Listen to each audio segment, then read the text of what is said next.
Chapter 1, End and Beginning. It's the finale again, the 7 brushes are over. Luge rubbed his slightly dry eyes. He is a loyal fan of the beautiful drama The Walking Dead. He has been chasing after the first season of the show. After the finale, he brushed it off and on 7 times. Casually picked up the phone next to him, and a faint light lit up. It's 10 o'clock, it's time to go to bed. Lying on the bed, Luge kept thinking about the ending of the protagonists in the play, and a strong desire emerged in his heart. If I were in that world, I must change all the uncomfortable plots. Thinking of this, Luge's mind was filled with his various handsome show operations in an instant. The characters in the plot like them are saved, and the ones who don't like them are killed, and then build a superpower. What Morgan, what Whisperer. It's all spicy chicken. Hey. Luge was lying on the bed in a daze, the smile on his face gradually changed. No words for a night. Ding! At 5 o'clock in the morning, a VX notification sound came from the phone. Luge touched the phone and saw that it was a group chat named TWD, which was short for The Walking Dead. Zyoki, newcomer report. Take care. Degree. Said the elder sister who picked up the tattered madness. In the morning, crazy. The old lady only slept for 4 hours and was awakened by you. Go to me. Luge's biological clock is to get up at 5 o'clock every morning, so he didn't feel annoyed. He was in a good mood when he woke up, and he responded easily. I just woke up, ready to go for a lap, chat for a while. Said that the elder sister who picked up the tattered madly. Yeah, 6+1 is endless life, endless exercise. Luge's WeChat name is his own name, but these people in the group are used to calling him 6+1. Hehe, I can't stop exercising. I need it for work, and I add personal hobbies. Do you have time for a while? I have something to ask you. Xiaoqi jumped out again. Okay, contact me later. Luge brushed his teeth proficiently, simply washed his face, put on a sports vest and left the house. Luge is the safety supervisor of a multinational company in the urban area of Tianjin. I bought a 200 square meter 4-bedroom in the center of Tianjin port. It is considered a hot seller with a house, a car, and a deposit. Why is it still single? Maybe it's because he's too much. There are almost no other entertainment activities except for exercise and work. Luge's activity track is basically the 2 points and 1 line of the company home. The 4 rooms at home have also been changed into a gym and one by him. There is also a recreation room in the practice room, and the remaining one is the bedroom. The home configuration meets all Luge's needs except for work. Wonderful parents were also late that year.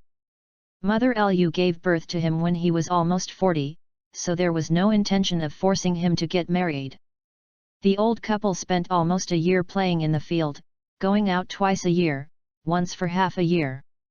Old couple means that children and grandchildren have their own children and grandchildren. Anyway, the salary of the son is not low. Even if you get married and have children, you can still find a nanny. Luge once served as a scout in the Special Forces of the Army. It can be said that he is a special force in the Special Forces. After retiring from the Army, he did not choose to work comfortably. The position of the company's security officer. Perhaps he is used to the military life these years, coupled with work needs. Luge has always maintained the habit of exercising. The number of vehicles on the street at 5 in the morning has gradually increased. Luge is wearing a short sleeve and is running at a constant speed on the treadmill at home. Although he has been running for an hour, Luge, who is super physical, is still breathing very well, and the muscles on his thighs are slightly swollen due to long-term exercise, which looks extremely explosive, although Luge weighs 80 kilograms, which is heavier than normal. But the body fat rate is very low, and the explosive power of long-term exercise is amazing. Coupled with his scout skills, it can be said that it is a humanoid weapon. After finishing running, he made a few sets of equipment, and Luge went to the practice room and punched a few times. Take a bath, change clothes, go downstairs. Toot toot. Hey, sixth brother, are you all done? Little Chi, I'm driving to the company, what can I say? Well, didn't I want to write a fanfiction about The Walking Dead? I'm struggling with some settings, and I want to discuss it with you. Yeah, isn't your kid who writes fantasy?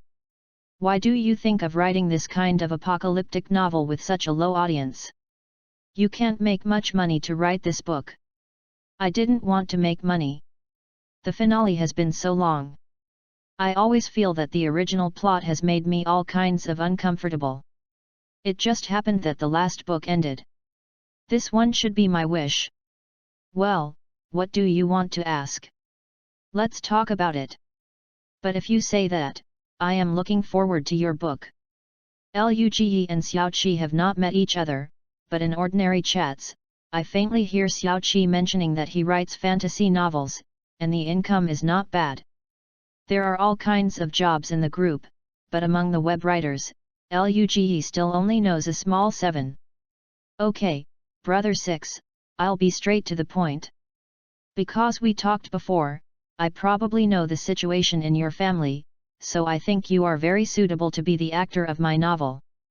I also called today to ask you if I used you as the prototype to write this book www.readaloud.com. It is probably the book that you have traveled to the world of The Walking Dead, based on your understanding of the plot, and your skills, to change the direction of the plot. Haha, Zioki, don't tell me, I had such an idea last night. Hey, brother 6, then I will treat you as promised. As a gift, I can give you a benefit. Oh. What benefits? You can choose 2 weapons and 2 skills. The weapons will appear on you after you enter The Walking Dead, and the 2 skills will be learned, just as you would have been. Wait for me to enter? You mean after the protagonist in the novel crosses through? That's right, right, wrong word, wrong word. Well, let me think about it. Forget the gun. If you have a weapon, you can actually give it a dagger. You can collect the others by yourself. If you have skills, if it's me, what I need more is the production of various tools. There is also medical treatment, and preferably the cultivation of various crops. Then you don't need to design weapons, just give these 3 skills directly, so that you can basically meet the needs of various situations. Well, don't, weapons, manufacture, medical, planting, by the way, restore your body age to 22 years old, hey. Okay, that's it. I'll just think about it. I guess it will start in the next few days. I'm writing. Then hang up first, brother 6. Well, I'm hanging up. In a dimly lit room, a young guy with glasses was typing in front of the computer while muttering, "Everything you want is pretty good, then I will satisfy you, hey, add a few more language packs." The guy was Xiao Qi. He was so absorbed in that he didn't notice. The wall clock on the wall paused strangely when he typed the first word. Chapter 2, Enter. Luge finished the day of work training as usual. At this time, he had eaten dinner, sat in front of the computer in the entertainment room, and turned on the VX. The hand that was about to turn on the player paused, and then he thought that he had finished the 7th time yesterday. Or look at Fear of the Walking Dead today. At 10 o'clock, Luge lay on the bed on time. He closed his eyes and did not notice that the wall clock on the wall stopped rotating at that moment. Squeak squeak squeak dot. Luge woke up when he heard the noise around him, but he didn't move around for the first time. He closed his eyes and felt the environment around him. There were cicadas all around, and Luge, who didn't feel the danger, opened slightly.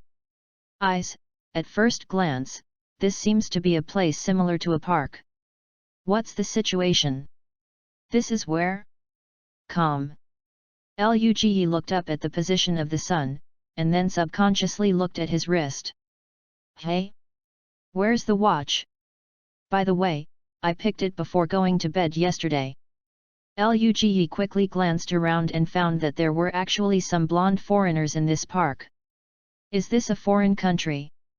Subconsciously pinched his thigh with his hand. It hurts, it doesn't seem to be a dream. Looked down and realized that he was still wearing the shorts and t-shirt from before going to bed last night, but he didn't even wear shoes. Suddenly a feeling of dizziness struck. Luge closed his eyes and felt a nausea. He immediately opened his eyes again and tried to adapt to this feeling. For 5 minutes, the dizziness finally disappeared. Luge took a few deep breaths, got up and walked outside the park without hesitation.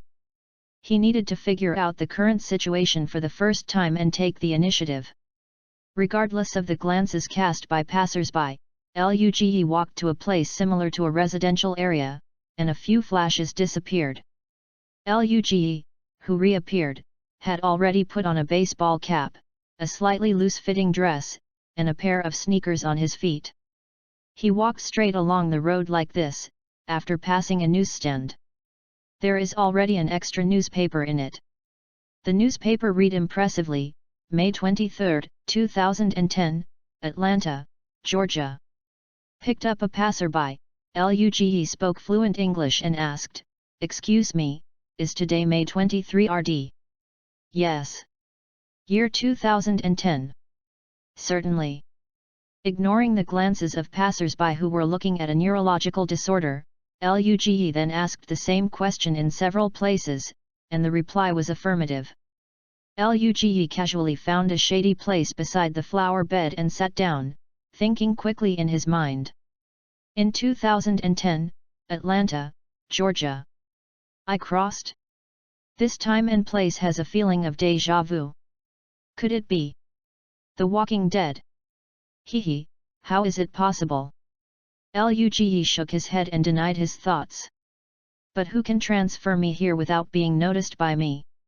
Is it because I was fascinated by drugs? For some reason, Luge suddenly remembered that when he was talking on the phone with Xiao Qi said something like "when I entered The Walking Dead." At that time Xiao Qi said it was a verbal error, but Luge always felt that Xiao Qi's tone was a little weird. Looking back on it carefully, Luge discovered a more ingenious thing, that is, he now has a lot of knowledge that he didn't understand before, including some languages. Before, he could only understand English, and he could speak some simple ones. Now he is as fluent as his mother tongue. The remaining knowledge is what I asked for when I talked to Xiaoqi before, about manufacturing, medical treatment, and planting. Thinking of this, Luge began to recall the information about The Walking Dead. He also carefully studied the timeline of The Walking Dead. The story of The Walking Dead began in 2010, and the filming started in June.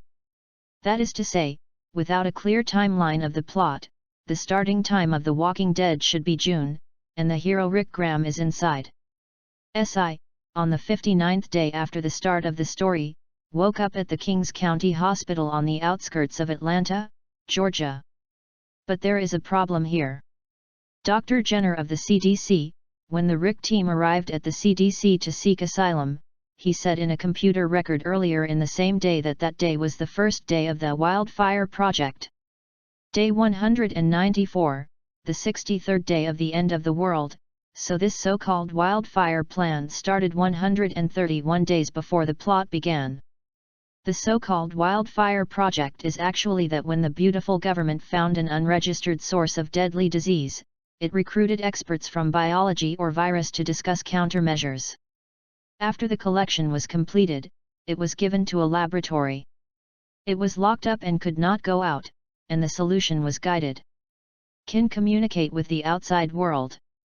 This is a commonly accepted name for the plan, which means that the virus was already spreading 194 days before Rick woke up or even earlier. When Rick woke up, it was the 59th day of the virus outbreak. It was about 90 days until the end of the second season. It was 300 days at the beginning of the third season. It was spring at the time.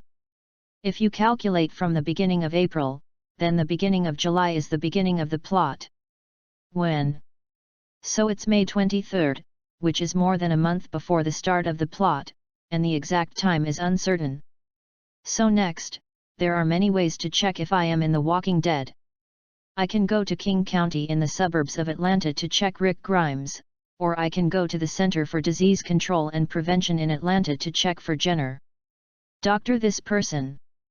Thinking of this, Luge has basically recovered his former calmness. After all, returning from 2021 to 2010 is really incredible. Next, let's get some money. After all, it's hard to move without money. Stood up and pressed the brim of his hat, Luge looked around and walked into the crowd. 2 days later. King County, a suburb of Atlanta. In a police car parked on the side of the road, 2 people were talking. If they dared to move forward, I would really beat his face on horseback. Calm down, he is just a bastard. Rick, sometimes I really don't want to do it. This county police's job is not suitable for me. What are you going to do if you don't do this? Please, go to fix the car. Haha, you reading www.yuyugonshu.com. Maybe I will consider it. How is Carl? Go to my house for dinner tonight, you can ask him yourself. Okay, get my beer ready. Do not worry. The 2 were sitting in the car, chatting and eating fast food, and they did not notice. They were on the side of the road not far from their police car. At this time, a man wearing a baseball cap was standing, dressed in a casual suit. Clothes, seemed to be playing with the phone boringly. Rick, Sean, this is the police station. There is a conflict in the supermarket on 5th Avenue. Go check it out, it's over. Received, go over immediately, over. The man wearing a baseball cap looked up at the departing police car and murmured, Rick and Sean, it really is the world of Walking Dead. This person is Luge. Maiden, how should I go back? Am I stuck here? What if my parents find out that I am missing? Or do they say that I am the soul now? That can't explain what is going on with my body now. Hey, don't think about it for now. If you come, you will be settled. Let's think about how to deal with the next thing. Luge thought about it, and planned to get acquainted with the protagonist of the story, Rick, and his good brother Sean. Rather than meet after the end, it is better to get acquainted now to lay the foundation for future actions. Thinking of this Luge, he walked towards 5th Avenue, which was only 2 blocks away from here, so he quickly saw the crowd not far away. Sure enough, people in all countries have the same mentality to watch the excitement. Spit out in his heart, Luge walked towards the entrance of the supermarket. Chapter 3, Rick and Sean. The area of the supermarket is small, but there are a lot of things. The owner is a middle-aged Asian woman.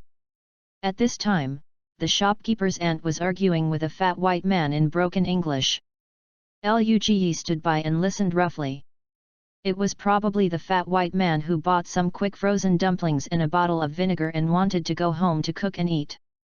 As a result, the shopkeeper gave him a bottle of soy sauce. He bought another bottle of vinegar. There was no quality problem with the previous items, but he didn't make it clear. Rick and Sean are standing beside them. Rick is mediating, while Sean is holding his head and rolling his eyes. The soy sauce has been opened by you, even if I give it wrong, don't you know if you have a look? I think you did it on purpose.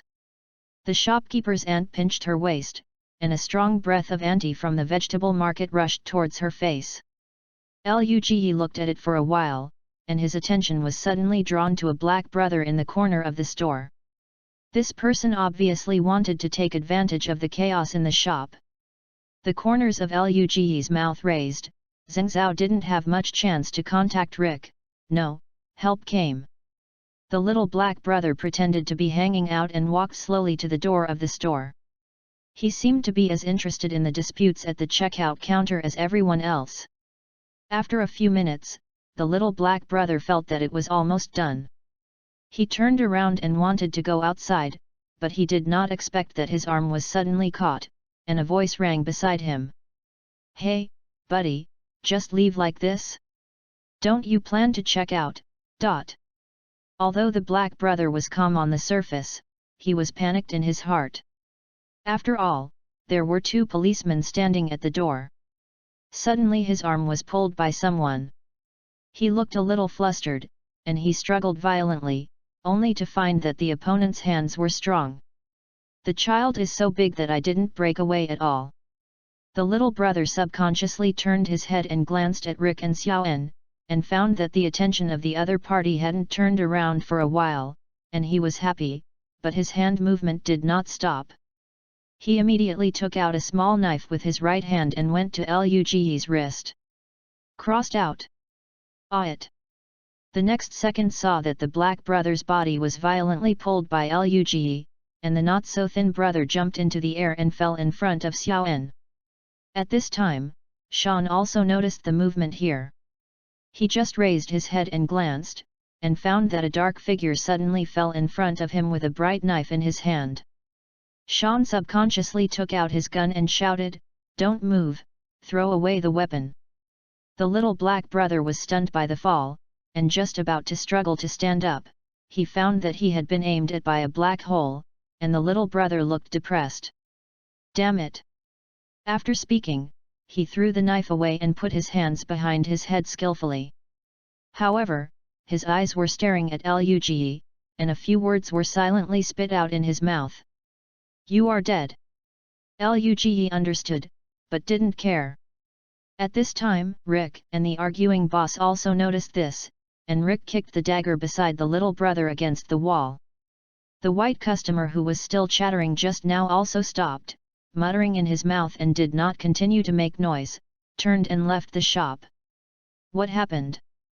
How did I know that this guy was lying in front of me with a knife suddenly? Before the 2 could communicate more, they heard an Asian young man next to him speak. "2 police officers, it's like this. Just now I saw this man stealing things from the shop.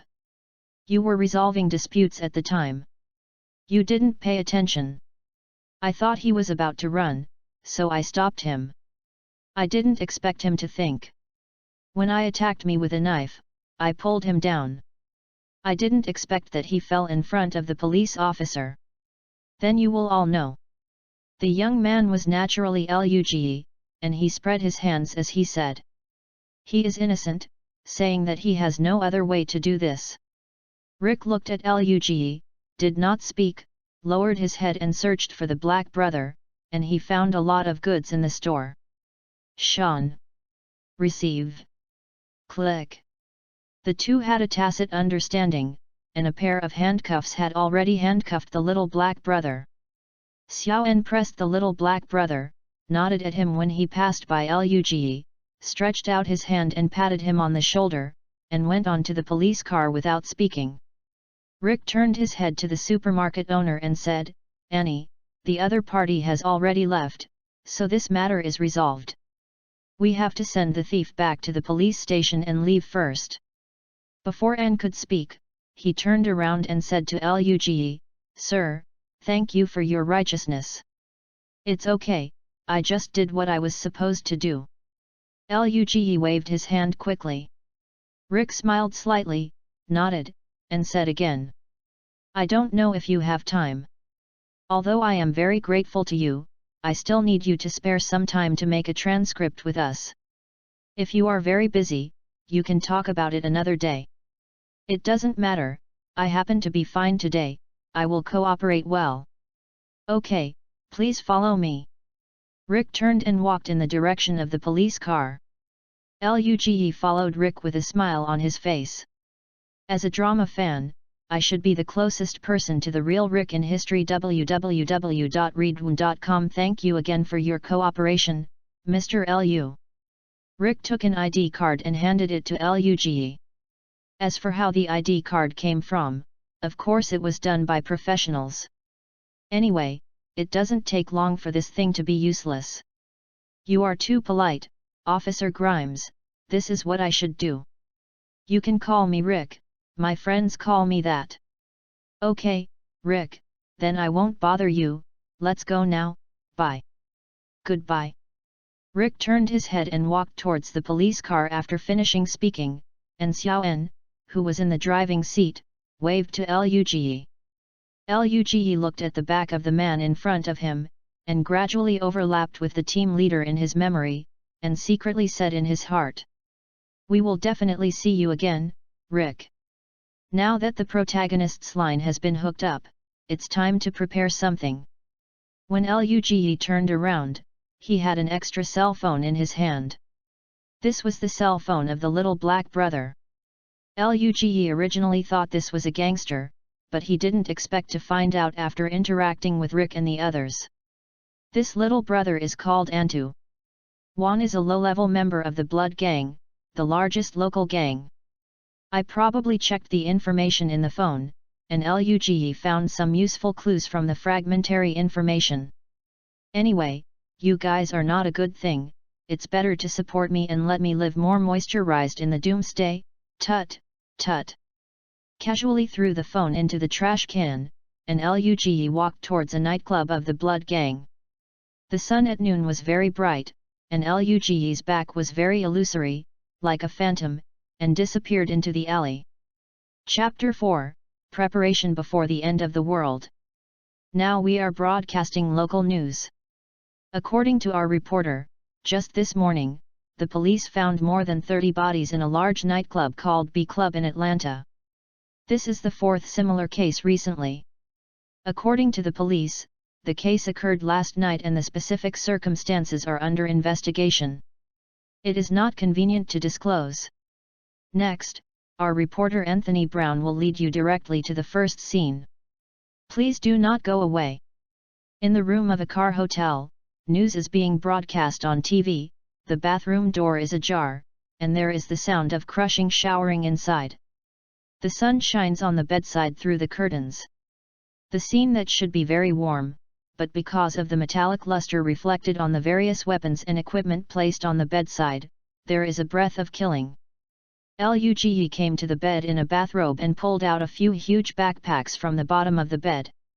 Money, most of the backpacks are full of beautiful coins of 20 face value, a small amount of 100 face value, about 500W. The funds are already in place, and we must hurry up and finish the matter. While packing up his weapons and equipment, Luge was also planning the next plan in his mind. Not long after, a second-hand pickup drove out of the motel. Luge first went to a few remote places on the outskirts of Atlanta to rent a few houses, and then went to various non-staple food markets, supermarkets, pharmacies, etc. in Atlanta, and then began to buy food seeds, drinking water, tobacco and alcohol, rice noodles, oil, etc.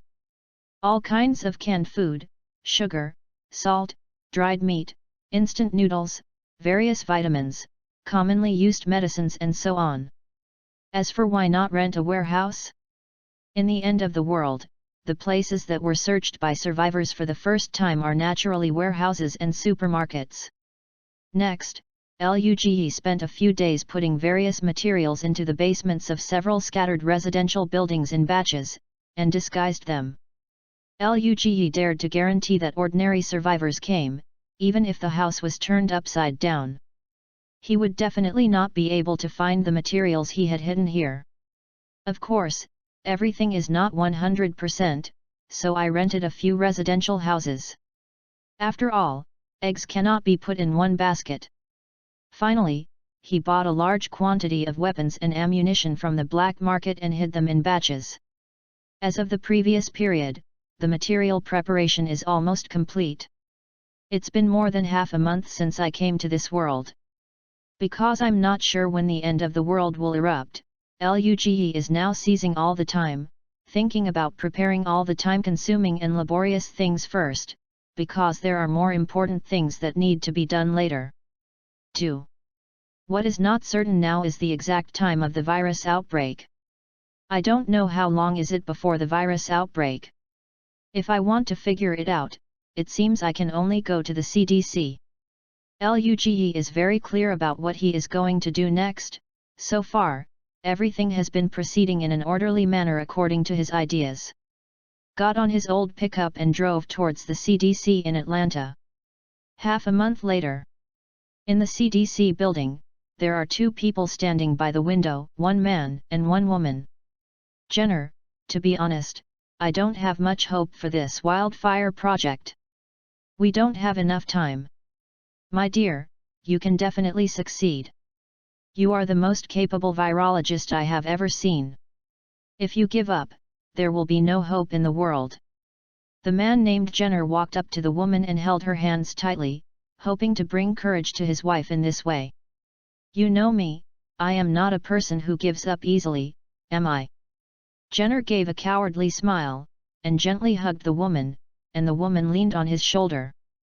The two of them stayed quietly, enjoying the peace that this moment brought to their hearts. This is Tatiana, I know. Jenner murmured. Tatiana got up and grabbed Jenner's shoulders, her tone becoming serious. Jenner. There are already a lot of people planning to leave now. Since we intend to keep going, the next thing to do is to keep a group of people as much as possible. Let's move separately, you go to the two groups of Jonathan and Leonard, I'll go the two groups of Eli and John. Try their best to keep as much as they can. Jenner was in a trance, but was also awakened by Tatiana's serious tone. Looking at his wife's firm eyes, Jenner quickly sorted out his thoughts and nodded without seeing any strangeness on his face. Just when Jenner and Tatiana were separated, there was a person holding a telescope on the top floor of the office building on the opposite side of the CDC and observing them. This person was Luge, and Dr. Jenner's face was clearly visible in the lens barrel. It seems that the time for action is not far away. Luge thought silently in his heart. He has been observing near the CDC for half a month. In the first 3 days, Luge made a clear investigation inside and outside the CDC. He also obtained an access card from a certain employee, and even followed Dr. Jenner to know the location of their home. Over the next 10 days, the two people's home, car, and personal belongings were all installed with monitoring equipment by Luge. Speaking of this, you can't help but see the benefits of the black market in M. As long as you have money, you can really relax everything. Get it? Luge put away the binoculars, ran to the edge of the roof quickly, and leaped forward. The 6-story building and the 5-meter-plus building distance seemed not worth mentioning in his eyes. He stretched his hands forward and grasped steadily. Lived in the escape passage handrail on the outer wall of the opposite building. Clang! Hum! With both arms hard, he turned over, and Luge landed on the stairs of the next floor steadily. He quickly went down to the first floor.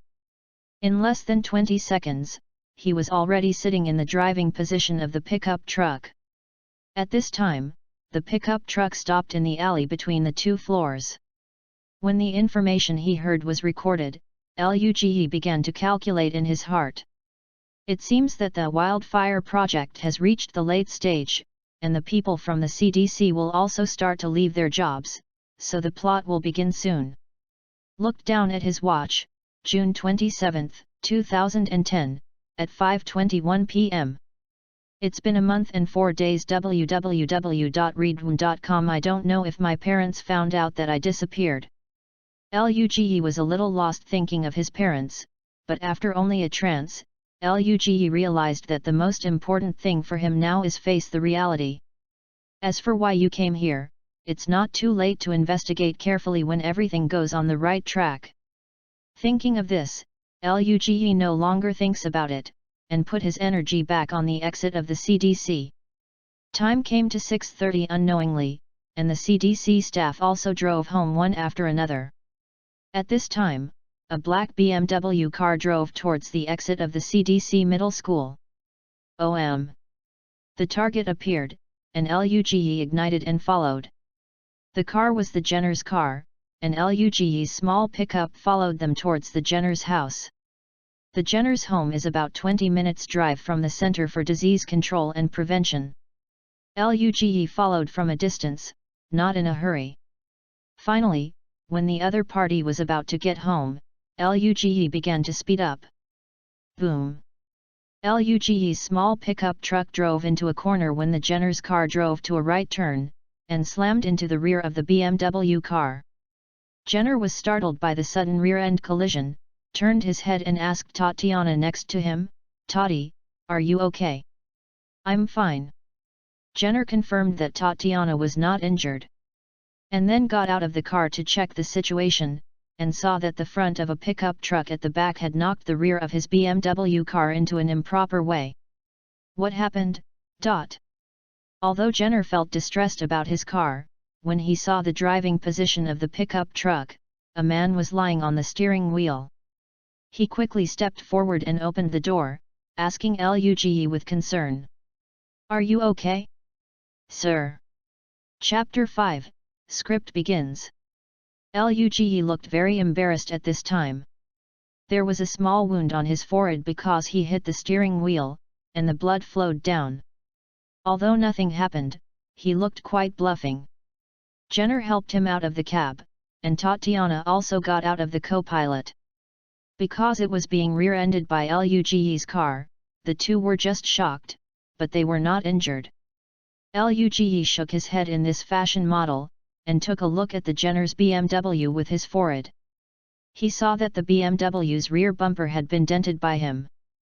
At this time, Jenner saw that Luge seemed okay, and the panic in his heart gradually faded. Only then did he look at his car carefully and saw the miserable appearance of the BMW. "Oh, God, my car! Sir, I'm really sorry.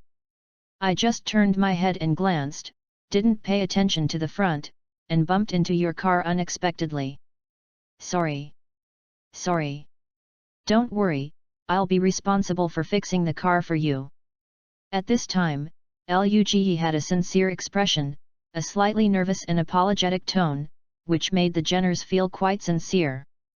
"Well, as long as the person is okay, you don't have to worry too much. Are you okay? I think your forehead is injured. Do you need to call an ambulance, Dot?" Jenner was initially a little angry. Seeing Luge at this time, his anger had subsided. Tatiana knew her husband very well, and knew that he was not very angry, so she comforted Luge. Luge waved his hand quickly and said, No need, I just go home and get some medicine, but is there a pharmacy nearby? I just passed by here, and I don't know where the nearby pharmacy is." Tatiana glanced at Jenner. Jenner understood her meaning and nodded slightly. Upon seeing this, Tatiana said to Luge, "Why not, we are also half doctors. If you don't mind, we can go to our house and give you some medicine. My house is just tens of meters in front of you. Your wound is still, just deal with it in time." Succeeded. Silently squeezed a fist in his heart, but Luge's expression did not change, and he said jokingly, "Coincidentally, I am a doctor myself." In the living room of Jenner and his wife, Luge simply treated the wound, but didn't even apply band-aids. Randomly looked up at the Jenner's house. In fact, he had already been there when the monitoring equipment was installed last time, but he didn't take a closer look at the decoration and furnishings of the house. Now it seems that the couple's taste is good and exquisite. The decoration highlights the very good quality of life of the two, and there are 2 bookshelves in the corner of the living room. Luge, with good eyesight, saw that most of the books in the collection were about virology, as well as some famous works and some unknown books. Great house. Luge couldn't help sighing. "Thank you, the room is messy. We are busy at work and we don't have time to clean up." At this time, Tatiana came over with a teacup and freshly brewed tea. Jenner sat on the opposite side of the sofa and smiled and said, "Let's have a cup of tea. No one in our house drinks alcohol, so I'm sorry." No, the tea is very good, I never drink." Luge quickly took the teacup and placed it on the coffee table in front of him. Tatiana also put a cup of tea in front of Jenner, sat next to him, and said to Luge, "Sir, are you sure that's all right? You don't really need to go to the hospital. When Luge heard the words, he smiled slightly and remembered the previous joke before crossing, and said, by the way, if you really want to go to the hospital, then I have to hurry up, otherwise the wound will heal later. Ha ha ha. You are so funny, haha. Don't worry, I am a doctor. I know my state very well. Also, we don't want to be called Mr. and Ms., my name is Luge, you can call me Lu or Gary. Hello Lu, my name is Tatiana Jenner, this is my husband Edwin Jenner. Jenner, who has been silent all the time, suddenly spoke. Lu, you said you are a doctor. May I take the liberty to ask which hospital it is? Luge had long thought about how to answer this kind of question, and did not hesitate to speak directly. I was not in any hospital. I used to be a member of the Special Forces and a military doctor. After I was discharged from the army, I worked in a research institution for a while. Over time, I later returned to my family's farm to do some planting and breeding work, and occasionally helped people to do some manual work. Of course, the neighbors nearby would also come to see me for medical treatment, and also built a small research room at home. And often do some small topics of interest. Wow, you are so versatile. Hehe, just some hobbies in ordinary times. Jenner was silent for a while, glanced at Tatiana, and suddenly said as if made up his mind, Lu, I know we just met, but I want to ask you a question. Of course, drinking your tea and answering your questions is reasonable, isn't it? Jenner smiled slightly, but then he asked seriously, Lu, although you said it was an understatement, I know that the military doctors in the special forces can't get along with them if they don't have the skills, so your medical skills should be pretty good, right? I wonder if you have been exposed to virology. Edwin. Tatiana suddenly realized what Jenner wanted to do, turned to look at Jenner in surprise, and whispered. Edwin, what are you doing? Tati, don't talk yet.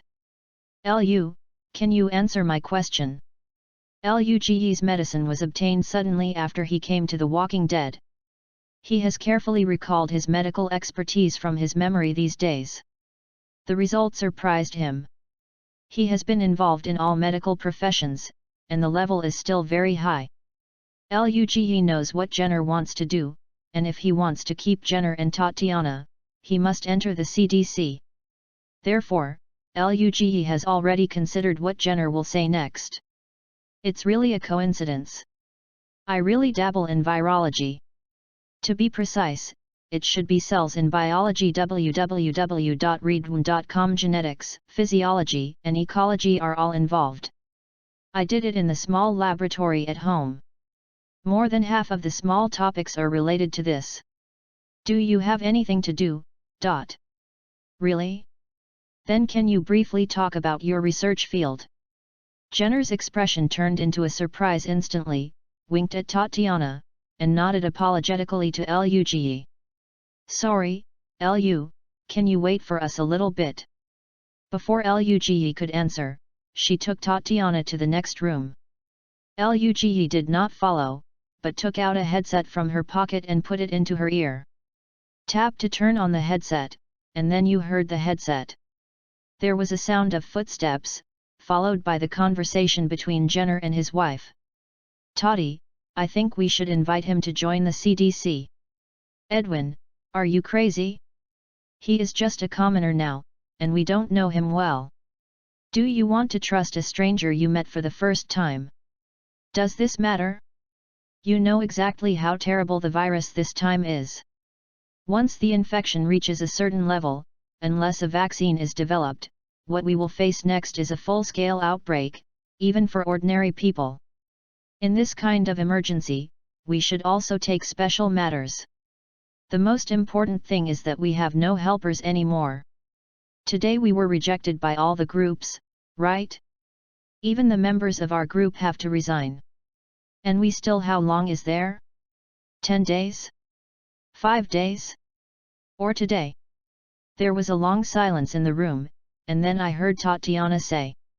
Well, then you go and ask, if the road doesn't agree, don't force it.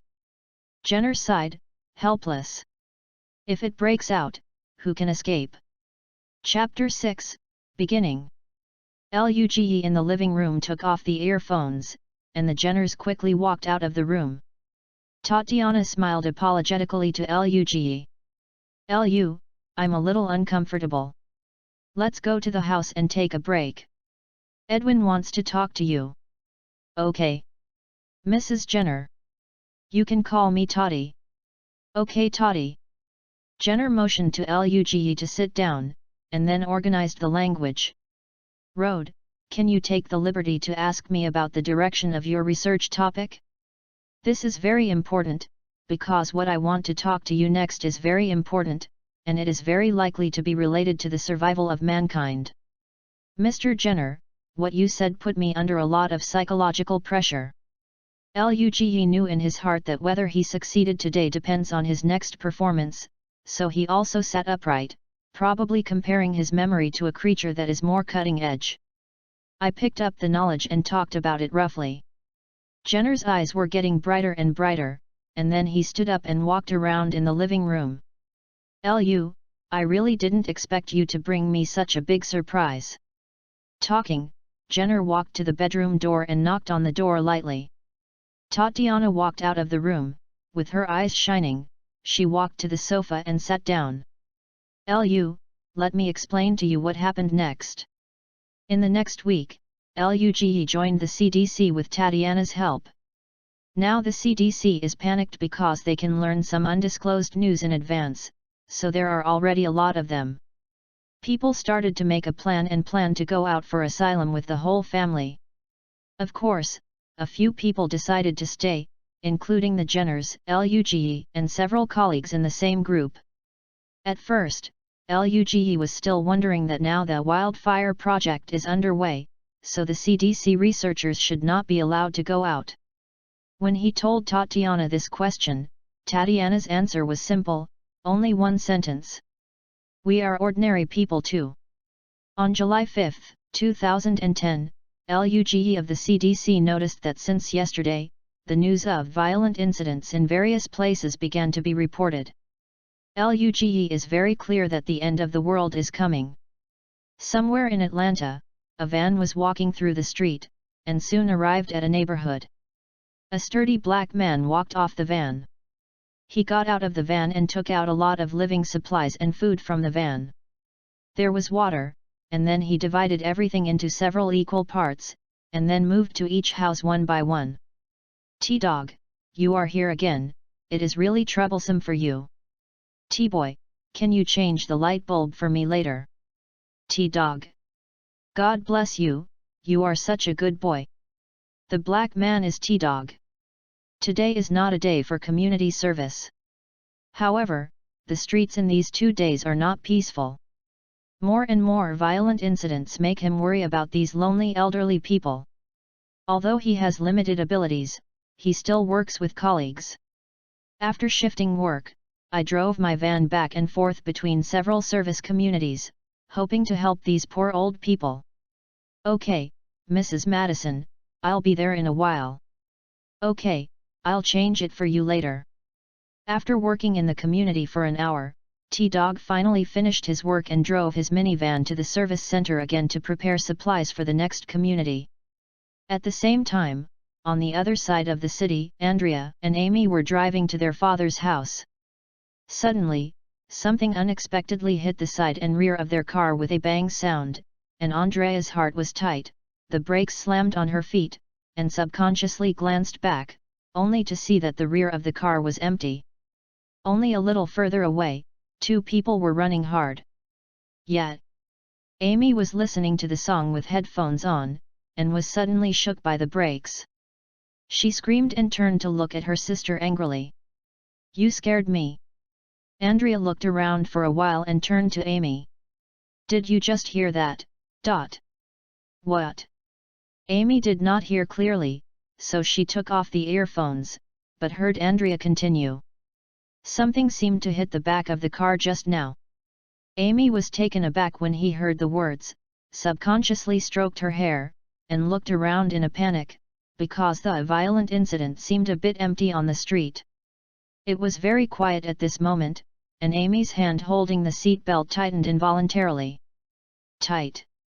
It seems that the street is not safe recently, let's go quickly. Drop drop.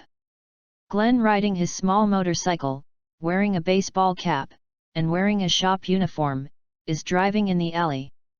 The long-term pizza delivery has given him a good knowledge of the streets and lanes of the Atlanta city.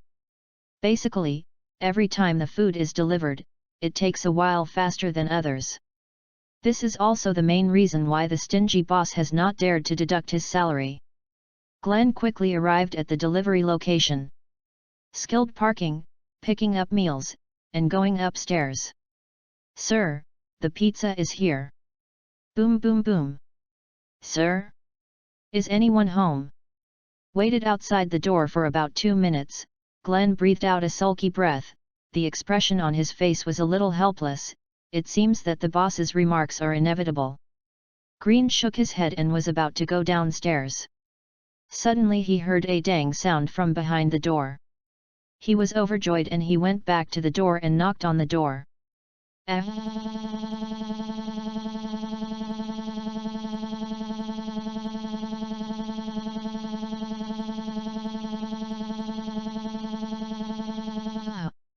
Glenn did not wait for the sound of opening the door, but heard a strange low growl from behind the door, followed by a rhythmic sound of slamming the door. Glenn put his ear on the door www.readaloud.com and knocked on the door again. Crack! The sound of sore nails scratching the door came into Glenn's ears. Sir, I know you are inside. If you insist on not opening the door, then I will call the police. Boom! Boom! Boom! It was like Glenn's voice that stimulated the people in the door, and suddenly there was a more violent crash, accompanied by an inhuman roar. Glenn was a little flustered, and he felt something wrong at the moment, and he also had a retreat, but he said loudly as if to embolden himself, "Okay, I'm leaving now." Bang! Bang! Glenn finally panicked, turned, and ran downstairs. Beep beep beep, the call you dialed is temporarily unavailable, please call again later. Damn it! Glenn reluctantly put away his phone, and drove to the store on his motorcycle. King County, at Rick's house. Mom, will Dad be okay? Carl, your father is a very strong man, he will be fine. In Carl's room, Lori was lying on the bed with her son. Rick's sudden shot caused a great shock to the family of 3, but Lori suddenly realized the importance of her husband. Mom, can I sleep with you today? Baby, Mom is not going anywhere today, you can rest assured to sleep. The sudden serious injury of his father made the young Carl feel very sad. At the moment, he felt his eyelids heavier after worrying all night, and soon fell asleep in Loli's arms. At this moment, Lolly, who is holding Carl, feels like the night outside the window. There are only wisps of stars but not the boundless darkness. Chapter 7, Beginning 2. A ray of sunlight in the early morning shone into the ward of Kings County Hospital. At this time, Rick was lying on the hospital bed, but his eyes were tightly closed at this time, and he was already in a coma. 3 days have passed since the shooting, but Rick at this time didn't know that the outside world was undergoing tremendous changes. Luge was in the lounge of the Centers for Disease Control and Prevention at this time, and the emergency action notice issued by Washington, D.C. was broadcast on the TV. It seems that I am about to act. The CDC fell on the 15th day of the last days. In other words, for safety, I must come back within 10 days. Within these 10 days, everyone must be temporarily safe. The best way to solve it is to return to the Center for Disease Control and Prevention, so as to save a lot of unnecessary trouble in the early stage. Thinking of this, Luge didn't hesitate, got up and walked towards the laboratory. The Jenners and Luge are sitting in the office next to the laboratory at the moment. The couple stared at Luge with serious expressions. They couldn't understand why Luge wanted to go out. The current CDC is arguably the safest place. Lu, is there anything important for you to go out? Are you going to save your family too? Jenner is very puzzled. When he persuaded Luge to agree to come to the CDC, the other party did not mention family matters, so now Jenner thinks that this is likely to cause Luge to retire. Edwin, Toddy, I don't have any family here. I went out for my own reasons, and it's not just me, but you have to be prepared. I will give you a detailed explanation of my plan. Luge raised his brows, looked around in a circle, walked to the front of the whiteboard, took a pen and wrote down, energy, materials, experimental objects, weapons, and then spoke. These days, I have checked many places in the center. In terms of energy, gasoline reserves are okay, but we don't know how long we have to stay here. Even whether we can develop serum is unknown. So in order to be able to, if you stick to it for a longer period of time, the amount of gasoline reserves is a big problem. Edwin, you will immediately check the total power supply system and cut off all the power supply areas that are not needed. This can save us a lot of power. The same is true for the supplies. I know that the center is a food reserve based on the situation of full staff. In the past, there were only a dozen of us in the center of hundreds of people. We can hold on to food for a long time, but, the same is true. We are not sure whether we can develop a vaccine, so once we fail, then we will definitely abandon this place and go elsewhere to find new shelters. At that time, it will be relatively difficult to find food reserves. Having said that, Luge paused, asked the Jenners to digest the information, and then continued. Then there is the problem of our current lack of experimental subjects. We need more experimental subjects. This is the problem that needs to be solved most at the moment. What do you think? Jenner and his wife nodded unanimously when they heard this. The last is the weapons reserve. This is also a point of retreat. If we fail, food reserves are not enough. We also need to have enough weapons to protect ourselves. You are only a research institute, so a lot of ammunition practice is needed. So, in summary, someone must go out to prepare these things before the virus breaks out completely, and I am the only person with this ability. So, what's your opinion?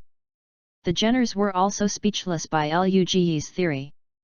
They looked at each other, but they could only see each other's helplessness in each other's eyes, so Tatiana spoke. Lu, what you said is indeed our negligence. After all, the virus research work alone has made us very busy. At present, let alone the serum, even the progress of the virus itself is still unclear when it will be completed. After saying these words, the expression in Tatiana's eyes was obviously bleak, but she soon raised her head and said solemnly to Luge. Lu, I am now very glad that I chose to let you join our team. The next thing is to rely on you. We will also work hard to do our own work. Luge did not collect supplies, of course, but he couldn't tell the Jenners about this. He just showed a relaxed smile and said that it was nothing. Don't worry, I am a special soldier retired, have you forgotten, haha. Tatiana also showed a smile and walked in and gave Luge a hug. Jenner also stepped forward and patted Luge on the shoulder. We can count on you. I also hope that you can develop a vaccine sooner, and I will help you when I come back. After Luge finished speaking, he took out another walkie-talkie from his jacket pocket and handed it to Jenner. You don't need to adjust the channel. I will tell you on the radio when I come back. Also, before I come back, don't open the door to strangers. Each of you no longer belongs to you. You are the only researchers left in the center. Your life safety is more precious than anything. Okay, you have to pay attention to safety. I will, without further ado, I will set off now. Edwin, remember to check the electrical system. I will. Jenner nodded, turned around and walked towards the underground power supply system. Wei, open the door. Okay, Mr. Lu. UU reading www.uugonshu.com. There is a large car garage behind the CDC. At this time, there is a 10-meter-long Type A RV and several CDC vehicles parked in the garage. If an outsider passes by, he will definitely stop and watch, because the appearance of the touring car has changed a lot at this time. The front of the car has increased the collision angle, the wheel hub has been modified, the windows have been installed with titanium alloy guardrails and bulletproof glass, and the roof has been increased. A mezzanine layer is surrounded by steel plates. Inside the front and rear of the car, a large fuel tank and a luggage compartment are installed. Both openings are on the roof. The remaining space in the middle of the mezzanine is converted into a shooting port, which can also be used as storage or sleeping and resting. The surrounding of the car has also been upgraded with bulletproof steel plates. The 12-liter engine and more than 400 horsepower make this car very powerful, but Luge did not intend to drive this car this time. This car will stay in the CDC garage for a while. Luge walked past the RV and came to a CDC bus, threw all the equipment in the rear compartment of the car, leaving enough space. Luge drove out of the CDC. Took out the walkie-talkie, pressed the call button. Luge said into the microphone. "Ziz, Jenner, this is Lu, I am leaving, please remember," I said, "don't open the door to strangers, then, the changes outside will exceed your imagination, Zi, over." "ZZ, Lu, take care of yourself, over." Luge didn't say anything. He believed that the subtle changes in the past few days had made Jenner and Tatiana slowly realize the appearance of the coming apocalypse. Turned the front of the car, Luge did not drive towards the outside of the city, but drove towards the city. Chapter 8, Beginning 3. Luge has done a lot of work while monitoring the Jenners. During the period, he also tried to locate the personnel of the Rick team, and then brought everyone back to the CDC before Atlanta was completely reduced to the Walking Dead paradise. Without a reason, I can't find everyone and tell them that I am a traverser and I am here to save you. It's strange that it's not considered a neurosis, and a Walking Dead crisis broke out at the Centers for Disease Control and Prevention on the 15th day. It was this crisis that killed Tatiana and caused Jenner to lose his will after losing the test product. Depressed, Sean took Lori and Carl and met Carol on the way to the Atlanta refuge on about the 16th day. That is to say, Luge needs to go back to the CDC to ensure the safety of Tatiana and other researchers before he can go out and pick up the protagonist team. At this time, they should all meet in the quarry, before Rick wakes up. They are still in a safe state. As for Luge, why is it coming out at this time? Of course, it is to transport a wave of energy and weapons.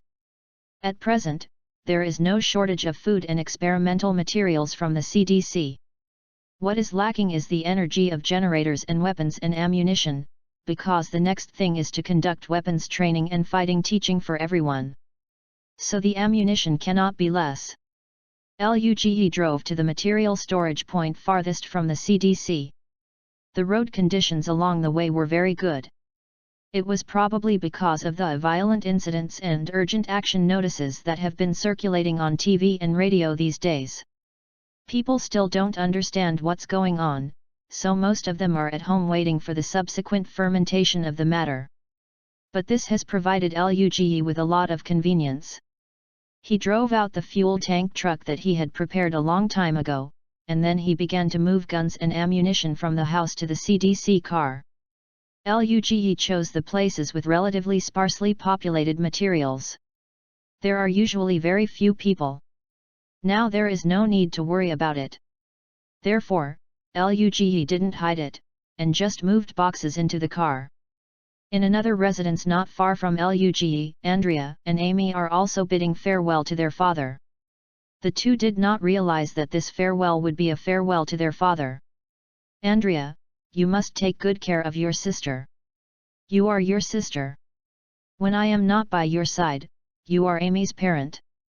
Harrison put his arms around the shoulders of his two daughters and said to Andrea with earnestness, "Dad, I'm not a kid anymore, I don't need her to care. Amy threw his father's arm away dissatisfied, and walked quickly towards the car that the two of them were driving. Haha, yet, you are no longer a child. Harrison was amused by Amy's childlike behavior, and Andrea also smiled and looked at Amy's back, with the corners of his mouth cocked slightly. Andrea, the outside is not peaceful recently. Some news is shown on TV every day. You and Amy must be careful when you are outside. Try not to go out these days and wait for news at home. Dad, I will, Amy, I will take care of it, so don't worry about it. Of course I can, rest assured. Harrison hugged Andrea, waved to Amy in the car, and then turned into the house. Drove on the road when the two drove back and forth. Andrea. Is that the CDC car? Why does the CDC car appear here? Andrea looked in the direction of Amy's fingers, and she saw a man hanging a car with the CDC logo on the side behind a tanker truck. As soon as the steering wheel turned, Andrea drove there. Hi, handsome guy. Do you need a hand? Andrea just wanted to say hello politely, but when the other party turned his head, Andrea couldn't help but whispered, turned to look at Amy, and Amy whispered to her sister with her hand covering her mouth. He is very good, he is the type I like. He. Andrea heard the words and whispered. No, he is not, handsome men don't have many good things. Actually, Luge had discovered their car a long time ago, but the weapons in hand had already been carried, and he didn't care what the other party found. When he looked back, he found that it was Andrea and Amy. What are they doing here? Luge was a little confused, and then said. I've done it, just to ship some things. Luge pretended not to know them, and responded at will. Handsome guy, this is Andrea, this is my sister Amy, are you a staff member of the CDC? Could it be that something happened around here? No, it's okay. I happened to pass by the door of my house, so I just grab something by the way and I'll go back soon. That's it, okay, then you're busy, don't bother you. When Andrea heard Luge say that there was nothing wrong, he obviously lost the interest in staying, and was about to drive away. Andrea, right. Luge, who had just freed his hands, turned his head and called the two sisters. After hesitating, he decided not to tell them, so he changed his words. It's been chaotic lately. You are just two girls. It's better not to run around and go home. Thanks for reminding. Andrea stretched out a hand out of the window, swayed at Luge, signaled to no, and then drove straight away. Luge originally intended to hint at the two sisters, but even if they didn't say anything, they ended up gathering at the quarry after another thought. On the contrary, they might affect the decision of the two. Tying the CDC car to the back of the tanker, Luge drove the car back to the CDC garage, unloaded weapons and ammunition from the car, and then contacted Jenner for a while, and then left with his pickup truck. N.S. In the afternoon, Luge was lying in the room of a car hotel. The TV was still playing the emergency action notice www.readaloud.com. Luge was not interested in what was shown on TV. He was interested. When will the TV signal stop so that we can confirm the progress of the plot? Perhaps it was really inadvertent. The picture on the TV began to jitter, blurry, and finally turned into a snowflake shape. After pressing the remote control, Luge continuously watched all the channels on the TV. There is no signal. Looked down at his watch, at 17:37 on July 8, 2010. The end of the world has officially begun. Luge got up, put on his clothes, and got on the pickup again. For the next 9 days, he needed to transport part of the many supplies to a hidden dense forest near the West facility. If it is a week later to consider transporting supplies, it will become very troublesome. At that time, there will be a large number of evacuees going to various places, causing traffic to be paralyzed. Of course, if you want to transport materials, this small pickup truck is not enough, so Luge needs to find a way to rent a large container truck, but this is not difficult for him. In the past few days when Luge rushed to make final adjustments, more and more fleeing vehicles appeared on the street, and people began to feel that something was wrong. Although the TV signal was gone, the broadcast continued to broadcast, so that citizens should not go out. Don't make physical contact with violent people. The outside world did not stop in a few days. Instead, it became more and more intense. Many people ran out of food in their homes. When they went out to buy things, some ran into violent elements, some ran into criminals who took advantage of the chaos, and even gun battles took place in many places. Many families who had never experienced these things finally couldn't stand it anymore, and they packed up and planned to leave. Chapter 9, Breakout. At 19:15 on July 18, at Rick's house, Kings County, Atlanta. Lori was standing at the door at the moment, talking to Sean in a low voice, and from time to time she looked back at the little Carl who was reading a cartoon in the room. "Sean, what do you mean by leaving here?" "Lori, calm down, listen to me. Now the town is completely messed up. The police station basically took their families out for refuge. We received a broadcast from Atlanta this afternoon.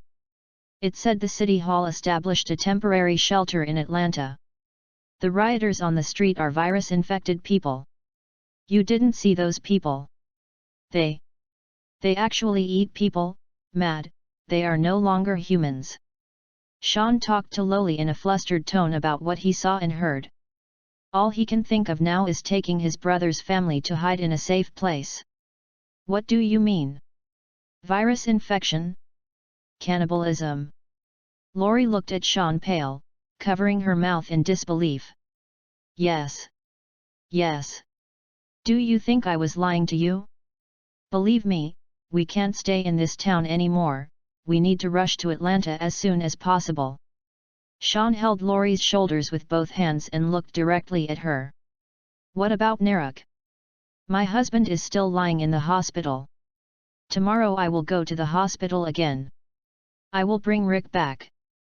You will prepare your luggage tonight and prepare some food and water." "Hey! Lori! Hey, I will keep you safe. Trust me." Okay, snapped. "You bitch, who asked you to take this trash? We need food. Do these pictures hold fire?" "I'm sorry. Ed, I'm going to prepare more food." Carol covered his face, silently got up and went to the kitchen again. "Sophia, get me a beer." While lying on the sofa, Ed yelled to his daughter who was only half-faced outside the room. Sophia shrank, and said in a consensual way, "Okay, Dad." Taking the beer brought by his daughter, Ed yelled at the kitchen door again. "Carol, hurry up and get ready and leave tomorrow morning. This place can't stay. Damn it." Sophia trembled and hurried back to her room. A similar scene was staged in countless families, some comforted each other, and some blamed each other, but they all prepared their luggage and prepared to go to the nearest municipal institution. Da-da-day! Da-da-day! Ah, help! Ah, roar! The early morning sun was sprinkled on the streets of Kings County accompanied by gunfire and screams. If someone looks down from the sky at this time, you will find that the town has been completely chaotic, with cluttered streets, rioters everywhere, panicked civilians, and live ammunition. There are also private cars panicking on the road. Xiaoan drove to Rick's hospital early, but found that the front door of the hospital had been guarded by many soldiers. Whenever there was a clash in the surrounding crowd, the soldiers' bullets would immediately greet them, and the soldiers would pick them up. The order received must be to clean up all the infected, including those who have attacked and have been in contact with them, and left wounds. The hospital is the first choice for most injured people. This should also be the reason why Rick woke up. There were so many body bags in the hospital yard, and there were also traces of a large number of military forces stationed near the hospital. Having said that, Sean didn't know this at this time.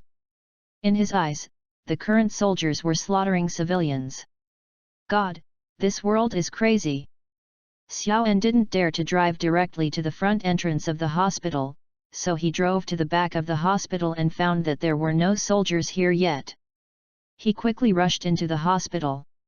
Soon he arrived at Rick's ward, but at this time there was also the roar of soldiers in the corridor behind him, and he was so frightened that he quickly closed the door of the ward and rushed to Rick's bed to wake his good brother.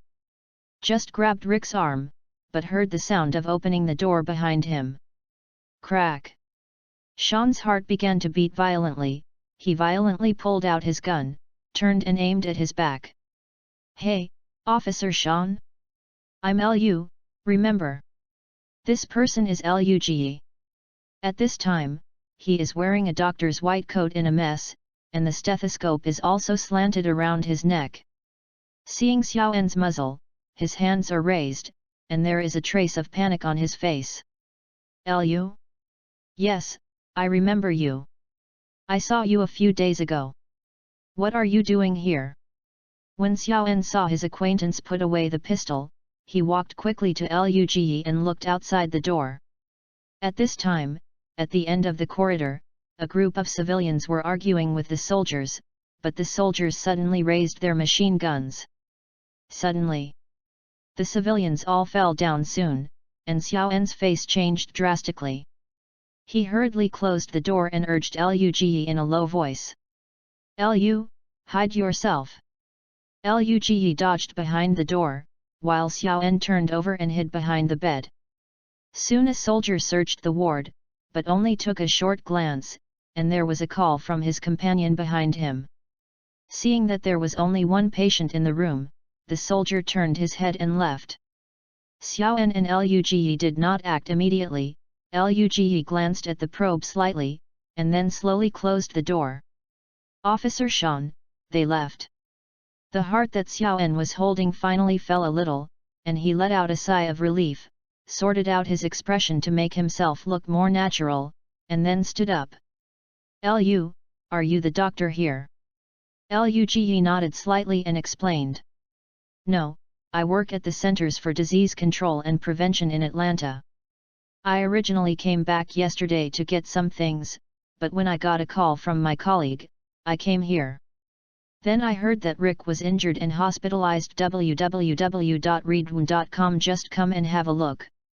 Then do you know what is going on with Rick? It's been more than 10 days since the last shot, but I haven't regained consciousness. What's the matter? Luge walked to the hospital bed and did a brief check. The head of the table said to Xiaoan. Rick's injury was very serious, and the location of the shot was relatively fragile, so it should have caused some damage to nearby internal organs. According to the current situation, he should not be able to wake up in the short term. Xiaoan looked very irritable when he heard that he was holding his hair with both hands, and he also muttered in his mouth. How to do? Then suddenly reached out and grabbed Rick's arm, and shouted, Rick, brother, wake up. We must leave now. Luge hurriedly caught Xiaoan and stopped his behavior. Hey! Calm down. He needs to rest now, and even if you wake him up, how do you plan to place him in the future? FK, what should I do? Lori and Carl are still at home waiting for refuge in Atlanta. I have a way. Any solution? Luge paused, and then replied, do you think this will work? Didn't I just say that I work in the CDC, and I will take Rick to find an ambulance in a moment, and then send him to an emergency vehicle? Control Center, you go back and send the people you mentioned to Atlanta for evacuation. Rick's current state must not move freely, but we have enough medical conditions to allow him to heal. I will contact you when Rick wakes up. What do you think? Xiaoan's eyes were also bright when he heard this. This method is indeed feasible. Shan then asked, why can't we go to the CDC with you? Chapter 10, Outbreak 2. Because the CDC has strict requirements, I can use the conditions of my work there to deal with Rick's situation, but if I bring a group of people over, I may not even be able to get in Rick. Do you understand? Luge also hopes to take Sean and the others directly, but without Sean it is very likely that the quarry team will not be able to gather together, so Sean must take Lori and the others to Atlanta. Okay, let's do it. Thank you very much. When you stopped the thief, I knew you were a great guy. Resolved the big things in mind, Xiaoen relaxed a lot, and his tone was obviously relaxed a lot, and he reached out and patted Luge on the shoulder. Luge returned with a relieved expression, and urged, "You go. I want to start acting right away. By the way, you come out with me, let's go to the back door, go to the corridor and push an emergency bed in." Xiaoen immediately went out and saw an emergency bed parked not far outside the door. Pushing over quickly, he saw Luge comfortably holding Rick with a bag of glucose solution in his mouth. Put down Rick, hung the glucose on the head of the bed, and the two pushed the emergency bed towards the back door. "You are not weak, Lu." Xiaoen was surprised, because Luge didn't look like that kind of very strong figure. Army Special Forces, Scouts and Medics retired. Luge said lightly. "Damn it! You even hid such a hand, no wonder you dared to deal with that little gangster with a knife." Xiaoen grinned, thanking him for not having any friction with Luge. When he arrived at the back door, Luge signaled to Xiaoen to wait, and then he rushed out the door. Not long after, there was a roar of cars and the door was opened from the outside. An emergency bed had been parked at the back door, and the two rushed to Rick. "Carry it into the car." Luge fumbled from the front seat, turned around and threw a black object to Sean. Xiaoen took a look. It was a walkie-talkie. He understood what Luge meant, but he saw Luge hand over a car charging cable. "Sean, I will call you this way in the future. We will use this contact for a while. The channel is XXXX. Remember not to run out of power. When Rick gets better, I will contact you. You can do whatever you want. Contact me." "Okay. Listen, brother, I really want to thank you today, I really don't know what to do without your help." Xiaoen's eyes were very sincere at the moment. He was really very grateful to Luge and was also happy for his good brother Rick. In this case, he was able to meet such an acquaintance. Needless to say, if you want to thank you, when Rick is healed, you can just buy me a drink. Haha. Luge was already in the ambulance at this time, turned his head and said to Xiaoen. "Of course, safe journey, help me take care of Rick." "Okay." Luge drove all the way back to the Center for Disease Control and Prevention. He was on a winding road. Now, traffic jams on the highway leading to Atlanta have begun. Sean also picked up Lori and Carl, and briefly talked about what happened at the King County Hospital. Lori was also very grateful. She didn't expect a person she met not long ago to save her husband today. "Sean, when we settle down, we have to thank Lu. Yet, if it weren't for him, I really don't know what to do today," Xiaoen said with emotion as he drove. "Mom, is he okay with Dad? Uncle Lu is really amazing, he turned out to be a special soldier, is he from the SEALs? Or is he from the Delta Force?" Little Carl couldn't understand it. He only knew that his father was rescued by a powerful uncle named Lu, and his father was safe. At this moment, the simple child is more concerned about which unit the uncle belongs to. Lori touched Carl's hair lovingly, and sighed that the child was really still a child, but she warned the young Carl. "Carl, Mom doesn't know, but you have to remember that when we meet soon, we must thank Uncle, you know." Little Carl nodded vigorously. "Well, my mother." "Yeah, you will, Carl," Xiaoen said with a smile and tilted his head. There was a relaxed atmosphere in the car at this time. What they didn't know was that at this time, downtown Atlanta had become a on earth, and countless people were also madly fleeing outside the city.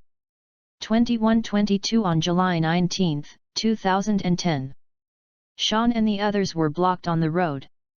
Looking at the convoy ahead of which there was no end in sight, many people even stood on the roof, trying to see the situation ahead.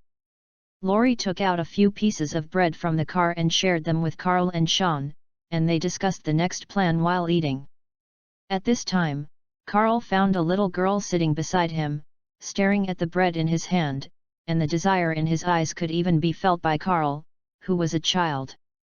So Carl broke a piece of bread and handed it to the little girl.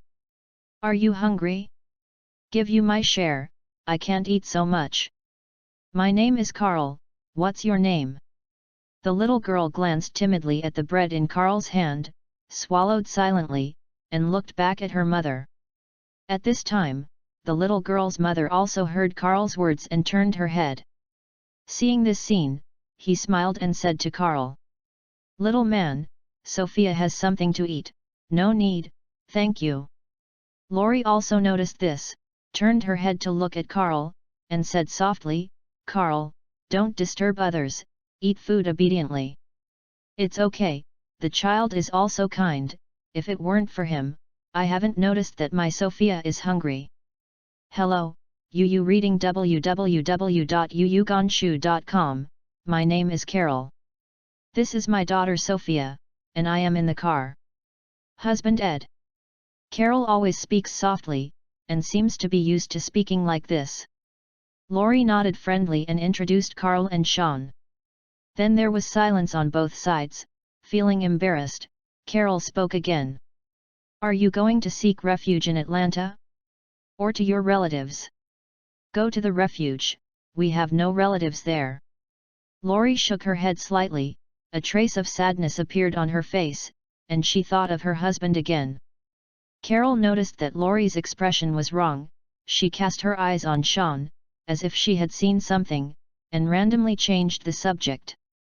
"We also go to the evacuation shelter, we should contact more people. After all, no one knows what the situation is there. If there are more people, it will be easier to deal with many things." "Do you know what I mean?" Laurie felt that Carol was right. She turned her head and glanced at Sean.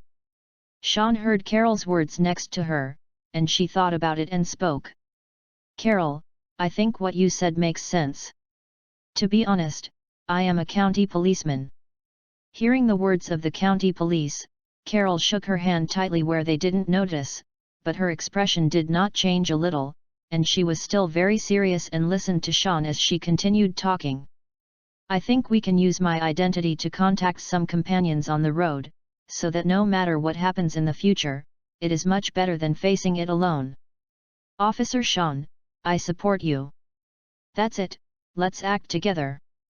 With a smile on his face, Carol greeted happily, motioned to say hello to her husband, turned and walked into the car. Chapter 11, CDC. Atlanta, CDC. It took a lot of setbacks for Luge to finally rush to the CDC, but what he saw in front of him made him frown.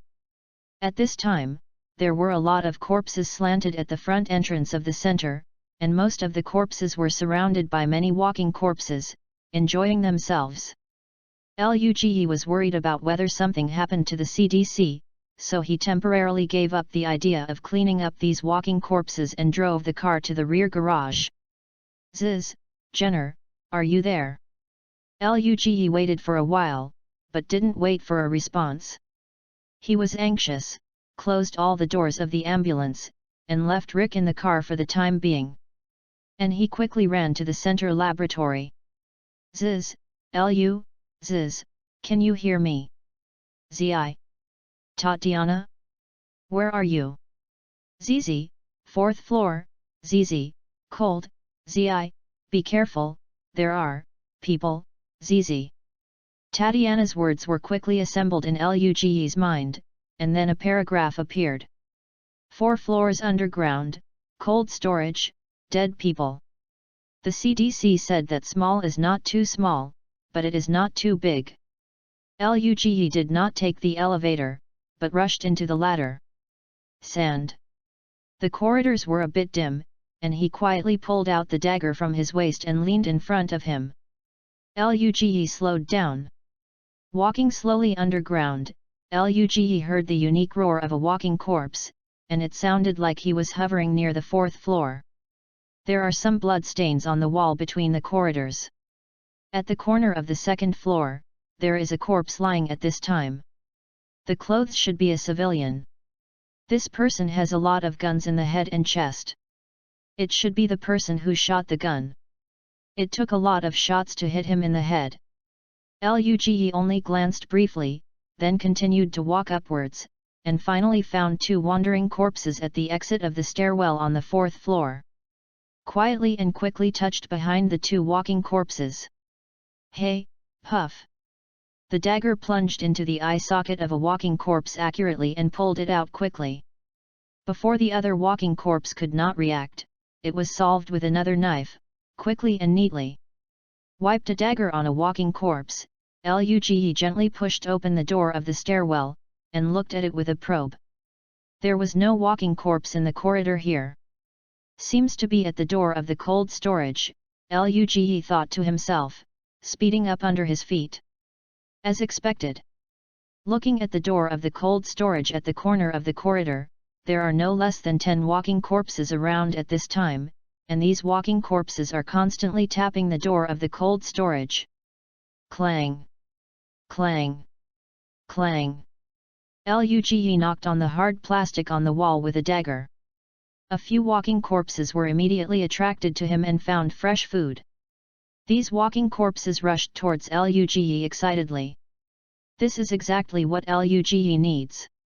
As soon as the walking corpses act, they will distance themselves from each other. As long as the distance is widened, Luge can solve them one by one. As for why there is no need to grab, there is no special reason. Luge just feels that it is unnecessary. The problem that can be solved with a dagger, why use bullets? Solved one with a dagger, and soon, more than a dozen walking corpses were solved by Luge. Knocked on the door of the cold storage and shouted, "Come out, I have solved the walking corpse." "ZZ, Lu?" "Outside, ZIU." "ZZ, yes, open the door." Clicked, the cold storage door opened a crack, and Tatiana's trembling voice came from inside. "Are they all dead? Come out, it's all solved." The people in the cold storage heard that it was safe outside, and finally no longer hesitated. They rushed out of their heads, each in a panic, with white mist on their bodies, and their hair and eyebrows were dyed white by Bing Ling. Luge looked at these people amusedly, swept over one by one, but didn't see Jenner, frowned and asked, "Tati, where is Edwin?" Tatiana embraced her arms, rubbing her hands quickly on her arms, trying to speed up the blood flow. She opened her mouth when she heard that, but she didn't say anything. She raised her hand and rubbed her face. Edwin, I went over there, a lot of monsters, he led away a lot, Edwin oh." After saying a few words, Tatiana couldn't help crying. Another female researcher nearby, Mary, patted her on the shoulder, and quickly explained, "We were chased here. Jenner suggested that we hide in the cold storage. He led the monsters away by himself, and went forward. Unexpectedly, the sound of us closing the cold storage door attracted many monsters back, and we were also trapped inside." Luge heard this and knew that he had to save Jenner immediately, and said to the person in front of him, "You find a house to hide first, I'll go to Jenner first. We'll contact you later." Finished speaking and quickly ran to the other side of the corridor. After Luge left, these researchers did not escape into the house for the first time. Instead, they began to examine the corpses of the surrounding corpses, and soon they called out alone, "Oh, God! Have you found it?" All the monsters were killed by a single stab, with their eye sockets pierced into their brains. Hearing what this person said, everyone gathered around to check, and the image of Luge instantly rose up in everyone's hearts. Tatiana suddenly said, "Luge was retired from the Special Forces. Don't be too surprised. He is very capable." "Okay. Let's hurry up and move these corpses to the cold storage. These are fresh samples. Try to keep them. Good. When everyone heard the words, they moved the body together, but they were still talking in a low voice. Hearing that Luge turned out to be a special soldier retired, these researchers couldn't help feeling a sense of security. Having such a powerful person on their side is definitely something that makes everyone happy.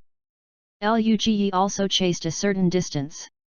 He found that there were traces of chasing and escape everywhere along the way. Even if Luge ran very fast and could not observe carefully, he could clearly distinguish the direction of Jenner's escape www.readaloud.com because the traces of dead bodies on the wall and on the ground are too obvious. With 7 turns and 8 turns, he finally heard the familiar roar of the walking corpse in front of him.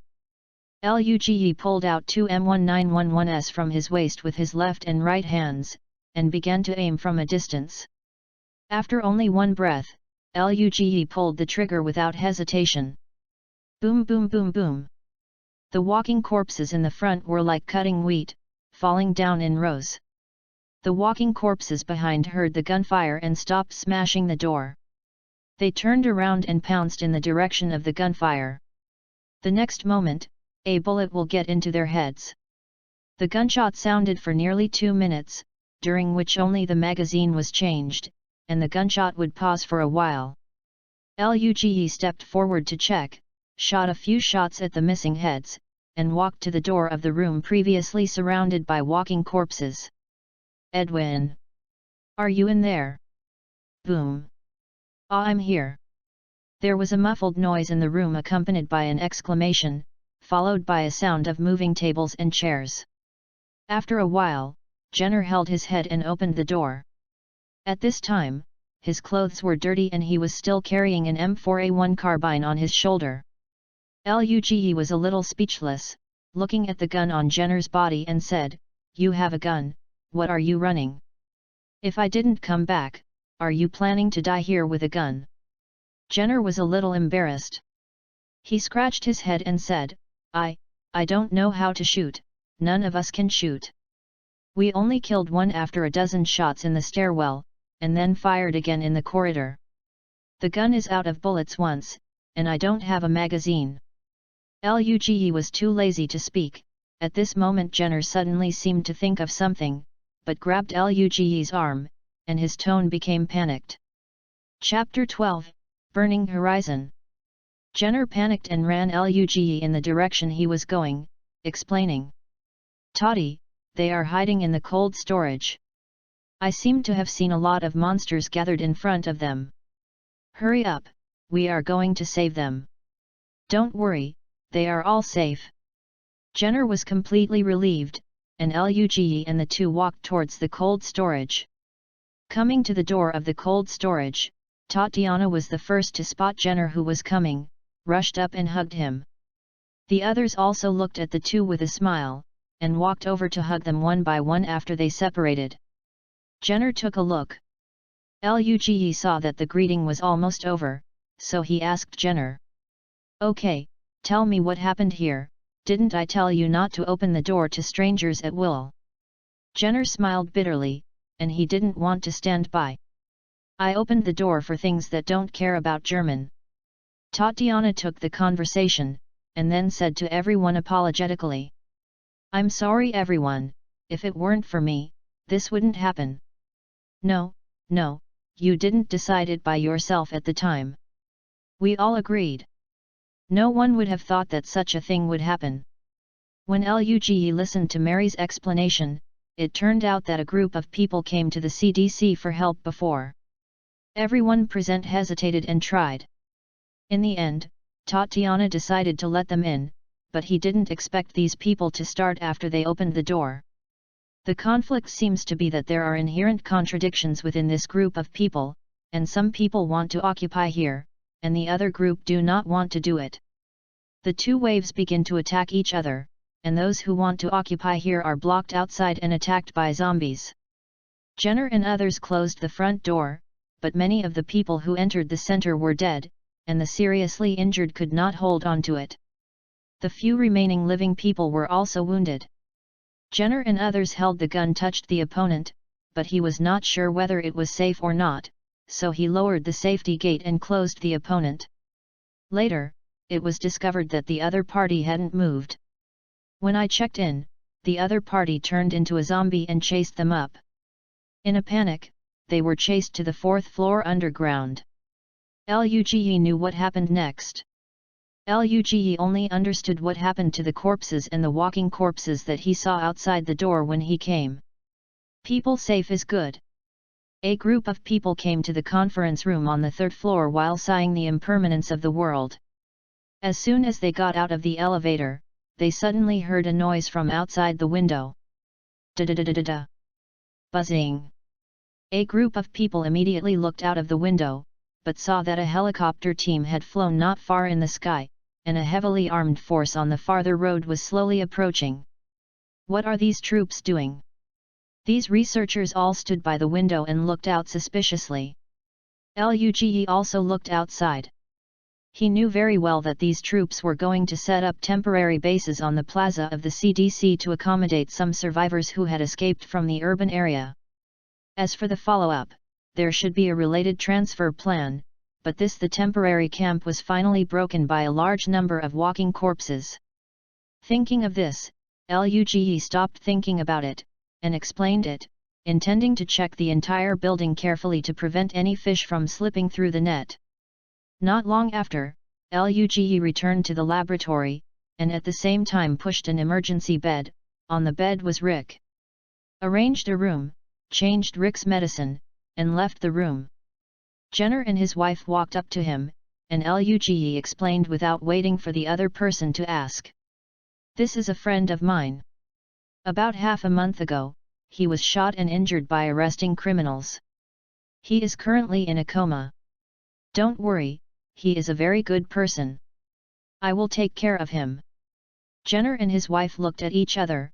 They were helpless, Jenner said. Well, now the CDC's rules and regulations are useless, who makes it an extraordinary period, but your friend still needs a blood test. No problem, I will do it myself. 16:15 on July 20, 2010. Well everyone, take a break today. You are tired. You are all going to take a hot bath, take a rest, and continue to study tomorrow. Tatiana clapped her hands and shouted. Today they experienced a zombie outbreak. After squatting in the cold storage for a long time, the strings in my heart are already tense, and I really need to relax. Several people are very tired at this time, but the work at hand is not yet finished, so they are a little reluctant to leave, and they are slowing down. Some people are still observing in front of the microscope, and it seems that they don't plan to take a rest at all. When Luge saw this scene, he was very moved in his heart, and immediately followed and said loudly, everyone is going to take a bath now, and gather in the dining hall after the bath. I will prepare a big meal for you today. Han, don't forget to bring it with you. The wine in your private possession. Wow! Marvelous! Haven is the researcher who is still looking at the microscope. He shrugged when he saw this, saying that he was innocent. Where did I get the wine? I won't drink, okay. Well, maybe you don't drink, but everyone wants to drink today. I will prepare the wine. Everyone, move. Luge said and walked out. Lu, do you still cook? Tatiana was a little surprised. It's a hobby, right? Damn, is there anything else you can't do? Jenner mumbled, feeling the coldness in his wife's eyes. That evening, Luge actually prepared a sumptuous dinner. The combination of Chinese food and Western food paired with good red wine made the researchers who have been busy for a long time to enjoy the meal. After eating, Tatiana also rearranged the next series of work. Although she was attacked by walking corpses today, she is said to be blessed and blessed and blessed and misfortune. There are many experimental subjects. www.readaloud.com. There is also the research room. The research room is transferred from the upper floor to the underground, and the power upstairs is completely cut off, only providing power for the underground working and rest areas. Rick was also transferred to an underground staff room by Luge. At this point, all Luge's arrangements in the early stage of this world have been almost all arranged, and the next step is to wait for Rick to wake up. Luge walked out of Rick's room and walked slowly to the stairwell. At the door of the stairwell, he and Mrs. Jenner happened to meet the Jenners. The three came to the window on the first floor and looked at Atlanta with a little light from the building in the distance. City. Tatiana was the first to speak. She looked out the window and murmured, "Is this the end of the world?" Jenner reached out and put his arm around his wife's shoulder, and silently accompanied her. Luge said, "I don't care if this is the end of the world, if it is, we will also bring hope to this world." Suddenly, huge flames exploded in the distant city of Atlanta, instantly lighting up the originally dark sky. The buildings in the distance became illusory against the firelight, and they were gradually engulfed by the firelight. More fireballs. The explosion quickly turned the entire city into a sea of flames. Did they ignore the remaining survivors? These politicians.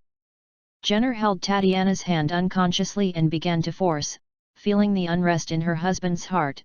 Tatiana also reached out and held her husband's hand. Luge was unusually calm, and said lightly, "We cannot change the world, but we can change ourselves." "Zizi, Zizi, can you hear it? This is Sean, did you see it? Atlanta is over. Fuck. We can't go to Atlanta." Chapter 13, My name is Sean Wales. Zilu, can you hear it? Zi, over. Jenner and his wife were startled by the sudden voice, and found that it was Luge's walkie-talkie, which relieved them. Picking up the walkie-talkie, Luge replied, "Zizi. I received Xiaoen, this is Lu. I can't get out for now. I suggest you search for a safe open space nearby and stay here for now. I will finish my work here. I will find you as soon as possible. Over." Zi, Sean received it. Zi, hello, Lu, my name is Lori, Rick's wife, how is Rick? Zi, Rick is very good, I have placed him, he will be well taken care of here, please rest assured. It's over. Zizi, thank you, Lu, Lori's voice trembled a bit, obviously emotional. She paused slightly, and the voice of the walkie-talkie sounded again. "Zizi. This is Xiaoen, Lu, I will find a safe place as soon as possible, we will contact you often. Over." Zi, received. Be careful. Over. Zi, you too, brother. Over. Putting away the walkie-talkie, Luge didn't explain too much, except that these were his friends. The Jenners can only sigh, Luge has so many friends. At this time, outside of Atlanta, on a highway some distance from the city, a RV was slowly advancing out of the city following the flow of traffic. Dale was sitting in the cab with his eyes wide-eyed. He was dead. Staring at the rear-view mirror, the huge fireball became bigger and bigger in his pupils, and the cold sweat quickly seeped from his forehead. "Oh my God, this world is crazy, how can they do this?" Boom. Inattentive driving often has consequences, especially when following the car. Dell's RV crashed into a car in front of him without any suspense. Two girls came down from the car, it was Andrea and Amy. However, Dell didn't notice it, looking at the city behind from the window. The two sisters in the car in front also looked shocked at the fireballs that exploded in the center of the city. The shocking picture caused countless people on this road to get out of their cars and stare blankly at the hometown behind them. The fireball engulfed not only a city, but also countless people's homes. Half an hour after the incendiary bomb was dropped, the cars on this road were completely motionless. Some people were packing up and planning to leave on foot, while others gathered together to discuss where to go. By the side of Dale's RV, a group of people also gathered at this time, including Dale, Andrea, Amy, an Asian boy, a black man, a black woman, two gangsters, and a family of 4.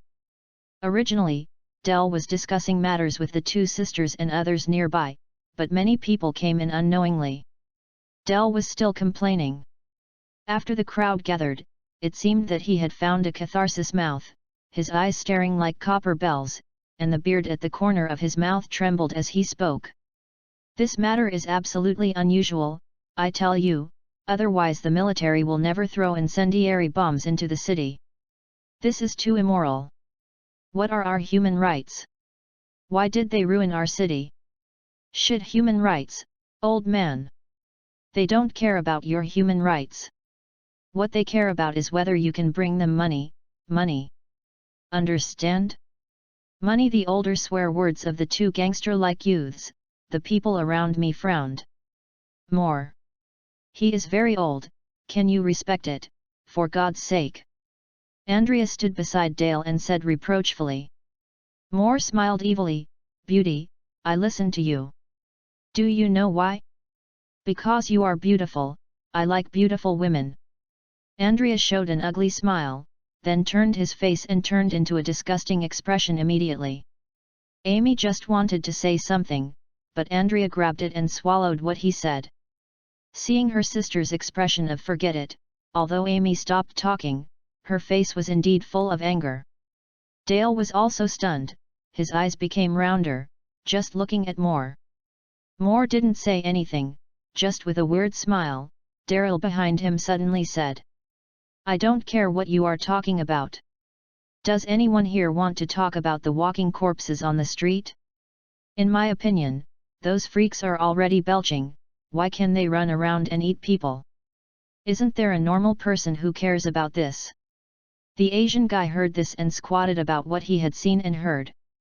Speaking of, 2 days ago, I encountered this kind of, walking corpses. They seem to be unable to die. I saw the soldiers shot dozens of bullets on them, but they were still able to pounce and eat people. Even if some internal organs are out, they can still move freely. Did you say you saw these things 2 days ago? Have you? Glenn. The strong black man next to also spoke. Yes, to be precise, yes, I heard the roar, exactly the same. In a residential house. Now the city is completely messed up, I just hope the army can come to rescue us soon. Oh, God bless us. Don't dream, T-Dog, have you lost a lot without seeing the army? They are helpless, or why would they throw bombs in the city? The black actress standing next to T-Dog also spoke, just listening to her continue. I work in the city hall. Such a method of completely destroying a city will only be used at the last moment. There is no other way. Jackie, are you saying that the city hall has lost its function now? Glenn keenly noticed the meaning of Jacques' words www.readaloud.com and asked it out. Jackie was silent for a while, then nodded, almost. Before I leave the city hall, the staff there are almost gone. Okay, let's discuss what we should do next. My name is Ramoles. This is my wife and son and daughter. I think that instead of worrying about these, we should first discuss how we should deal with the current situation. What do you think? The man in the family of 4 said suddenly. Haha, how to deal with it? I'll tell you how to deal with it. Those city hall scumbags, our brothers never count on these costumed beasts, do you know? Our brothers were born for this kind of world, we can hunt and survive in the wild. I think in the future you will simply listen to us. As long as you are obedient, our brothers promise to let you live. What do you think? Beauty. Moore lit a cigarette, spouting clouds and talking arrogantly, and raised his eyebrows at Andrea with a lewd smile, looking at Andrea with a chill. Just about to turn around and leave, suddenly I heard a low male voice behind him. I don't think so, and I believe you don't think this is a good idea. This is a tall white male standing behind Andrea, wearing a uniform, and the breastplate on his chest really tells everyone present his identity. Police. Before someone could ask, the person who came first spoke. Hello, my name is Sean Welsh. I am a county police officer in Kings County, a suburb of Atlanta. I just overheard your discussion. If I take the liberty, I now have a place to go. I wonder if you are interested. Chapter 14, Quarry. County Police. It seems that we have not been abandoned by the municipal government, haha. Yes, a police officer came to rescue us so soon. The cheers of several people attracted several nearby survivors, but they heard Sean speak. I'm sorry, I came here in my personal capacity, and it has nothing to do with the municipal administration. Everyone knew they had misunderstood when they heard it, but Sean didn't stop talking, but continued. I, like everyone here, are all victims of this incident. My town was in a mess 2 days ago. This time I was protecting my colleague's family from coming to Atlanta. Our car parked in the back. I also saw the explosion in Atlanta and ran over to check it out, and I happened to hear your conversation. I just understood what you mean. Look, although I am not sent by the municipal government, I am still a policeman. I have survival skills that none of you have mastered. I can also use firearms proficiently. According to the current situation. As we continue to develop, the next step we will face is likely to be even greater chaos. In this case, the worst thing to do is to act alone. Together, we can better respond to any next situation. So I suggest that we can form a team, act together, find a temporary shelter, and observe the reception first. How things are going down here? What do you think? Xiaoen's remarks obviously won the approval of most of the people present, and even many people nodded. Officer Sean, you are right, but I want to ask, do you have a place where you can be a temporary shelter? Ramolis is more concerned about the actual things, after all, he still has a family to take care of. Xiaoen saw that no one raised any objections, and felt that there was a great opportunity, so he continued to speak more at ease. I happen to know a place, it was in a nearby quarry, where it was abandoned many years ago and the infrastructure was demolished, but it was off the beaten track and few people went anywhere. Everyone, look at me, I look at you, and Andrea raised his hand first and said, let's go and leave him alone. It's better than being trapped on this highway. Glenn also raised his hand, I'll go too, I only have food for a day, so I can't wait to die here. Yes, what can I find a safe place to settle down and discuss in advance? Del also raised his hand and agreed. More and more people raised their hands in agreement, and the rest raised their hands. Okay, since the initial intentions have been passed, then I think we will go back and prepare now, gather here in an hour, and then set off. Sean clapped his hands, shouted to everyone, and then turned to face Del. Said, Del, let everyone get in your RV for a while. If you can't drive, drive this car and drive as little as possible. Sean patted Andrea's car and continued to say to Dale, after a while, you slid and crossed this section of the road. There was an intersection about a few hundred meters in front of you. Go west, I will be there waiting for you. Del nodded. About an hour and a half later, Sean and Dale's RV met. Sean signaled to follow and drove forward. A group of people came to the quarry that Sean said. This is a depression surrounded by mountains. There is a high ground in the center of the depression. Everyone came to the top of the middle high ground and looked for a relatively flat place. This place is not bad, the sliver still has a bit of insight. Moore got out of the car and took a short turn, talking to Daryl. Daryl was holding a straw in his mouth, and while fiddling with his crossbow, he complained to his brother, it doesn't matter, why don't we find a place by ourselves and follow this group of rookies to be dragged down sooner or later? My brother. Now the world has changed. In the days to come, we will be the wolves. When they can't live anymore, we will naturally beg of us. We will not have the final say then. Moore grinned. He is looking forward to the days to come. Sean was also commanding the people at this time, and simply arranged a camp. Not long after everyone was busy, Xiaoen walked to the bonfire and said to everyone, everyone, let's discuss the details next. Since we plan to survive together, we must have some simple rules. In this way, let me make a simple allocation first, and if there are objections, we can raise them, and we will adjust them later. Looking around, he found that there was no objection, and Sean continued, first of all, we have a lot of children here and need someone to take care of them. Laurie, Carol, and Ramoli's wife. Sorry, I don't know. What is your wife's name? Alika, her name is Alika. She doesn't speak English. I think she should do some cooking and washing clothes. This way, there is no need for much communication. Ramoli's expressed his thanks to Sean. Trust, but also made his own suggestions. Okay, please tell her clearly, then let's continue. I suggest that the female members of our team are mainly responsible for cooking, washing clothes, etc., and the men are responsible for guarding, and we don't have much food reserves, so we can collect supplies around. The matter should be arranged as soon as possible. Anyone volunteering? Xiaoan looked at everyone present again. Glenn raised his hand to indicate that he was willing to join the search team. Someone took the lead.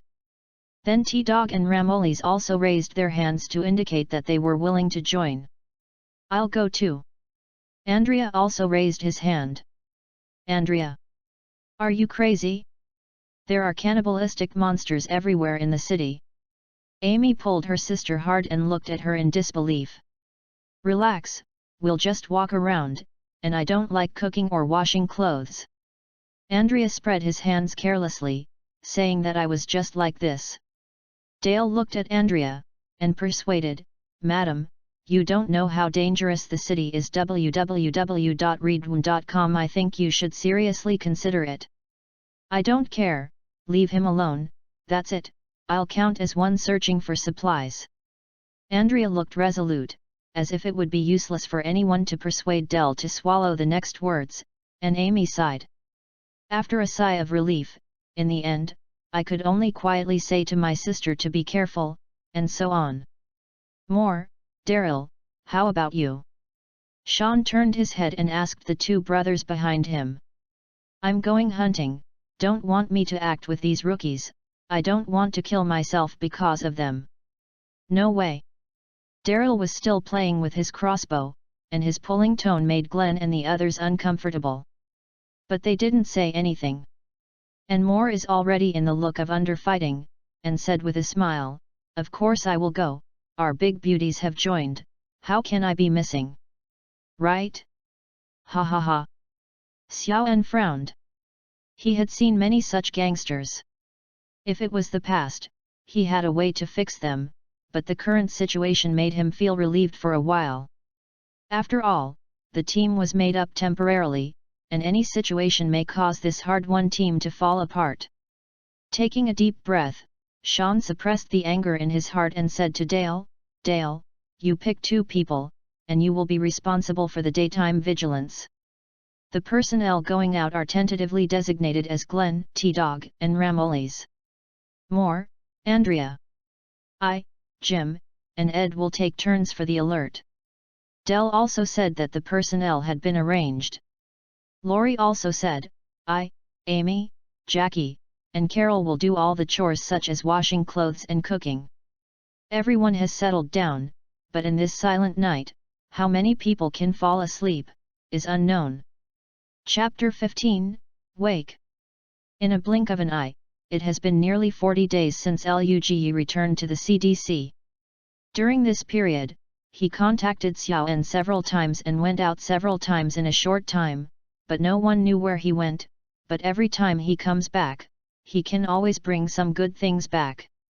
Although Sean and others had a hard time in the quarry, they barely made it. Because it was the beginning of the end of the world, Glenn and the others had a good harvest on the fringe of the city, but after nearly a month of searching, they were also caught in the periphery. The search is almost done. I heard that I was planning to go to a mall that I hadn't been to before.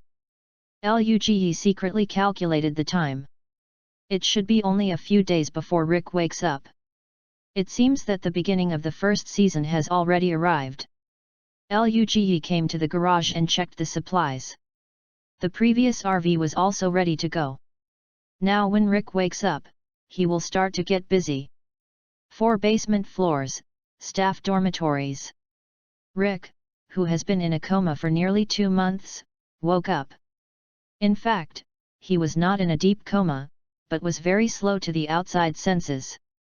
He faintly knew something happened around him during the coma, but he had no impression on thinking about it. Being in bed for nearly 2 months made his body a little sluggish, but good care made him only slightly stiff. Rick sat up with his hands on his upper body, clenched his fists, and felt the message from his body. "Anyone?" A hoarse voice came from his throat. The silence for 2 months made his throat a little uncomfortable. Just about to shout again, his throat was itchy. Cough cough. Cough cough. The severe cough made Rick's brain a little hypoxic. He got out of the bed sideways and wanted to find some water. As a result, his legs became weak and he fell directly to the ground. The door was opened, the Jenners walked in and saw Rick, who fell on the ground. They immediately stepped forward and helped him up. "Rick, right, you have been in a coma for a long time."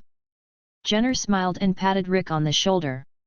Rick was about to ask questions, but he saw Jenner take out a walkie-talkie and said, "ZZ, Lu, your friend is awake." "Received, I will be there soon." He only listened to a man's voice on the intercom. "Within 2 minutes, I heard a sound of footsteps outside the door, and an Asian young man in a white coat walked in, with a gentle appearance, a tall head and a strong body." Rick suddenly felt that this person was very familiar, where he had definitely seen him. "Hey, Rick, remember me?" Luge said hello with a smile, and walked forward at the same time. "You are? I think I should know you." Rick searched for his still somewhat confused memory, and Luge's face gradually overlapped with a person. "You were the one who dealt with the thief at that time, what's the name?" Rick patted his head awkwardly. "I'm Lu, do you remember me? Haha, come on, lie down first, I will have a check." Luge was ready to move forward after speaking. "Yes, Lu. I think about it, I feel good, and I shouldn't need to check it." Tatiana suddenly said, "I think you should let Lu take a look. He is the best doctor I have ever seen. There is no one. I believe that the conclusions he draws after the examination will be better than you feel. More accurate and reliable."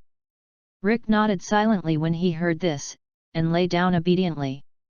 After some inspection, Luge took off his stethoscope and said with a smile, "Rick, congratulations, you are healthy." When Rick woke up in The Walking Dead, his wound did not fully heal, but that was because the medicine and nutrition did not keep up. Many people may say that it is simply unreasonable to lie down in the hospital for 2 months without starving to death. Actually, it's not. When everyone was busy evacuating, the hospital in King County was already in operation. After The Walking Dead broke out, there were people in King County Hospital helping the patients. But then, watching the patients in the hospital died one after another because of lack of medicine. This person collapsed. In the days that followed, she began to send those who thought she could not be saved to a room. A lot of walking corpses slowly gathered in this room, and that room was the one that Rick saw after waking up and was sprayed out of the door. "There are dead people inside, don't open the door." And now Rick, because he has been well taken care of, his body has recovered very well, and his wounds have healed a long time ago. Rick finally waited until the inspection was over, and the questions that had been holding back for a long time were immediately asked. "Lu, where am I? Where's my family? Why am I here with you?" Luge asked a series of questions. He patted Rick on the shoulder and motioned him to lie down first. Luge first said, "Rick, your family is fine, and Sean is alive. Don't worry, let me tell you in detail what happened." Next, Luge briefly talked to him about what happened in the days since Rick was shot and when he woke up. Rick was holding his head in disbelief. he couldn't believe that he had been lying down for 2 months. Jenner also said next to him, "When Lu just pushed you back, I thought you were infected. But you really have to thank him, he took care of you for more than a month, and we thought you couldn't wake up. But Lu never gave up. He said that you are a good policeman and you can't just die like that. Thank God, you are awake." Rick sat up slowly, put his hand on Luge's shoulder, and said solemnly, "Lu, I owe you my life." "Yes. You owe me a life." Luge also deliberately strained his face, repeating Rick's tone. After the two men looked at each other for a few seconds, Rick couldn't help but laughed, followed by Luge. "He he he he." The relationship between the two people is drawn closer in the laughter, and a sense of trust that does not require words is slowly formed. Jenner and his wife also looked at each other and laughed. www.readaloud.com. In this end of life full of death and betrayal, this kind of affection inspired by mutual goodwill makes them feel extremely precious at this moment. Luge signaled Rick to wait, then took out the walkie-talkie around his waist and pressed the call button.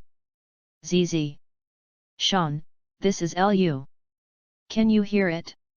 Over. ZI, received. Lu, this is Sean, what's the matter? Over. ZI, I think you'd better call Lori to your side. Over. ZZ, this is Lori, I'm right there, what's going on?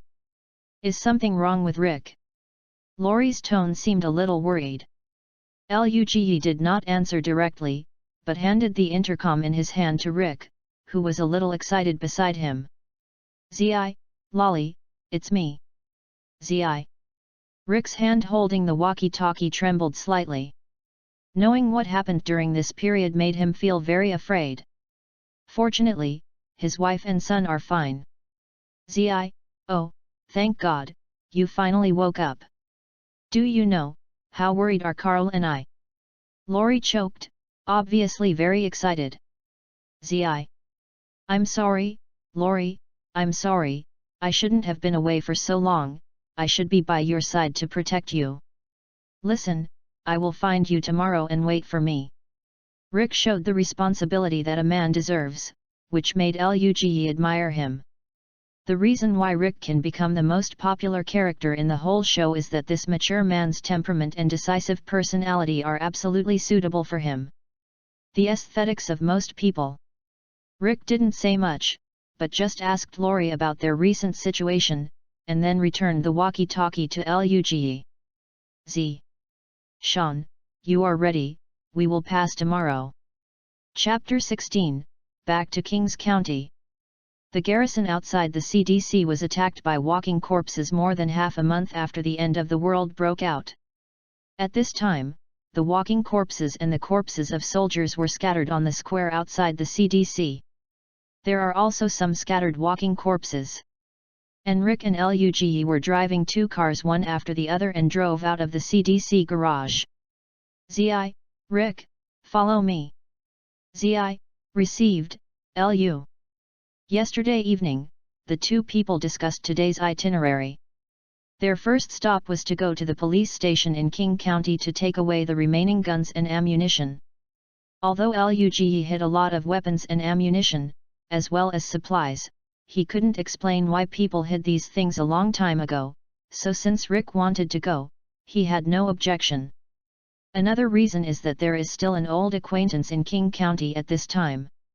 Although the road leading to King County has been blocked, the retrograde lane is indeed abnormally smooth. Occasionally, there are a few abandoned vehicles, which did not affect their driving at all. Luge couldn't help but sigh. It didn't take long for the two of them to drove to the town, perhaps because the people in the town had gone out to take refuge, and there were few pitiful walking corpses on the street. Rick stepped on the accelerator and drove to the front of the RV, waved his hand for Luge to follow him, and the two drove several intersections and stopped in front of a house. Luge knew this was Rick's home, but his attention was not on Rick at this time. "Lu, I'll go in and take a look. I need to get the key to the police station. Wait for me here." Rick finished speaking, Holding an M1911 borrowed from Luge in his hand, he walked into the room. Luge did not follow, but walked to the middle of the road, pulled out the daggers and put down the walking corpses one by one. Then he walked to the yard of a nearby house and screamed at the upstairs. The window on the second floor suddenly opened, and a little black boy showed his upper body, beckoned to Luge, and ran downstairs. After a short while, the front door opened and a family of 3 came out. It was Morgan, his wife Jenny, and his son Dwayne. You are here. Morgan hugged Luge with a smile on his face, and Jenny also stepped forward and hugged Luge. Hello, Mr. Lu. Dwayne also leaned against his mother and greeted Luge. Luge smiled and touched Dwayne's head before turning to Morgan and said, Morgan, Jenny, this time I came with a friend of mine. The house where you live is next to his home. What a coincidence, I didn't expect his house to be here. We didn't expect to meet again so soon. If it wasn't for you last time, Jenny would be in danger. I wanted to thank you very much, but you left. You can't go this time. I collected a lot of things. Today, let's have a good meal. Morgan was very pleasantly surprised by Luge's arrival. Morgan, I thought I would come to you again later, but now that I met, I will tell you in advance. Luge organized the language and continued to speak. I hope you can leave with me this time. You only have one family, and Dwayne is still young. You can't take him to find supplies every day. This time we are going to a picker outside Atlanta. The stone field went to pick up people. There are a few of my friends and many other survivors. Only if there are enough people can we develop better. Luge was talking, Rick walked out of the nearby houses, and when he saw a stranger, Rick came over hesitantly. Do you know them? Rick looked at the 3 people in front of him, a typical black family. Luge patted Rick on the shoulder and said to him, This is Morgan, Jenny, and Dwayne. I accidentally rescued Jenny from here before and met. This time I didn't expect them to live next to your house. I tried to shout, but their family is still here. After speaking, he introduced to the Morgan family, This is my good friend, Rick.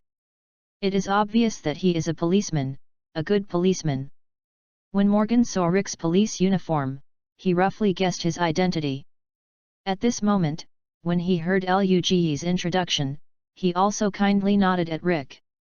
Rick still looked at Morgan with some vigilance, and asked tentatively, This house, is the home of Frey and Cindy Drake?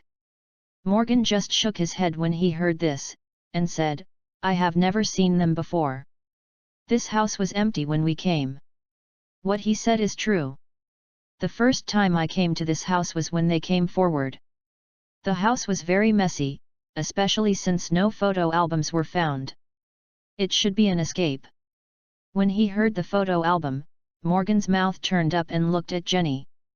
And Rick looked at Luge in surprise, but he didn't expect Luge's observation ability to be so strong.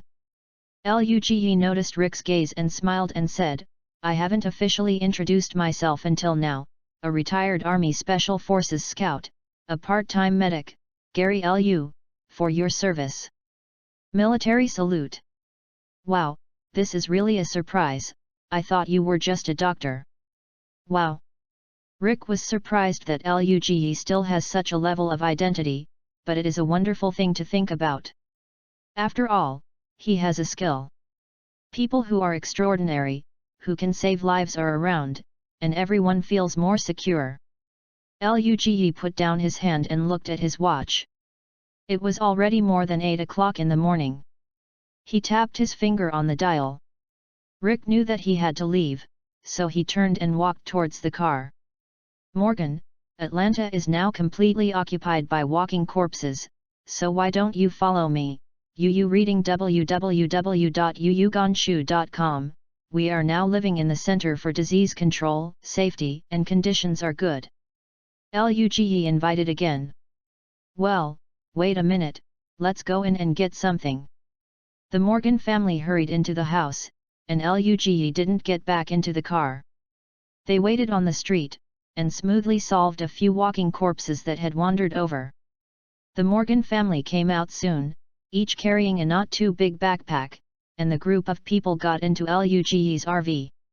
As soon as they got into the car, the Morgan family couldn't help but sigh the luxury of this RV, especially Dwayne.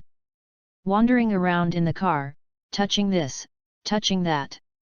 Originally, Morgan and the others were attracted by the appearance of this car. Now that they saw the configuration of the car, they were completely relieved. Having such a car in this kind of apocalypse would undoubtedly greatly improve themselves. Security and safety is undoubtedly what he wants most for a man with a wife and children. King County Police Station, Armory. Boom. The Kings County Police Station was empty, and a group of people quickly came to the ammunition depot. There are a lot fewer guns here, Rick said as he walked into the magazine. The group soon came to the deepest part of the ammunition depot. There were still a lot of guns and some bullets on the gun rack. Everyone gathered up the guns and ammunition, and Rick really put the Colt Python in his holster again, picked up a handful of Remington 700 and handed it to Morgan. Shen Sheng said, "There is nothing fancy about this gun, but its accuracy is very high." Morgan turned his gun, tried to aim at the side, and nodded. When Rick looked at Luge, he saw Luge pointing both hands and index to the waist on both sides, and said, "I use the best." Chapter 17, Gunshots in Downtown Atlanta. Rick smiled, and praised, "That's two good guns, with vision." The three people filled the 3 big bags, and then each carried a bag and walked out of the ammunition warehouse. Luge, who had just walked out of the ammunition depot, looked around, and did not see the police walking dead that Rick had dealt with in the first place. "It saves bullets," Luge thought to himself. At around 10 in the morning, a group of people drove 2 cars to the outside of Atlanta. Judging from the information displayed on the map, this place should be not far from the mall where Glenn and the others went. "Morgan, you go to the 3rd floor of the RV. There is a shooting port. Before we come back, you must protect the car." Luge explained the precautions, and then put the gun bag and Rick on his back to the mall. "Go." Morgan followed the instructions of Luge and found the entrance to the roof mezzanine. He secretly sighed the powerful modification of the car. Morgan sat there steadily, and kept observing the surrounding situation through the shooting port. At this time, Luge had put on a neat urban camouflage. As for the weapons, except for the M70 from the gun bag, for emergency needs, only 2 1911s were left on his waist. Rick is still wearing the uniform of the county policeman, with the python pinned to his waist, carrying a gun bag, and holding a machete in his hand. Considering the firepower issue, after the two discussed, they still brought a few more grabs and some ammunition. The place where the two got off the car is still some distance away from the shopping mall that Xiaoen said. There are relatively few walking corpses outside the city, which did not cause too much obstacle to the two. The walking corpses in 2s and 3s on the road also fell on the 2 of them. Under the knife. Rick is now under the influence of Luge, and try to use cold weapons in places where the walking dead are not particularly dense. After all, his python sound is really too loud. After walking for about half an hour, the two finally approached the mall marked on the map. "Rick, I found that many of the camps where the army was stationed before will leave a lot of weapons and ammunition. After we bring all the people back this time, I plan to organize personnel to clean these places thoroughly. Those heavy weapons will be there in the future." Great effect. While walking by Luge, he talked to Rick about his future plans. This was also his idea when he was watching the show. Obviously there are many useful heavy weapons, so they are discarded. They are dismantled and maintained, so that they will not be separated at the critical moment. This kind of power threatens and invades. "I'm here now, and these details must be done well. At that time, I will take care of who you are. You have more tanks than you. You have more heavy weapons than you. You have more people and I am more. Let me see who dares to come over to brighten up his muscles, dare to brighten up, I will cut it off in front of you and feed the dog. Rick's machete slashed the forehead of a nearby corpse, kicked it away with his leg, then turned his head and asked with a little doubt. Why collect so many weapons? Can some guns be used for self-defense? Luge turned his head and stared straight at Rick. Rick looked a little uncomfortable. When he was about to speak, he saw Luge turn his head and continue walking forward, but he also answered his question. Rick, what do you think will you do when there is less and less food you can collect?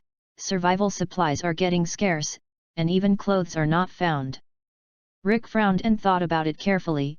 You can plant and breed, as long as you have someone, you should be able to survive. That's just your choice. Change to another stranger, maybe he will choose to snatch, maybe it's intimidation or threat. Maybe it's cannibalism. Have you thought about this? Rick didn't speak, rubbing the handle with the knife in his hand. It's not that you didn't expect this, you just don't want to believe it. The last days will show the darkest side of human nature, and all it takes is some time. We can't change those who are psychologically gloomy, but we can change ourselves and take precautions. You Weirin. Luge didn't speak loudly, but his words made sense. I understand what you mean, but I still believe that there are more good people than bad people. We have an old saying in Yan's country, a good person does not live long, and it is 1,000 years of harm. You have to admit that when a person lays down the bottom line of dignity and morality, his ability to survive will increase in a straight line. As they talked, they went to the vicinity of the mall, which was built on the edge of the city. The two continued to move forward while cleaning the corpses, and soon Luge found a tank parked at an intersection. This is too familiar. Luge walked to the side of the tank, rolled over and climbed up. Rick yelled softly, "Lu, what are you doing? Come down!" Signaled Rick to wait a while. Luge quickly got into the entrance above the tank, and within a minute he showed his head again, grinned at Rick, and raised what was in his hand. Rick took a closer look, and it turned out to be an M9 pistol and a grenade.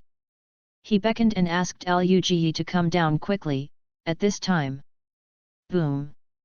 A gunshot came from somewhere above his head, and Luge cried out in his heart. Boom, boom!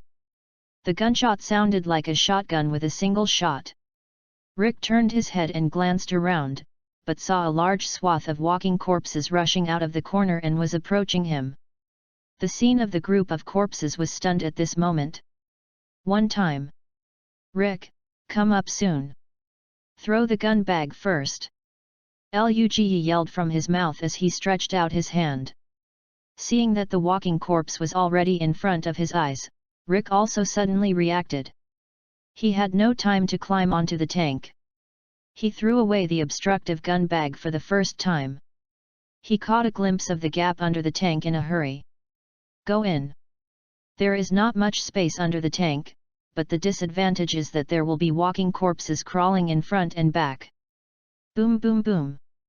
Rick took out his python, and shot the 3 walking corpses that crawled in under his feet one by one. Boom boom boom. Is the 3 nearest headshots on the front of the 3 guns. The python, which can only hold 6 bullets, is misfired at this moment, no matter how powerful it is, but there are still a large number of walking corpses under the tank. Rick took out the bullet in a hurry. www.readaloud.com was about to reload, but he heard Luge's voice above his head. Hey, here! Hurry up! Looked up and saw that there was an entrance under the tank. Rick quickly grabbed Luge's outstretched hand, and was then pulled into the tank. Hey, thank you. I thought I was done. Rick leaned on the side wall of the tank, feeling his whole body trembling.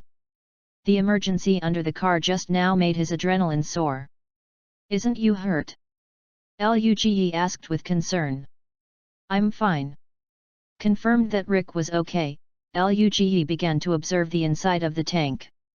The inside of the tank was exactly the same as in the drama at the time, but he always had a question: is this tank really broken? Rick is just a policeman and has no experience in driving tanks. So even if the tank was good at the time, he would not drive it. And the gunshots that just sounded, if he guessed right, it should have been more shooting from the roof, which means that Glenn is probably back in the mall now. Judging by the situation outside the tank just now, and the slapping sound coming from the tank body, they should be surrounded by walking corpses. Even if they escaped from the tank, there should be no room for them to escape around. So now the best choice is to first check whether this tank can be launched. At this time, Rick also slowed over, and looked up at the inside of the tank, and found that Luge was looking at a place similar to the cab in front.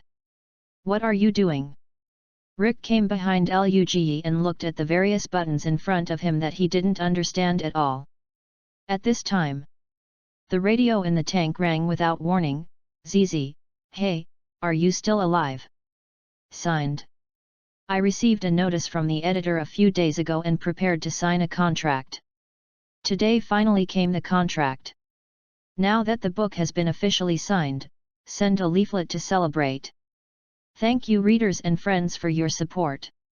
Because I have many children in my family, I spend almost all of my time on code words, so I haven't responded to your comments too much, and I hope you can be considerate. Is also for the same reason as above. My ability to update is also limited. The current update speed is already at the current limit. There are many people in my family and there are a lot of things. I will delay a day for a little thing. I will try my best to write. Thank you all. People who don't talk much. Chapter 18, Rolling. ZZ, hey, are you all right? Are you still there? The radio rang without warning, and Rick reacted for the first time, leaning over to pick up the walkie-talkie. Boom. Because the motion was too large, he bumped his head. Rick held his head and tried to reach for it, but Luge picked up the walkie-talkie. Who are you? I'm an enthusiastic person. Oh God, you should really come to me to see what you are around you, you will be paralyzed by this scene. A young male voice came from the intercom, listening carefully and you can still hear it. Accent. Luge was silent for a few seconds, then suddenly asked into the microphone, "Zi, is this Glenn?" "Zi, hey? Do you know me? Who are you?" Glenn hadn't heard Luge's voice for a while. Although Luge had always been in contact with the camp, and talked to most of the people, the number of times was too few after all. "Zi. I am Lu. I am glad to find you. Glenn. Zi, is it time to care about this kind of problem? Shouldn't you find a way to escape?" Glenn felt that the other party's brain seemed abnormal. "Zi, wait a minute." Luge handed the walkie-talkie to Rick after speaking, and continued to explore the cockpit buttons. "Zi, your name is Glenn, isn't it?" "I'm Rick. You said we need to escape. Do you have any suggestions?" "Zi, you are Laurie's husband, I know you. Yes, I suggest you try to escape." "Zi, this is it. Try to escape. You have been completely surrounded, and now the whole tank is covered with walking corpses. What good advice can I have?" Boom boom. Rick was about to ask about the outside situation carefully when he heard a loud engine starting sound, and the body of the whole tank shook at random. Looked at Luge sitting in the cockpit dumbfounded, Rick suddenly forgot what he was going to do next. Fuck. Glenn standing on the top of the building was even more shocked. He had seen this tank several times when he was searching for supplies nearby these days, but he wouldn't be able to open it, but he didn't expect these two great men to come. "Start this big guy." The tank that activated began to tremble, and under the control of Luge, it rushed forward for a while, and just like that, all the walking corpses that had been blocked in front of the tank collapsed. Glenn stared with a pair of small eyes, watching this big guy downstairs under the control of Luge, raging back and forth in the corpse group, and a large number of walking corpses were crushed into meat patties. But because of the loud sound of the tank, it also attracted the corpses from further afield to gather here. Zilu, stop, you will bring all the walking corpses in the whole city. Glenn's shout came from the walkie-talkie, and there was even a little tremor in his voice. Luge also realized this problem. The sound of the tank was too loud, but the destructive power was equally amazing.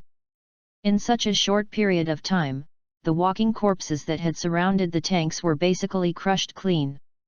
The few that did not die were crushed to the ground by the amazing weight of the tanks, but their brains had not been destroyed.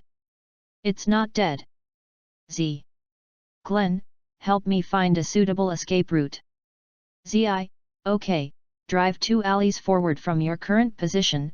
Hey, there is a ladder in the 3rd alley, climb up, the roof, and wait for me there. Go now. Glenn's voice on the walkie-talkie was a little panting, he should be running. Luge didn't hesitate, and drove 3 alleys straight ahead. At the 3rd alley, the tank suddenly slanted to the right. When it approached the wall, it made a turn and the whole tank completely blocked the alley. The two pushed open the hatch on the roof of the car and got out. Sure enough, there was a ladder in the alley. The ladder went straight to the roof. Without a word, the two jumped off the tank and ran over. Soon the two climbed to the top of the building, and looked back at the outside of the tank, which was already crowded with nearby walking corpses, and there were a steady stream of walking corpses coming over in the distance. You really make me more and more surprised. I now understand why you want to collect heavy weapons. Rick has never found a chance to speak, and now he finally has time to catch his breath. Luge's almighty performance made him sigh, I am more fortunate to know such a great friend. At this moment, Glenn ran over on the roof not far away. Man, you are too fierce. The tanks are moving. Glenn was bracing, panting, but obviously excited, his tone full of exclamation. Hello Glenn, this is Lu. This is the first time I met. Luge stretched out his hand and shook Glenn. Hello Glenn, this is Rick. Rick also reached out and shook Glenn. I know you can be regarded as a celebrity in our camp. You have been in a coma for so long. We all have to make a bet on whether you can wake up. I'm sorry, I don't want you to wake up, but... Glenn was straightforward, and found that it didn't seem appropriate in the middle of speaking, but Rick smiled and didn't care. Glenn, take us to meet the other people, we are here to pick you up this time. Seeing the greeting, Luge didn't want to stay here anymore and signaled Glenn to lead the way. After going around, the 3 people quickly came to the back alley of the mall from the safety stairs outside the building. The intersection of the back alley and the main street was blocked by a bus, so there were not many walking corpses in the back alley, only 3. We arrived at the back door, 3 people, 3 walking corpses. Pick us up. Glenn contacted the walkie-talkie on the walkie-talkie while going down the stairs www.readaloud.com. When he got down the stairs, Glenn raised his arm to stop the 2 people behind him, but found that they rushed directly beside him. Rick! Give me your machete, you don't have to shoot it. Luge just raised his hand to take the machete, and the back door of the mall was opened with a bang. The eyepiece, the man with the baseball bat rushed out, but was shocked. I saw Luge taking advantage of the gap where the 3 walking corpses had not yet gathered, rushing up, poking a few times, and he took off the arms of the 3 walking corpses. Raised his legs and kicked the 3 walking corpses down one by one. Luge walked over, stepped on one by one, and dropped the knife with his hand. Puff, puff, puff. The jaws of the 3 walking corpses were chopped off.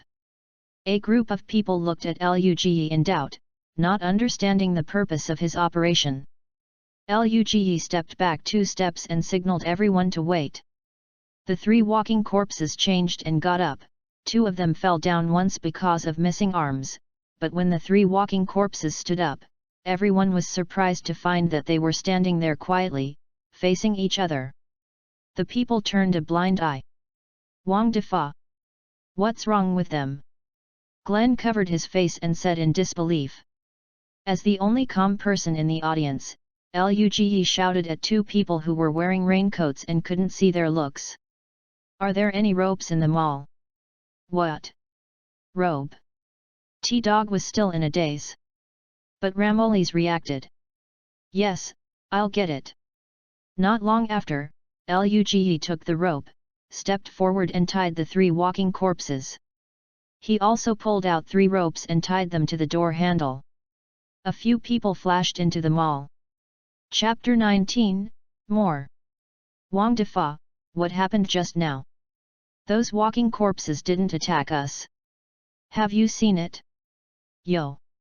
This is crazy. As soon as he walked into the mall, T-Dog couldn't help but rap. Wait, T-Dog, wait a minute. Glenn stopped T-Dog's thoughts of continuing, and turned to introduce a few people in the mall. This is the Lu mentioned by Sean before, and the other wearing police uniform is Laurie's husband Rick. 2 of them, this is T-Dog, Ramolis, Andrea, Jacques, and Amor. Upstairs. Did you just fired the gun? Rick was still a little unhappy about what happened just now. After all, he almost died. It's more. I just had a fight with T-Dog. That guy has lost control. And we are in a very bad situation now. Ramolis spread his hands helplessly, saying that he could do nothing. Andrea looked at Luge and said with some reproach, you guys on the street just now are not small. We originally planned to sneak into the city to collect something and leave. You are fine, and there was another shot in the street. It's the tank driving again, with such a big movement. Now that we are surrounded, how can we leave here? Luge walked to the main entrance of the mall and took a look. It turned out that the situation was exactly the same as the plot in the play. Even though he changed a lot of the plot, things seemed to always be led by an invisible force, heading towards its original trajectory. But he is not very worried. The plot in the play is to create various difficulties to make the plot more exciting.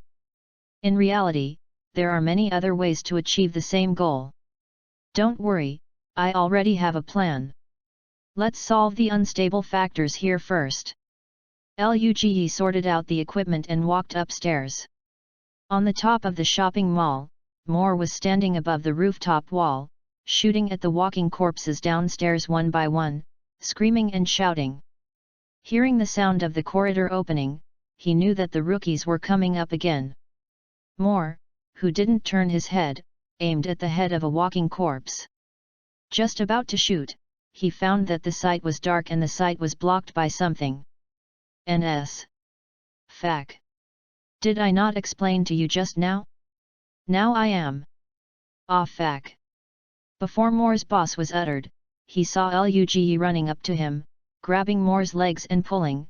Moore instantly lost his balance and fell towards the building with the gun in his hand. Let go, fortunately, I didn't fall when I was carried by a gun. What? Moore screamed, his weightlessness made him feel his heart touched his throat instantly, and then he felt his ankles being grabbed, and his upper body hit the wall outside the roof. Lu. Don't kill him. Oh, God.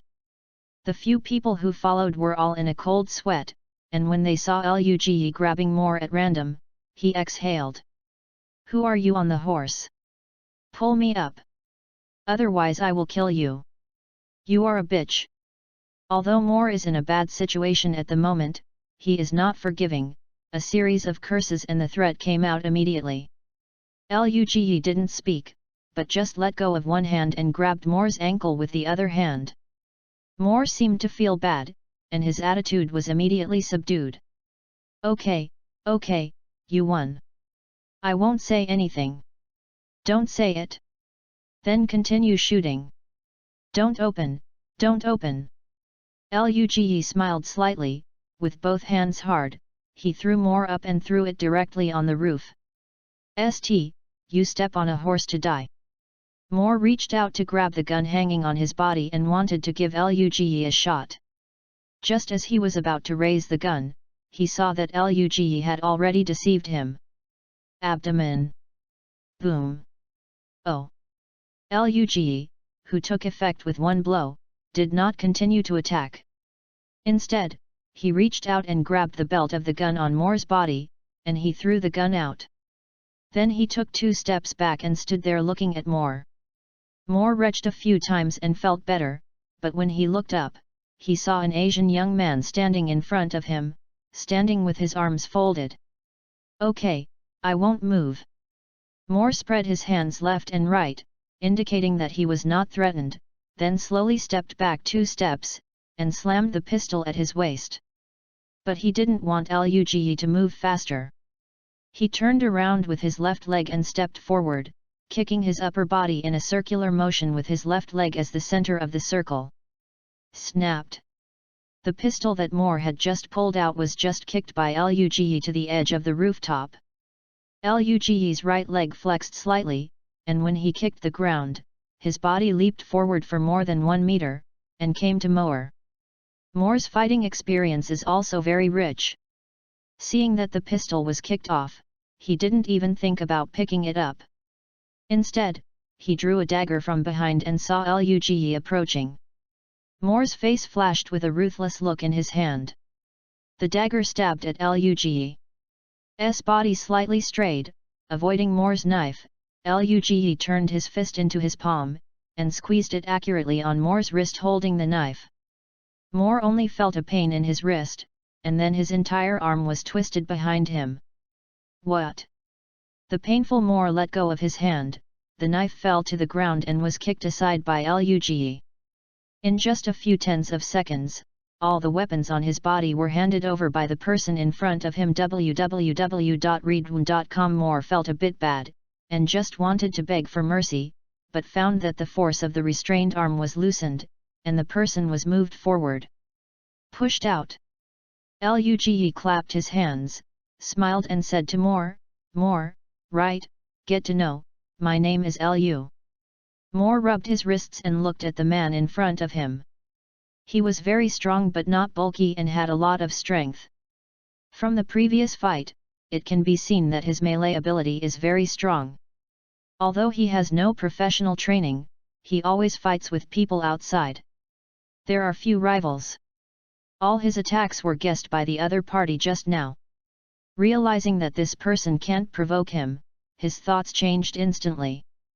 This is also an important reason why Moore has been in trouble for so many years.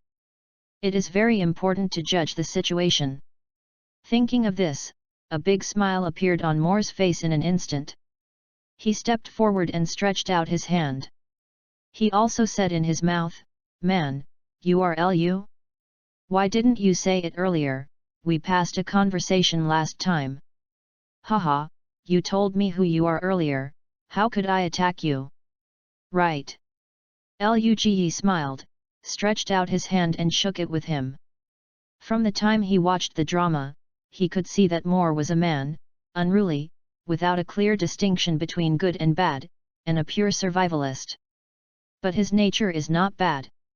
Compared with his brother Daryl, he has experienced more severe beatings in life, so he is strong in front of outsiders, never accepts softness in his mouth, and has a strong force in his body.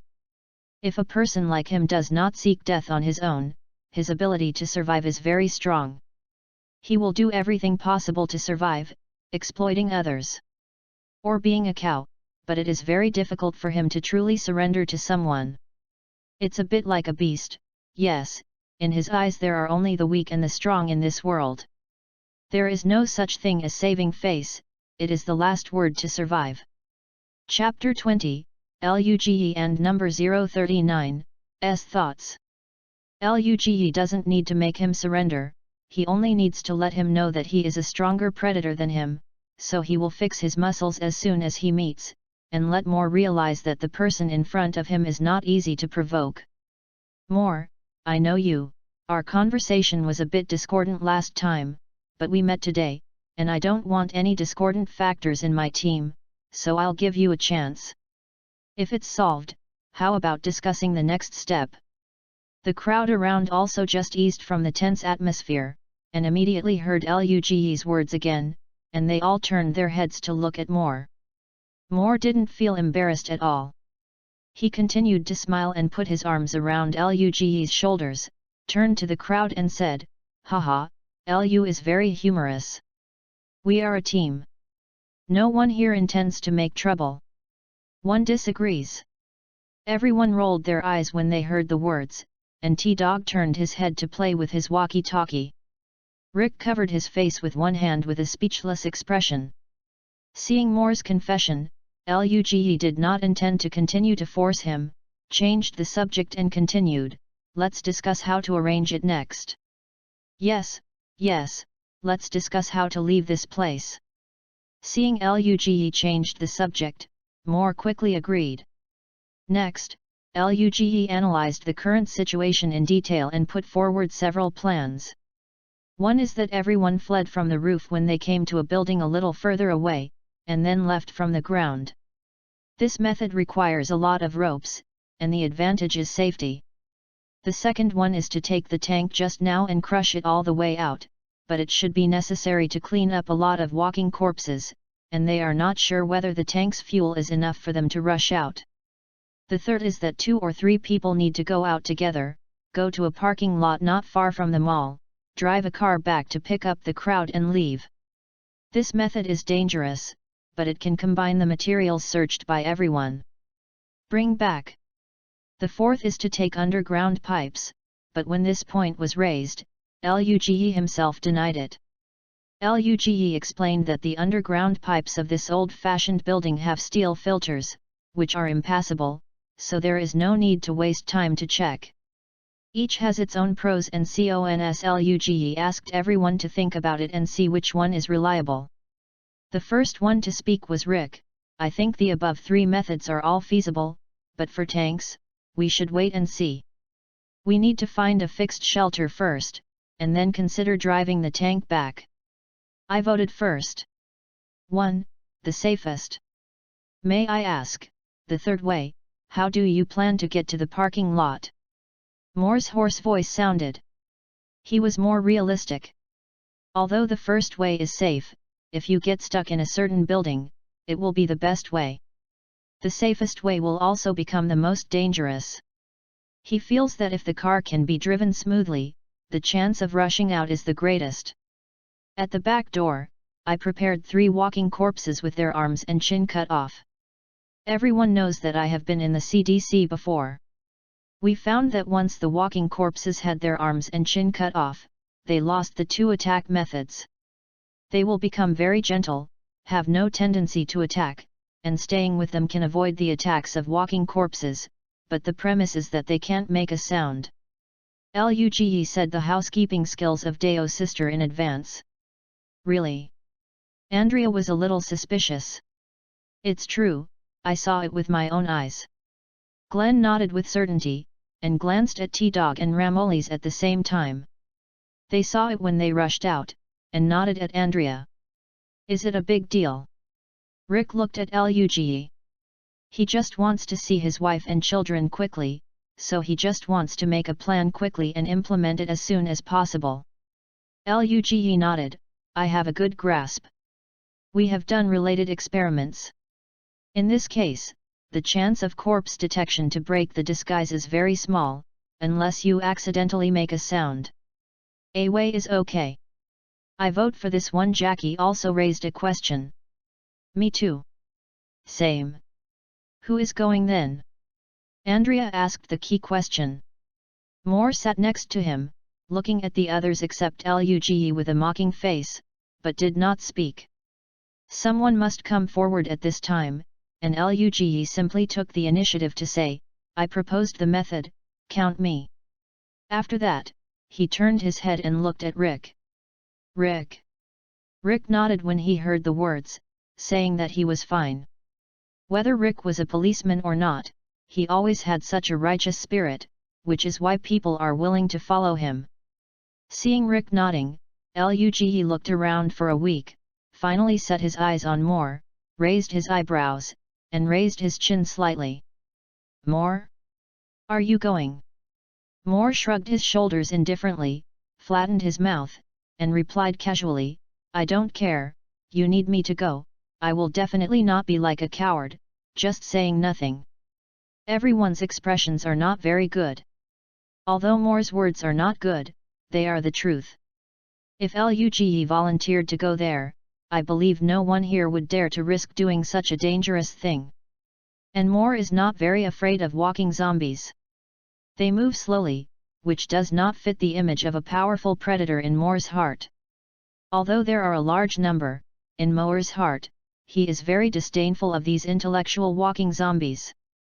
And the timid and fearful appearance of these people in front of him makes him even more contemptuous. www.readaloud.com On the other hand, Luge has once again refreshed Moore's understanding of him.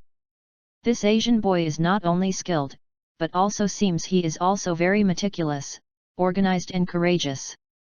The dissatisfaction with Luge just now has quietly dissipated a lot. At least this person is not hypocritical to his appetite, and just does what he says. Now that the plan has been set, the three of them are not ditching, they all go downstairs to prepare. Luge quickly came to the back door and dragged the three walking corpses into the back door. Glenn found 3 suits of suitable size in the front hall. Luge put on his gloves and stabbed all 3 walking corpses. "A few dollars. Come on, put on your gloves and wipe a little blood from them on your body," Luge said to the 2 of them while wiping them. "What's the use of this?" Andrea asked with disgust. "Hide the smell. If the walking corpses outside are sparse, this is not necessary, but the corpses on the street are too dense, just in case it is better to smear a little." Luge patiently explained that these survival methods will be used by him in the future. "We'll slowly teach everyone." Soon, a line of 6 figures appeared on the streets of Atlanta. 3 people were in front, and each of them followed behind with a walking dead. According to the plan, Luge was driving. After Moore and Rick arrived at their destination, Luge went to the car to raise a gun first, and Rick and Moore went to find the key. The 3 of them moved slowly, and the parking lot fence in front of them was getting closer and closer. On the rooftop, everyone lay on the edge of the fence, staring at the 3 figures intently. As the 3 got closer and closer to the parking lot fence, everyone was also very excited. Boom! Thunder blasted over Atlanta. Heavy rain is coming. Chapter 21, Rescue. Boom boom. Luge looked up at the sky. As expected, he couldn't escape the heavy rain. Although he tried to speed up the progress, he arrived at the mall later than the original plot. Fortunately, through visual inspection, the distance to the parking lot was much closer than Rick and the others. Luge slowly said a few words to remind the 2 people beside him. "Bring, near, to, rain." After Luge's hand tightened, the walking corpse behind him was slowly pulled to his side. When Rick and Moore saw Luge's movements, they learned how to pull the rope. After moving forward about 10 meters, the 3 of them felt rain hit their heads. Luge glanced back. The walking corpses next to him were already very sparse, so he shook his head at the 2 of them, and the 2 of them understood. The pace under my feet started to get faster. Finally walked to the edge of the fence without any risk, all 3 of them threw the rope in their hands, and Luge signaled the 2 to pass first. The few people here are not rookies, no one would waste time because of who passed first. The 2 of them rushed to the fence without saying a word. The sound of the fence collision instantly brought the quiet street into focus. Almost in an instant, all the nearby walking corpses turned their rotten faces to this side, and the recent walking corpses seemed to have been speeded up. Pounced toward this side. Luge directly drew a machete from under the jacket, which was the one used by Rick before, and rushed out without waiting for the walking dead to come forward. He knew very well in his heart that he could not fight the walking corpses near the fence, otherwise the space would be compressed for a while, and it would be difficult for him to get rid of the corpses. Glenn and the others on the top of the building, although they are far away, can still be seen vaguely. There is a person fighting with a walking dead. Glenn raised his binoculars to take a closer look and exclaimed, "It's Lu, he's covering more them." The rest of the people also looked at the situation in the distance, but saw the machete in Luge's hand flying up and down, and instantly emptied a few walking corpses within 2 or 3 meters of him. The people upstairs couldn't help but breathe a breath of air. They are still in the stage where they can't kill walking corpses without a gun. Have you ever seen a master like Luge, who obviously has a gun in his hand, but likes to use a knife? Just when they were still sighing at Luge's skill, they saw Luge turn around and ran behind him, throwing the machete in his hand into the fence, and the whole person ran 2 steps quickly. Swiftly, the foot pedaled on the fence for 2 consecutive steps, and one hand pressed the top of the fence, and the whole person had already crossed the fence. Damn it! Where did this man emerge from? Why is he so powerful? Isn't he a researcher? Ramoles looked a little confused. Glenn also watched, but T-Dog added a word on the side. Yeah, a special forces researcher. A few people looked at each other, and they all felt very grateful.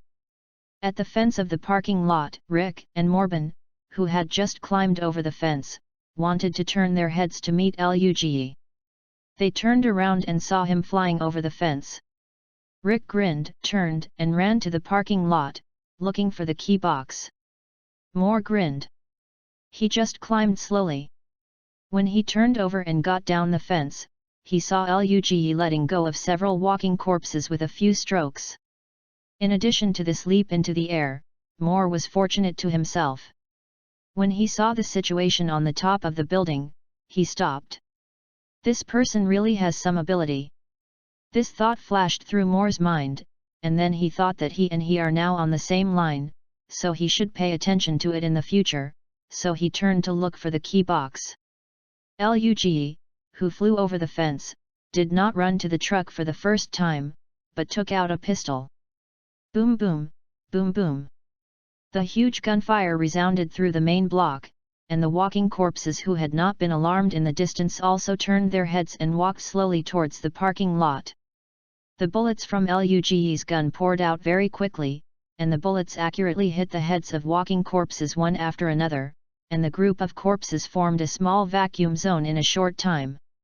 Quickly emptied the magazine. Without changing the bullet, Luge put away the gun and ran towards the truck. At this time, Rick had also obtained the car key, and ran to the truck, greeted Moore, and Luge reached out to catch the car key that was thrown over. Tsizizi. OM. The truck ignited easily. As soon as the two got into the car, Luge did not drive away immediately, but honked the horn. Did he? The sharp whistle sound once again cut through the silent street and spread to the distance. The walking corpses attracted by the gunfire were stimulated by the whistle sound, and could not help but speed up. Continued for a few seconds, Luge no longer hesitated, hit the steering wheel, the car rushed towards another exit of the parking lot. Boom! The gate of the parking lot was knocked open, and the truck sprinted away. Everyone on the top of the shopping mall was eager to see through. When they saw the truck in the parking lot finally started, they couldn't help but cheer. Marvelous! Thank God! They did it! Just as everyone cheered and hugged each other, Andrea suddenly pointed to the distance and shouted, "They are gone, they left us." No! Don't go! Several people hurriedly leaned on the side of the guardrail and looked into the distance, but the van just now disappeared between the buildings. In the van, Rick was sitting in the co-pilot, while Moore put his hands on the backs of the main and co-pilot, leaning his head forward. "You just honked the whistle to guide the walking corpse toward the parking lot." Since Moore acquiesced to Luge's strength, the cynicism when speaking seemed to be reduced a lot. "Well, let's go around here and wait for the walking corpses at the entrance of the mall to walk in the direction of the parking lot for a while, and then we will have enough space to pick up people at the entrance of the mall." Rick nodded silently, was silent for a while, and suddenly said seriously to Luge, Yu reading www.yuyugonshu.com, thank you for everything. Turned his head and glanced, Rick's eyes were full of sincerity. Luge smiled slightly and did not speak, but just reached out and patted Rick on the shoulder. Can you two stop the numbness? My goosebumps are coming out. Moore leaned back with a look of disgust. Luge took out the walkie-talkie, pressed the call button, and then said, "ZZ, everybody, pack your things and wait at the side door. We'll be there in a while, remember to bring everything." On the rooftop, the intercom in T-Dog's hand suddenly rang Luge's voice. Everyone was energetic, quickly packed up everything, and ran downstairs. About 10 minutes later, the side door of the mall rang out with a bang bang bang slamming sound, and then everyone heard Morna's duck-like voice. "Open the door! Open the door! Do you still want to leave?" Everyone hurriedly opened the side door. At this time, the zombie who had been smashing the door at the front door finally rushed into the mall with a loud bang of the glass at the front door. Everyone pulled up the shutter door in a rush, threw the packages around them onto the car, and scrambled to climb into the car. Moore pulled down the back door of the container, and still didn't forget to mock these people, "You are really stinky fish and shrimps. Lord, I have done so much to save you. You don't even have a word of thanks." Glenn rolled his eyes and said angrily, "Good, good. I thank you." The rest were still immersed in the excitement of escaping from the dead, and no one cared what Moore said. Luge, who was driving, suddenly said, "Rick, you take everyone to meet Morgan, I need to go back to the city again." "What?" Chapter 22, Another Group of Survivors. "What did you say? Go back? Are you crazy?" Rick couldn't believe it, his group had just escaped, but Luge said he wanted to go back. Moore was also surprised to see Luge, not knowing what the Asian was thinking. "That's it. I met a group of survivors not far from the mall just now. There is a nursing home. There are a group of young people and some old people who lived in the nursing home before. I want to take them out." Luge explained why he wanted to go back. When everyone heard this explanation, they were silent. They didn't understand Luge's intention. Some elderly people who were unable to take care of themselves had no labor, and they had to waste manpower to take care of them. "What is this picture? I know what you are thinking. You think these people are cumbersome, right? You think that after living in the last days for more than a month, you realize that the end times are not easy, right? Your experience is far from enough, and there are many things to follow. Manpower is needed, too much for you to imagine. I don't want us to give up anyone at random. The most important thing is that I know them. I know that they are a group of good people. The leader is a security guard of the nursing home. He couldn't bear to leave the group of elderly people, so he established a nursing home. A gathering place, but they lack food and medicine, and if they don't have supplies, they will soon be worn down.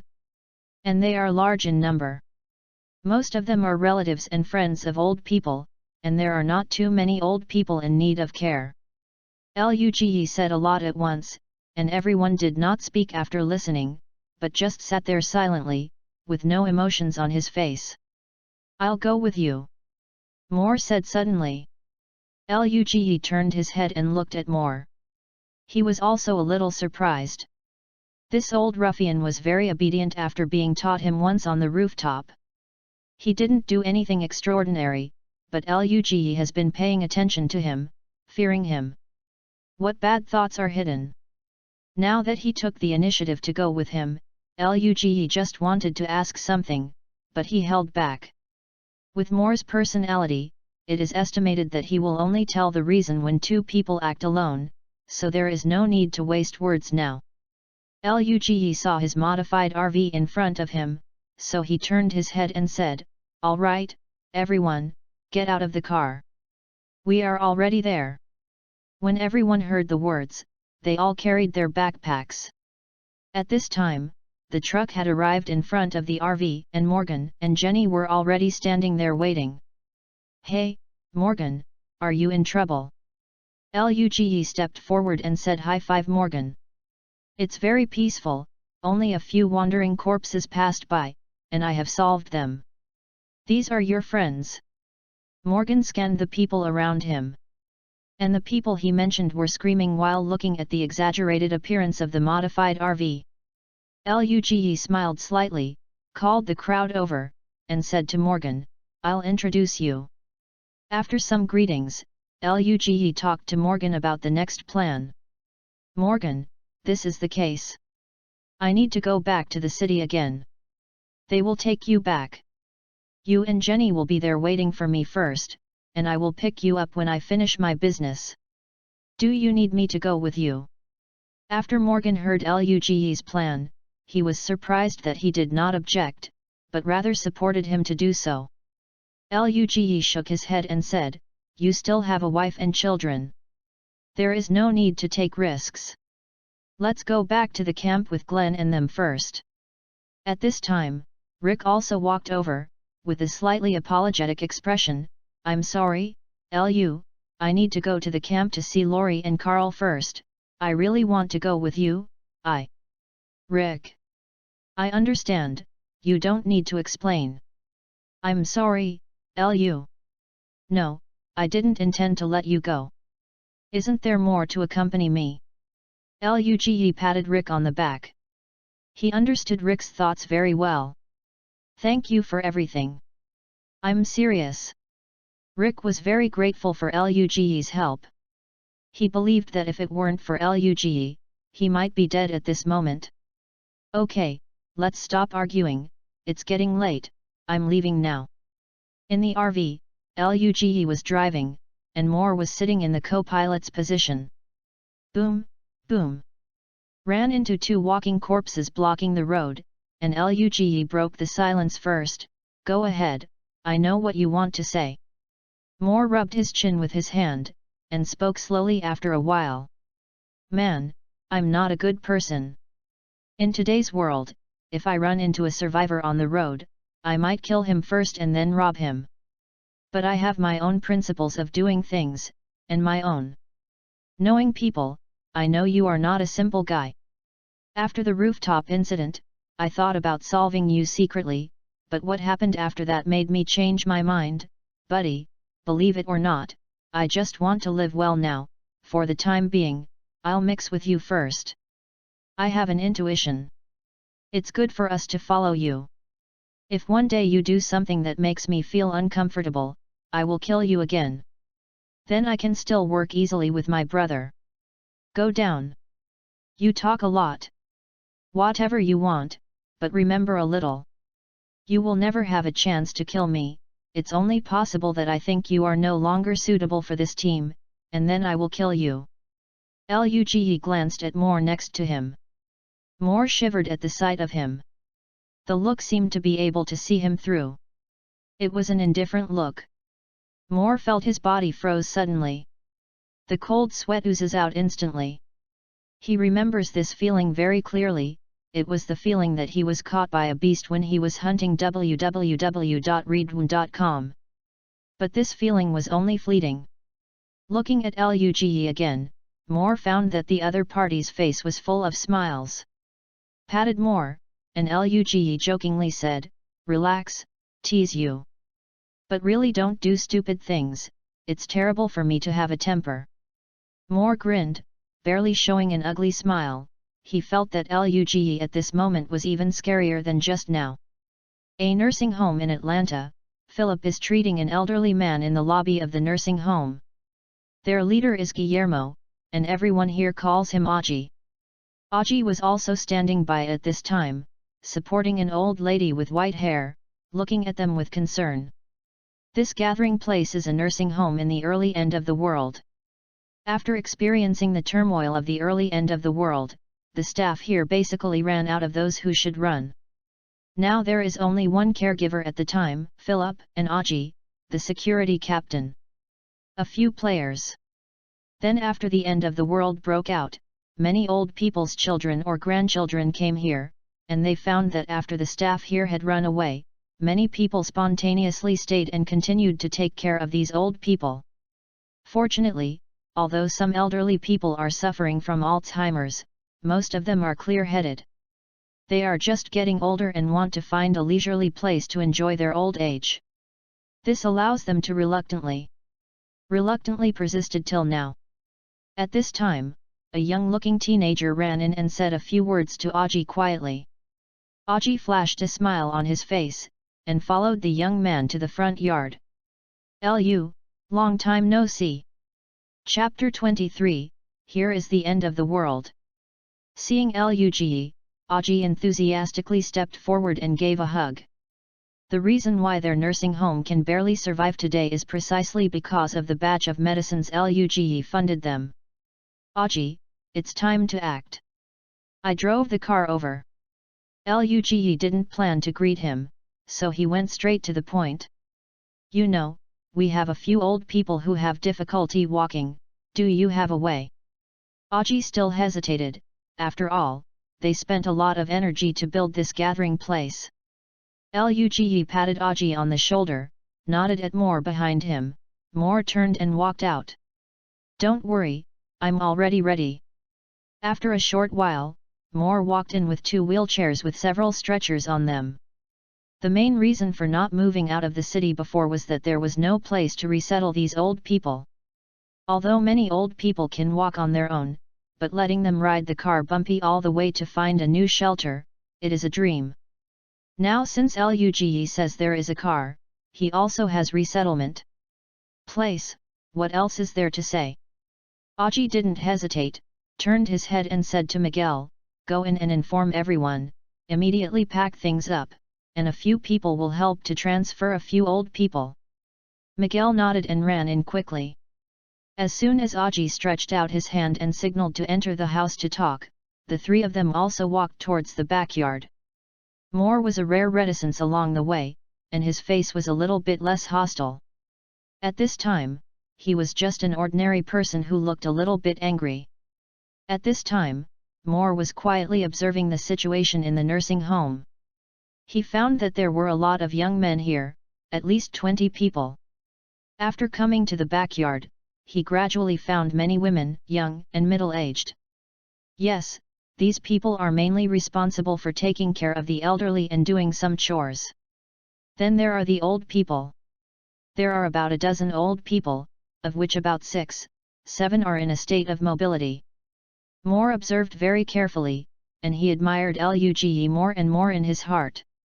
In such a comparison, the income of this person is indeed great. With so many young and middle-aged people, as long as they are equipped with weapons, they are a fighting force that cannot be ignored. Moore found that Luge was walking slower and slower, and he had already reached a position next to him. Knowing that the other party had something to say, he heard Luge ask in a low voice. How are you feeling? Moore grinned and replied, I think it's pretty good. Hearing Moore's words, Luge knew that the other party understood his intentions. Moore was a very smart guy, but he didn't put his mind on the right path. A few people quickly arrived at Aji's room. On the way, there were people rushing to pack their luggage. Aji's room was very simple. He just walked to the table and brought up a backpack from below. I don't have anything to bring, just a few clothes. Aji did not hide, pointing to the backpack and said. Aji, where we are going for a while is a gathering place in the wild, but don't worry about the old people. I drove a modified RV this time. These old people can be accommodated in the car, but you and your brothers we are going to work harder, they have no seats. Aji waved his hand, saying that it was not a problem, but still frowned and said, are there any arrangements for follow-up? Can't you always live in the RV? Moore was also a little puzzled and said, Lu, tell the truth. I'm also very curious about your follow-up plans. Don't worry, that is a very ambitious plan. Let's gather first, and then go to the CDC to stay for a while. Luge doesn't want to talk about it, but it involves a lot of secrets. He can't guarantee that he won't be told by others. What is found, so it's better to keep it secret for the time being. Everyone saw that he was reluctant to say more, but they revealed that the next trip was for the Centers for Disease Control and Prevention, so they didn't continue to ask. Maybe they are not familiar with them, and they will learn more after getting familiar with them.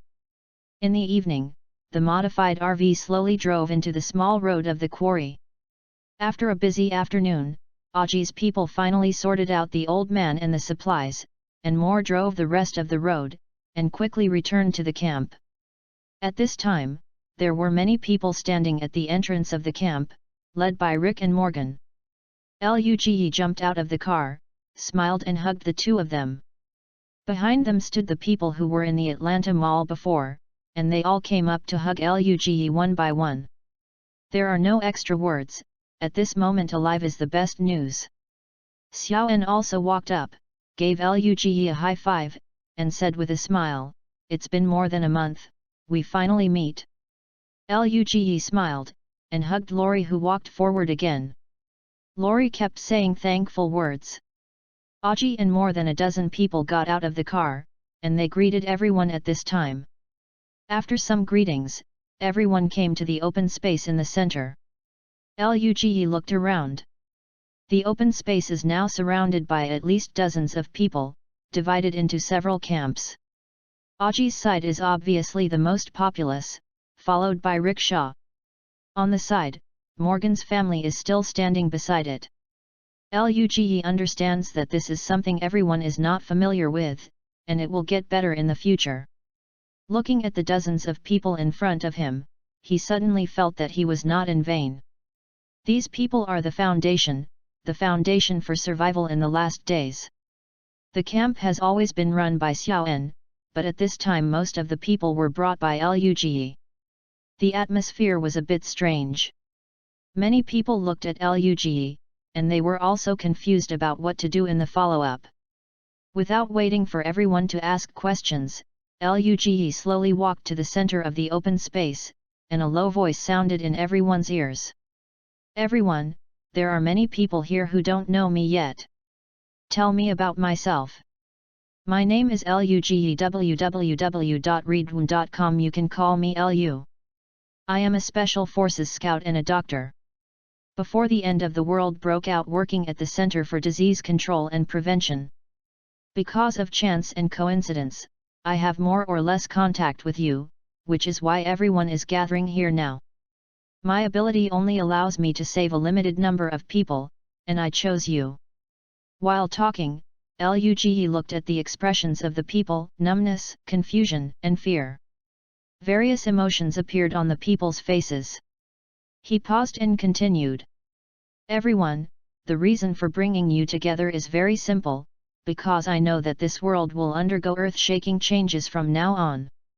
The world you previously knew no longer exists. Under such circumstances, who can live? Team. Unite. Just like us before, maybe our way of life will become very different from before, but only in this way can we survive, and we won't be afraid of all kinds of dangers. My next plan is very simple. We will cultivate here for a day, and then set off for the CDC. I will train you at the CDC, and each of you must master basic survival skills. Of course, I don't force anyone. You can choose whether you want to go outside and try your luck, or if you want to find relatives. Tomorrow is your time to consider, and then we will set off. No matter what your decision is, what? I support you.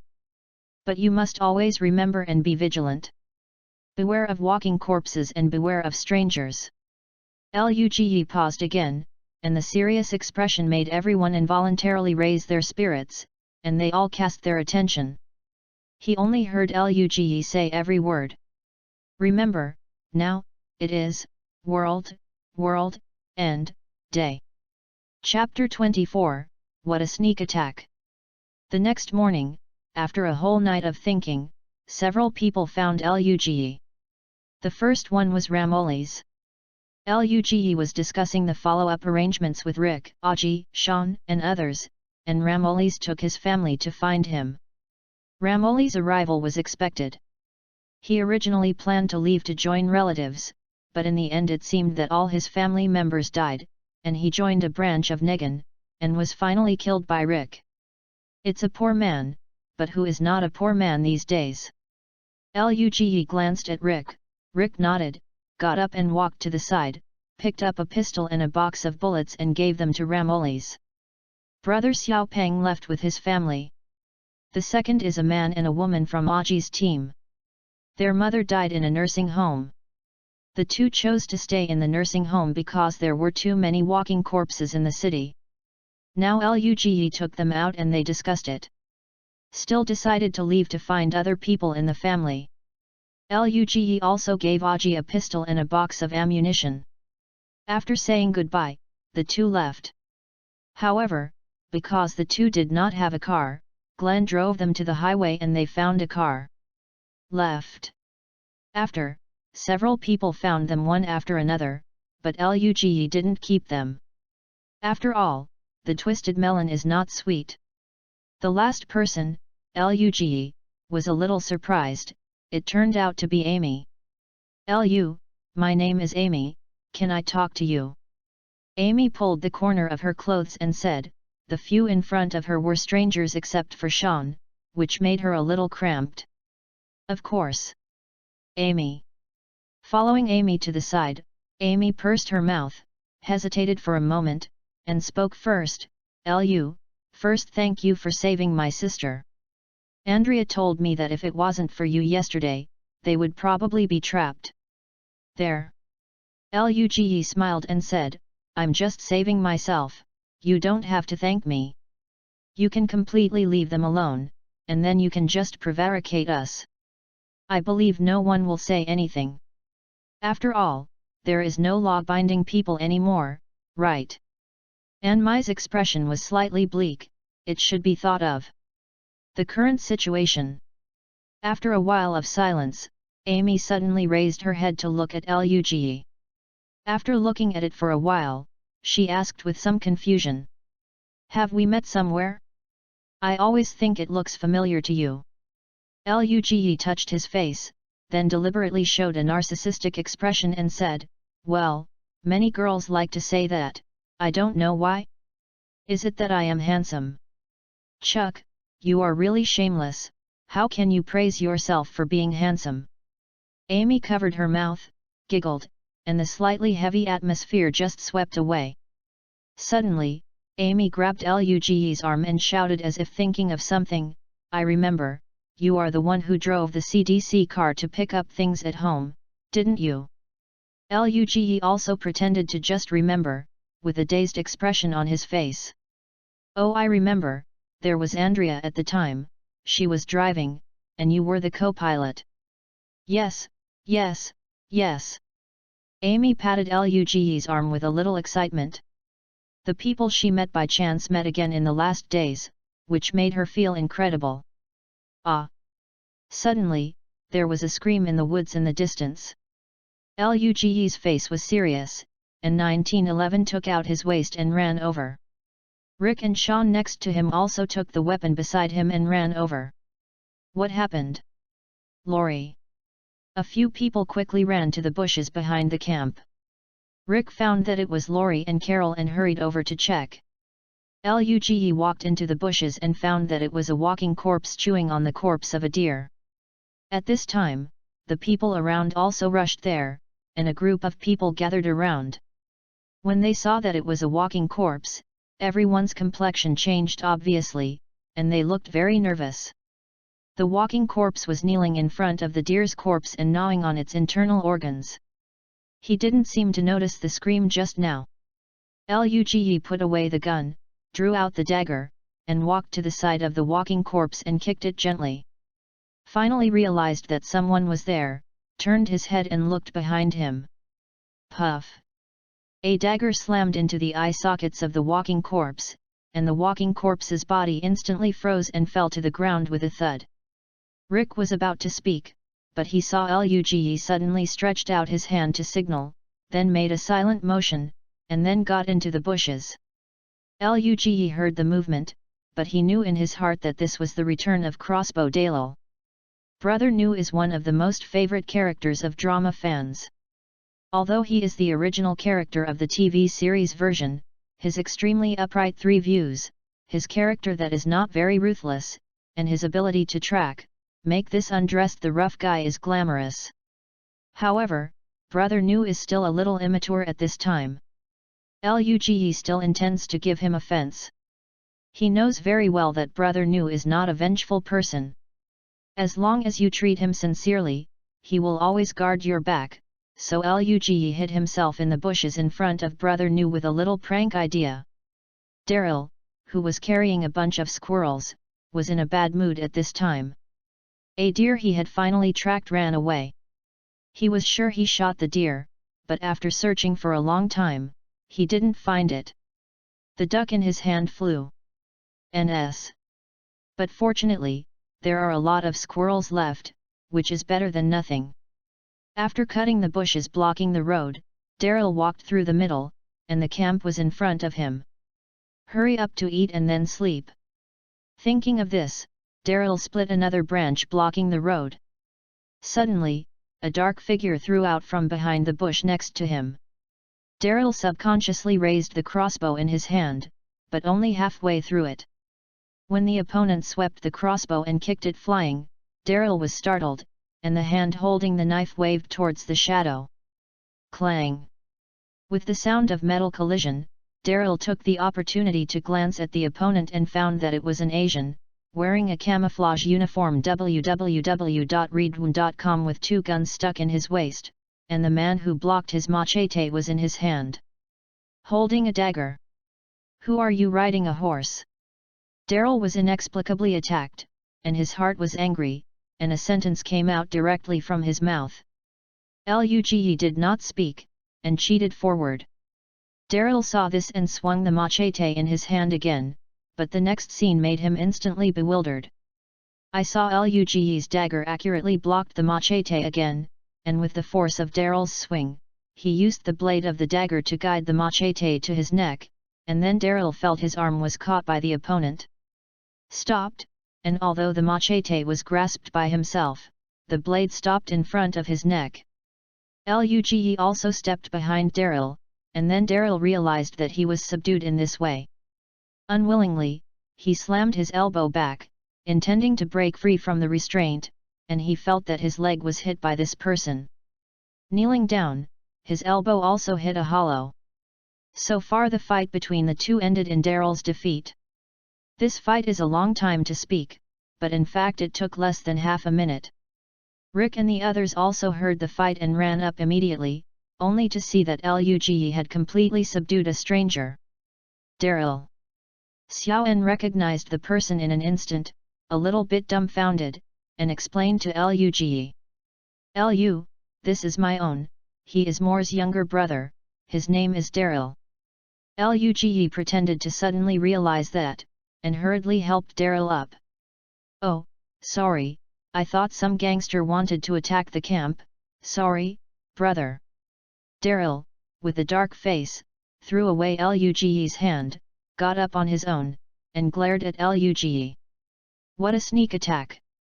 Chapter 25, The Eve Before Departure. After everyone's explanation, Daryl finally understood the current situation in the camp. He didn't expect that after only 2 days of going out, this place had changed so much. Stepped out of the bushes, Daryl saw the deer he hit and the walking corpse beside the deer at a glance. He was already suffocating, but he burst out. He stepped forward and kicked the walking corpse fiercely, and then kicked, and vented his mouth. You damn, dirty, disgusting thing, eat my deer. Eat my deer. Let you eat. I will kick you to death. It's dead, stop it. Dale stopped Daryl. Daryl shook off Dale's hand and shouted angrily, what do you know? Old man. Hey? Do you know how long it took me to hit this deer? Still puzzled after speaking, he kicked the zombie a few more times. Suddenly Daryl thought of something. He pointed his finger at the location where the deer was bitten, and his tone was inquiring. Do you think we can cut off this place, and then we can eat the rest? Although Dale was yelled at by Daryl, he didn't take it to heart, and he still answered Daryl. I don't want to take risks, so forget it. Daryl just showed a regretful expression when he heard Luge's voice behind him. Actually, it's okay to do this. We cut off the place where the corpse gnawed, and the rest of the meat is edible. Luge understands that the virus in this world is not that powerful, as long as the food is thoroughly cooked, it is not a biohazard. The walking corpses in the Walking Dead world can even chop up and feed the animals. It is a magical world. Daryl heard Luge's words, the fire in his heart rose again, and his words were stingy. Do you think you can do it? He said it's really okay. Because this is his job. Rick next to him suddenly said. Who are you special? Rick Grimes. Rick Grimes? Are you the new policeman in town? Daryl sneered looking at Rick in the uniform of the county police. I'm just a friendly police officer from the other side of the highway. Luge couldn't help but sigh. Rick's classic lines came after all. My brother, are you back? Moore's hoarse voice sounded, he also heard the movement, and came over. Moore. Why are there so many weird guys in the camp? Go, I hit some squirrels, help me clean up. Daryl ignored the deer on the ground, walked to the side of Moore, swayed and hung on. The squirrel on his body walked towards the camp. Moore took a look at Luge and said in a low voice, I will talk to him.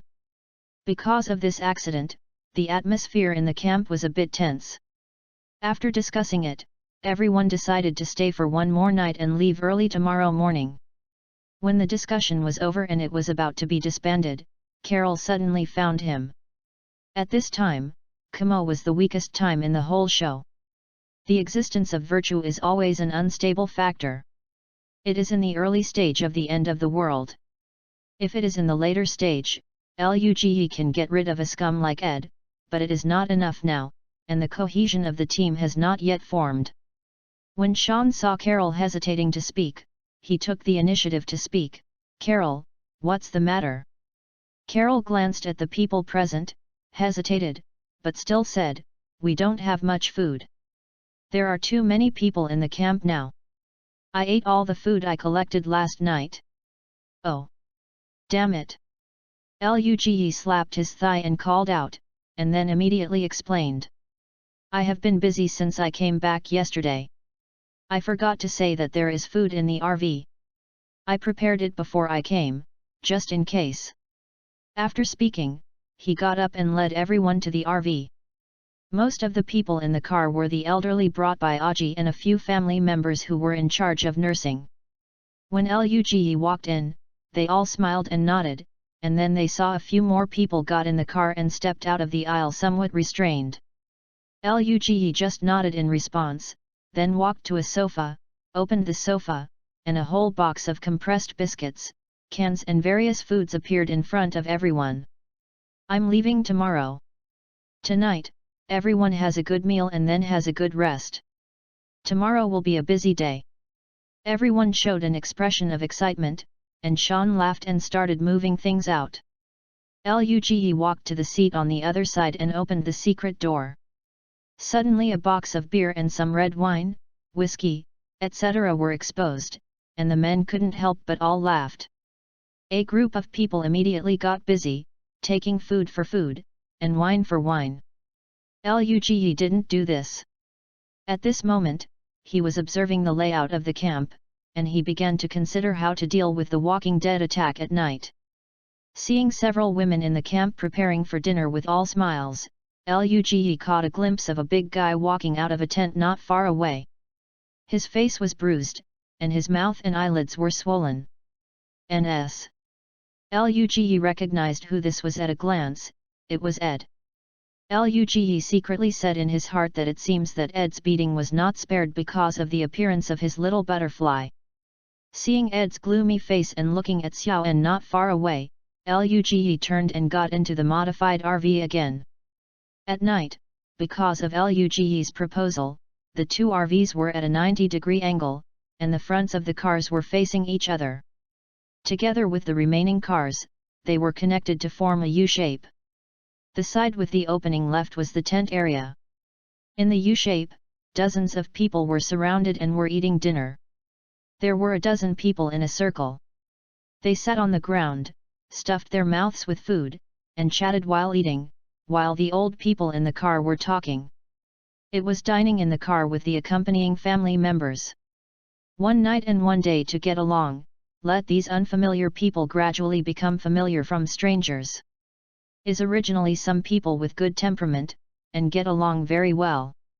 Luge noticed that not far from the tent, Carol's mother and daughter came over www.readaloud.com and Ed did not follow. Laurie saw Carol from a distance and beckoned. "Here, Carol, Sophia." Carol smiled and pulled Sophia over and sat on a rock next to him. Suddenly, Aggie stood up, holding a bottle of beer, and said gratefully, "Lu, I haven't had a chance before. Today I finally have time. I want to take this opportunity to say thank you, although we are now enjoying what you offer. Food and wine." Rick's family also stood up, did not say much, only said one sentence, "We too, thank you, Lu." "Me too. Our family is." The Morgan family also stood up. After talking, a few people looked at each other, and they all looked up and took a sip of beer. Everyone looked at them with a smile. The people in the nursing home knew that if they didn't leave with Luge, they would end up miserably. Even if only more than a month has passed since the end of the world, there is already an extreme shortage of food and medicine. The people in the quarry also knew Luge because of Sean. They knew that when the end of the world broke out, Sean had followed his advice, so they gathered this group of people, and Laurie's husband was just having had a relationship with him. He took the risk of saving Rick from the hospital. This kind of character was recognized by everyone, not to mention that Luge saved a group of people in the mall. The Morgan family, not to mention, his wife was rescued by Luge. Luge, who was grateful to everyone, also took a sip of beer at this time, and stood up with a smile. Looking at the people present, Luge also took a sip of beer. Just about to speak, he heard a scream from the tent not far away. Ah! Chapter 26, The Walking Dead. My face. Luge's face changed, and he immediately realized that it was Ed's scream, and what he wanted to say became a loud reminder. "All women and children get in the car first. The others who have no weapons get in after. Yoch, Jim, Miguel, get in the RV and get weapons and bullets. Philip, get me a pot of gasoline from the back of the car, come on." After quickly giving the most important order, Luge turned his head and shouted, "Rick, Sean, Augie, Moore, Daryl, Morgan. You guys are more accurate in shooting. Go to the roof of the big caravan and clean it up. The walking corpses that can be seen in the distance. Dale, Glenn, T-Dog, you three get on the roof of the small caravan and clean up the walking corpses that are closer. Give me all the walking corpses that enter the encirclement of the vehicle. Hurry up. Get action." A series of orders were issued. Although everyone was not a soldier, their fear of walking corpses and their trust in Luge allowed them to execute Luge's orders without hesitation. At this time, 5 or 6 walking corpses had rushed into the U-shaped area surrounded by cars. Luge pulled out the 2 at his waist without hesitation and started shooting in 1911. Boom boom boom, boom boom boom. With the sound of Luge's gunshots, the walking corpses rushing over seemed to hit an invisible wall, and each fell backward. "Lu, your gasoline." Philip also ran over with a small pot of gasoline. Luge didn't say a word, suddenly took off his t-shirt, wrapped it around a piece of wood, then poured gasoline on it, lit it on the fire, and threw it vigorously. Suddenly, the wooden stick was thrown into the distance. After a pause, the clothes burst into flames, and the flames instantly illuminated an open space slightly further away. Everyone at this time also climbed onto the roof of the car. Originally, after getting on the car, everyone found that they could not see the surroundings at all.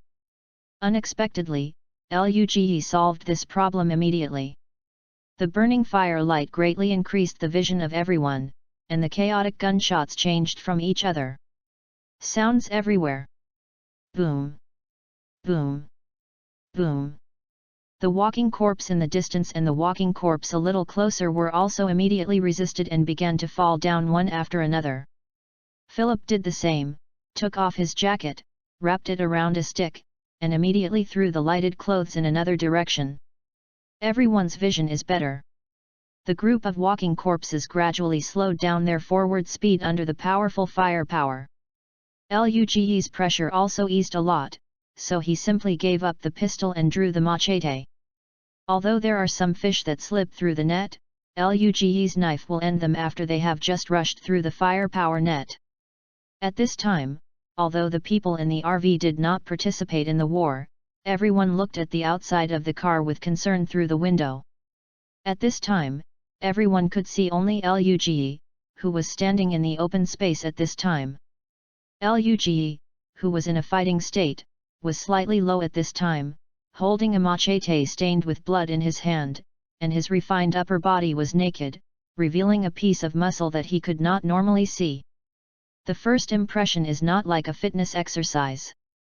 The lines are very smooth and full of strength. With every hack and dodge, the muscles on the body expand and stretch accordingly, and the surrounding corpses continue to fall. At this time, Luge was like a of war, interspersed among the walking corpses, and no walking corpse was spared, all of them were chopped to the ground by him. For a while, everyone discovered that all the walking corpses were completely controlled on the periphery of the U-shaped open space and could not rush in at all.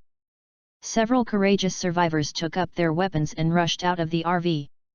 They all came to Luge's side and swung their weapons at the walking corpse, imitating Luge.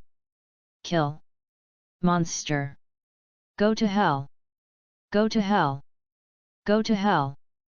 With the addition of a few people, more people joined the battle circle. At this time, Luge pulled out instead. Looking at the grim-faced survivors in front of him, Luge knew very well that they must have lost more or less.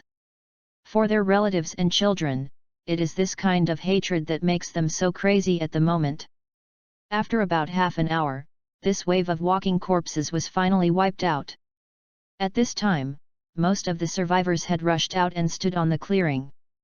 Originally, Luge stood in the empty clearing, which was fully occupied. Most of the people collapsed to the ground. Once the excitement brought by the adrenaline secretion fades, it is a deep exhaustion. Although everyone is tired, all of them are smiling. Luge inspected the camp and jumped on the roof of a car, shouting to everyone present, "Congratulations, everyone, you have just experienced the first battle in the apocalypse. This battle is against you. It is very important. I believe you have also felt that your opponent is not strong. The reason why you are afraid is because you don't understand the unknown and the number of them. This is why I brought you together.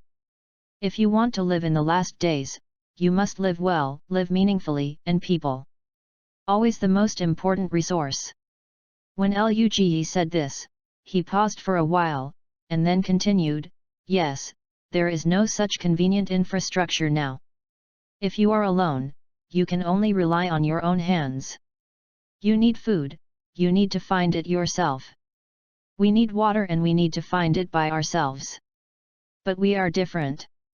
We have dozens of hands, which will become hundreds of hands and thousands of hands. As long as we work hard enough, we will definitely be able to survive. www.readaloud.com. We can build a civilization." Everyone listened to Luge's speech like a speech, and there was a glimmer of hope in their hearts. Scattered people began to echo in the crowd, and then more people began to join, and finally the voice gradually unified and became a sentence.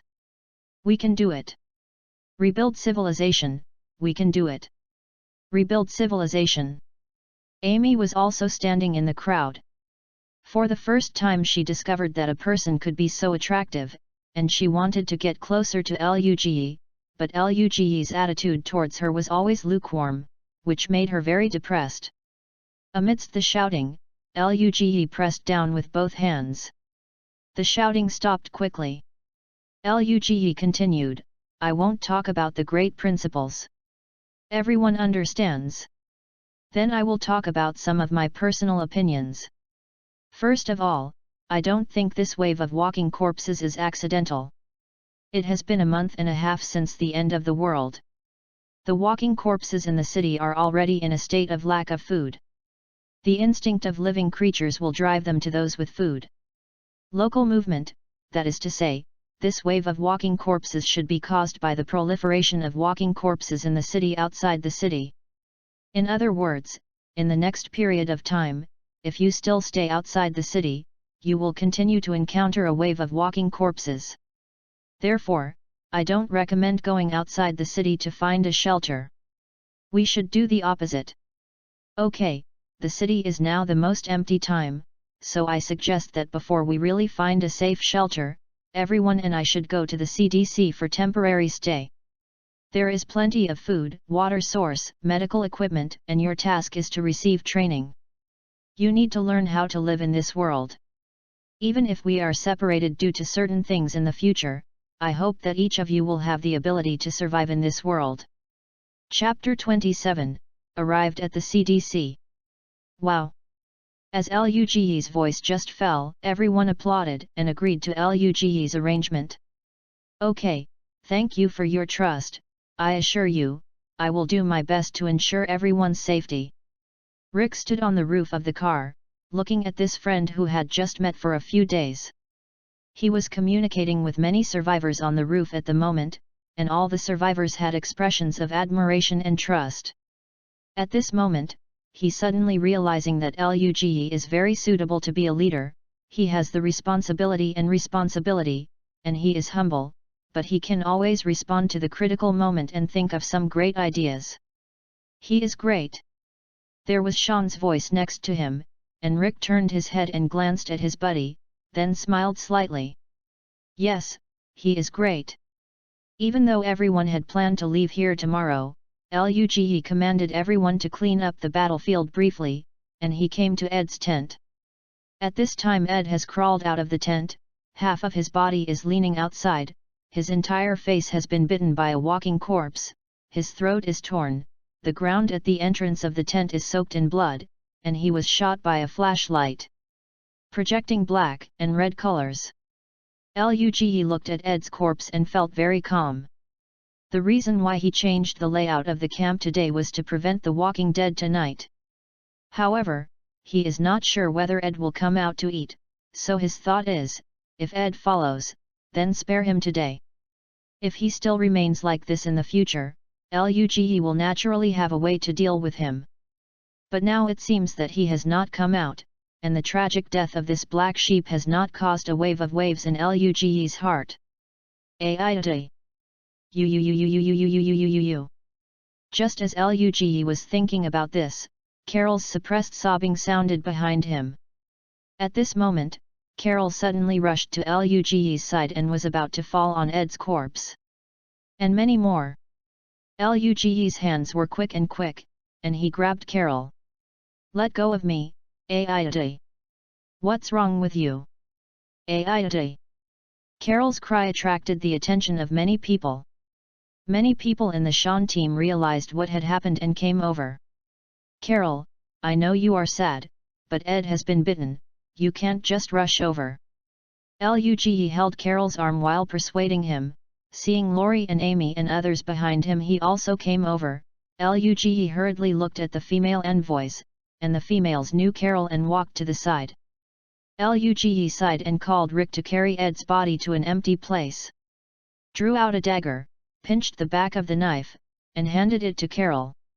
Luge still felt that Carol should end this nightmare. Carol stared at the dagger in front of him blankly. After a while, he raised his hand violently and took the dagger away. Walking up to her husband's corpse, Carol wanted to cry aloud, but what flashed through her mind were scenes of being beaten by Ed, not only herself, but also Sophia.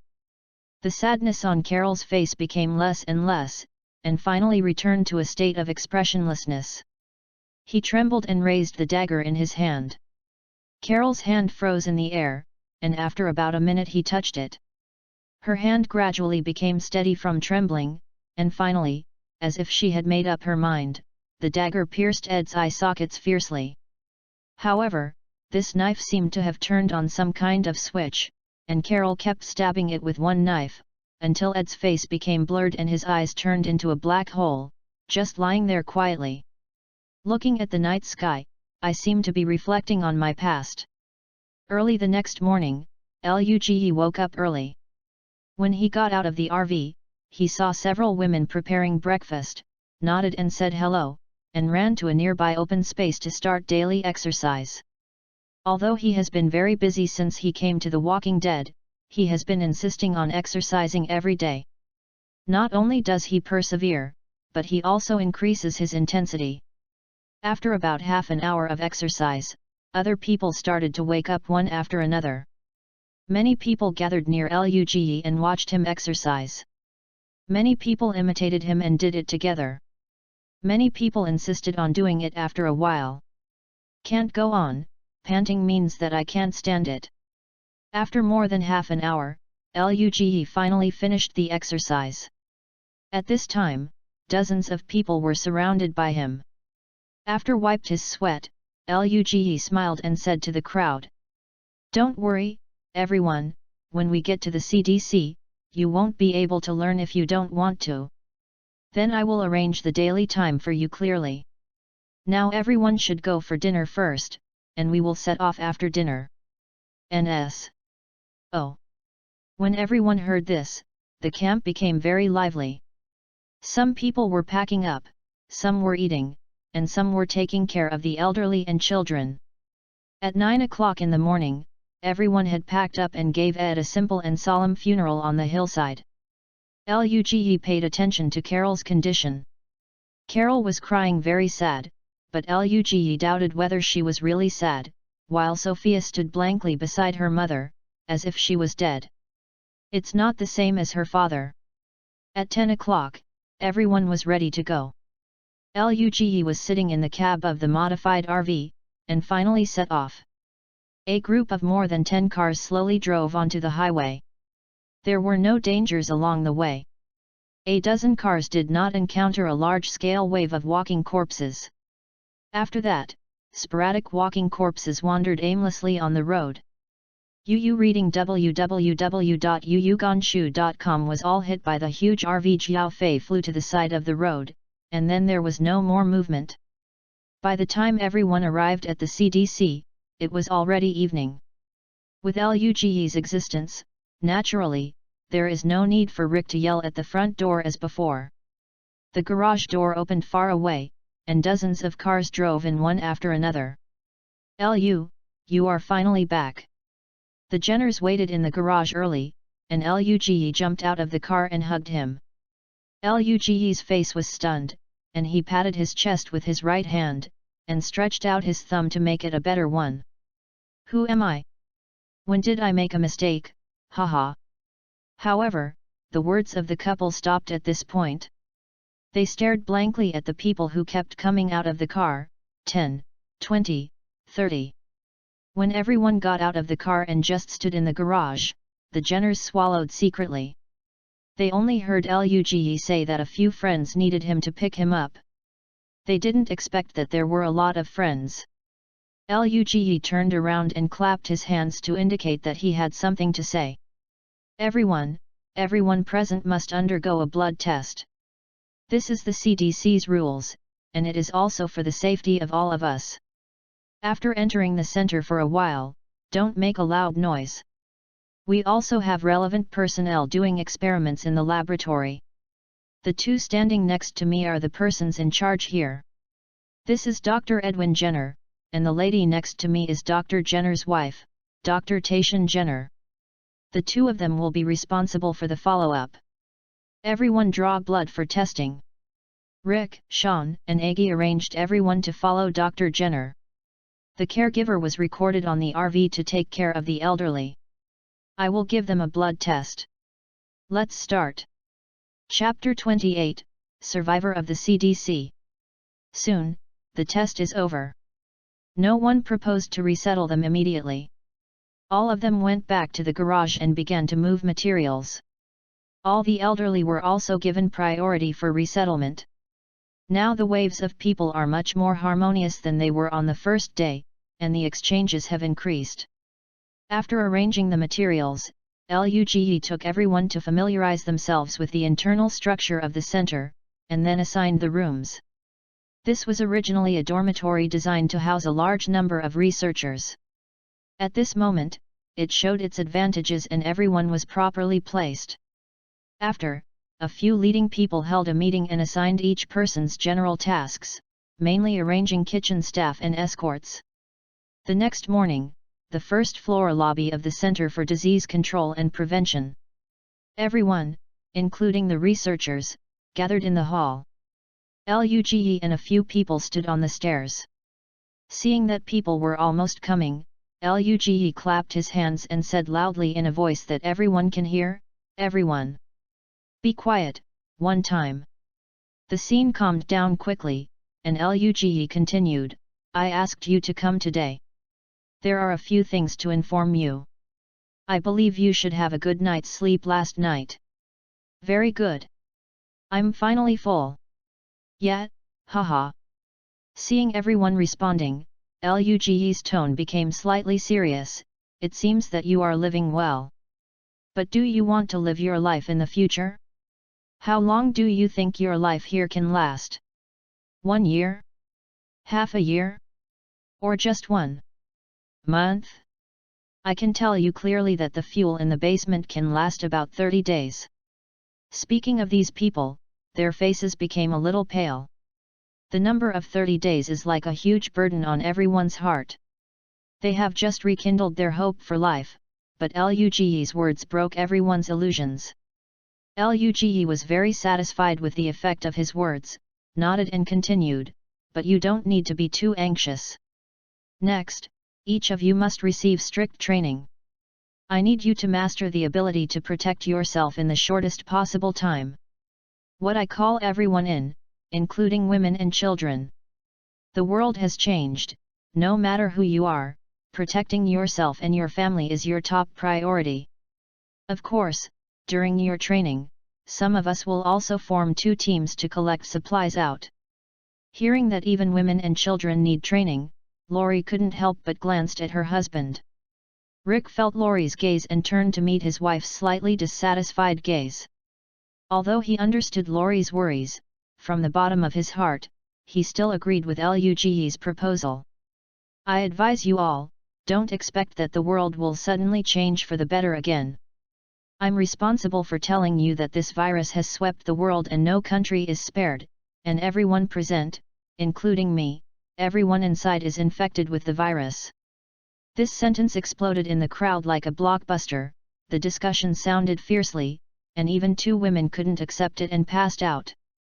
Several people standing beside LUGE also looked at him in shock. "Lu, what you said is true. Then why didn't we become zombie?" Del couldn't help being the first to ask.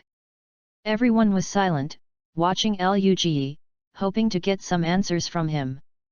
LUGE had already guessed everyone's reaction, and answered calmly, "Yes, we are all carriers.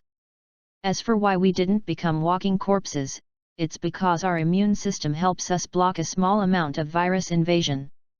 But once you die, no matter whether you have been bitten or scratched by a walking corpse, as long as your brain is not damaged, you will eventually become a walking corpse. So remember, no matter who you are next to you in the future, died for any reason, remember to put a knife on his head first, destroy their brains, prevent your companions from turning into corpses, and catch you by surprise." Speaking of this, the exclamations from the crowd are one after another, and people are a little unacceptable. Although the reality is cruel, LUGE decided to tell the facts earlier and let people get used to it earlier than waiting for someone to die unexpectedly and then pull it up. A few cushions are better. LUGE couldn't agree with Rick's decision. Such important news was hidden by himself. He had to wait until there was a loss before telling it. It could only be said that it was a plot need. Looking at the people talking in front of him, Luge did not intend to end there. He continued, "The reason why I say that the end times will not end is for this reason, because even if we eliminate all the walking corpses, as we die, we will still become them. However, this is why we are now in the CDC. I am very happy to tell you that our scientific research project under the leadership of Mrs. Jenner will soon make breakthrough progress, although we have not completely solved the problem of the walking corpse virus, nor can we turn the walking corpses outside into friends again. But we can prevent ourselves from becoming a walking corpse after death." Luge turned to look at Tatiana next to him. The two exchanged positions. Tatiana's slightly haggard face revealed some excitement. "Hello everyone, as Lu just said, our team has been experimenting around the clock in the laboratory since the beginning of the last days. With the continuous efforts of my team members, we have recently discovered a substance that can destroy a small amount of viruses. We are also improving the information as soon as possible. I believe it will not be long before we will be able to develop a vaccine that allows you to have incomplete immunity." The crowd immediately asked questions. "What do you mean by incomplete immunity?" Edwin explained, "The literal meaning www.readaloud.com means that we cannot be immune to the scratch and bite infection of walking corpses, but can be immune to a small amount of airborne viruses, that is, you don't have to worry about someone who is not contacted after the vaccination. Sexually infected and become walking corpses. To put it simply, as long as you don't get caught and bitten and cause infection, then you don't have to worry about the sudden transformation of people around you." Tatiana nodded and took the words and continued, "Yes, we are still in the experimental stage of this reagent, and we will hurry up to perfect it and make the finished product as soon as possible." "Marvelous! Well done! Ha ha ha!" Luge pressed his hand to signal everyone to be quiet. Taking advantage of this opportunity, he interrupted to make things clear. "We will stop here for the vaccine. The two doctors will return to the laboratory to lead the work. Next, I will talk about two more things. The first is that I will investigate the area around Atlanta during the period when everyone is training. Try to find our next refuge location. The second point is that in the next week, I, Officer Sean Wales, and Officer Rick Grimes will train you on marksmanship and fighting skills, and then I will go out to explore, and Moore and his brother Daryl will continue to conduct some simple field survivability training for everyone." "Moore, is there a problem?" Moore's hoarse voice sounded. "No, no problem." Daryl didn't speak, but just nodded at Luge.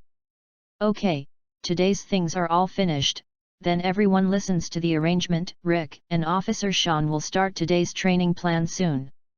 Okay, the meeting is over." Chapter 29, Gunshots.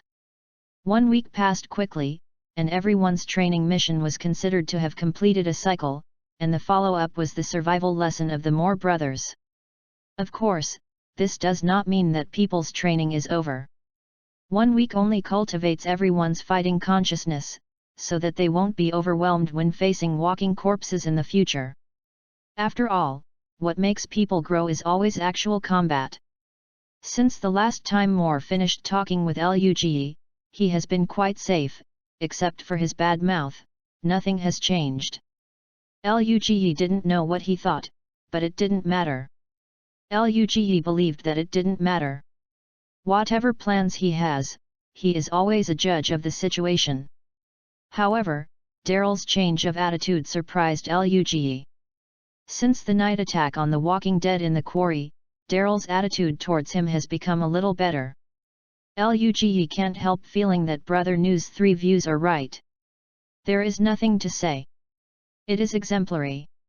This also makes the next field survivability training a lot easier. After all, there is still a big difference between genuine cooperation and coping.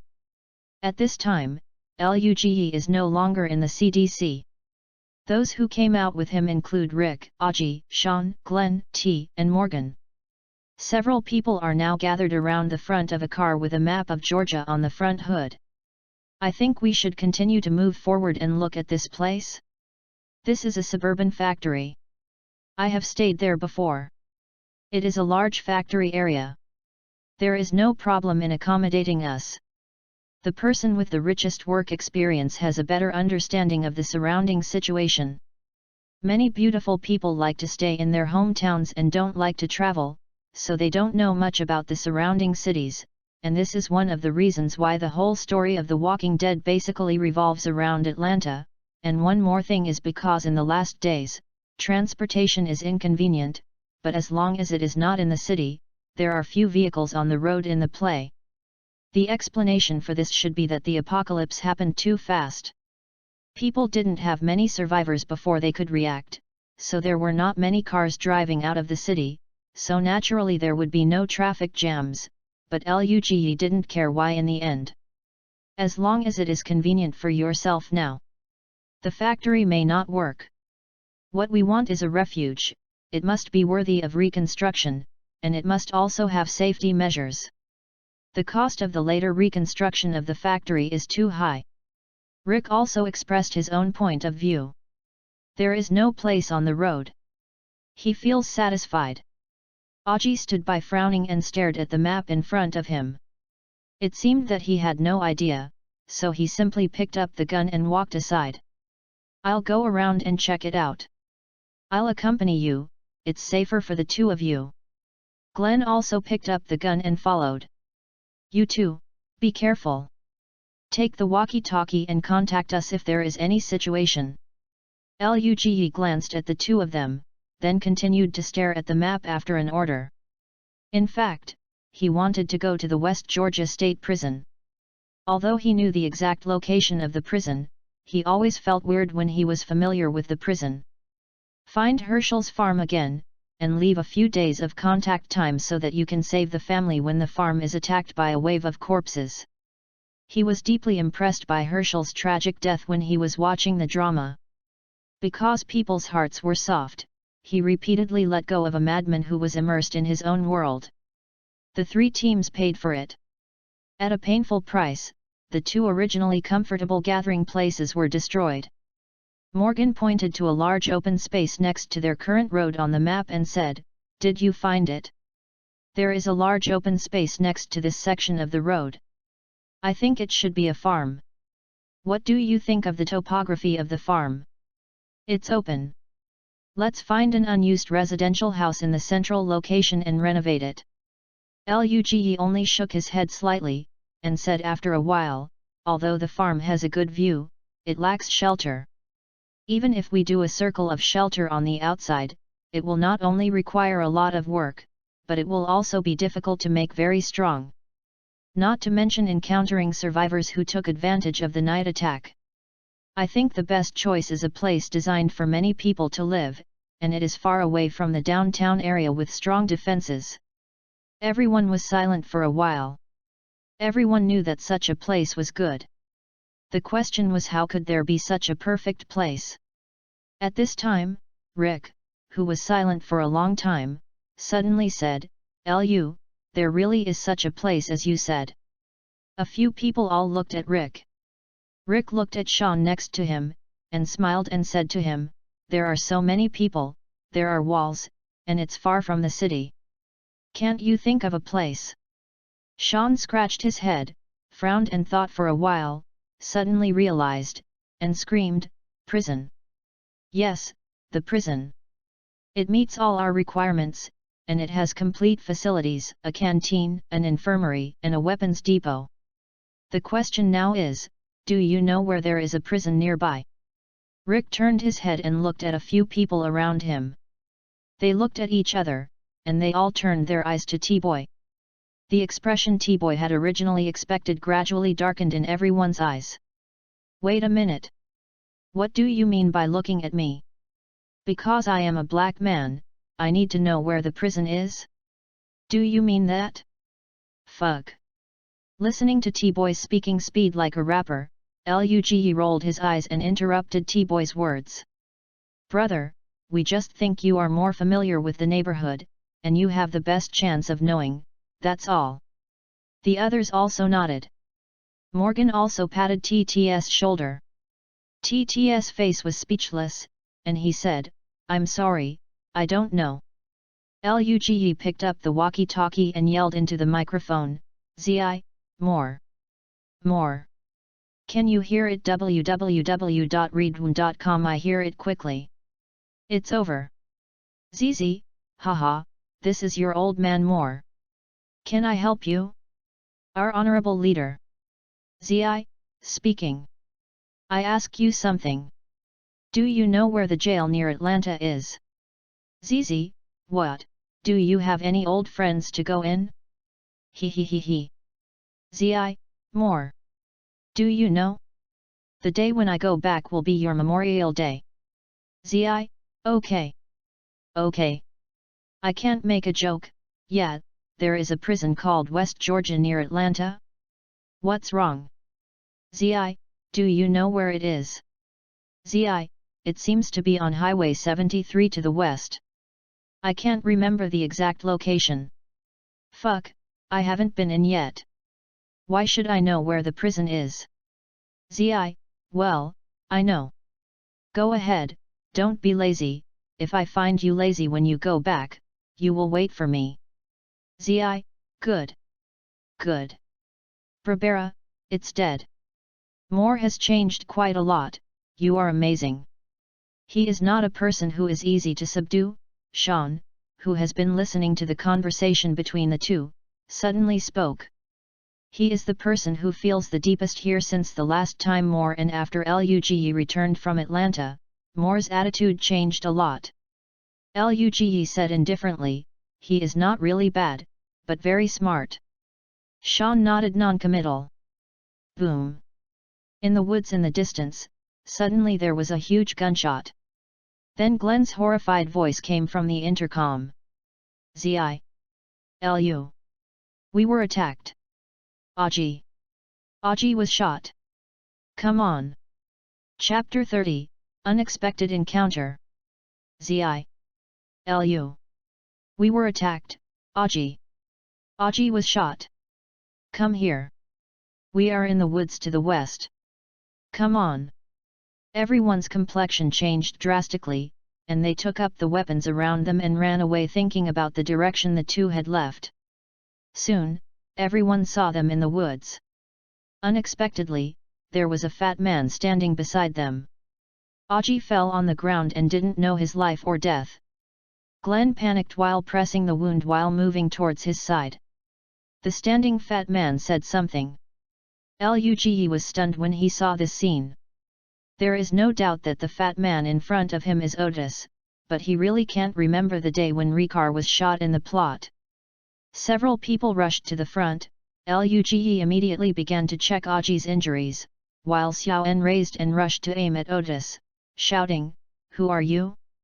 Why did you attack us? Your companion is here." Where? Otis was already in a daze at the moment. He was just out hunting. He didn't expect to make such an appearance. He replied in a flustered tone. I am, Otis. I just came to hunt and see. That's the deer I shot. It's right there. I didn't mean it, I really aimed at the deer, I really didn't notice that there are people here." Sean was also furious at the moment, and continued to question Otis loudly. "You are lying. I don't believe you. I don't. I'm really hunting. You have to believe me." Luge did a simple check. He found that although Augie fainted, the injury could only be said to be serious, but it was not fatal for a short time. Luge raised his head and looked at Otis, then stood up and pressed Sean's barrel. He should be hunting. Aggie was injured by mistake. The wound is not deep, but a minor operation is needed. Luge said to Otis, who was still apologizing, "Otis, right, is your home nearby? Is there anything that can be used at home? He needs a minor operation." Herschel. Herschel has equipment to save him. I can take you there. Where? In this direction, you'll be there. Otis pointed at the woods. Lead the way. Xiaoan violently pulled Otis's clothes and was about to go there, but when he heard Luge yell, he stopped. Although he was not seriously injured, we can't just move him like this, God knows how far there is. What should I do then? He bleeds a lot, and if the bleeding does not stop, I am afraid he will be dead. When everyone was at a loss, Luge suddenly ran to the side of a small tree, drew out the knife and started to chop up. Quickly cut down 2 small trees, and the knife in Luge's hand quickly cut some small branches like a juggling. In a blink of an eye, 2 fairly regular wooden sticks appeared. Luge looked at several people, and pointed to Glenn and Otis. You two take off your coats, hurry up. After finishing speaking, Luge also took off his jacket, and then cut his trouser legs with a single cut, cutting off a few cloth strips with just a few strokes. As a result, the jackets of the 2 men saw Luge operating quickly. About 2 minutes later, a simple stretcher appeared in front of everyone. Fuck! What kind of operation is this? Tsai stared dumbfounded at the stretcher in front of him. The other people were a little unresponsive until they heard Luge's shout. They hurriedly carried Aji onto the stretcher. Luge assisted the handle on the side of the stretcher and told several people, Rick, you and I are on the left, and Sean and T-Boy are on the right. Each person has a handle. Glenn, you and Otis will lead the way, hurry up. Everyone, 3, 2, 1, get up. After finishing talking, the 4 people lifted Aji up together, squeezed the stretcher, and felt quite stable. The 4 followed Otis and ran towards the woods. 15 minutes later, the 4 of them carried the stretcher and rushed forward. Except for Luge, the remaining 3 were out of breath, and Otis was even more unbearable. He was already kneeling on the ground and being thrown away by the 4. Sean panted, and shouted fiercely, Hoo fatty! You run for me! Otherwise, I will shoot you! Hurry up! Otis knelt on the ground and shouted out of breath, No way!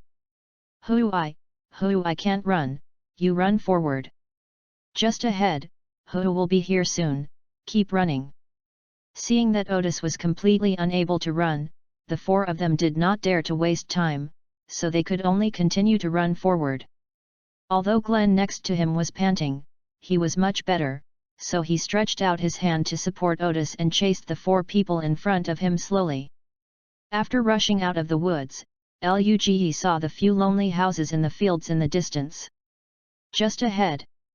Come on, come on! Run! Rick and the 3 also saw the house in the distance, and finally felt a little lower, and the pace under their feet also accelerated. Herschel! Is Herschel here?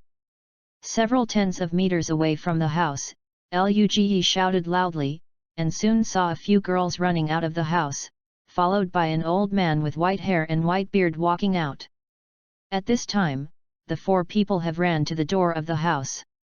I am Herschel, what happened? He was injured. Herschel saw Aggie lying in a comatose at a glance, and the bright red blood on Aggie's abdomen was particularly eye-catching.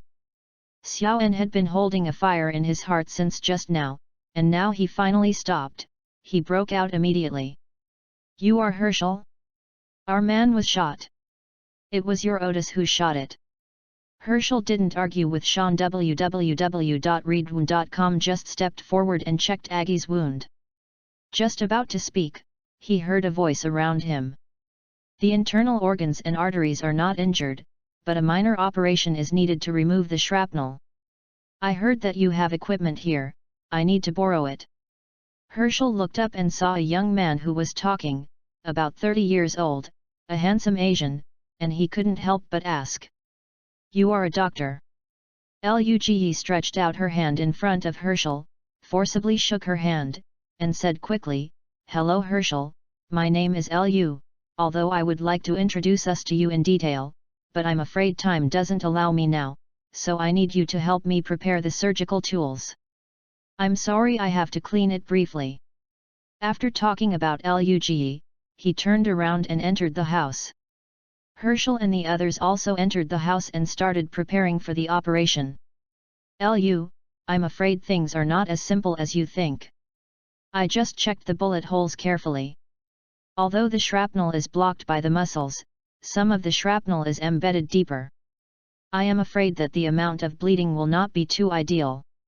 We need a blood type of the same. People help him with blood transfusion." Taking advantage of his free time to wash his hands, Herschel told Luge what he was worried about. After washing his hands, Luge didn't seem to be worried. He smiled and said, "Don't worry, Herschel, I am very confident in this operation." Sighed that the young man was still too impulsive, but after all, the wound was caused by Otis. Luge wanted to treat it with his own hands, so he couldn't say much. Herschel finished washing her hands while thinking, raised her hands, and walked into the room. "Oh, my God!" Chapter 31, Philip. "Oh, my God!" Herschel stared at the scene in front of him dumbfounded. He was just washing his hands a little slower, and the other party had already started the operation. The operation is not just the beginning. There are already 3 shrapnels on the tray by the window. At this stunned time, I saw Luge quickly picking out another piece of shrapnel from the wound. Dangling! The sound of shrapnel colliding with the metal tray awakened Herschel, who was stunned. He walked quickly to Luge's side, wanting to observe Luge's method of taking the shrapnel carefully, but was immediately surprised by the tiny opening on Aji's body. There was another sway, and when he concentrated on looking again, he found that Luge had already started stitching up the wound. Opened his mouth, Herschel wanted to say something, but found that he had nothing to say, so he shook his head to help his wife and daughter pack things up. When Luge walked out of the house, a few people outside just waited not long. Seeing Luge coming out so soon, several people looked up at him, and Luge nodded slightly. There were smiles on the faces of several people. Rick patted Luge, and smiled. "Tatiana said that you are the most powerful doctor she has ever seen, and you are indeed well deserved."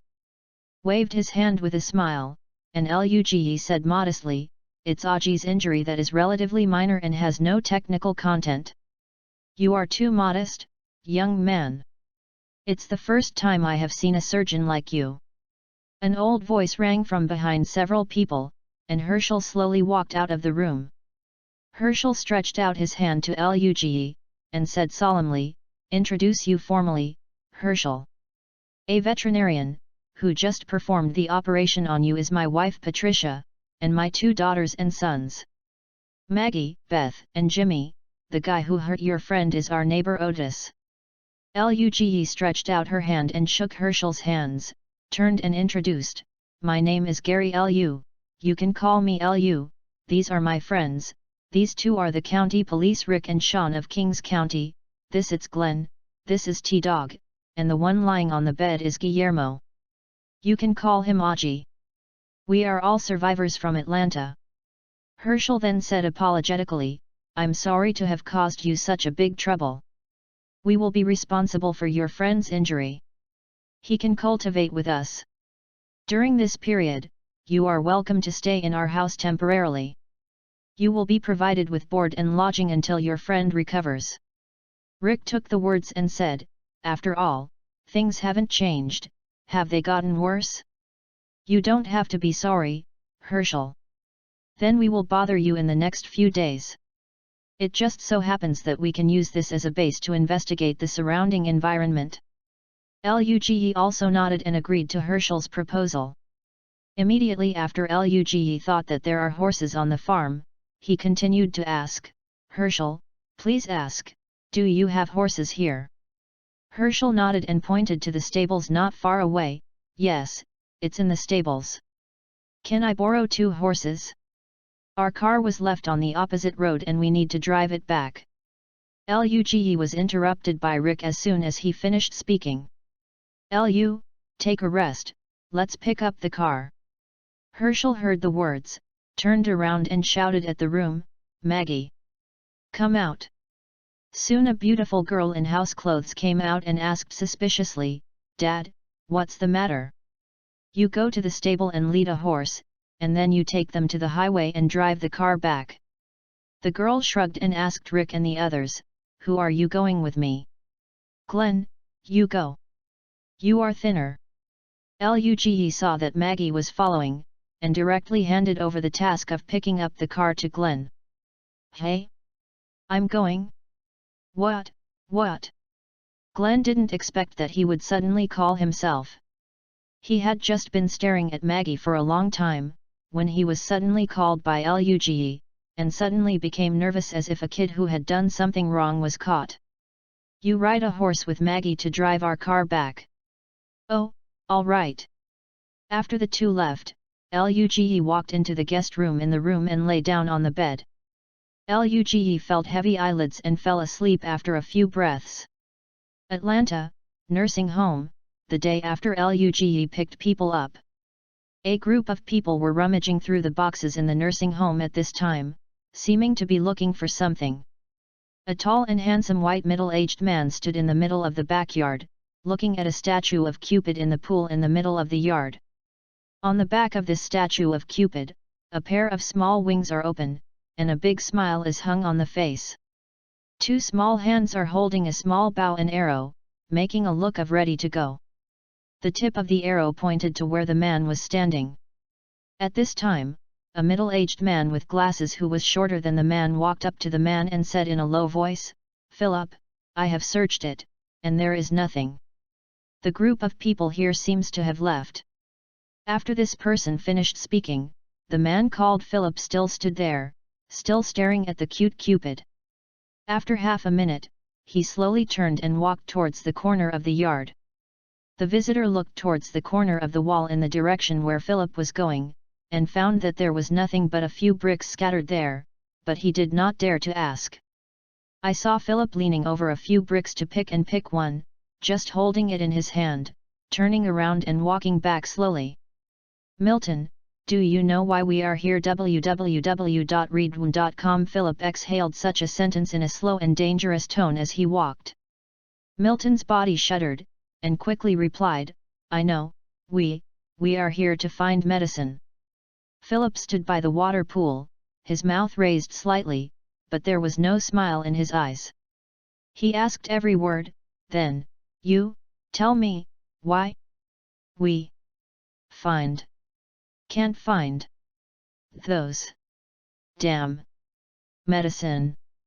As he spoke, the whole person became more and more excited, and the expression on his face gradually became mad. When talking about the latter, almost every word he said, the bricks in his hand would hit the Cupid statue. When he finished speaking, only the roar of awe and the bang bang from the collision of bricks and stones were left. Voice. Milton stood there with his head down, his body trembled with the sound of cracking, and he felt a deep sense of fear spontaneously. The original name of the man who was going crazy was Brian. He was a gentle, kind, and gentle person. He claimed to have a daughter, but it was actually the child of his brother Philip. When the chaos broke out in the last days, Brian took his niece and planned to seek refuge at his brother's house. The family lived not far away. In those few days, the brother had something to do, so he entrusted his daughter to take care of him. Brian had just come downstairs with his niece, just one time to put his luggage, and when he turned around, he found that his niece had been hit by a stray bullet and fell in a pool of blood. Brian rushed to the hospital like he was crazy, but found that the hospital system had already been paralyzed. Confused, he held his niece's body and walked to his brother's house like this. "It was discovered that my brother had also died at the door of the house." Since that day, Brian has changed his name to Philip, and beside him is a daughter with a hood and a princess dress. Chapter 32, Governor. Since then, Milton has discovered that Philip's character has become more and more weird. When he was in his camp, he was a gentleman, but once he went out, he became extremely cold. He often lost his temper inexplicably and tortured the survivors they found. Even a few days ago, Milton found an unrecognizable body in a bathroom near a survivors' camp. He knew that the man was killed by Philip. Because he was familiar with the scars on the corpse, which were cut out with a single knife during Philip's interrogation. Milton gradually became afraid of this colleague and friend. Even so, he did not give up his friend. He tried to persuade him, but his friend is a very smart person. Is nothing. In this way, Milton watched Philip go step by step to today, becoming the leader of this group of survivors. In the eyes of those survivors, Philip is an intellectual, rational, and powerful perfect leader, and in Milton's eyes, Philip is crazy. An abandoned community on the outskirts of Atlanta. Some uninvited guests came to this community today. Some of the walking corpses wandering in front of and behind the house were attracted by the sound of the convoy. They crawled out of their hiding places and surrounded the convoy. Da-da-da-da-da-da. Boom. Bang. Bang. The firepower of the convoy was very strong. It didn't take long for the walking dead on the street to be swept away. Everyone jumped out of the car. A tall and handsome white man walked in front of the team. Get off the bus and divide it into two groups. One group blocks two buses one after another at the two exits, and then seals the surrounding small exits, and the other group cleans up the walking dead in the house. Pay attention to safety. Let's take action. Sporadic gunshots came from everywhere. Philip was just standing on the street in the community center, watching people rushing in and out to clean the houses. It was not the passing survivors saying hello to him. Philip smiled and nodded. Responded. The cleanup went on for a whole day, and in the evening, everyone was able to check the entire community. That night, everyone was sitting around the bonfire, eating various cans collected along the way. Philip didn't eat anything, he just looked at the people here with an open can. The orange light was shining on the dirty faces, but they didn't illuminate their eyes, everyone's face. There was an emotion that made him extremely disgusted. He didn't want to live so muddledly, he missed the previous life. Thinking of this, he sent the canned food to Martinez next to him. The latter was taken aback and subconsciously took the canned food, only to see Philip stand up. Slap! Slap! Slap! The slow and rhythmic applause attracted everyone's attention, and the scene suddenly became quiet. Do you think that living like this is alive? As he spoke, he pointed his finger at the cans on the ground, and Philip's low voice continued to sound, eating these things every day, hide and see what we are like? Does anyone remember when the last bath was? What about the last party? Do you think we should live like this in the last days? Martinez put down the can in his hand and said, Philip, the world has changed, this is what the end times look like. Hearing what Martinez said, Philip seemed to be stimulated, his tone suddenly increased, and he retorted excitedly, No. I don't think so. Why can't we build a community like the pre-apocalyptic?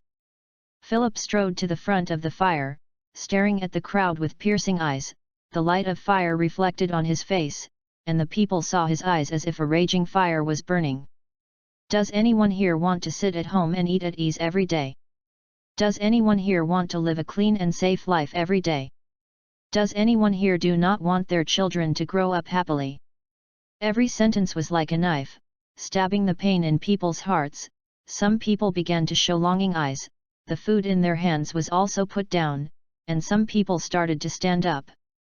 Philip strode over, pointed at one of them, and asked loudly, Do you want this kind of life? I think. Philip pointed at another person again, and continued to shout, What about you? Do you want to? Certainly. Opened his arms, Philip looked around and shouted in a louder voice, All of you, answer me. Do you want this kind of life? Certainly. Of course I do. Everyone got up one after another, and there was a fanatical shout from their mouths. Philip looked around again and saw the flame reignited in everyone's eyes. Martinez saw the excitement of the crowd and shouted, Philip! Philip! The shouts of the crowd gradually became unified, and the shouts of everyone echoed in the community. Philip! Philip! Philip! Philip pressed his hands. Everyone's voice gradually became smaller, but everyone still looked at him with fiery eyes. Don't worry, everyone, I will try my best to help you all. Next, I will talk about my plans. In the next period of time, Philip clearly clarified the division of labor for everyone in detail.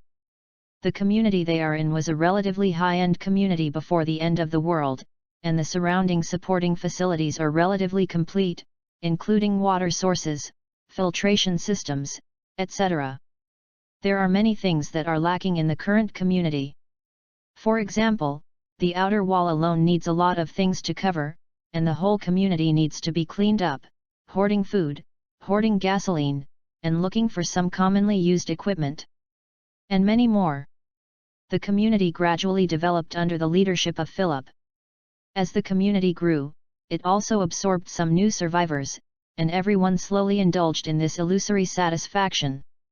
No one wants to wake up from such a beautiful life, and the declining world outside has become a kind of vigilance, and the walking corpses everywhere make the survivors in the small town unwilling to face the outside world.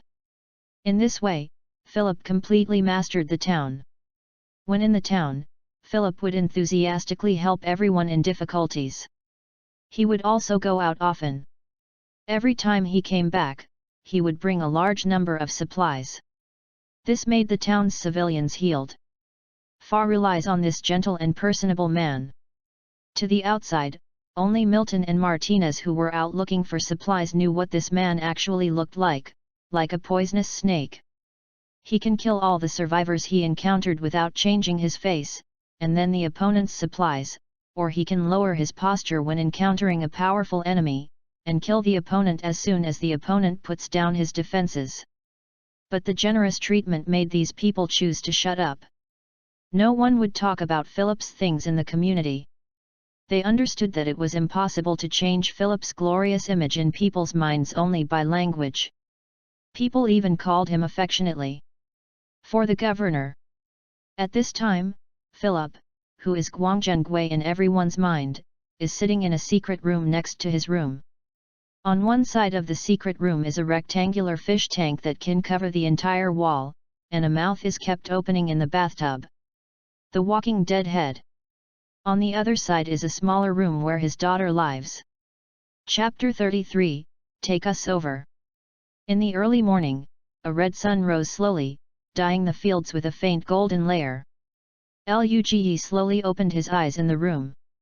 The unfamiliar environment made him have a momentary stress reaction. Then he remembered what happened yesterday, washed up, and went to the living room. There was a sound of cooking in the kitchen. Presumably Patricia was preparing breakfast, and the air was filled with the smell of toast.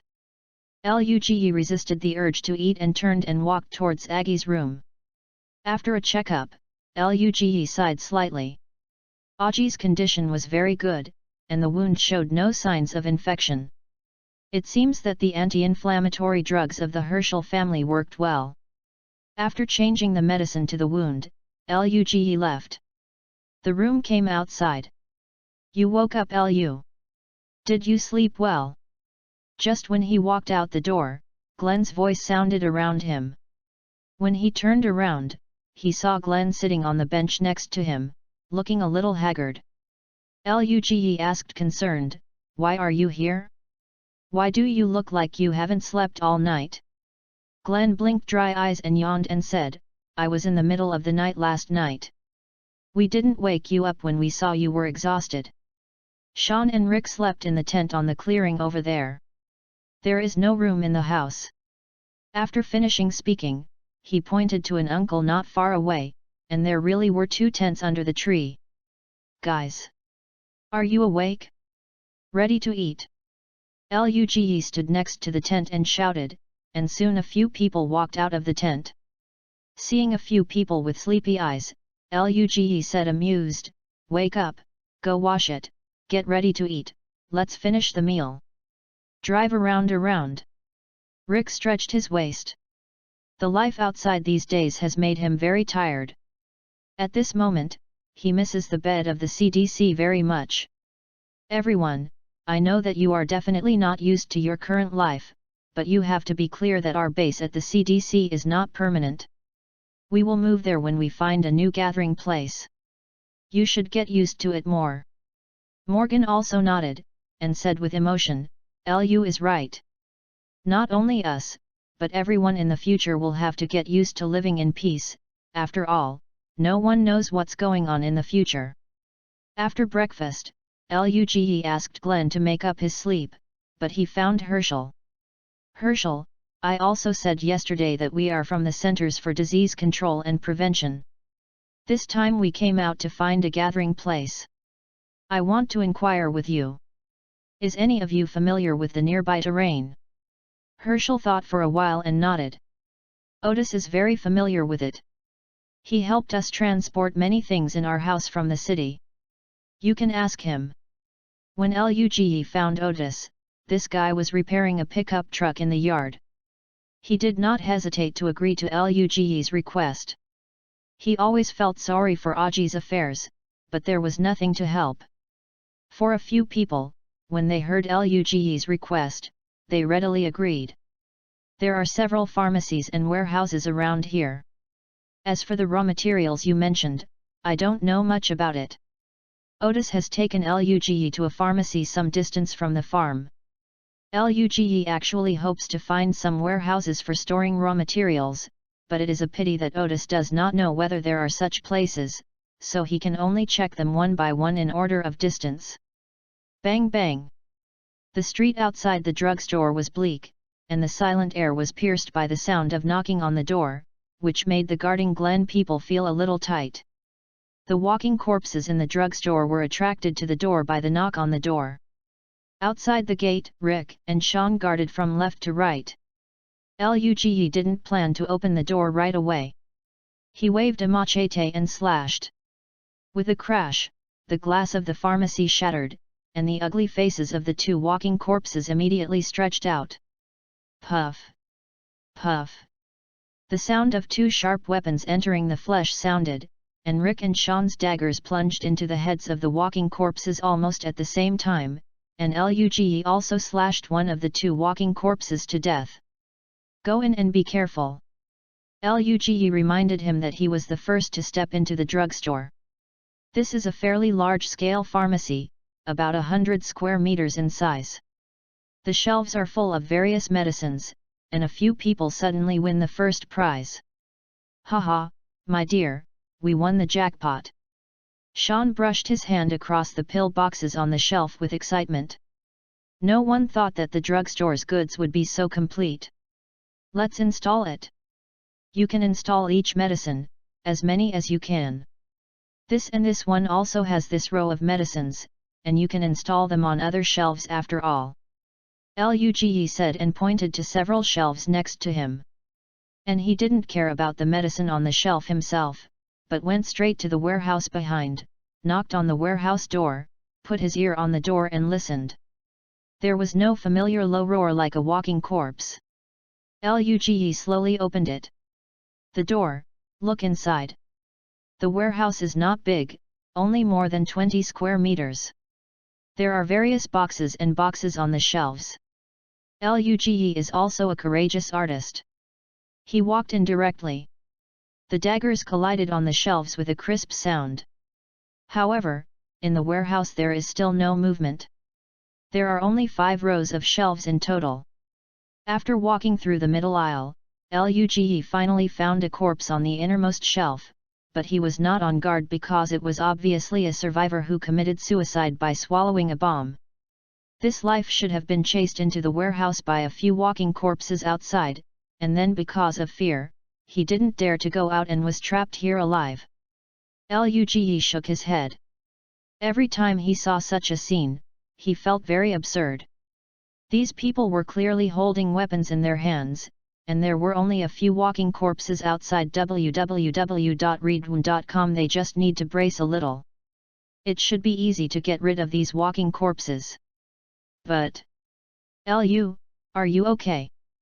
Rick's voice sounded at the door. Well, I'm fine. Rick walked to Luge's side, also saw the corpse, sighed, and patted Luge on the shoulder as if comforting, and said in a slightly sad tone, "You don't have to think too much, some people just accept it. This world cannot be changed. Since some people choose to fight, naturally some people choose to give up." Luge took 2 steps forward, slowly bent over to pick up the gun in the corpse's hand, handed it to Rick, and said, "Maintenance, maintenance, another good gun. It can't be wasted." Not long after, a few people drove out of the pharmacy, but there were too many drugs and a gun in the car. In the car, Otis was driving happily. Luge's team assigned him some commonly used medicines. The medicine at home just needed to be replenished. He couldn't feel better to get a batch of medicines without much effort. Looking at Otis as happy as a 200-gin fat man, Luge suddenly thought that the fat man seemed to be familiar with the neighborhood, so he asked with the attitude of giving it a try. "By the way, Otis, do you know where the West Georgia prison is?" "West Georgia prison? What are you asking? Where is it completely fallen?"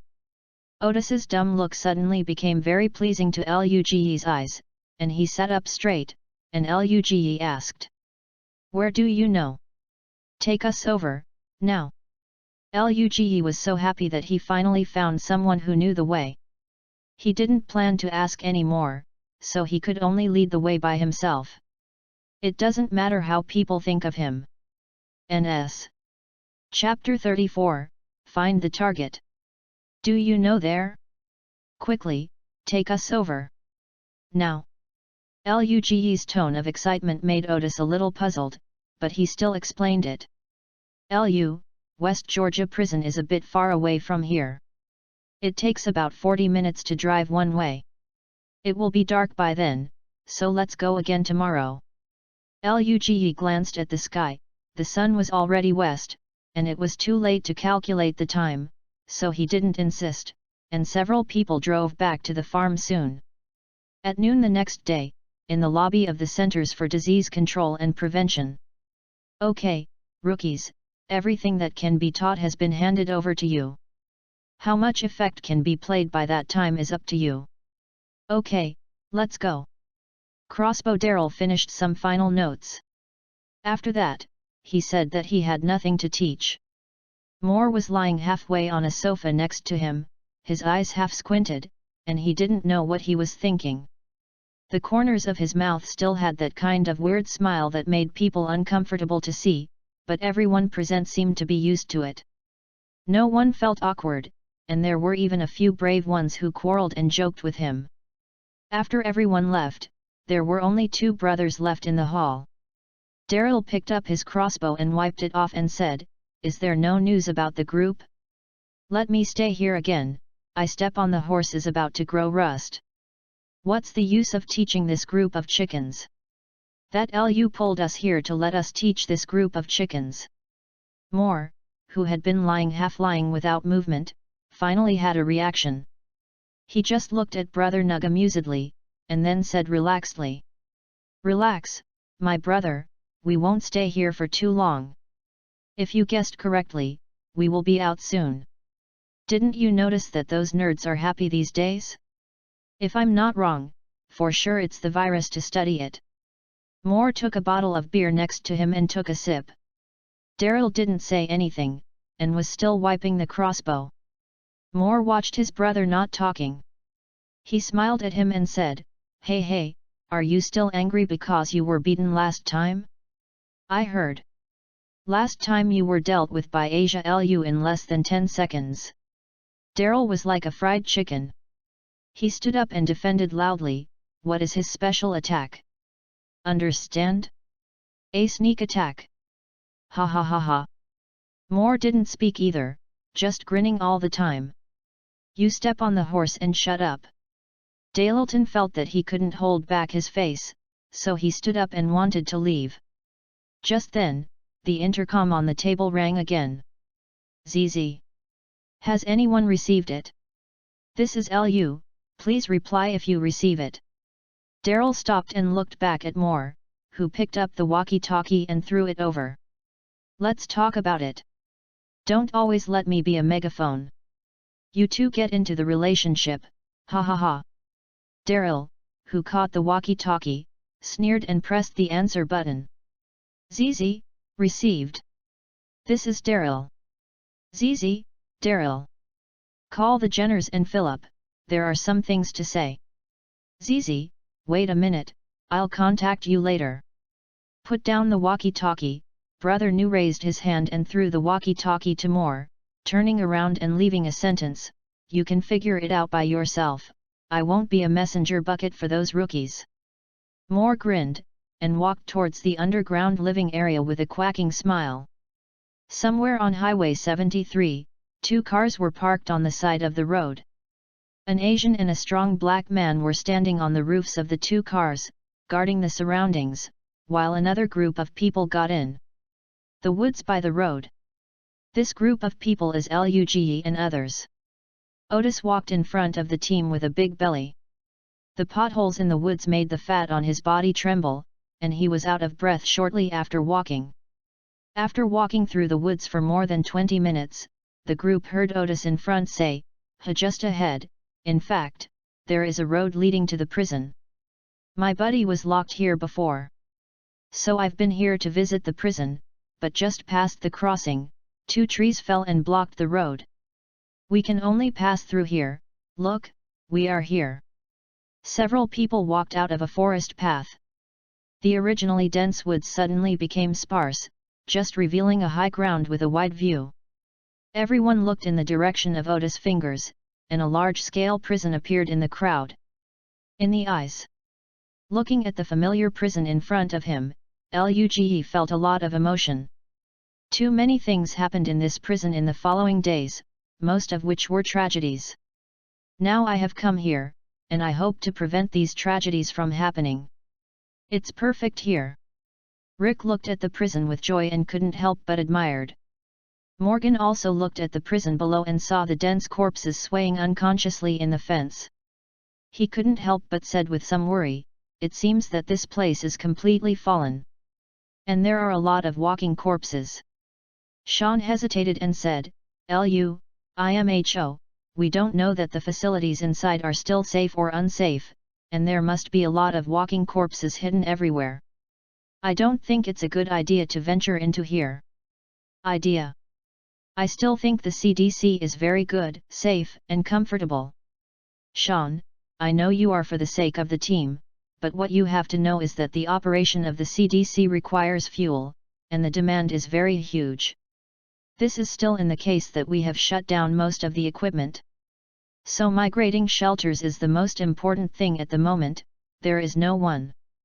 Luge understands that Sean www.readaloud.com he is a very guardian and conservative person. This can be seen from his various choices in the original drama. At the same time, he is also a person who does not like potential danger. People, and he himself has the kind of relatively reckless and irritable personality, which makes him often easy to act impulsively and recklessly. Xiaoen still doesn't think this prison is a good choice. He just wanted to refute, when he heard Luge continue to say, everyone, do you want to know why I have to move out of the CDC? Because the CDC's fuel is not exhausted. Once it is exhausted, all CDC equipment will stop running. Xiaoen asked, even if there is no electricity, there is still a good refuge there. Luge shook his head and continued to explain, do you know where the CDC is? It stores most of the devastating viruses and bacteria that can be seen in the world, such as malaria, smallpox, anthrax, and Ebola. It's a CDC. When the energy is exhausted, the central computer will automatically perform a full disinfection. Hearing this, everyone present asked a sentence almost at the same time. What does full disinfection mean? Hit. Hit. Strong pulse temperature and pressure gas bomb. Contains a 2-stage aerosol ignition device. The shock wave produced by it is more destructive and durable than all currently known explosive devices. The effect is second only to nuclear bombs, and it can reach 5,000 under vacuum. The high temperature of 6,000 degrees can ignite the air and destroy all dangerous items in the CDC. In the original drama, Wei's explanation was very shocking. Luge also remembered this horrible bomb, and at this moment he blurted it out. "You mean we have been living on a bomb before?" Chapter 35, Target Prison. "You mean we have been living on a bomb?" Several people looked at Luge in disbelief. What did they hear just now?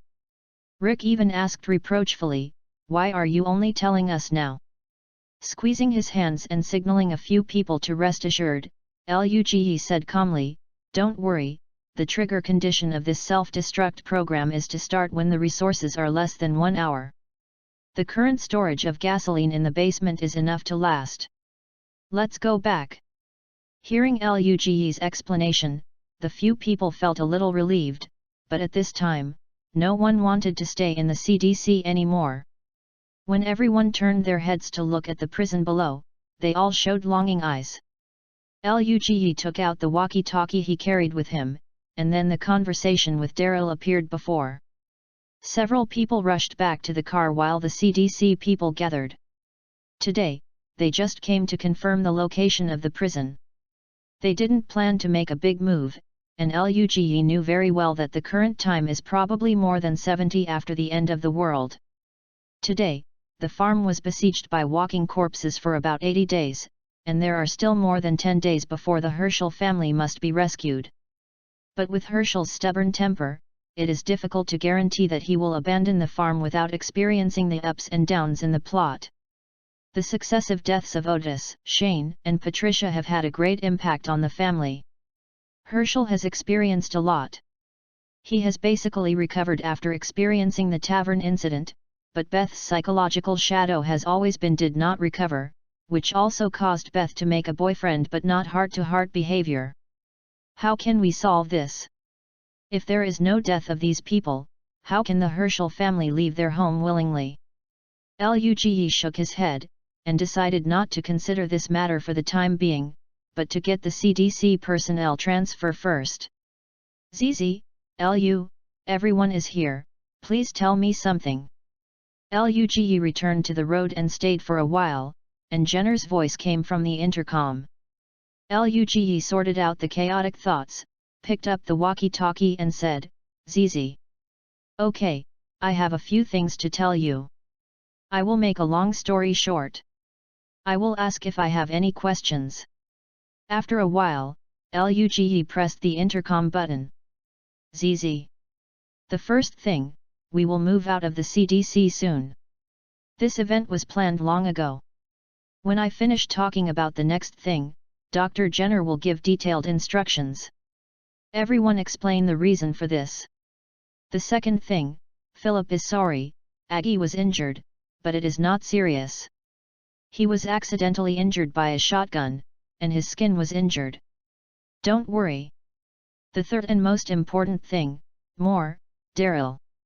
You two will bring all those who are currently able to participate in the battle tomorrow, come to us and gather with us. We have found an excellent shelter but people need to clean up the walking dead inside. Okay, you can ask any questions. ZZ, Lu, is Aji with you? Can I talk to him?" Almost just after finishing talking, Philip's anxious voice came from the intercom. Luge said softly and comfortingly, "ZZ, sorry, Philip, we are still outside now. Aggie is currently in a very safe place.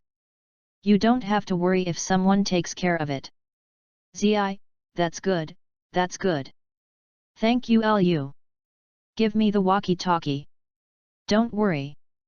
Philip was still thanking him when he heard Moore's hoarse Drake voice coming from the walkie-talkie. Luge lowered the voice of the walkie-talkie. "Lu. There are probably more than 40 people who are able to fight with them now. What do you want to do? Is it the last time you mentioned that prison?"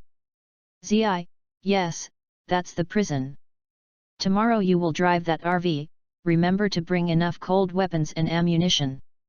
By the way, bring food for dozens of you for a few days, I don't have so much. Something for you to eat." After an explanation, Luge finally arranged the itinerary for tomorrow, and several people drove back to the farm again. Before entering the house, he saw little Jimmy greeted him and said to a few people, "Your friend has woke up and is looking for you." A few people walked in quickly when they heard the words, and between Aji was lying on the bedside, drinking a bowl of oatmeal. Everyone came forward and surrounded Aji with smiles and took turns to slap him. Aji put his hands together and said to everyone, "Thank you, everyone. I have heard Herschel said, if it weren't for you and me this time it's so dead." Rick smiled and patted Luge on the shoulder, and said to Aji, "You should thank Lu very well. If he wasn't for his strong ability, we wouldn't be able to send you here, and he did the surgery. We just got out. A little bit of strength, it's nothing." "Brother, you didn't see www.readaloud.com?" We were all dumbfounded. "Lu split 2 sticks, asked us for 2 clothes, and then swiped it into a stretcher. Crazy, brother." TS iconic rap came from the side, causing everyone to laugh. Sean also said jokingly, "Aji, I really looked at you with admiration. You know, someone was shot, but he was in a coma in the hospital for 2 months, wow." Rick's face blushed, and he defended, "I'm not in the hospital. I'm in the CDC." Glenn suddenly added something stupidly, "Is there any difference between these 2 places?" Ha ha ha ha ha. After chatting for a while, the topic returned to prison cleanup and so on. The next morning, on the small road outside Farm Tong, a huge RV came from a distance. The exaggerated modification told everyone who saw it that this is not a simple RV. Not long after, the RV stopped in front of Herschel's house, and then more than 40 people got out of the car one after another. Luge stepped forward, punched the 2 brothers first, and greeted the rest of the members one by one. He was surprised to find that Andrea, Amy, Jackie, and Carol were all following them. After coming over, there are still a few women whom Luge can't name. They should be from the nursing home. "Why are you here too?" Luge's face was very ugly. Although he didn't say not to bring women over, he made it clear that he would jump with a strong manpower, but Moore still brought a few women with him. Luge turned to Moore and said angrily, "I asked you to bring the combatants over, what do you think?" Moore's innocent stalled his hands, "The combatants also want to eat, don't they? Besides, they insisted on coming over." Chapter 36, Cleanup started. "Lu, we came here voluntarily. It has nothing to do with Moore." Amy stepped forward and stood beside Luge, then patted the holster on her waist and continued. "Besides, we are also combatants. We have practiced marksmanship for more than 10 days. I can no longer miss the target within 20 meters, and my sister can hit a 50-meter target." When Andrea heard her sister's words, he also smiled a little embarrassed, raised his hand and greeted Luge. "Me too." Carol raised his hand next to the crowd and said weakly, "A few of us can cook for you." Jackie also raised his hand generously. When a group of people were talking, the Herschel family standing at the door was stunned. They thought it was a small group looking for supplies outside. Although they heard Luge mentioned the CDC, they knew it. They still have companions, but they didn't expect the other party to be able to dispatch so many people at once. And these people are not just enough, they are all young and middle-aged men, which means that the size of this team is definitely more than these people. A group of people held a simple meeting outside. All the newcomers knew what was going on. They were going to attack a prison, or a prison occupied by walking corpses. "I believe you should all know why we moved out of the CDC. This time the prison cleanup is very important. We have a large number of people and need to open up a lot of accommodation areas. We don't know the conditions inside the prison. I need everyone to cheer up. My request is that the living walking corpse should be brought down, and the backward walking corpse should be repaired. I don't want anyone to lose their lives carelessly. Can it be done?" "Can." "Good.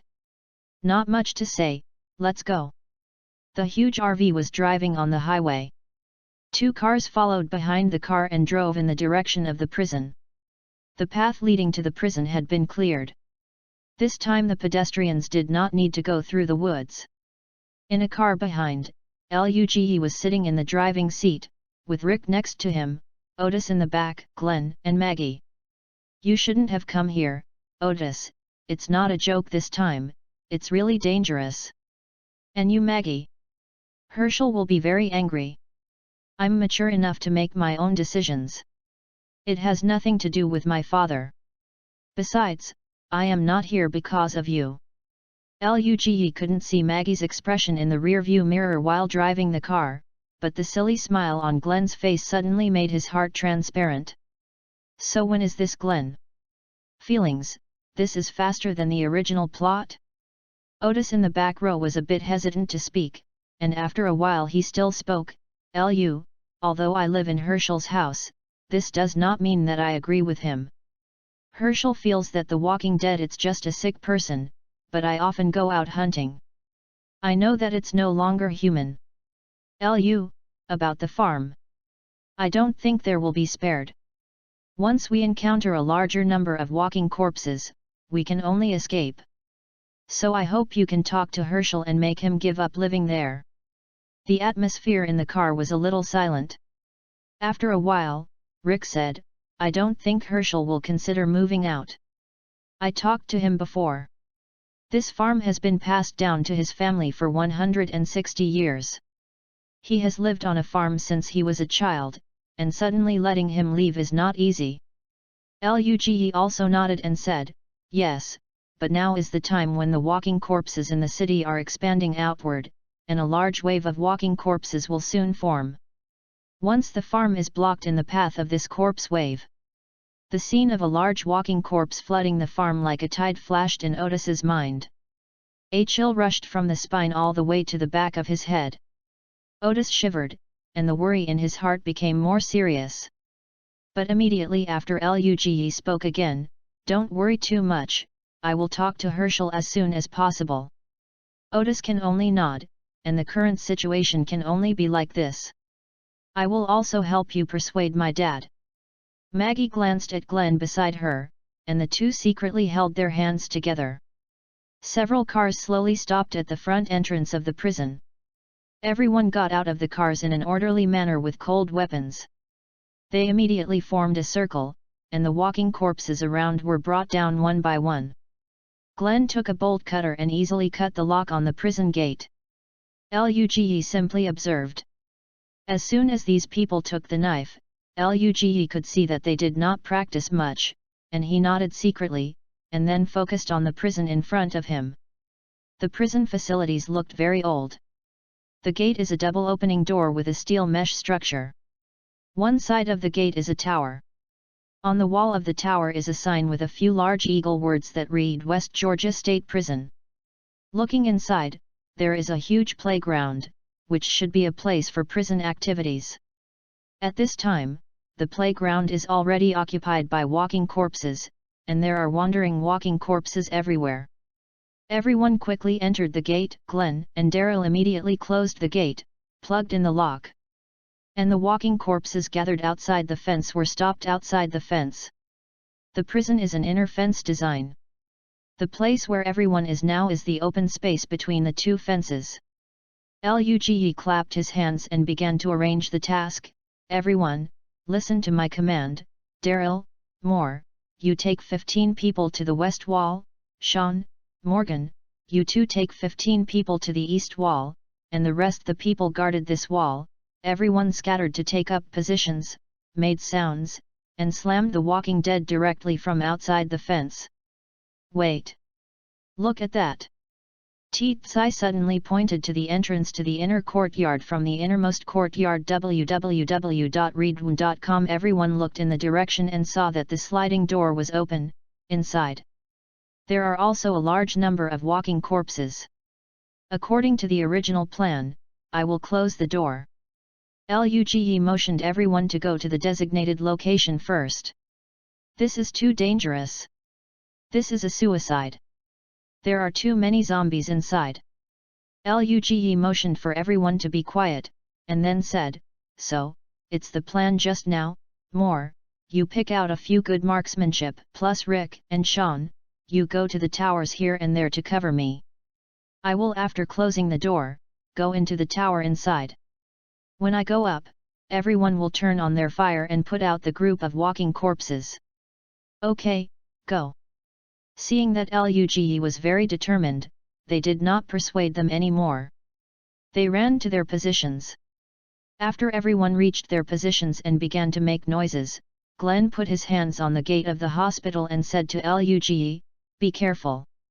3, 2, 1. Let's go."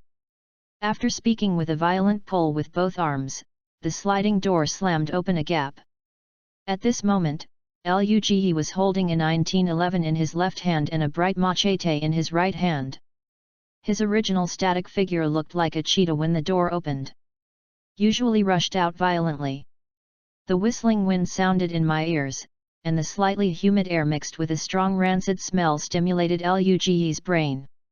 The powerful heart began to beat more violently, transporting oxygen to the limbs and the adrenaline. A large amount of secretion. At this moment, Luge feels that his state is bursting. The machete in his hand is like an extended arm, slashing across the walking corpses in the way, bringing up patches of blood, and also harvesting the lives of these walking corpses. Chapter 37, In Depth, On. Getting closer to the gate, there were more walking corpses in front of him. At this time, gunshots sounded around, and the walking corpses not far from Luge fell to the ground, leaving only the 3 walking corpses coming towards him. Luge. His figure flashed, and he avoided the first walking corpse's pounce to the right. His body twisted and slashed on its neck. The huge force directly chopped off the walking corpse's neck, and his arm muscles bulged. Is another backhand blow. What? Luge roared, only to hear caw-caw twice in succession, and the heads of the 2 walking corpses flew up in just 2 seconds. $2. Directly destroying the 3 walking corpses, Luge's performance made the surrounding people even more imposing, and they shouted for cheer, and the weapon in his hand stabbed at the walking corpse in the fence more quickly. Finally rushed to the gate of the inner courtyard. Luge grabbed the railings on both sides of the gate with both hands. With a strong pull with both arms, the gate was closed with a clatter. He took off the hook on his waist and locked the gate. Luge turned to face the one behind him. A few walking corpses bang bang bang were just a few shots, and then quickly opened the door of the tower, and a walking corpse in a security uniform rushed over in an instant. Luge reacted very quickly. He lifted his leg and kicked the opponent's chest, rushed over and slashed his arm on the head of the walking corpse. The zombie's head was slashed open. Luge grabbed the zombie's collar with one hand and flicked aside. He quickly rushed into the tower and closed the door. He made it. "Ha!" Morgan shouted with a smile. "Let go!" Daryl shouted loudly. As the voice just fell, the surrounding gunshots began to become dense. In just a few minutes, there were no more moving corpses in the feature film playground. Woohoo! Everyone rushed into the wide square, and someone couldn't help but yelled out loudly. Although the CDC is good, the narrow underground space is really depressing. At this time, an empty grassland finally appeared in front of them. Excited. Not only everyone smiled, but Luge also walked down the tower happily. "Brother, you are amazing!" Glenn ran forward excitedly and praised Luge. Waved his hand and said that it was nothing. Luge shouted with a relaxed face, "Everyone, now we need to check the fallen corpses again, make up for the dead ones, and then pile all the corpses in the corner and clean them up tomorrow." "Good. No problem." After a busy time, everyone once again stood in front of the fence leading to the inner courtyard, looking at the walking corpses with their teeth and claws behind the fence. Luge quickly thought about how to clean up these monsters without loss. There is also a backyard in the inner yard, where a large number of walking corpses gathered. Luge knows this very well. Once more people enter, casualties are easy to occur. In front of the walking corpses, if they are injured, they are dead, unless they hurt their limbs. It can be rescued. Everyone, we are divided into several teams to take turns, just make noise here, lead the walking corpses inside to the fence to kill. After deliberation, it is safest to go through the fence. Everyone thinks that Luge is too careful, but no one raise objections. Luge walked to the edge of the fence, and the machete in his hand slapped hard against the edge of the fence, making a huge bang. The walking corpses nearby heard the sound, and they all walked towards the fence gate, but Luge didn't keep his eyes on the walking corpses. He stared at the corner behind the overpass. The people on the front of the fence had already begun to clean the walking corpses one by one. Luge finally saw a few walking corpses walking out of the corner, and then a crowd of walking corpses swarmed in. At this time, the people who were cleaning the walking corpses also watched. When they arrived at the large number of walking corpses in front of them, while rejoicing, they cast a respectful look at Luge. After more than an hour of cleaning, the walking corpses in the fence finally became sparse. The sliding door was full of corpses. Several people opened the fence door together, and Luge took the lead and rushed into it, cleaning up the last for the few walking corpses that did not gather. Luge also found the few walking corpses wearing riot suits, but he already knew how to deal with it, and he just gave a demonstration, and the remaining few were easily solved by others. Everyone once again transported the corpses piled up in hills to the vicinity of the exit. When all the dust settled and the time had come to night, Luge didn't have any further thoughts, and ordered everyone to set up tents in the open space to prepare dinner. Today, everyone was exhausted. After setting up the tent, everyone sat in front of the fire, waiting for a few women to cook dinner, while Luge carefully checked the outer fence for damage. Daryl he was standing on the roof of a RV not far away, guarding the surroundings. He is a great leader. Seeing Luge's figure flickering in the dark, Morgan suddenly spoke. Yes, wisdom, bravery, and ability are all top-notch.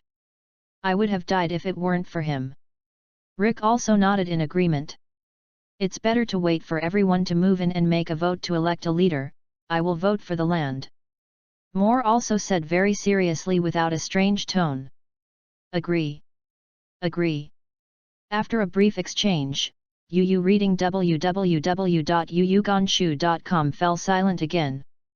It seemed that everyone was thinking about their own affairs, and no one took the initiative to speak. Several women came over with a few cauldrons, and everyone began to collect food. On the roof of the RV in the distance, Carol brought a piece of food to Daryl on the roof of the car. Let's have something to eat. You can't stay hungry even if you stay on guard. Carol passed the food in his hand. What good food did our leader eat? As a result, Daryl did not forget to ridicule Luge even after eating. Don't be so venomous, he has done good enough, at least we are all alive, others are resting, only he is checking the fence, at least I think he is a good leader. At least I know he is doing much better than Sean. Daryl did not speak while eating. In fact, he knew very well that Luge was a good leader. He just feels a bit shameless, after all, he is a little separated from him, and suddenly it makes people look like they are kneeling and licking. Daryl was thinking, but when he saw Carol stretched out his hand and kneaded his shoulder, he couldn't help asking, "What's the matter?" "The recoil of the gun is too great and it shakes my shoulders." "Come here, turn around." Daryl put down the food in his hand, motioned Carol to turn around, and then reached out and pinched her shoulder. "It's very romantic. Would you like a shot?" Carol said to Daryl jokingly. "Hey! Don't tease. I'll go down." Daryl took a long time, suddenly wanted to pee, and walked towards the ladder. "That's better. To shut up." Chapter 38, In-Depth, Medium. And beside the fire, there was still silence at this moment. At this moment, someone clapped their hands. Everyone looked up and saw that Rick signaled something and said, "Everyone, I know you are tired. Today, everyone has worked hard. Take a good rest in the evening. Now, tomorrow we will continue to move forward. This is an independent prison, which means rooms, food, medicine. Even the weapons depot shouldn't be far away. We just need to clean this place carefully." Rick is right. Settling down here is only the first step in the plan, and it is also the most important step. At some point, Luge had already returned to the side of the crowd. He casually found a middle position and sat down. Continue to say. "I believe everyone is very confused about the future of life and don't know how to deal with it. What I want to say is that next we will occupy this prison, and then we will strengthen its defenses, we will continue to absorb new members, and then I will teach you more survival knowledge, including planting crops and making tools. Only if our population is larger, we can have enough manpower to do more things. Maybe you may think what I said is unrealistic, but I am responsible to tell you that this is the end of the world. Survival materials are always the most important. How to have endless resources for survival. Planting, breeding, manufacturing. Do you know? Many things that you can't imagine will happen over time, and the ugliness of human nature will be exposed. You will see the slaughter caused by a bite of food, and you will also see the redemption caused by a life. If you can choose, I will choose that everyone in this room will not experience such a thing, but this is impossible, so we have to grow our team. When you are so strong that others can't shake it, you are the rule maker. Believe me. Becoming a rule maker in this world of the weak and the strong will be the wisest decision for you in the days to come. Because once you become the vassal of others, your life will not belong to yourself. So, I hope you all remember what I said, if you want to be in this team. Live forever in this big family. We don't allow infighting, don't form cliques. Don't kill innocent people. But we also don't allow ourselves to be bullied by anyone. In our Yan country, there is a saying, those who violate my Yan Huang Tian Wei. Even if they are far away, they must be punishable. This should also be our creed. Suddenly, Moore's hoarse voice sounded, "Lu, you really know how to farm? You can even do tools? Really?" Everyone looked at Moore speechlessly. Is this a problem that should be paid attention to now? Did you mean it? Hee, sorry, I really know all of these. His Luge obviously heard the sound of a lot of people sucking in the air, but he didn't care. These abilities don't need to be hidden and tucked away. He doesn't take advantage of the current development stage to hurry up and develop, and he wants to teach him when the fighting continues. There is no time. I think we should clarify the division of labor for this team now, and select positions such as leader and team leader, so that many things can be arranged later, and after everyone has moved over, we will hold another formal vote. I voted. Lu vote. Moore suddenly proposed. Me too. Same. I also vote for Lu. Everyone present raised their hands and agreed that Luge became the leader of the team, including Rick, and Sean had nothing to say. Luge did not refuse either. Although everyone followed his command before, the kind of obedience was only subconscious, because he was stronger than them. After experiencing so many things now, Luge has been so calm and old-fashioned, everyone finally raised their hands willingly. Luge stood up and bowed to express his gratitude, and then continued, "Thank you for your trust and support. Now that everyone has agreed with me to be the captain, I will not refuse. I think we still need a few people to manage it together. Team, how many people do I recommend?" Seeing everyone nodding their heads in agreement, Luge pointed to several people around him, Rick and Sean. These two are the county police in Kings County, Atlanta. They have many years of experience, and both are licensed trainers. I recommend these two to be the captains of the combat team. Then there is Aji. As a security captain, Aji is also familiar with all aspects of coordination before the end of the world. I recommend him to be responsible for the team's logistics work in the future. And finally Moore and Daryl, although these two are not policemen or security guards, they both have strong survivability in the field and are responsible for some field work. These two pairings are the most correct choice. What do you think? At this point, Luge didn't pay attention to Dalil and gave him a complicated look, and everyone agreed. Support. No comment. Of course www.readaloud.com. These so-called captains do not mean anything. This is just a division of work for each of our duties. Just like you, we are all survivors in the team. If one day, because our wrong command caused problems in the team, and everyone can choose not to follow our command. Luge's very sincere attitude once again received the support of everyone present.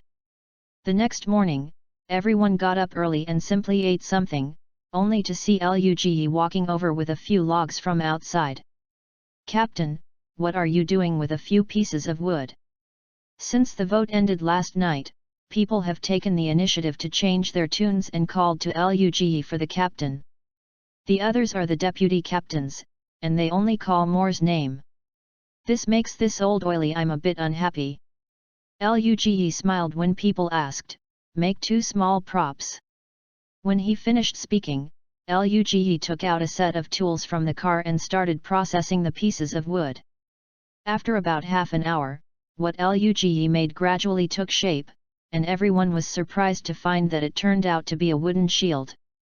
Although it is rough, it is exceptionally strong. I made 4 shields, all of which were half-human long shields. Everyone knew the purpose of Luge right away when they saw the shields, but immediately they were amazed at his handicraft ability and his ability to make various tools. The argument is more convincing. Moore stood aside, observing the shield, so it's true that you can make it by hand. Amidst the crowd's admiration, Luge found 4 burly and muscular men, taught some how to use shields, and handed them the shields. Was ready, the shield hand opened the way. Everyone finally entered the prison gate. Chapter 39, In Depth, Below. The prison is very dark, but this is not difficult for everyone. A few high-power flashlights illuminate the front, and everyone walks along the passage to a spacious hall, which is the same as the prison. The design of the floor, the situation upstairs is temporarily invisible, but there is a warning room, the downstairs is a mess, the tables and chairs are swaying. The paper is messy on the ground, and there is a thick layer of dust on the tables and chairs. After bringing up the dust in the house, bottles and cans were everywhere, and the humid air was still filled with a mixture of dust and musty and rancid smell. Daryl walked to the iron fence leading to the cell, shook the iron door, found that it was locked, turned his head and said, "It's locked, look for the key." Everyone spread out in the room and started rummaging. After a while, they heard Philip's voice from the guard room on the 2nd floor. Found it. Luge rushed to the 2nd floor and walked to the gate of the guard room. He saw Philip and Xiao Miguel standing cringing. When he leaned forward, he immediately remembered this scene in the play, and saw sitting in the small guard room. He was lying down while holding a corpse, with his head fully tilted to the back. From the front, it was impossible to determine whether it was a corpse or an unmoving walking corpse. There was a bunch of corpses hanging from his waist. Key. Luge knew that the guard was completely dead. He reached out and took off the keychain. By the way, he pulled out the pistol from the guard's waist and slapped it on Philip's hand. Don't waste it. Put it away, it's just a corpse. Throw it downstairs and clean it up later. Luge patted Philip on the shoulder, smiled, and turned back downstairs with the keychain. Philip swallowed and thought, let me go, is this a question of waste? You are so bold. After getting the key, the rest of the matter was easy to handle. There were iron railings everywhere in the prison.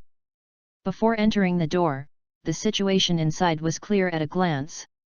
Everyone went straight into the 1st district without hesitation. To everyone's surprise, there were few walking corpses in the cells. No walking corpse was found in the cells on the first floor. There were 1 or 2 headshot corpses in each cell. Rick got 2 to 2. After the floor, a few walking corpses were finally found in the cells close to them, but because the cell door was locked, Rick and the others easily put them down. The cells in this unit are 12, each of which can accommodate 2 to 3 people, which means that it can house up to 36 people. With some partitions in the aisle, this unit can easily hold about 50 people. Looking closely at the layout of the cell, Rick was surprised. No, we just count as 2 people in a room. This unit can accommodate 24 people. Our current team requires at least 4 units. Let's keep going inside. Luge's idea is to investigate the whole thing first, not to leave so many dead spots like in the original drama, which leads to frequent occurrences of various accidents in the later period. Opened the door and entered the cell corridor inside the prison. Luge found that the corridor was dark due to lighting and power failure. He stretched out his hand to stop the shield players walking in and waved to Glenn.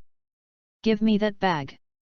After receiving a backpack that Glenn handed over, Luge took out a dozen silencers and a dozen matching pistols from it, then turned to everyone and said, "Everyone, the next passage is too narrow, I can't go in all of them. Now I'll pick a few people, Rick, Glenn, Daryl, Morgan, you guys, plus T, and you 4 shield players, and you will continue to move forward with us. The rest will be led by Sean. Check the blind spots in the yard. If there are other entrances and exits, be extra careful and do what you can." Xiaoan nodded and greeted everyone to leave. Luge turned to find that Maggie and Otis hadn't left with him. He couldn't help but yelled, "What are you 2 doing? Get out!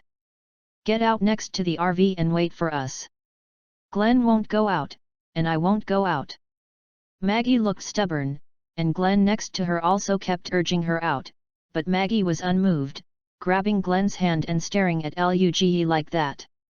Otis, who is standing behind her, is even more bewildered. When is this happening? At this time, if he doesn't see the tricky anymore, he is really a pig. Seeing Maggie's serious face, Luge looked at Glenn again, and pointed his finger at this kid. "You are optimistic about her, if something goes wrong, go and explain to Herschel yourself." Glenn nodded like garlic and promised. At this moment, his heart was no longer happy. Luge also shook his head helplessly, and could only signal everyone to go. The aisle is dark, with open cell doors on both sides, and the width of the corridor can only accommodate 4 shield players. T-boys stand side by side in the front of the team, the shields are also raised, and the others are fighting in the back. The electricity moved forward very slowly.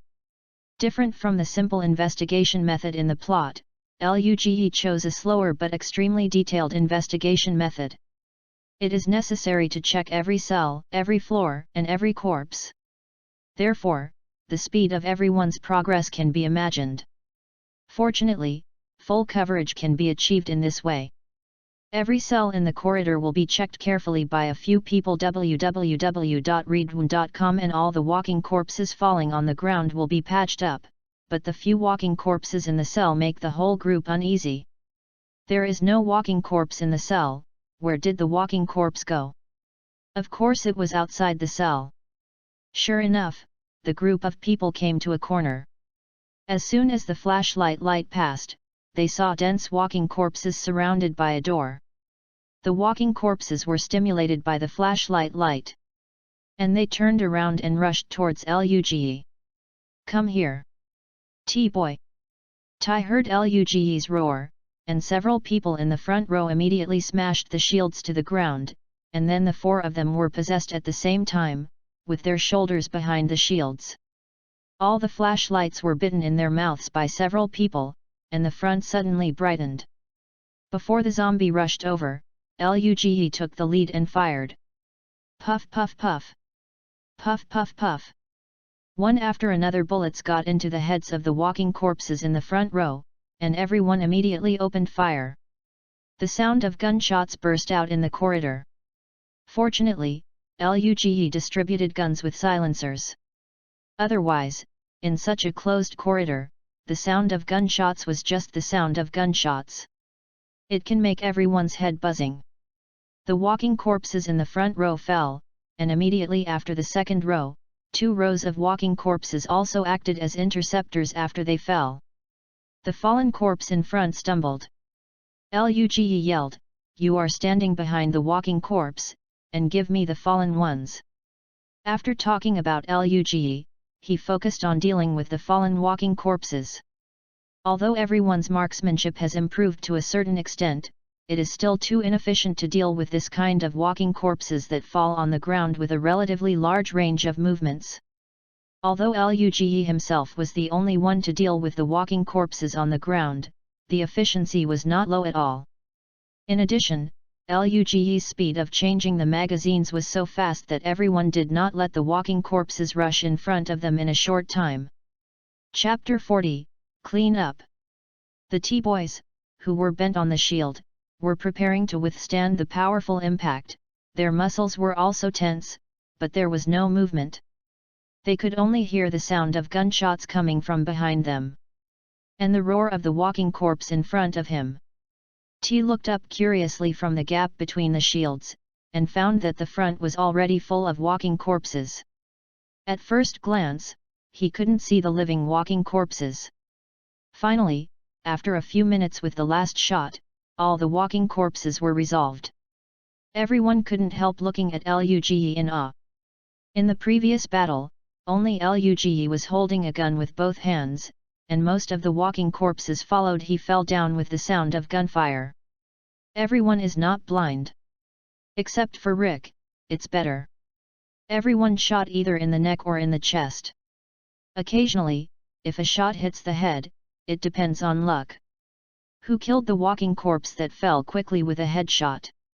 Everyone knew that Luge not only killed the walking corpses that fell on the ground, but even had time to help them solve some of the walking corpses standing behind, which made everyone feel a bit powerful. But considering that Luge is the leader of his team, all that is left in everyone's hearts is joy. They are also the leader. Who doesn't want the leader to follow? The stronger the better. Without rushing forward, Luge first checked the fallen corpses with a flashlight, and when he saw that there were no corpses alive, he called everyone to move on. After crossing the piles of walking corpses, Luge picked up the walkie-talkie on his waist. "ZZ. Sean, send a few people to us to remove the walking dead from the corner." "ZZ, received."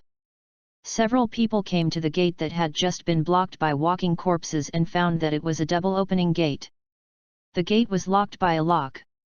Looking at the gate in front of them, it gradually overlapped with the gate in memory. Luge guessed that this was the cafeteria. Considering that the corridors where several people were located were not safe, and there were still a few survivors living in the cafeteria at this time, I decided not to open the cafeteria for safety reasons. A few people continued to move forward, and occasionally 1 or 2 walking corpses were found in the cells on both sides, but these didn't even need to be shot, they were solved with a single knife. Soon a few people came to the next unit with the same layout, but with more rooms than the previous unit. There are 20 rooms on the upper and lower floors. The same operation will be solved by the walking dead in the cell. Notice after Xiaoan continued to send people to clean up the body, several people continued to move forward. After going around and cleaning up 2 more units, finally at a corner, Luge violently reached out and grabbed T-Boy's shoulder in front of him. T-Boy instantly settled in place, and a period of cooperation made all the people with the initial understanding. Almost the moment T-Boy stopped, the other 3 shield players also stopped. Passing through the 4 people, Luge came to the corner, listened carefully, and then leaned forward, the gun in his hand also pointed to the other side of the corner. Click! A crisp metal crash sounded. After Luge raised his gun and appeared, the other party seemed startled. The shotgun in his hand was also raised subconsciously, with his fingers already on the trigger.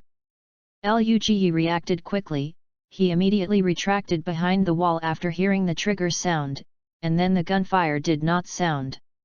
"I am Lu Sean." Luge signaled to T-Boy and the others to relieve the danger, then turned and walked out of the corner. "What's the situation on your side?" Luge looked at a corridor beside Xiaoen, and something seemed to explode over there. Xiaoen also put away the gun and pointed behind him. "We came along and found 2 cells in the cell. There are also many cells in the corridor, about 60 rooms. Where are you?" Counting the initial unit, there are a total of 4 units, plus the rooms in the corridor, there are probably more than 130 rooms. Rick said excitedly, "This is nearly 200 rooms. 400 people can be accommodated, this is just a zone. This is perfect." Luge also nodded. He was also surprised by the size of the prison, but he still reminded, this should be the largest area in the prison. The capacity of other areas should be limited, but accommodating 500 to 600 people shouldn't be a problem. After speaking, he pointed to the hallway with obvious signs of the explosion and asked, "What's the situation here? Have you seen it in the past?" Sean glanced over there, nodded and said, "I just went to see it. The back wall of the prison should be behind. The corridor leads to a unit, but it seems to be exploded. That unit is no longer available, including the back. The wall of the courtyard is also damaged. At present, the door here can only be locked first to prevent the walking corpses in the woods from entering from here." Luge understands that this should be the place where the Hammer Telsi and Sasha came in. If it wasn't for Carl in the original play, this group of people would probably explain it here. "Close it first, you all come with me, there are still a few places that have not been cleaned up." Luge turned around and led everyone towards the fork in the road. Gao Fei remembered that there was an indoor activity area in the prison, which was also closed. A lot of walking corpses, he wants to find this place now. When we just cleaned up www.readaloud.com, several people also found some fork roads. Some rooms that were different from the prison cells were in these fork roads. It should be some supporting facilities in the prison.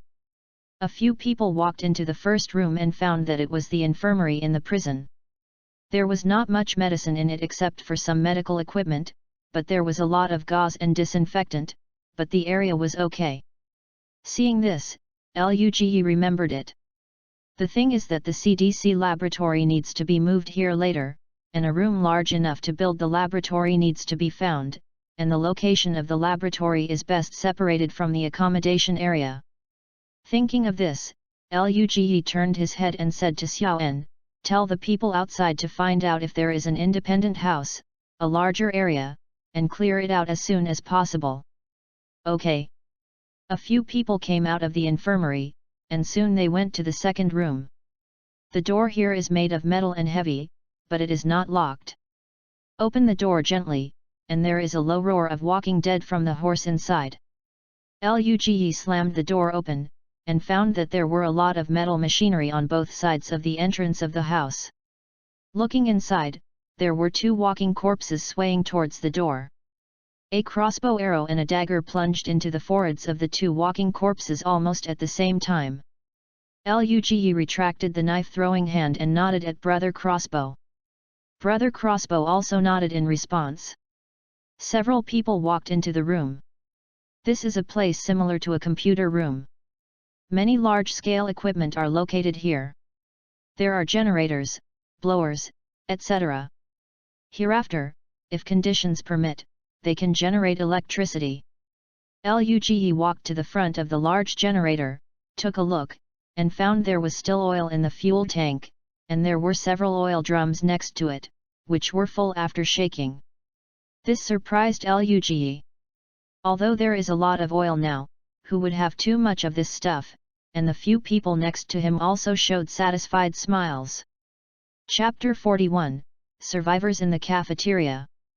As everyone went deeper, they gradually discovered more materials, all of which were very practical. For example, someone found a large inventory of bedding, clothes, pots and pans and other materials in the warehouse behind. Although these things are of low value in the past, in the last days, any material is important. Someone also found a weapon arsenal in the corner of the prison. Most of the weapons in it are well preserved, but the total number of guns is not very large. Fortunately, there is plenty of ammunition. Good news came one by one, and Luge and the others were also very excited. They were obviously more motivated during the search. Everyone has cleared the entire area at this time. Standing at the front entrance of the restaurant, Glenn picked up the bolt cutters and pressed the lock at the door, and the lock opened in response. Thanks to Sean's joining, there are currently 15 people around the entrance of the cafeteria. Everyone holds a silencer weapon in his hand and a cold weapon on his waist. There is really a troop's solemn temperament emitted from everyone. The two members held the restaurant door on the left and the right, using the countdown sign language, and then suddenly opened the door. The weapons of the people standing at the door were all aimed at the door. But to everyone's surprise, there is no walking corpse inside, but a room with a lot of space. This is not the point. The point is that there is a door in this room, and there is a circle of glass next to the door. At this moment, the glass there are 5 people in prison uniforms standing behind, all of whom are lying in front of the glass window, staring at Luge and his party outside with shock. Luge glanced at each other and walked into the room one after another. A dozen people behind him slowly entered the room with their guns, and then scattered around the room, but the guns were still aimed at the few people in the window. Luge watched as everyone in the room came out one by one, and the one in the lead had a pistol pinned to his waist, and his long hair was tied into a bun by his back. Luge remembered that this person was Thomas.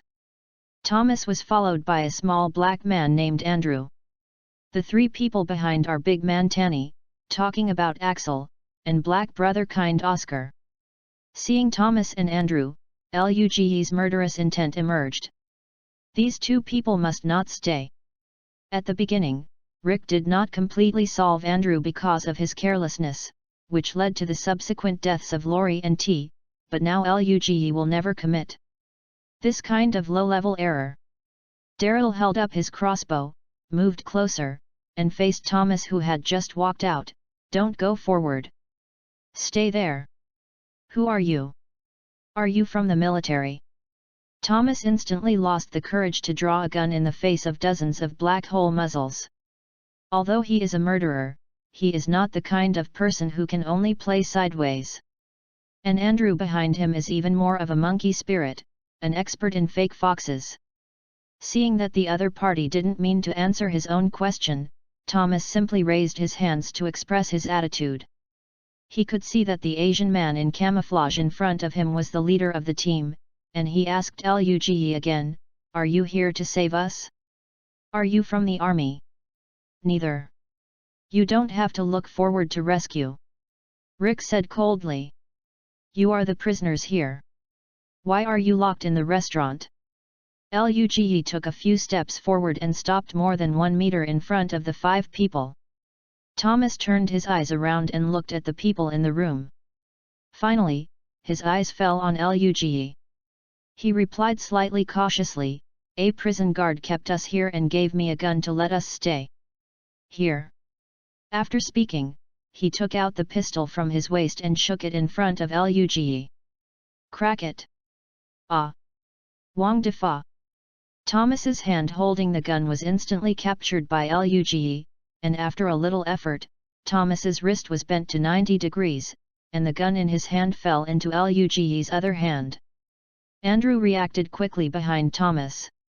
He raised a baseball bat in his hand, but his body instantly froze, because the black hole muzzle in Luge's hand was already on his head. And Daryl on the other side quickly rushed forward and aimed the crossbow in his hand at Thomas who wanted to resist. The people behind him just reacted. Luge had already controlled the scene. The 2 of them slowly retreated more than 2 meters with their weapons. Only then did Luge say, "Who are the 5 of you? I don't want to know, but the warden, I must have your information in my hand, so I will say everything after I get the information, now."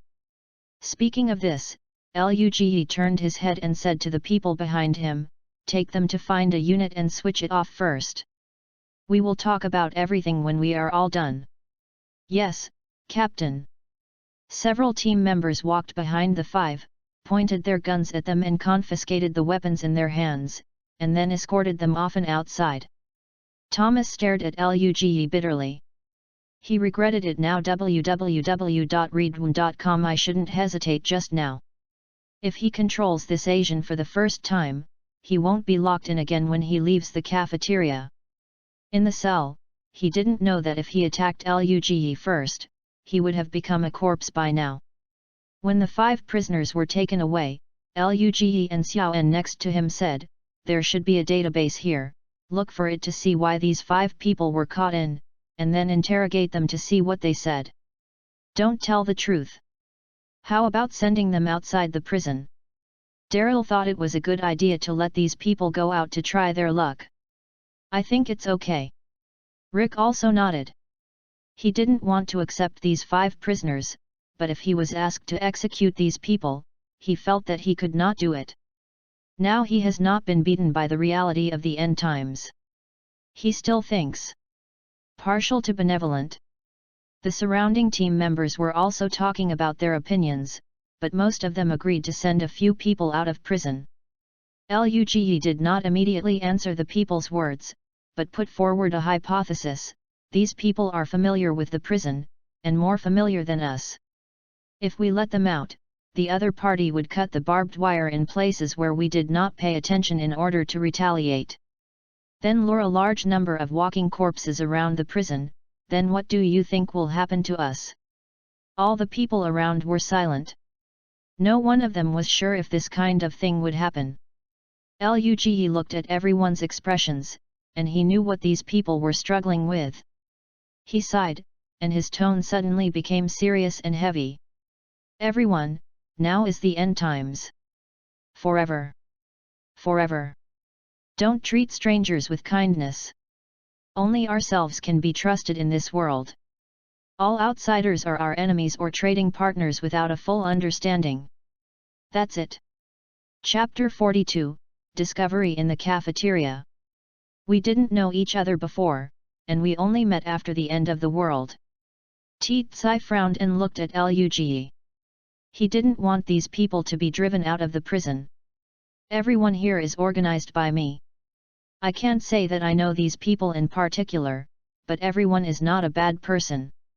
The members of Aji's team can voluntarily stay in nursing homes for a group of elderly people. Rick and Sean are me, the policemen I've known before. The Morgan family of 3 helped others when I met them. Glenn helped us even when Rick and I were surrounded by corpses. The Herschel family is not part of our team. But his daughter and neighbors also came here to help us clean up the prison." Looking around, Luge patted his chest and continued, "I used to be a special soldier. I have experienced so many tasks, large and small, that you can't imagine. When performing these tasks, I have seen those extremely evil you don't want to experience many terrible things that gangsters have done, those terrifying scenes in your life. And these things happened when civilization existed. What do you think will happen in this world today?" Daryl next to him looked at Luge, who was eloquent. He suddenly felt that his previous actions were a bit silly. This person really has been thinking about the team. Thinking of this, he also said, "Lu is right, you people are basically I don't know what a fart. Who are the people who can survive in this world? I eat someone when I see someone who is hungry. This kind of person can't survive. I would rather live as a wicked person than be a good person. People are playing to death." Everyone was silent, eyes gleaming with inexplicable light. Luge did not continue to say, patted Daryl on the shoulder and signaled to move on. At this time, Luge seems to be emotionally fluctuating, but in fact he has no waves in his heart. He just showed it to these people. Now it seems that the effect is okay, at least it has been recognized by Brother Nu. Everyone walked into the canteen. The rows of seats in the large room had been lifted to one side of the room. There was a large open space in the middle. On the other side, there were a few dirty blankets. Where people sleep. And there was an aisle not far from the blanket. Daryl walked first, rushing around and beckoning behind him. Damn, these people are so extravagant. When everyone walked inside to take a look, a place similar to a warehouse was filled with all kinds of food. Wow! I made a fortune! Haha, I won the jackpot! Looking at the many foods, everyone couldn't help but cheer. Luge looked at the food in front of him and found that it was much more than when he saw it in the plot. Thinking about it, he was relieved. After all, he came to the prison prematurely. After at least 200 days, how much food can 5 prisoners eat in 200 days? On the basis of 3 meals per person per day, 5 people are young and strong men. 1 meal is counted as 1 caddy. 5 people eat 15 caddies a day. They have been detained for more than 290 days, that is, eaten. I bought more than 4,000 caddies of food, more than 2 tons, but when Rick and the others arrived at the prison, there was still a house full of reserves, enough to see how much food there was. Luge calculated a little bit in his heart, and then said to everyone, calculated based on this amount, when the prison is operating normally, assuming that each person dispenses 2 caddies of food per day, the current stock plus the amount consumed by the previous 5 people is about 4 tons. According to the replenishment of supplies every 7 days, these foods can feed 570 people for a week. It seems that the 400 people we estimated before are considered to be less. Everyone looked at Luge with a bewildered expression. It is well known that the beauty of the country is not good. At this moment, it seems that everyone has a few crows hovering on their heads. Luge has another strange ability in people's hearts. Suddenly remembering something, Luge said to Xiaoen, by the way, I'll take Aggie over tomorrow. You can't let him live in Herschel's house all the time. Clean up a room so that he can heal his wounds at ease. There are doctors and nurses here. It's more convenient. Xiaoen nodded, indicating that he knew it, and turned and walked out of the cafeteria. Rick was walking around in large numbers, and suddenly found that there was an iron gate behind him tightly closed. What is this? Rick reached out to the doorknob curiously. Luge quickly pressed the iron gate with his eyes and hands, and Rick shook his head. It's better not to open it. Didn't you find that the interior is very clean? Do you have any shortcomings? Everyone looked around and shook their heads. Rick also asked in confusion, what? Luge patted his face and said helplessly, I guess this is a toilet, so there is no need to open it.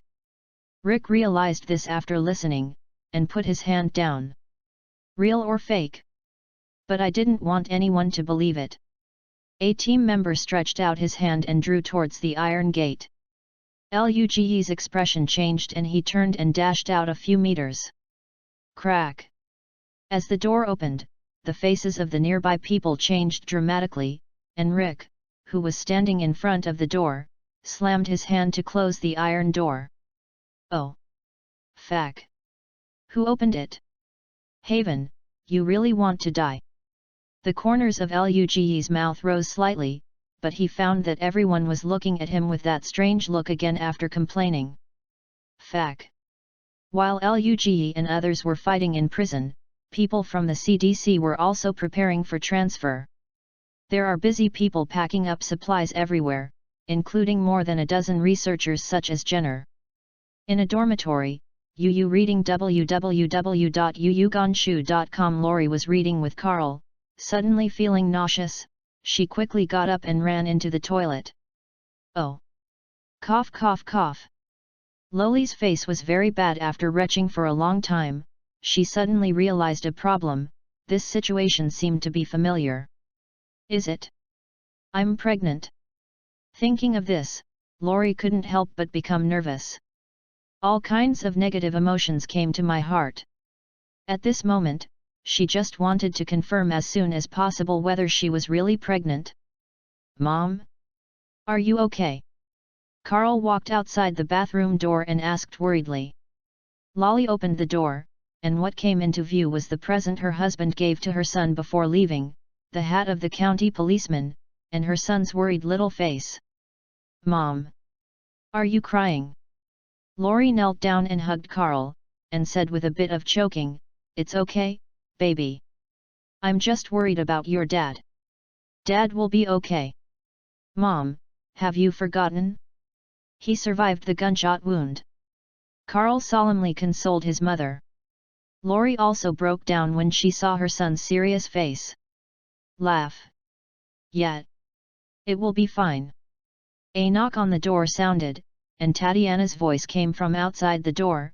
"Lori. Are you there?" "I'm here, wait a minute." After tidying up the instrument, Lori opened the door and saw Tatiana standing at the door with a paper box in her hand. She asked with some confusion, "What's the matter, Mrs. Jenner, what's the matter?" "It's like this.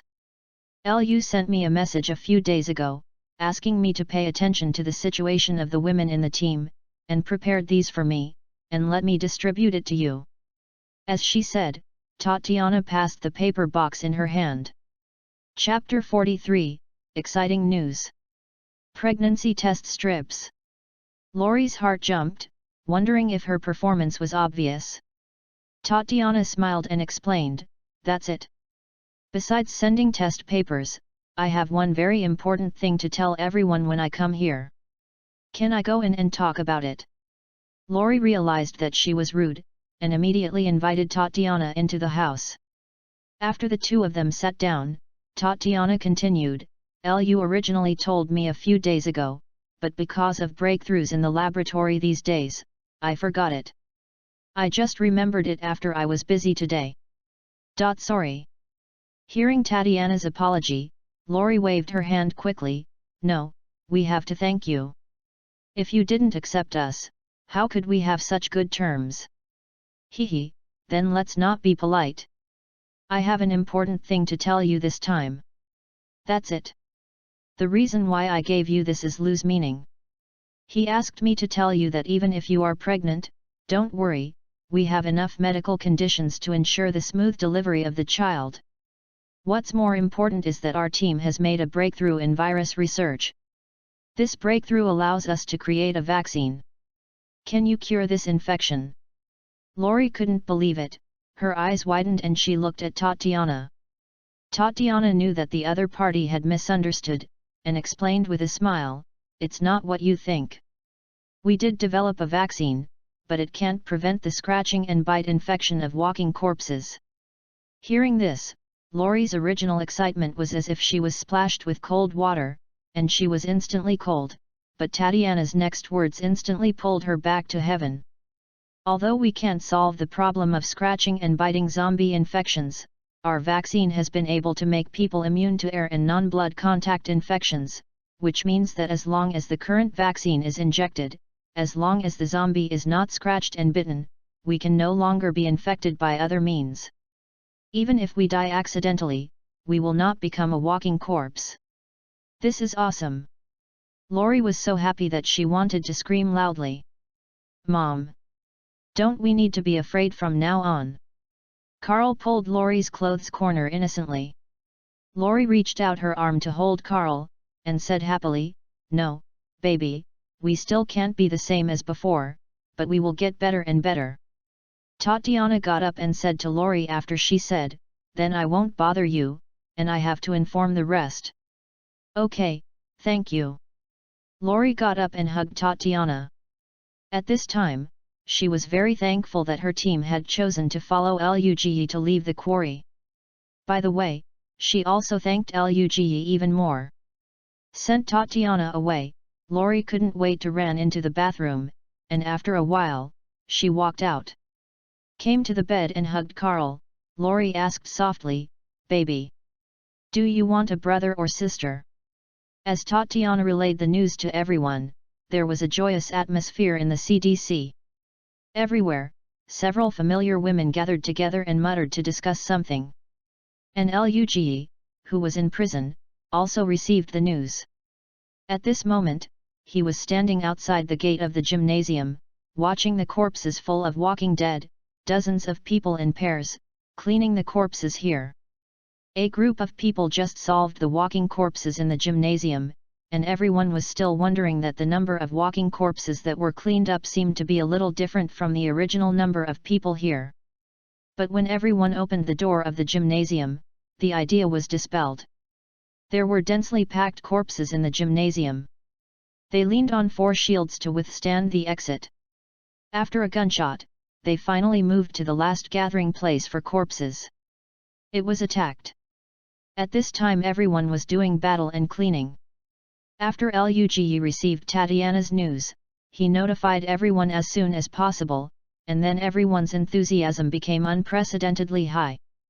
The 2 of them had a corpse, and the people who had been lifted feebly instantly became energetic and full of spirits.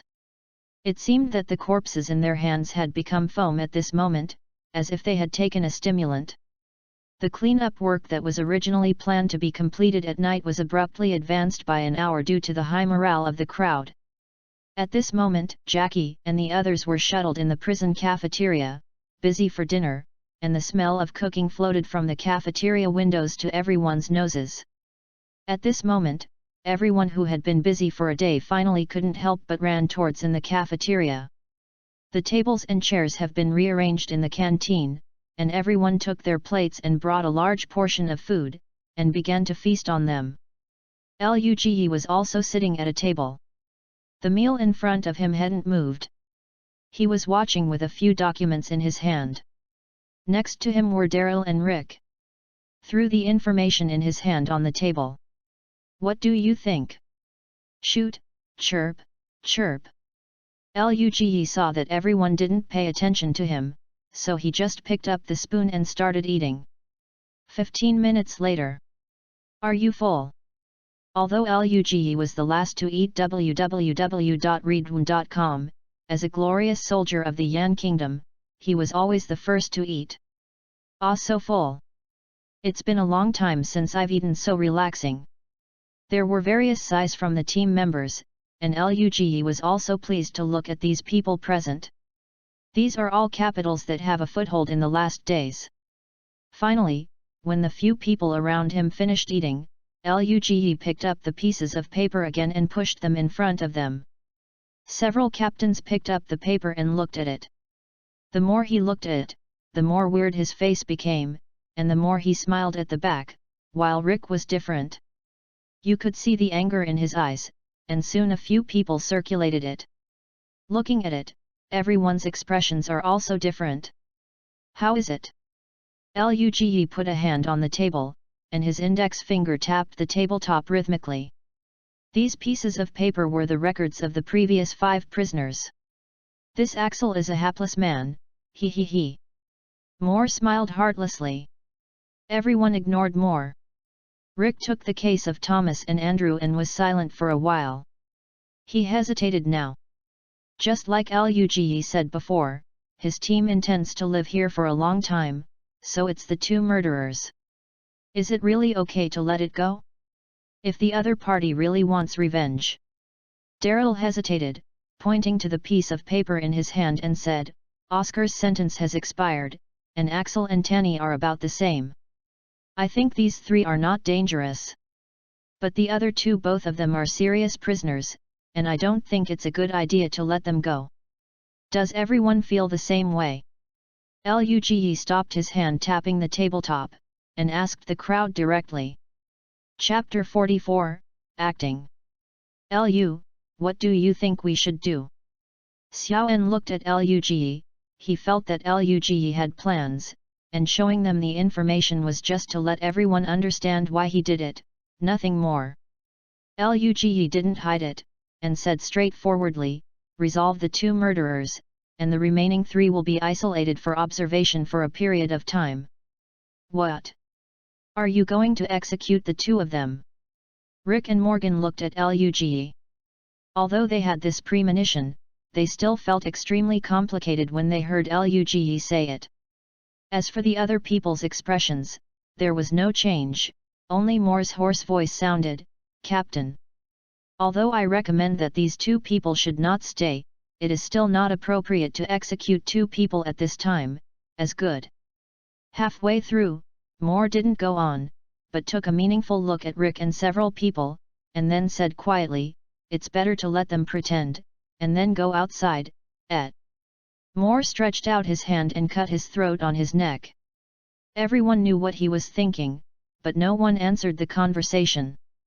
Luge put his hand on the table again, tapping the table with his index finger once and again. Everyone did not speak, just waiting for Luge's decision. Luge pointedly at the two people in front of him. "Sean, Moore, you two should have great opinions on the team, right?" "What?" Xiaoan looked at Luge with a bewildered expression. "Do I have any comments?"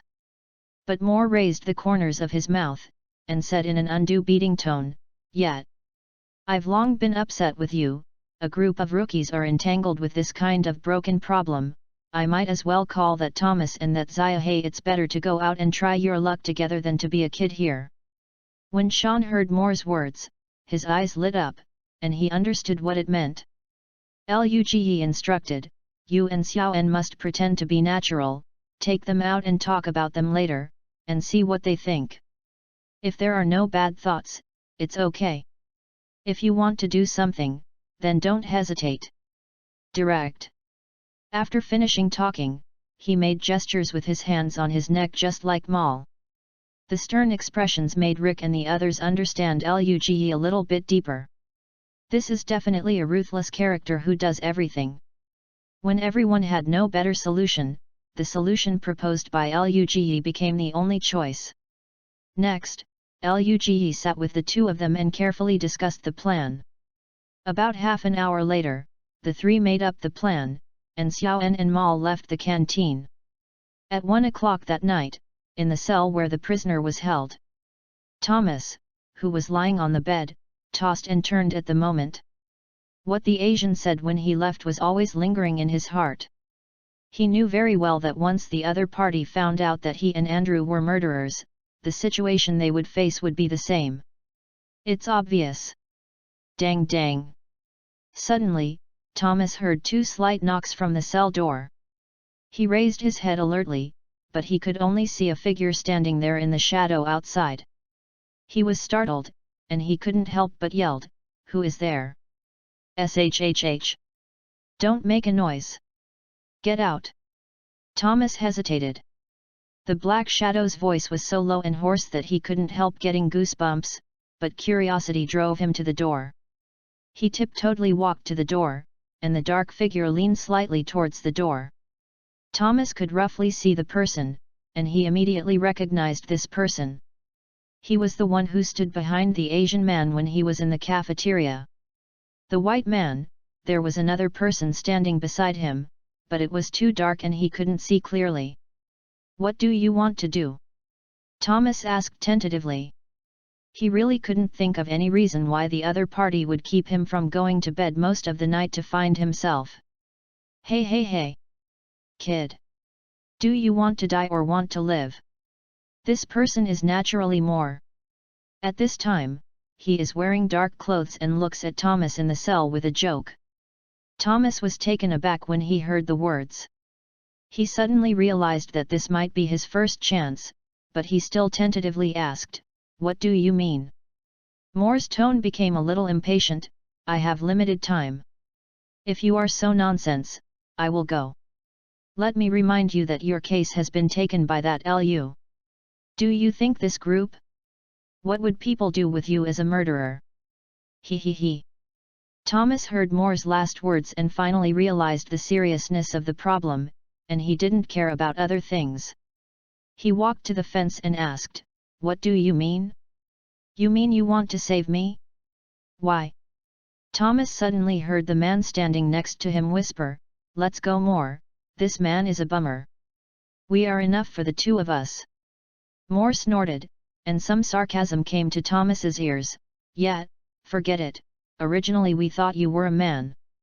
We planned to take you away before leaving, but I didn't expect it to be an unkind bastard."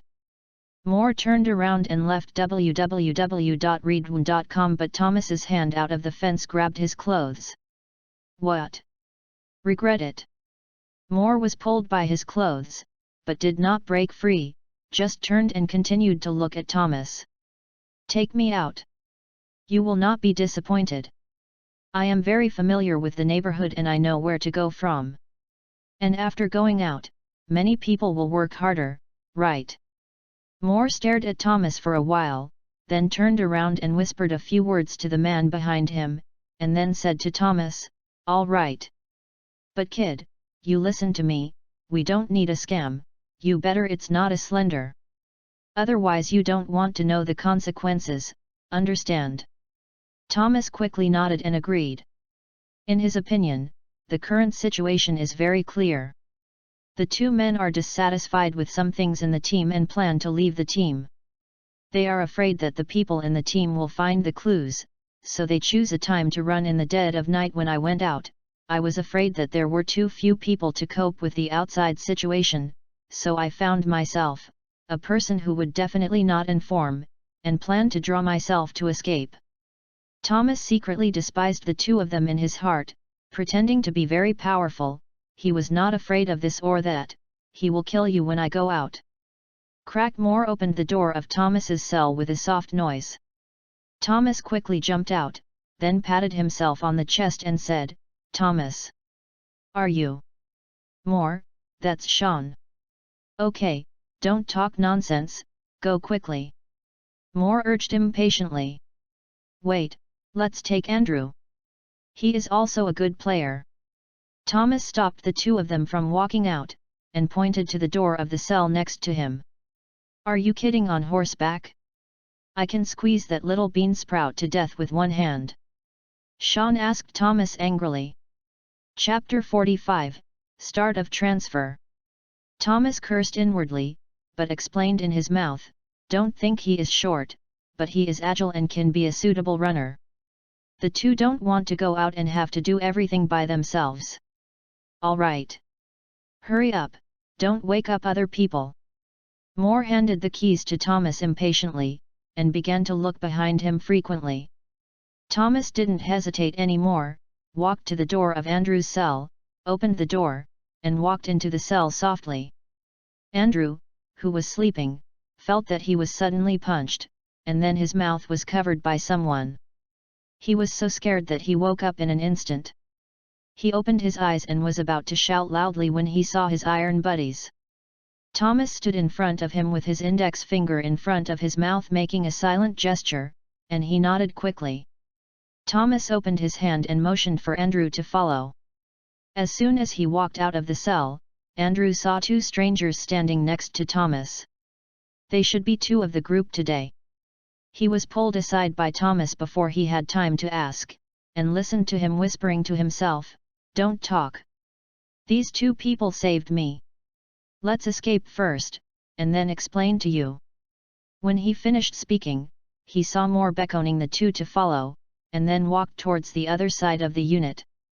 Under the guidance of Moore, several people easily avoided the members of the team and came to the gate, but they saw a figure standing on the RV at the gate, and several people hurriedly squatted on the ground. Fortunately, in the middle of the night, the vision is very poor, and the outline of the person on the roof can be vaguely seen by the moonlight. "It's Daryl. I'll solve him, you guys don't move." Moore took out a pistol with a silencer on his waist and pulled the trigger at the figure on the roof. Boom! As the deep voice sounded, Daryl on the roof fell over. Just listen to the sound of a puff landing. Moore waved his hand, and the four of them walked to the prison door without taking care of it anymore. Moore opened the door completely, and his sullen laughter came out of his mouth. Hey, this door doesn't need to be closed, let's go." Thomas and Andrew didn't know, just as they walked into the jungle and disappeared, a person suddenly walked out from behind the RV. It was Daryl. Walked to the door and closed the door. Daryl spit in the direction where the people were leaving, and whispered in a cursing voice, "Two bastards. Deserve it." After touching for about half an hour, Moore and Sean returned to the prison door again. Daryl opened the door for the two of them. His lips trembled. He wanted to say something, but he really didn't know what to say. "What's good? Brother, are you okay? I didn't hit the little brother or something, Ha ha ha ha. Moore's love for Daryl is a mockery, but once he is on the verge of life and death, he can sacrifice himself. This may be him. The deformed childhood brought him a special way of expressing affection. Fuck off. You are so disgusting. He glanced aside his brother in disgust, but Daryl didn't ask in the end, and turned and walked into the house. You two will show off your love slowly, I'm going back to sleep, I'm exhausted. Sean twisted his neck and walked into the house. You guys are tired now? I can kill dozens more walking corpses. Mower's mouth was hanging there and sarcastically sarcasm the two, seeing that they both ignore him, it is boring. She narrowed her mouth and walked into the room. Early the next morning. After 2 days of cleaning, the entire prison was finally cleaned up with the joint efforts of dozens of people. Of course, all the walking corpses inside were transported to a place near the prison and piled up. People just heard Luge say that the dead bodies should not be transported away for the time being. Some of them should be left on the edge of the open space, and the rest should not be burned. Just pile them nearby. Everyone didn't know the meaning of Luge's doing this, but they were used to the mystery of Luge, and people didn't ask much, just act as instructed. At this time, Axel, Tanny, and OSS had already arrived on the square, looking at the familiar and unfamiliar environment around them, as well as those outsiders. Everyone had large and small weapons hanging on their bodies. Just walking around in front of them, as if the three of them were air. More importantly, they woke up in the morning and found that the original 5 people had become 3 people.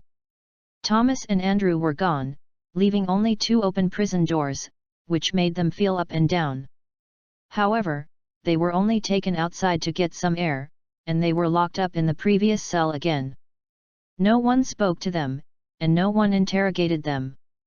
Luge knew in his heart that none of these 3 people were the big gangsters, but he could not influence everyone's thoughts by his own will. If the 3 people were allowed to join the team easily, it would be inevitable for the people in the team. Will produce grievances in my heart.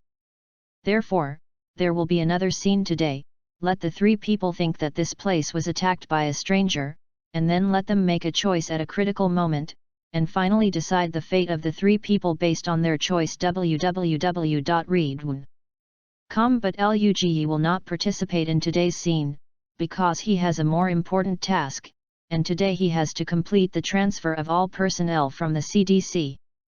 According to the plan, it only takes 1 round trip today to pick up all the remaining people, but because the transfer of equipment is involved, the entire transfer will last for several days.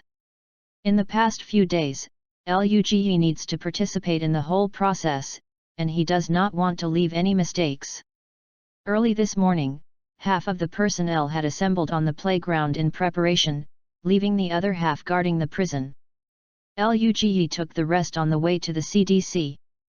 The distance from the prison to the CDC is actually not far, but this transfer involves more than the CDC's personnel and equipment, so Luge divided the 20 members of the team into several groups.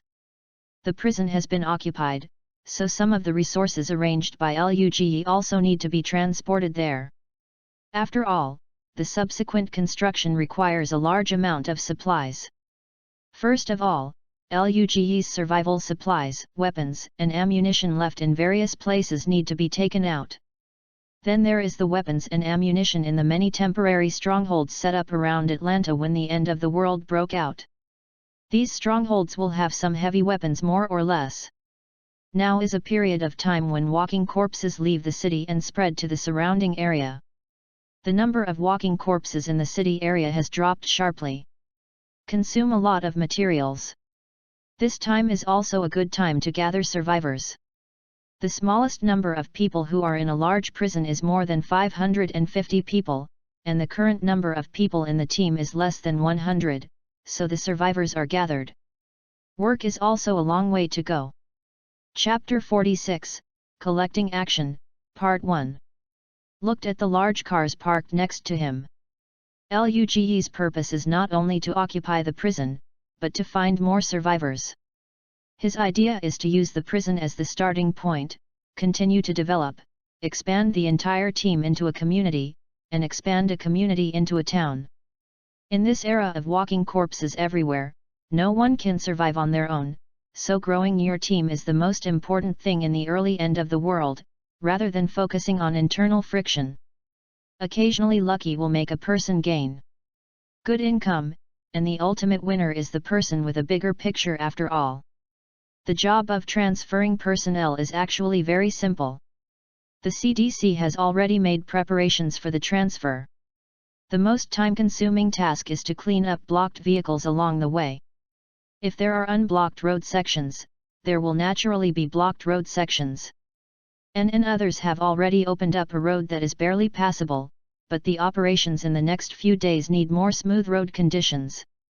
A group of people walked and stopped, but because of the modified RV, it also helped everyone solve a lot of trouble. At least many situations can be solved by brute force. Finally, at about 3 in the afternoon, a group of people came to the parking lot of the CDC. Jenner and others, who have been waiting, began to quickly load the vehicles with supplies.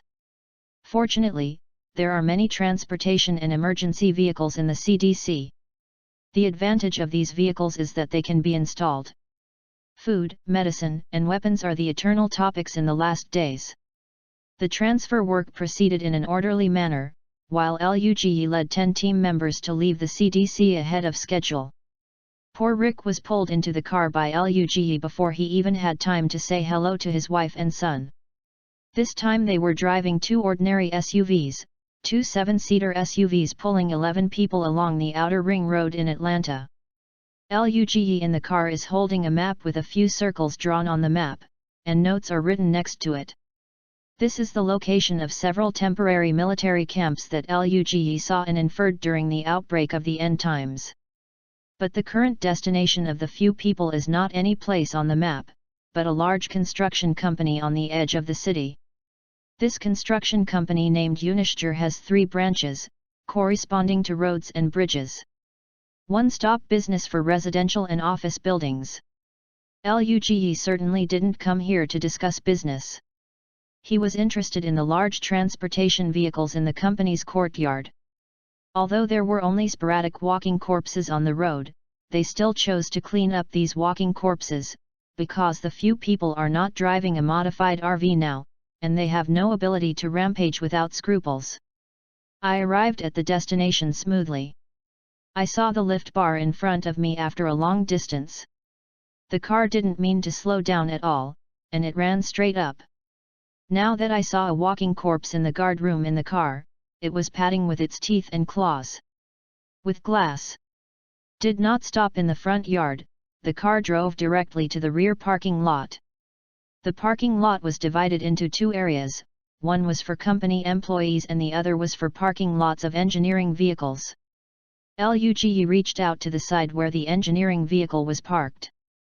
Everyone got out of the car. Seeing the giants parked around them, everyone seemed extremely excited. Quickly found the main target this time, 3 large consignments. LUGE walked to the 2 cars, turned over and pulled the door handle, and opened it easily. I don't know if it is for the plot, or the habit of the beautiful country, anyway, he quickly found the key in the crack of the sun visor. This is the case for all 3 cars. LUGE couldn't help feeling that a big company is a big company. After checking the status of the 3 cars, the fuel tanks were full. After almost 2 months of storage, the 3 cars did not cause any problems. All went well. The sparking success. Greeted 3 team members with driving experience and drove the car out and parked in the middle of the parking lot. Because of the loud noise of the car, walking corpses finally gathered from all around.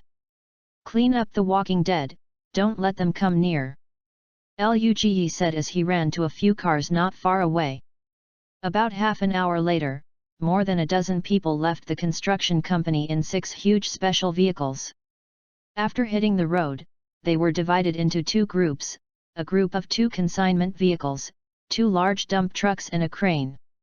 Driving towards the prison, another consignment vehicle was driven by LUGE to downtown Atlanta. A series of construction vehicles, excavators, bulldozers, loaders, etc. were parked on the two consignment vehicles that had left. As for why Luge took a few people towards the city? Of course it was for tanks and helicopters. Luge saw more than one tank and helicopter at the beginning of the end of the world. Of course, he didn't look for it blindly, but at least he could be sure that there were 2 tanks and 1 helicopter. But he also faces another problem: www.readaloud.com, that is fuel. Fortunately, the fuel for tanks is that the aviation kerosene needed by helicopters is not available everywhere. Without fuel, no matter how powerful he is, helicopters are just furnishings. But think about it conversely, there must be a way for the car to reach the mountain. No matter whether it can be driven or not, it can be solved with fuel. The big deal is to find a military base. This kind of thing will be done anyway in the future. The big guy gets it, and then consider other things. After changing to the consignment vehicle, the scattered walking corpses on the road no longer have to worry. The super high body makes the driving feel itself tremble. The huge body smashes the walking corpse out, and the huge tires of one person are instantly it can be rolled into a slag. After driving on the road for about 20 minutes, Luge turned to an intersection, which was the road he took for the first time in downtown Atlanta. Here is not far from the target. Keep up your mind, not only to guard against walking dead, but also to pay attention to whether there are survivors in the surrounding buildings. Dodge from side to side on the not-so-wide road, constantly approaching the destination. Received. Captain. Familiar street scenes come into view. Shopping malls and streets are the same malls that were trapped in the beginning. Although there are a lot fewer walking corpses on the road, there are still hundreds of them.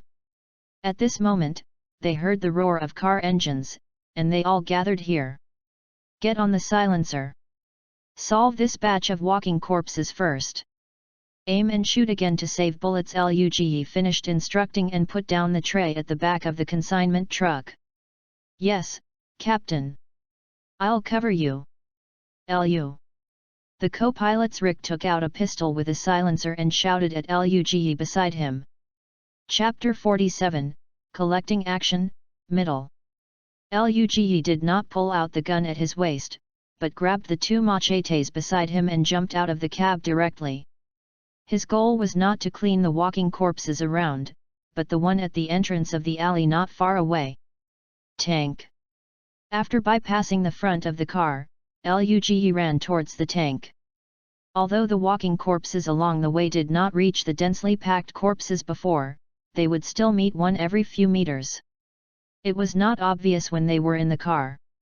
At this moment, they came to the street. Face to face, the 2 machetes in Luge's hand never stopped. Rick kept clearing the walking corpses on the left and right sides of Luge. When the 2 of them cooperated, they seemed to be in an uninhabited state, and quickly approached in the direction of the tank. Finally, the 2 ran to the tank. Luge handed a machete in his hand to Rick. With a free hand, he kicked his right leg fiercely, and his body jumped up to Lao Gao with his left foot in the tank. With a kick on the encirclement, he grabbed a bulge above the tank with one hand. Rick behind him did the same. He also flew up, raising his left foot, trying to learn Luge, stepping on a bump on the edge of the tank and jumping up. Damn it! Ideal is full, the reality is very skinny. Rick jumped halfway and found that he had overestimated his abilities. Even though his left leg had exerted all his strength, the inertia of his body had not been able to keep him on the tank. There was a sense of weightlessness, and Rick's body was leaning backwards, and he paused in the air. At the moment he was about to fall, Rick quickly turned his head and looked behind him. The 2 walking corpses were already within reach of them. It was 2 meters away, and once it fell, a few walking corpses would be pressed under him, and a sense of powerlessness spontaneously emerged. Suddenly, Rick felt that his arm stretched toward the tank was caught, and a huge pulling force stopped the tendency of his body to fall, pulling him to the tank fiercely. Lu.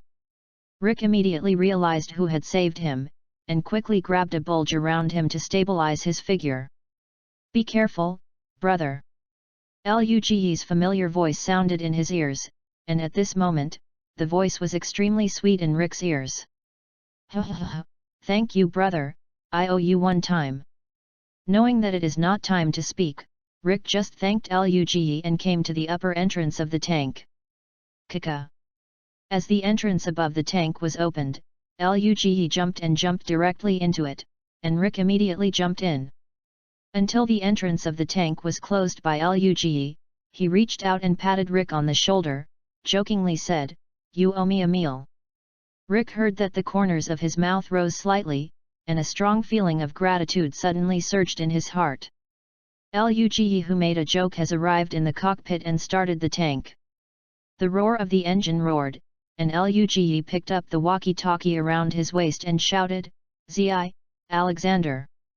Ready to drive?" "Received, Captain." Throwing away the walkie-talkie in his hand, Luge started to drive the tank with all his strength. The people in the consignment truck just saw Luge and the two rushed into the corpse group, subconsciously want to help cover it, and found that the two cooperated tacitly.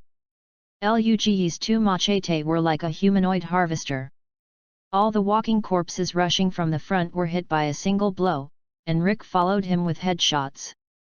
Until the two rushed near the tank, the people in the car were finally relieved, and as a result, Rick also made a mistake of almost feeding the walking corpses. Everyone's hearts again mentioned their throats, and then Luge grabbed them. After Rick pulled him into the tank, until the two successfully entered the tank, everyone was finally relieved. Everyone thought it was over. But they never expected that what shocked them was still behind. I saw that the tank that was still stationary suddenly seemed to have been injected with a stimulant. It rushed forward, and all the walking corpses surrounding the tank fell to the ground. The tank went straight for nearly 50 meters, and suddenly one began to rush back in the opposite direction. The walking corpses that were originally surrounded by the consignment truck were also attracted by the huge roar of the tank engine. The big guy rushed over. The tank rushed in the direction of the consignment truck. Everyone only saw that at a distance of 20 meters from the consignment vehicle, the tank body began to sideways, and then the body gradually turned sideways. The huge body almost occupied the entire road, and it drifted forward for more than 10 meters. All the walking corpses in front of the tank are like sandbags, pushed together by the side of the huge tank like a bulldozer. Then in the shocking eyes of everyone, Luge manipulated the tank to come and turn around 360 degrees. The walking corpses that were pushed together by the tank before were all crushed into during the crush of the tank. Scum! Then the tank with its tracks stained with blood slowly drove onto the consignment truck in the eyes of everyone. Luge poked his head from above the tank and shouted at the driver who was stunned in the cab, "Let's go, Alexander." Okay, Captain." Boom. The consignment car also ignited quickly and slowly drove away from this street. The receipt of a tank www.readaloud.com can be said to be quite satisfactory to everyone. After all, in the end times, what can make people feel safer than a strong-armed? Next, Luge and several people searched the points marked on the map carefully, but the next 2 points were all empty, which made Luge, who was a little excited about getting a tank, calmed down a bit. Don't be discouraged. There are 3 more places, in addition to a tank and a helicopter." Feeling Luge's disappointment, Rick comforted him very intimately. In Rick's view, even though there was nothing in the back, the harvest of a few people today is already huge. "Don't worry, I'm not so vulnerable yet. I just think there should be a high possibility that there will be troops stationed in these 2 places. Luge is just a little unwilling, after all, everyone has the heart to win the big prize. Several locations on the map are not very far away." Luge sensibly did not list the entire city as a search target, but only selected a few locations on the side closer to him. Everyone soon approached the next location again. Alexander in the driver's seat suddenly pointed to an intersection ahead and shouted, "Captain! Look ahead! There seems to be a fortification there." Following the direction Alexander pointed out, everyone in the car quickly saw a high ground surrounded by sandbags.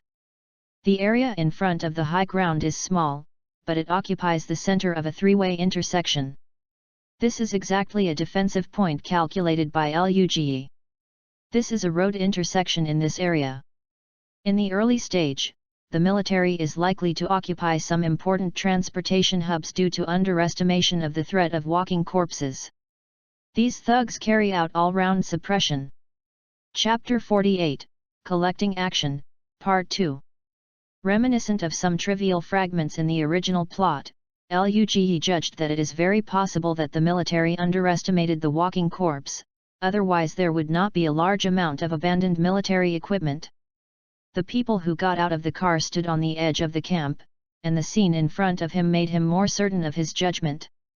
A large number of heavy weapons were discarded on the ground, surrounded by a few marching tents that had not had time to dismantle, and there were hardly too many bloodstains and corpses on the road a little further away from the camp. Instead, the camp was full of the film has black hair and smelly blood. This shows that the troops at the time were still hesitating. The walking corpses mistakenly believed that they were violent people. When they realized that the problem was wrong and started firing, the walking corpses were already very close to them. A few people walked into the camp and first cleaned up the walking corpses wandering nearby. Then a few people came to the tent in the open space behind the camp. As LUGE guessed, there were still plenty of ammunition equipped. "Oh! How many weapons are there?" A team member named Sam rushed to the side of an ammunition box and opened the lid. The neatly stacked ammunition in the box made him wonder. "Alexander, put down the pallet, let's hurry up and move, and drive the car over." LUGE beckoned to the consignment truck not far from here. Alexander in the car hurriedly drove the car over. Before LUGE gave orders, everyone rolled up their sleeves and started carrying boxes of ammunition into the car. Place the box code on both sides, leave a place in the middle for weapons, put them all in a while and then tie them up with rope. LUGE commanded the crowd while seizing the time to carry supplies. And Alexander, who drove the car to the position, was the easiest one. He stood on the roof of the car to guard the surroundings to prevent any walking dead from appearing in any direction. After touching for more than half an hour, several people were tired and sweating profusely. LUGE finally removed the last weapon, and several people worked together to lift the big guy onto the car. "Brothers! At last there is no work in vain." LUGE looked at the weapons in front of him with satisfaction. There were heavy machine guns such as M249 and M2.50, as well as many M4A1 assault rifles, pistols, daggers, etc. There were a lot of them, and even found 3 M24 sniper rifles. "Haha, it's developed." Several team members smiled and high-fived each other to celebrate. LUGE was also restrained in excitement, clapped his hands and reminded, "Everyone, calm down, let's hurry up and go to the next place." "Action!" "Yes, Captain!" Everyone drove to the next location again, and just after LUGE and the others had finished carrying their guns, the CDC's convoy finally reached the prison. Daryl saw the exaggerated RV from a distance, and quickly opened the front door of the prison. Carol and Jacques stepped up and greeted the people who had just arrived here. Next, they needed to allocate rooms for everyone and place the old people, but thanks to the large number of people, things were considered orderly. The outermost unit is a unit for single men, then a unit for family units, and then a unit for couples, followed by a unit for single women, and the innermost unit is a unit for the elderly and caregivers. Passing unit by unit, wherever Jacques went, a group of people would be left to clean up by themselves. This arrangement is also a decision made by LUGE after consideration. In this way, in the future, all team members can distinguish the basic situation of the person according to which unit each person lives in, and it is also convenient for new survivors to move in the future, young men, families, etc. There are couples who live in the location closest to the exit to facilitate the quick response of the combatants in emergencies. These people are almost all young and strong people, and then women and the elderly, in order to take care of the privacy of the ladies and for the elderly. A quiet environment. As for living in the innermost area, it will affect going out. Don't worry. There are several exits in the prison. Even after a while, the fence behind the prison can be repaired so that the elderly can quickly go through the corridor to the backyard for proper activities.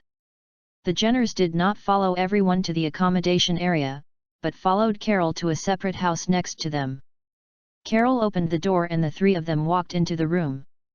Lu and I said that this is the place to be converted into a laboratory in the future. There are still a lot of things missing, and it will be fully equipped in the future. According to Luge's explanation, Carol briefly introduced it to the Jenners. The Jenners also went around the house. Well, it's not bad here, it's separated from the residential area, but a lot of changes need to be made to the house later. Tatiana stood in the middle of the house, looked around, and was generally satisfied. Carol didn't understand this. But she knew that the team led by these two people developed the primary vaccine and solved the problem that everyone had been worried about, so she was very friendly to the two.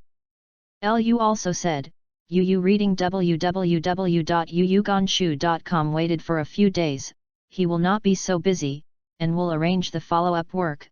Let's go inside first, and arrange a room for you. Carol said to the two with a smile on his face. The Jenners smiled politely, nodded, and the three of them walked towards the prison. Did he? At the gate of the prison, Daryl looked at the long line of giant vehicles parked at the gate of the prison with a bewildered look. If he didn't know the people driving, he wanted to get people to prepare for battle. At this moment, the cockpit of a giant consignment truck in front of the gate sticks out ahead. It is Sean. Saw a playful smile on his face, looked at Daryl and asked, "Are you surprised?" Haha. Daryl snorted, didn't pay any attention to Sean, just opened the prison door. Seeing Daryl's reaction, Sean showed an indifferent expression on his face, and drove the car into the courtyard, followed by the cars that followed. Then Daryl discovered that there were a dozen strangers in the back of a dump truck. He immediately raised the crossbow in his hand and asked a few people loudly, "Who are you? Slow down. I saved them." Sean jumped out of the car and immediately saw Daryl's movements. He immediately called Daryl out loud. Sean walked to Leal and explained in a low voice, "These people were all we met at a university on the road. A dozen of them had been in the school cafeteria before. After so long, the food was all eaten. Someone suggested to come out to try their luck. I didn't expect to hear the sound of our car as soon as I ran into the schoolyard and chased them out. But before, it was said that there were more than 20 people. When they ran out of the school, there were only 16 people left." Chapter 49, What Sound? Have you checked them? Even after listening to the explanation, Daryl still looked at the dozen men and women with scrutiny. Basically, they all have their student IDs, and others who didn't bring them to prove it. I also saw 2 of them were dragged away by walking corpses. Speaking of this, Sean's voice was also slightly low. The students, several girls seemed to have heard Sean's words, and began to sob. "Sorry." Daryl nodded slightly to a dozen students and walked away. Xiaoan walked up to these students and said, "Listen to everyone, I am also deeply sorry for the friends you have lost, but you must also understand that we are a big team. Here I am just a deputy captain, Captain. At present, materials are still being collected outside, so I cannot give a clear answer to your resettlement question at this time." "What do you mean? Are you going to drive us away?"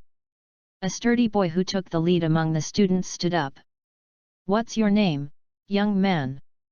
Sean stepped forward and asked, standing in front of the boy. The boy only felt that the man in front of him exuded a kind of breath, which made her a little scared, but he glanced at the dozens behind him. The classmate, still stubbornly straightened his chest, said without showing weakness. My name is Ian, you can call me Big. Sean didn't speak, just looked at Ian's eyes like this. Ian stared at him like this. The two looked at each other for about 10 seconds. Sean suddenly laughed. He patted Ian on the shoulder. Big? Hey? I like you. You can call me Sean. So, I will arrange a separate unit for you, and I will provide you with food until our captain comes back. What you need to do later is to convince our captain to let you stay calm down. Is this all right? Deal. Ian reached out to shake hands with Sean, but Sean smiled and raised his hand and patted Ian, then patted him on the shoulder. Come on. Come with me to your unit and stay first, you are still strangers to us at the moment. Okay. Sir. Everyone replied subconsciously. The students were placed in a cell in another district. Xiaoan didn't want these people to know too much about this place, so he should wait for Luge to come back and let him solve it. Xiaoan, who had just walked out of the unit, disappeared from the student's vision. The boy who called himself Big just posted on the door of the unit. He didn't return to the crowd until he heard the sound of closing the door from a distance. The individual began to discuss in a low voice. Big, you were too reckless just now, what should you do if you make him angry? A beautiful blonde girl with a nice figure said with some fear, with some blame in her tone. Before Ian could reply, an old-looking boy said again, Danny, you think too much. I don't think these people are like bad guys. Although the guy was scary just now, he should be a policeman. You didn't pay attention. Is he wearing a uniform? It fits well, and it's not a new one. It's obviously a piece of clothing he often wears. Yes. I have the same idea as Doug, and they have children in them. I just passed by and saw 2 children. Now when I think about it, one of them is wearing a police officer's hat with a police badge on it. A girl with glasses also spoke. She looks very quiet, not pretty, but has a strong intellectual atmosphere, her voice is very nice, and her organization is very clear. Then what do you think of the captain? Didn't that Sean say to wait for their captain to come back and let him make a decision? It was Ian who spoke again, and the scene suddenly became silent. After a while, the girl with glasses said, when their captain returns, we must have a reason to stay. I think we must take out something he needs. Doug, your advantage is familiar with various electronic equipment, you can suggest to help the other party repair some electronic equipment, and build a solar circuit network. Ian, you are a compound bow master, you have to make it clear to the other party. And you Phil, yours. As for me, I don't want to be exposed for the time being, so that I can also observe the other party's situation quietly. That's it. They should be back in a while. Let's all go back to the room and rest. The glasses girl said, then walked to the innermost cell and went to rest. The remaining students glanced at each other, did not speak, but also silently found a cell and went to sleep. In the shadow outside the cell, Daryl stood there quietly. After waiting for a while, he saw that the other party stopped talking and walked towards the gate quietly. At this time, Sean at the gate was already standing there with a bag of food and waiting. N.S. opened the door and took the food. Daryl no longer swaggered towards the door of a few people because of the sound of his own footsteps. Sean, who had just handed the food to Daryl, turned around and saw Laurie walking towards him. He hurriedly asked, "What's the matter?" "Laurie?" Laurie asked anxiously, "Did you just come back? Where is Rick? Is he back?" Xiaoan shook his head. Rick and Lu took a few people to collect some supplies. Laurie was frustrated when she heard the words. She finally looked forward to this day www.readaloud.com and thought that she would be able to see her husband when she was in prison. She wanted to tell Rick that she was pregnant, but the two of them again missed it once. What's wrong with Laurie? Feeling Laurie's frustration, Sean was a little puzzled. He couldn't think of what happened to make Laurie behave like this. It's nothing. I just want to see Rick. Lori barely smiled, and did not tell the truth to Sean. She still wanted to tell her husband the news first. Don't worry, that guy Rick has a very hard life, plus that is the most terrifying person I have ever seen. Even if something goes wrong with him, he can settle it. Sean tried to say something. If you are relieved, after all, this brother of my own is indeed too rash, and his family ignores him and always runs outside. Lori just nodded, when Carl in the distance ran towards them wearing a huge hat, and there was a little girl behind him. It was Sophia. Mom! Uncle Sean! This place is amazing. There is a tower here. We actually live in a cell, so cool. Carl ran over with a look of excitement. Everything in the prison was novel in the eyes of young Carl, and even living in the cell could make him excited for a while. Our baby just like it. This will be our home in the future. Lori smiled and touched her son's head. Although the conditions here are not as good as those of the CDC, she is already satisfied. At least she knows herself someone in the team is researching vaccines, and some people can provide medical insurance for their upcoming second child. Woo! People standing in the square and in the courtyard suddenly heard a loud sound similar to an air defense alarm coming from the direction of downtown Atlanta.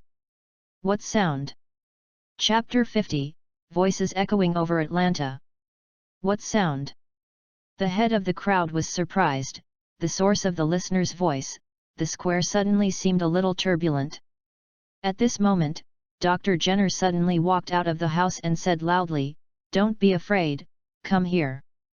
Everyone gathered around when they heard the words, and Glenn in the crowd asked, "Doctor, do you know what's going on?" "Yes, listen to me to explain."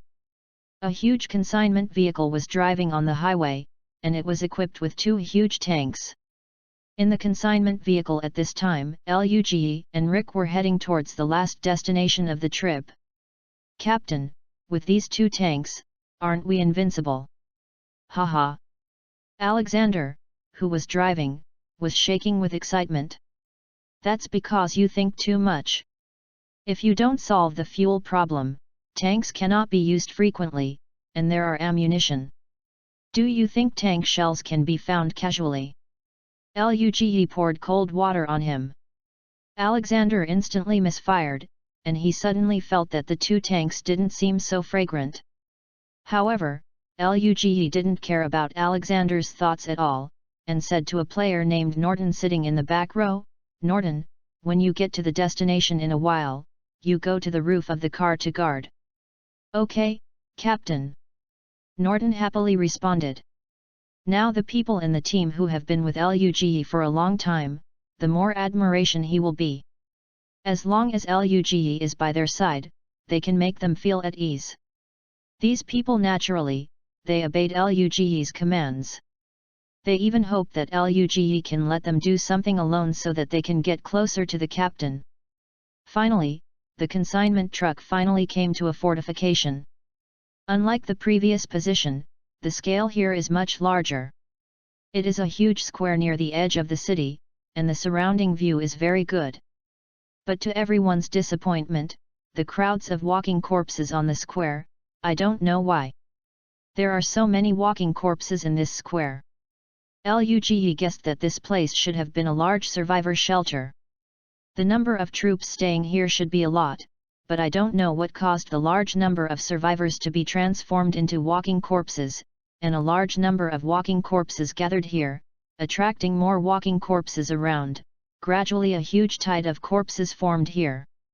Luge did not show regret like the other team members, but ordered Alexander to stop on the spot, ordered everyone to eat, and then rest as soon as possible, waiting to move the supplies. "Captain! Are you mistaken?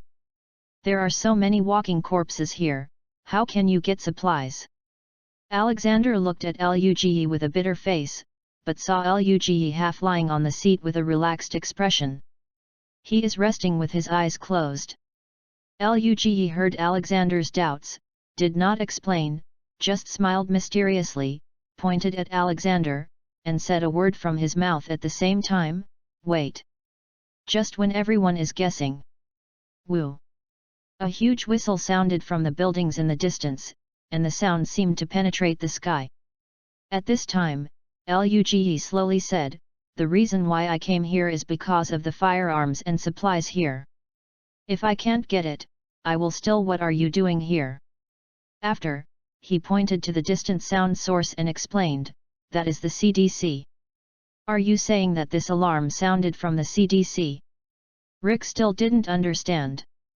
Luge didn't want to sell it at all, and talked to a few people in detail.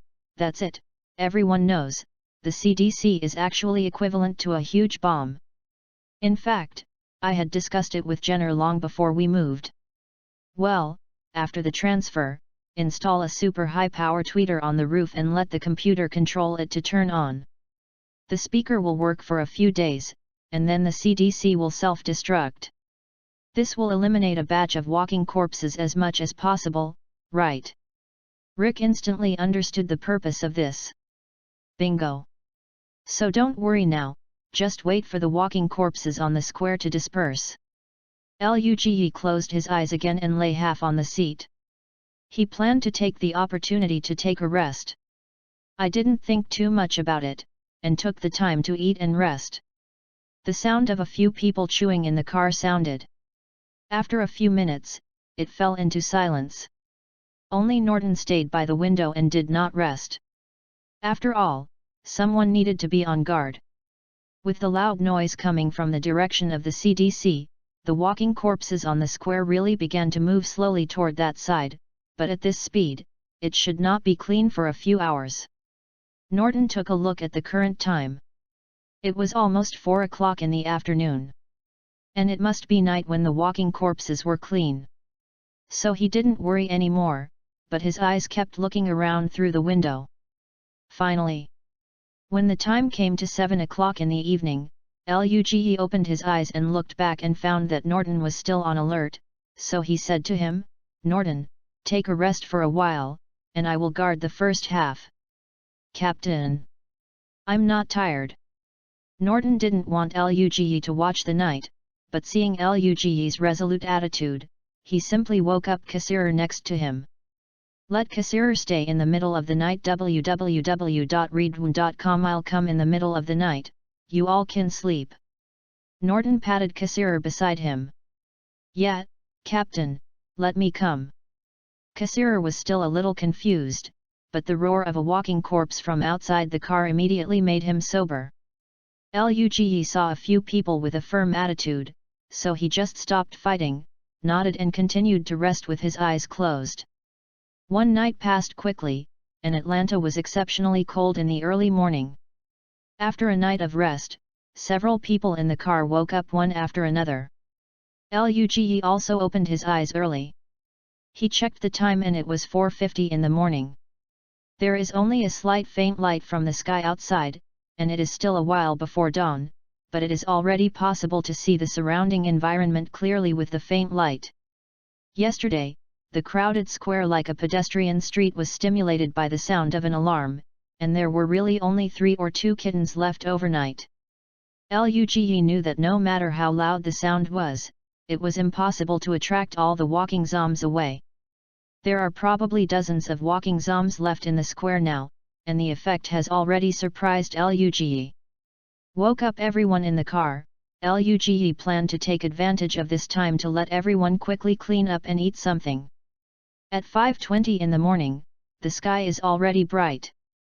Everyone also got out of the consignment truck and dealt with dozens of walking corpses scattered everywhere. It was a piece of cake for everyone now. Just when a few people had cleaned up the walking dead and were about to enter the camp to search, Luge stood in front of a military vehicle with a closed door, staring at the trunk of the military vehicle. "There is someone here." Luge didn't say a word, but made a gesture with his hand, and the people around immediately surrounded him. Everyone looked at the trunk of the military vehicle. Chapter 51, You Can Call Me Captain. Norton and Alexander held the handle on one side, and counted down 3 times. The two slammed the door open. "Wow! What looked like was a whole trunk of garbage, packaging bags, and cans that flowed down like a waterfall as the door opened. Zayat. Fac. The few people standing in front of the trunk covered their noses and retired. They were not surprised by the rubbish, but they were coughed with a foul smell coming toward them, and Alexander standing next to them was even more retching. Luge ignored the stench in the carriage. He held up the gun and observed it carefully, and found that there were 2 people lying in the carriage, motionless, not knowing whether it was alive or dead. A few people approached cautiously. Norton took off a handful of M4A1 hanging on his body, and wanted to stab them. Suddenly, a person in the carriage seemed to move, but he seemed to have regained a little consciousness and barely opened his eyes. Seeing the other party's action, everyone raised their guns. Up to now, they haven't distinguished whether the 2 people are walking corpses or humans. Help! Help! A faint, hoarse voice sounded. If everyone hadn't raised their guns and looked at them in silence, I guess they wouldn't be able to hear him. It's a living person. When Luge heard the call for help, he relaxed, and quickly approached the 2 of them and started checking. After only a few minutes, Luge stood up silently and looked at the few people around him. Several people cast inquiring glances. Are you still alive? Lu. Seeing the performance of the people, Luge suddenly became playful and deliberately explained with a serious expression, these 2 people currently have reduced organ activity, slowed heartbeat, slowed breathing, decreased muscle activity, decreased body function, and total material. The metabolic level should be at a very low level.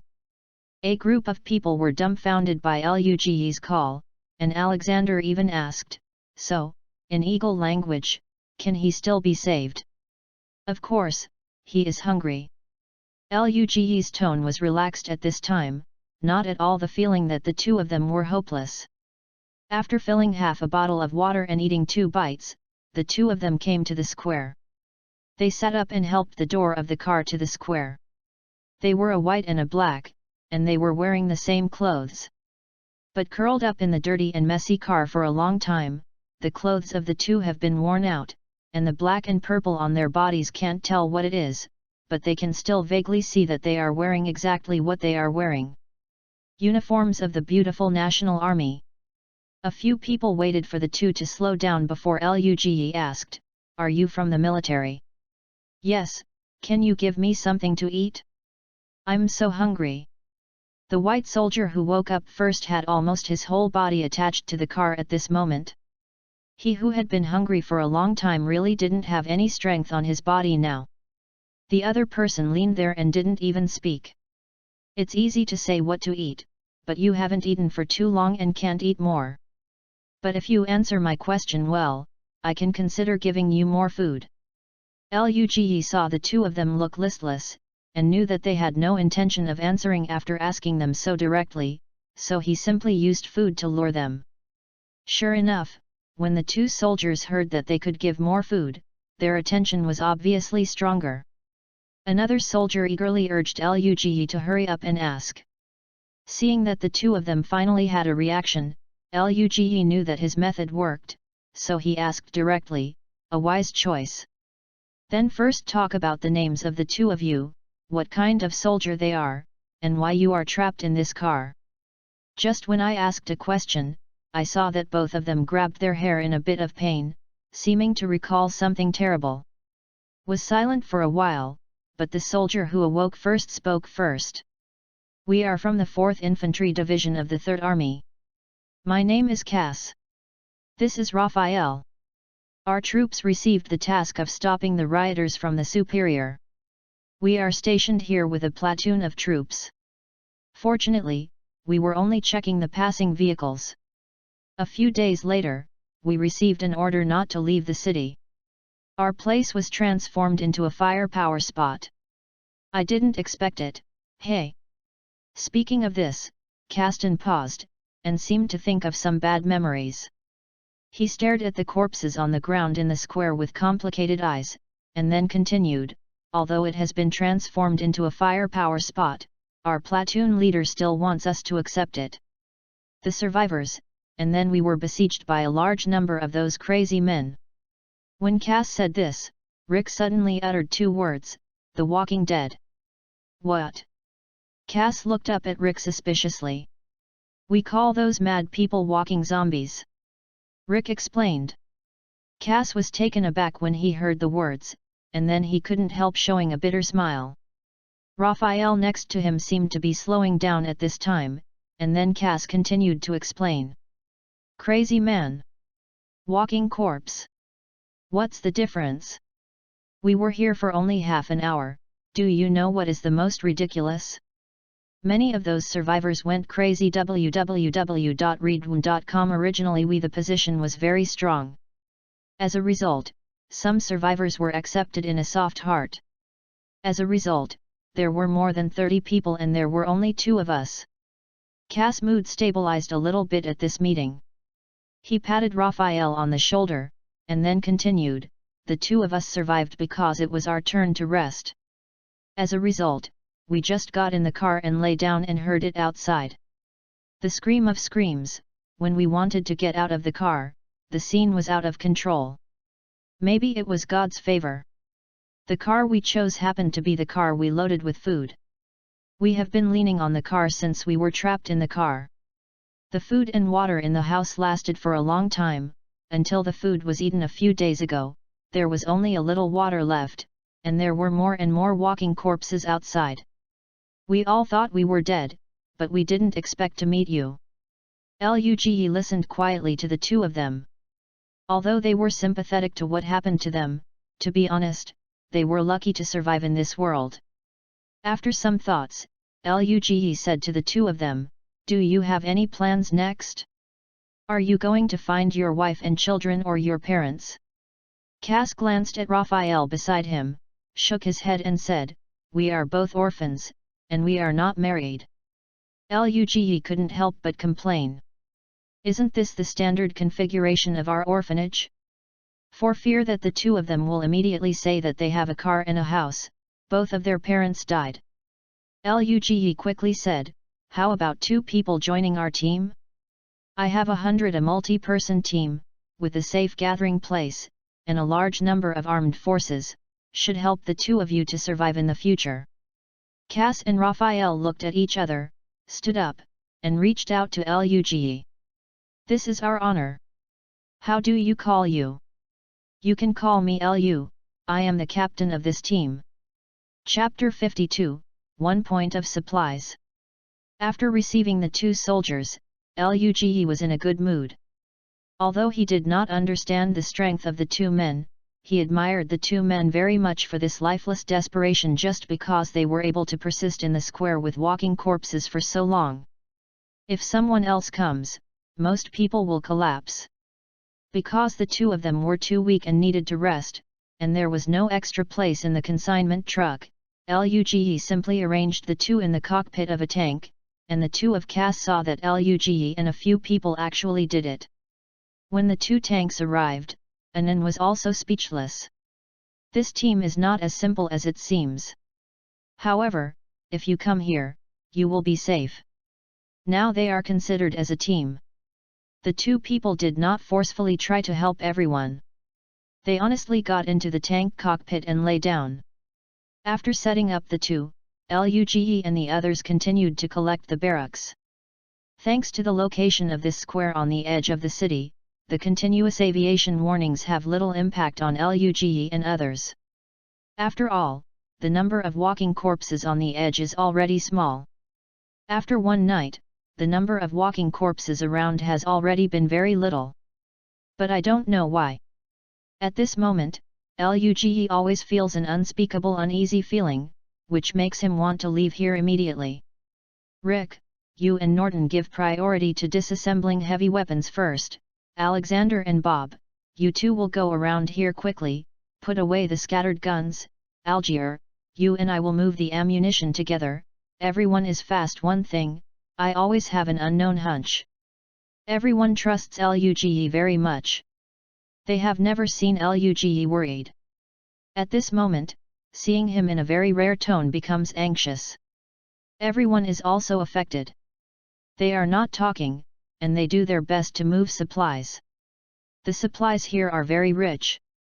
Except for the food, all the other goods received made everyone smile, but Luge was not happy. The tension in his heart became stronger and stronger.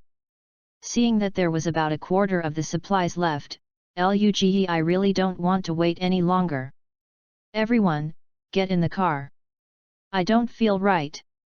Based on the trust in Luge, everyone stopped their actions and all climbed onto the consignment truck. Luge also quickly climbed into the cockpit of the consignment car, ignited quickly, and started off without waiting for everyone to sit in the consignment car. Has begun to move forward slowly.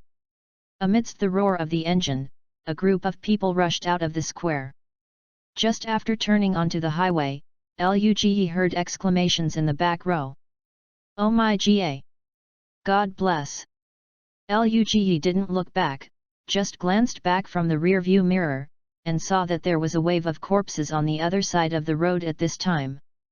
Seeing that they were moving in the same direction as the square just now. At this time, everyone was sweating behind them. But at the same time their admiration for Luge has risen to another level. Alexander and Norton are even more excited and yelling. In their opinion, their captain is already omnipotent. Walked forward for about a few kilometers, and the large wave of corpses behind him had completely disappeared from the sight of everyone. Luge stopped the car slowly and said to the people in Alexander, Alexander, you come to drive, we will leave from here, I still need to go to a few places. Captain, let's follow you, just let Alexander drive back by himself. Norton didn't expect Luge to go back, so he also proposed to go together. Yes, Captain, let's follow you too, many people have more power. Algier also opposed Luge's action alone. The several material locations that I'm going to do need a lot of manpower to carry. Luge hesitated for a moment, well, everyone will go together. It shouldn't be too long, but we have to find another transporter. Looked at the consignment truck that had been filled with various materials, Luge suddenly thought of a problem, the tank can also be loaded. What are the spaces left in the two tanks? I don't hesitate anymore when I think about it, and if I want to put it in the tank, it will definitely not work with less manpower.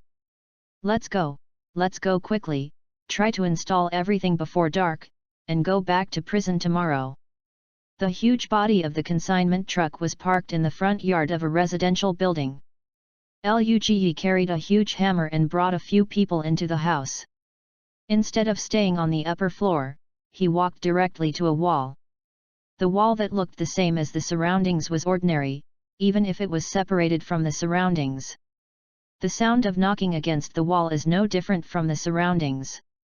Just when everyone thought there was a hidden door, Luge picked up the hammer in his hand and slammed it directly into the wall. Boom! Wow! Boom! Boom! Boom! Boom!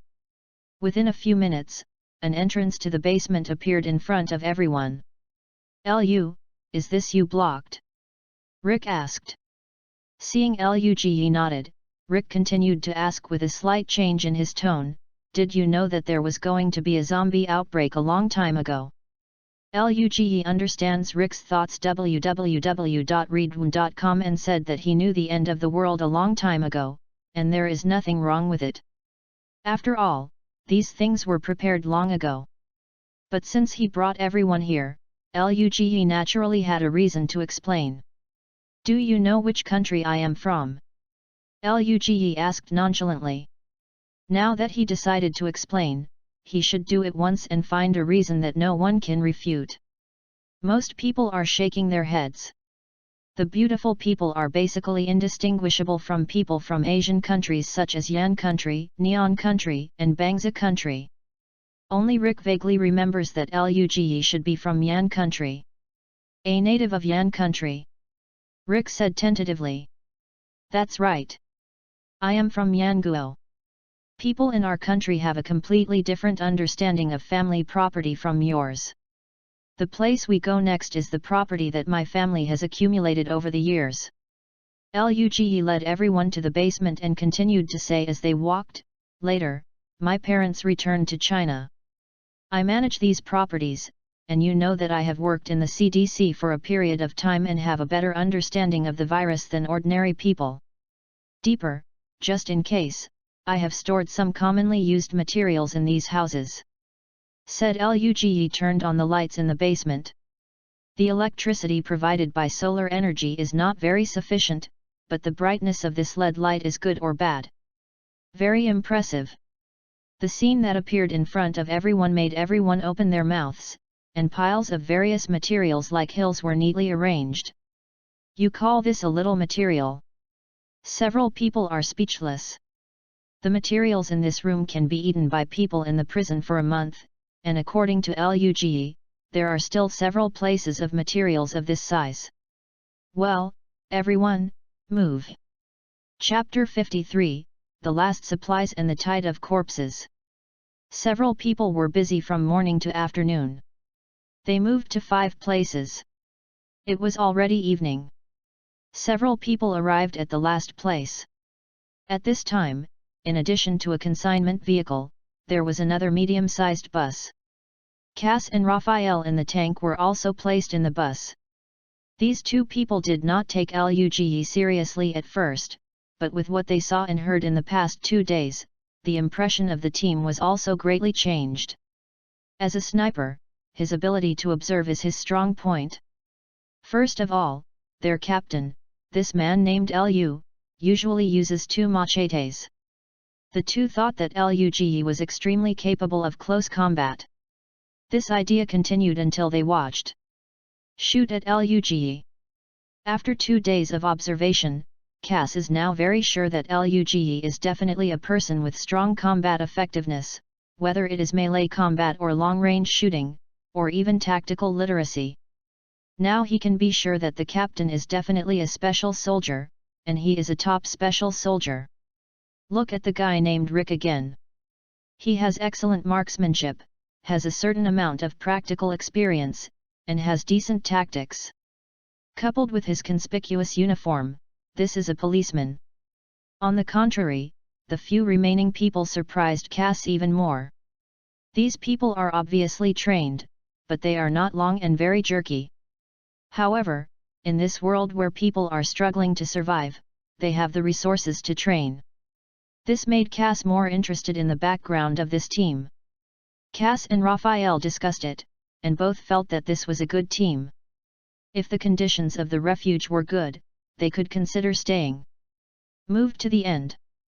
Come here today. Don't move around in the evening. Prepare. Let's spend the night here. Luge opened the entrance to the basement, but did not continue to move. The night is the peak of the walking corpse activities. Everyone can still hear the sirens from the CDC, and there are very few walking corpses nearby because of this reason, but Luge didn't want everyone to be moving things. Suddenly there was a wave of corpses, which would be funny. Took everyone to the basement and checked briefly. This was the last material storage room and the most special one. Because what is stored here is not food and medicine and other common materials, but more important firearms. In order to save space, handfuls of long and short firearms are densely packed in huge boxes, and there are countless bullets. A few players have been ridiculous. Anyway, the captain also said that today is over, which means that everyone can eat whatever they want, and then they can rest. Cass helped each other and walked into the basement. The 2 did not sigh. The captain's family business is really big, and he ran so many houses in less than a day. When they saw the neatly arranged weapon boxes in the basement, they were completely speechless. The 2 looked at each other, and they all understood each other's meaning. This team is really not easy. No, it should be said that the captain of this team is not easy. 6 people have been busy for a day, moving countless supplies. It was okay during the day. After all, it was a real material. Several people moved more powerfully than one. Now they can rest. The tiredness on the body began to hit. Don't go to bed, eat something, and then go to bed. It's 5:30 in the afternoon, and we will rest until 6 o'clock tomorrow morning. We are 2 hours each. I will be on the first shift. Luge is in the best condition. Everyone was exhausted, and they simply took the initiative to take the first night shift task. Cass also raised their hands to signal, we can also spend the night. Luge smiled and signaled that the two of them don't need to worry, it's better to rest more in your physical condition. I'll bring you something upstairs that is suitable for you to eat.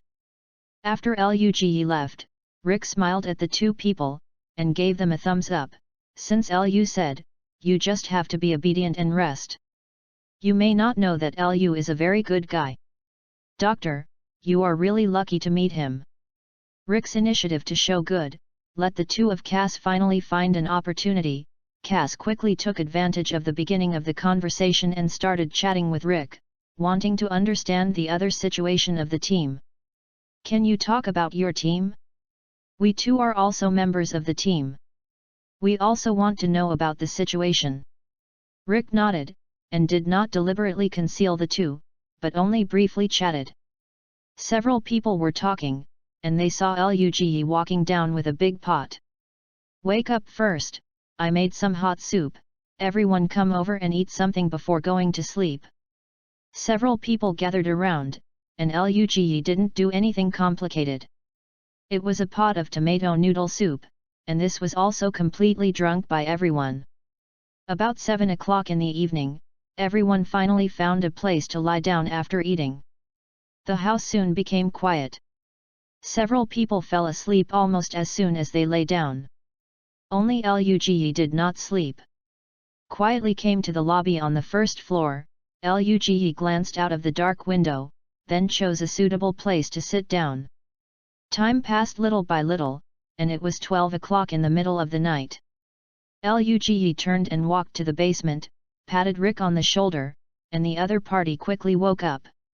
Looking down at his watch, he found that it was 12 o'clock, and Rick asked in a low voice, "You haven't rested?" "I'm not tired. www.readaloud.com. I will let you sleep a little longer." Luge looked at the spacious basement, and simply lay in the place where Rick had just been. Rick also went up one floor, found a place to sit down. Luge also fell asleep very quickly. The habit he had developed over the years made him sleep very lightly. As long as he feels movement, Luge will wake up. Woohoo diddy! A car alarm sounded. Although the sound was not loud in the basement, Luge had already woke up. However, when he felt that the problem was not big, he heard a series of footsteps on the first floor, and the sound went straight to the basement. Slightly frowned, Luge suddenly realized that things didn't seem to be that simple. Really? Rick ran down with a slight panic in his footsteps. Lu. Rick came in a low and worried voice, and Luge sat up with a squeeze. What's the matter? The others were also awakened by their movements, rubbing their eyes and sitting up. The corpse tide. We are already in the corpse tide. When the people who were originally sleepy heard the word corpse tide, their expressions were as if they had seen a ghost, especially Cass and Raphael. They were surrounded by the corpse tide just after they got out of the corpse tide. Now, I feel like I want to die. Calm down everyone. Let Rick finish talking first. Seeing everyone panicked, Luge said calmly. Rick nodded and signaled everyone to relax first, and then continued, there is a tide of corpses passing by. It seems that a walking corpse has hit the car. The alarm keeps sounding, and many walking corpses are attracted to the sound and stopped. Then we are still surrounded. Cass looked at Rick a little desperately, and Raphael beside him hugged his head. Chapter 54, Stupid Decision. Luge patted his hands lightly, and everyone's eyes were cast over. Pointed to the stack of cardboard boxes on the side of the basement, Luge's expression was rather relaxed. Don't worry, everyone. These should be the corpse tide attracted by the CDC, which means that they are passing here. Most of the walking corpses will leave soon, and although this is a place to store weapons, just in case, I still left a batch of food in those cardboard boxes at the time. So don't worry, we will be able to go out when this batch of corpses leaves. After listening to Luge's analysis, the rest of the people regained their senses, and think about it, they were trapped here for a day or two at most, and they would be able to go out when the walking corpses were gone. Let's rest first. Let's see the situation tomorrow. After Luge finished speaking, he continued to lie in the place just now, closing his eyes. The others, you look at me, I look at you, and in the end they all lie down without saying anything. In the middle of the night, there were car alarms from time to time in the basement. Although everyone was lying there, none of them could sleep. After tossing until more than 4 o'clock in the morning, they finally couldn't stand it, and they all fell asleep. At 5 o'clock in the morning, Luge opened his eyes. This evening, except for the time he woke up in the middle of the night, he was generally able to rest. Slowly walked up to the first floor. At this time, Bob was guarding the hall. This was a sloppy man in his 30s. He often wore a torn hat and didn't talk much. "How's it going?" Luge walked to the table and took a sip of water. Bob shook his head and said helplessly, "It's still the same, this wave of corpses seems to have not passed, and the car keeps ringing." Luge held the water bottle and walked to the window, opened the curtain a little, and observed the street from the gap. There are still a lot of walking corpses on the street. Although they are not dense enough, if they rush out now, they will have no return. Shook his head, Luge regretted putting the walkie-talkie in the car. Now several people want to contact the prison. I hope this wave of corpses will pass quickly. At the same time, prison. Lori walked around the house anxiously, while Carl was playing with Savia and Dwayne in the next room. "It has been several days, and my husband has never heard from him. I just found Xiaoan and planned to use the walkie-talkie to contact them, but there was no response." This made Lori distraught and started thinking about it all her own. "I found the last few other team members who came back and asked about it." After learning that they had separated 2 days ago, Luge and the others went towards the suburbs of Atlanta. It is said that there are a lot of supplies to be moved, and they are expected to return in 1 or 2 days. However, tomorrow is the 3rd day. A few people have not returned yet, and the walkie-talkie can't be reached. Lori, who started to think about it, came up with a stupid idea. Lori planned that if Rick didn't come back tomorrow morning, she would look for Sean again, and if the other party didn't agree to send someone out to search, she would take a weapon and sneak out. After making up his mind, Lolly seemed to feel a little more at ease. When she came to Carol's room and looked at Carol, who was playing happily, Lolly reminded him, "Carl, it's late, we're going to bed, Sophia and the others go to bed too." "Mom, can I play for a while?" "Just a little while." Carl's big eyes were staring at his mother, and his little white face was full of pleading expressions. Carol also persuaded, "Carl, Sophia is going to bed too. So, if you go to sleep with your mother now, how about I allow you two to play together for 1 day tomorrow?" Child's face, April day. When Carol heard Carol's words, Carl was really happy, got up happily and ran back to his room. Lori smiled at Carol and said thankfully, "Thank you, Carol." Carol didn't speak, only a harmless smile appeared on his face. One night passed. The next morning, Lori, who was worried all night, found Sean, who was eating right after she got up. "Sean, don't Rick have any news yet?" Lori hadn't eaten any food, and she walked to the side of Sean and asked directly. Sean raised his face helplessly, looking at Lori, who was staring at him in front of him, and said in a slow tone, "Lori, although they say they will come in 2 days, it is very normal that some unexpected situations will delay for a while. And sometimes the signal is not good in the place where you stay. Don't worry, I promise you that if today is past and they haven't come back, I will go out and look for it." Lori did not speak, but nodded silently, turned and walked out of the dining hall. Sean looked at Lori's back, and he turned his lips helplessly. He could understand Laurie's feelings, but even if he went out to look for it, he might not be able to find it. It should be said that there is a very small chance to find it. Hey, with a sigh, Sean swallowed what was in his mouth and got up and walked outside. He still has a training mission today.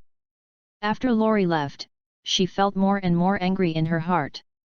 She didn't understand why her husband had to rush to the front every time, and finding supplies was the last group to return. Thinking of this, Laurie couldn't help it anymore. www.readaloud.com went to the house, took out a pistol and pinned it to her waist, and walked out of the house alone. A short time later, a pickup truck drove to the front door. Loli was in the car. At this time, the gatekeeper's name was Balbata. He came out of the nursing home. He knew Laurie, but Laurie didn't know him. When the wife of the deputy captain was about to go out, Balbata was a little undecided. "Madam, are you all alone?" Balbata asked tentatively. "I just go out to get some things and won't go very far. I know what I'm doing, don't worry. Many days have passed since Rick left the CDC, and I haven't been able to meet my husband. Of her, there is only one thought in her heart now, that is to get out as soon as possible and find Rick." So she lied. After hesitating, Balbata reluctantly opened the door. "Madam, I suggest you find a few more people to follow. It is really dangerous outside." "Relax. I know it." Laurie's tone was not friendly, which made Balbata's heart a little drumming, thinking that Officer Rick was still born and dying outside, but she stopped his wife from going out because of her own reasons. "Will you blame yourself at that time?"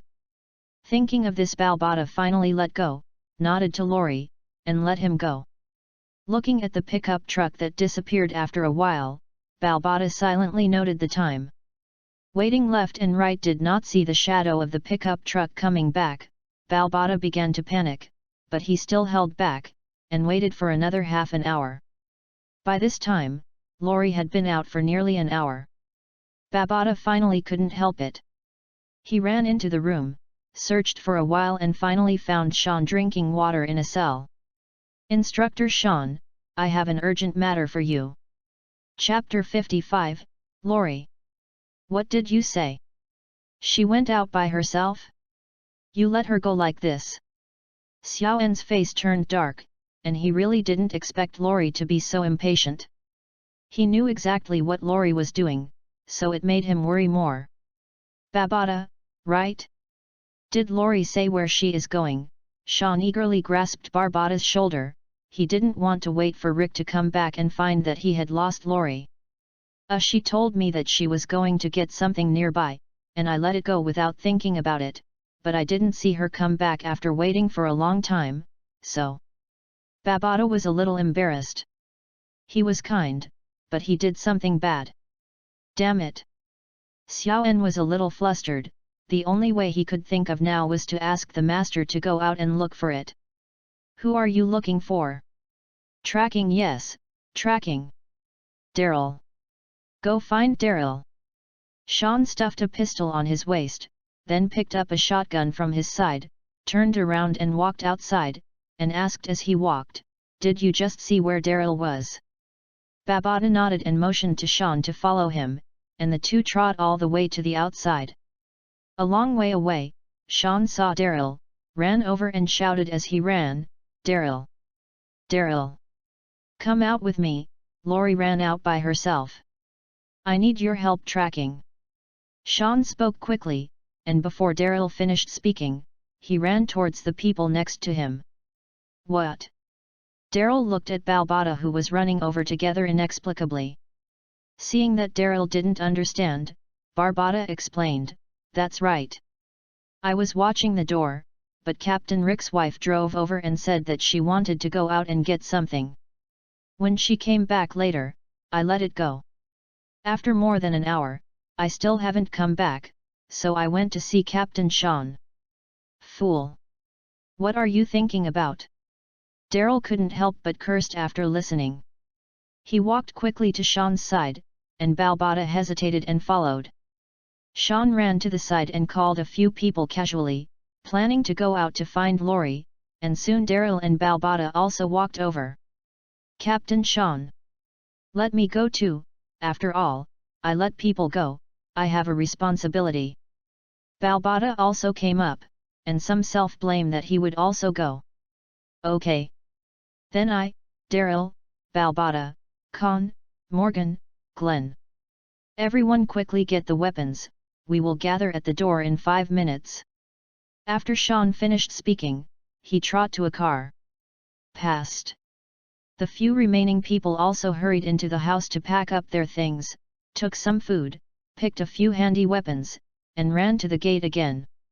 At this time, Sean had already been waiting there. A car with 6 people drove towards downtown Atlanta. At this time, Lori is not very far from the prison. After she left the prison, she rushed all the way. She was unfamiliar with the road conditions and drove a fork in the road. Fortunately, she found the road again soon, but it also made her completely lost. And finally came to a small town all the way forward. Not so much a small town, but a village is more suitable. There are not many residents, and the whole village has only 2 streets. As the car drove in the village, a breath of dilapidation came over. The whole village seemed to be covered by a layer of soil. There was a thick layer of dust on the roofs, roads, doors and windows, and a gust of wind blew it over. Dust mixed with plastic bags and other garbage whirled on the road. Walked more than 10 meters forward, Lori saw a bar without a name, and the sign said bar. Lori knew that if she wanted to continue walking, she had to find a map, at least to know what the village was called, and then think about the next thing. Now she also realizes that she is irrational to run out so recklessly, but now she is catching the duck on the shelf. Maybe there will be a nearby map in the bar? Lori didn't know where to find the map, she could only try her luck, took out the pistol, opened the insurance as she had learned before, and cautiously walked to the main entrance of the bar. Creak. The sound of the door opening was particularly harsh in this small bar. Before I took a closer look at the furnishings in the room, I was choked by an unpleasant smell coming on my face. It felt like a strong liquor mixed with smell. The mixed taste of eggs stimulated her nerves. Lori took a few steps back quickly, feeling a surge in her stomach, a feeling of nausea rushed up quickly, and she started to retching while holding on to the handle outside the door. "Oh! Cough cough cough." She lowered her head but didn't pay attention.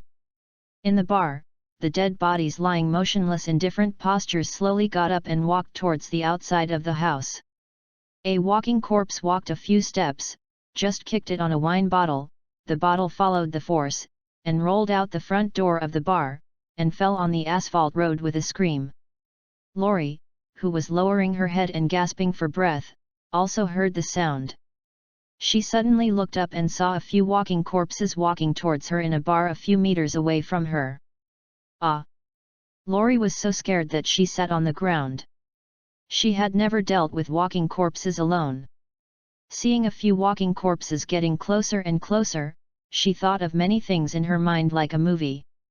The scene where Rick left her to wait in peace, the scene where Sean advised her to wait 2 more days, the scene where Balbata hesitated to let go, and the final scene stayed on her son's innocent face.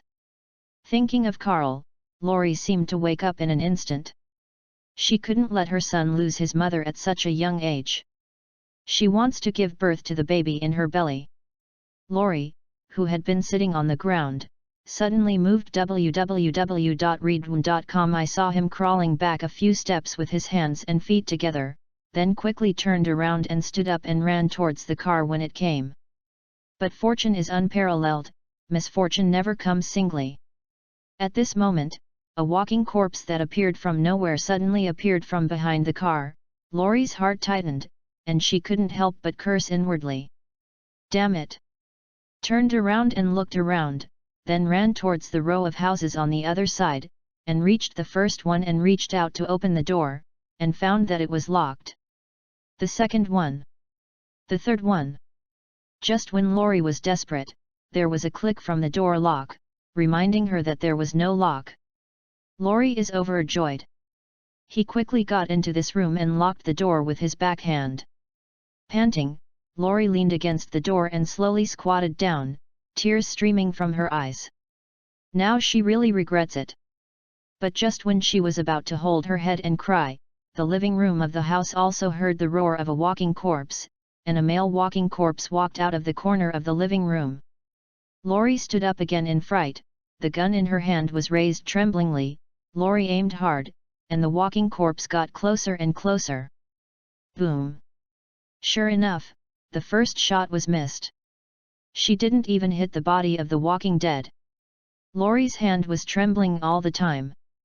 She tried hard to grab the hand holding the gun with her other hand, and she was on the walking dead horse. The moment I walked in front of you. Boom boom boom. 3 shots in a row, and finally fortunately hit the walking corpse on the head, and the walking corpse also arrived. At this time, there was a clap of the door outside the door. And Lorry sat on the ground blankly as if she hadn't heard her, staring blankly at the walking corpse she had just killed. Chapter 56, Search and Surprise. Here. There are signs of cars passing by, let's go here. At this time, Sean and his group of 6 came to the fork in the road where Lorry had walked before. Daryl also got out of the car and looked at the clues on the road, trying to find the direction where Lorry left. A few people quickly walked down the fork to a clearing, and Glenn looked at the pile of things stacked in the clearing, which seemed to be building materials. Everyone, take note of this. Did you look at the open space on the left? Those seem to be construction materials, which are likely to be used in the construction of the prison. After Glenn saw the pile of materials, he immediately thought of many places in the prison. Need to rest. Is it the time to say this? I really don't understand what you are thinking in the head of Yan country boy. Daryl glanced back at Glenn behind him, his tone full of ridicule. I am a great Chinese. Glenn retorted. Whatever. Not long after, everyone finally came to the village. Sitting at the back of the Balbata, they pointed to the pickup truck parked on the road in front and said in surprise, "That's the car. Mrs. Grimes drove this car before. Go out." However, Sean and Daryl had already cast their eyes on the house in front of them. They saw at least a dozen walking corpses surrounded by the door of the house, knocking on the door constantly. The two looked at each other, both from each other's eyes. Understand each other's meaning. Sean simply slammed on the accelerator and hit the steering wheel, and the car slammed into a group of walking corpses in front of him. With a few loud noises, the car rushed out with 2 walking corpses, and then several people jumped out of the car. All the machetes in their hands were also taken out. Daryl raised his hand and shot a crossbow arrow into the head of a walking corpse. With a wave of a dagger in his hand, he pierced the head of a walking corpse next to him, and the door of the back row also banged. It opened, and the others jumped out of the car to join the battle. More than a dozen walking corpses, 6 people put them all down with little effort, and Xiao En came to the front door of this house for the first time. Boom boom boom. Lorry, are you in there? Lorry was leaning against the door. She stood up when she heard the sound of the car. Through the cat's eyes, she saw the people cleaning up the walking corpses. The familiar faces made Lorry's eyes flushed and tears flowed down again. I survived. At this moment, Lorry has only this idea in her heart. Hearing Sean's knock on the door, Lorry wiped her tears quickly, tidied up her clothes, and opened the door. Sean. Seeing the door opened and Lorry stood in front of her intact, Sean finally let out a long sigh of relief, and then her tone became severe. What do you think? Do you know how dangerous it is to come out alone? You have an accident, how can I explain to Rick? I'm sorry. I'm just too anxious. Lorry lowered her head, like a child who did something wrong. This experience finally made her understand the current situation. This is the end of the world. Xiao En sighed and wanted to say a few more words of blame, but he swallowed it when he reached his lips. After all, it was because of this world. The others didn't speak, they just looked at Lori in silence. They could understand what Lori did, but they didn't agree with her, but now it doesn't make much sense to say anything else. Let's go back. It's not safe outside. Glenn, you go drive Lori's pickup, greeted everyone to get in the car. Sean patted Lori on the shoulder and motioned her to get in the car too. A group of 7 people, 2 cars turned around and returned. However, things are not that simple. Just when a few people drove out of the village a few hundred meters, a few walking corpses suddenly came out in the woods beside the road ahead, and then there were 10, 100 and more walking corpses from the woods. The inside came out, and the road ahead was filled up in an instant. Sean's cold sweat broke out in an instant. He hurriedly braked on the spot, and Glenn was shocked behind him, and peeked out of the car window to look forward strangely. Like a dense group of walking corpses. Corpse tide. These 2 words appeared in everyone's hearts at the same time, and Sean moved quickly in his hand. While blocking and turning his head, he waved his hand towards Glenn behind him, beckoning him to leave quickly. Glenn had seen the situation ahead, and he knew what to do without Sean's reminder at this moment. Quickly turned around, and the 2 cars passed through the village just now and drove forward. Herschel's farm. Herschel, who was feeding Patricia and Beth, looked up and saw 2 cars approaching at the end of the road on the farm. The 2 cars were fast, and dust was blowing up behind the cars. Floating into the air, covering the sun that was already west, the setting sun that was originally shining on the fields also seemed to become blood red, revealing a depressive atmosphere. Herschel didn't know who came. Just in case, he greeted his wife and daughter quickly back to the house, took a shotgun, and guarded the door. Herschel. It's me. When the 2 cars drove closer, Sean stretched out his hand and yelled at the room. Herschel was relieved when he saw that he was an acquaintance, put down his gun and walked out of the house. Sean. Why are you here? Where's Maggie? I don't know why. Herschel always had an unclear premonition after seeing Sean and the others, so he hurried forward to ask. Seeing Sean's a little nervous expression www.readaloud.com, Herschel felt even more awkward. Before Sean could speak, he asked anxiously again, what happened? Is it Maggie and the others? Something. Sean shook his head and didn't speak immediately. He was organizing the language, and Glenn beside him couldn't help it. He walked to Herschel first. Herschel. You guys pack your things and leave us. This is right here. There will be a wave of corpses coming, very large in scale. The tide of corpses? What is the tide of corpses? Herschel most hates people calling these walking corpses dead. In his opinion, these are just patients. Glenn had heard of this incident from Maggie, and he immediately changed his words and said, it is the patients you mentioned, many of them came here, at least hundreds of thousands. We need to get out of here immediately. Hehe, this farm has been passed down in our family for more than 160 years.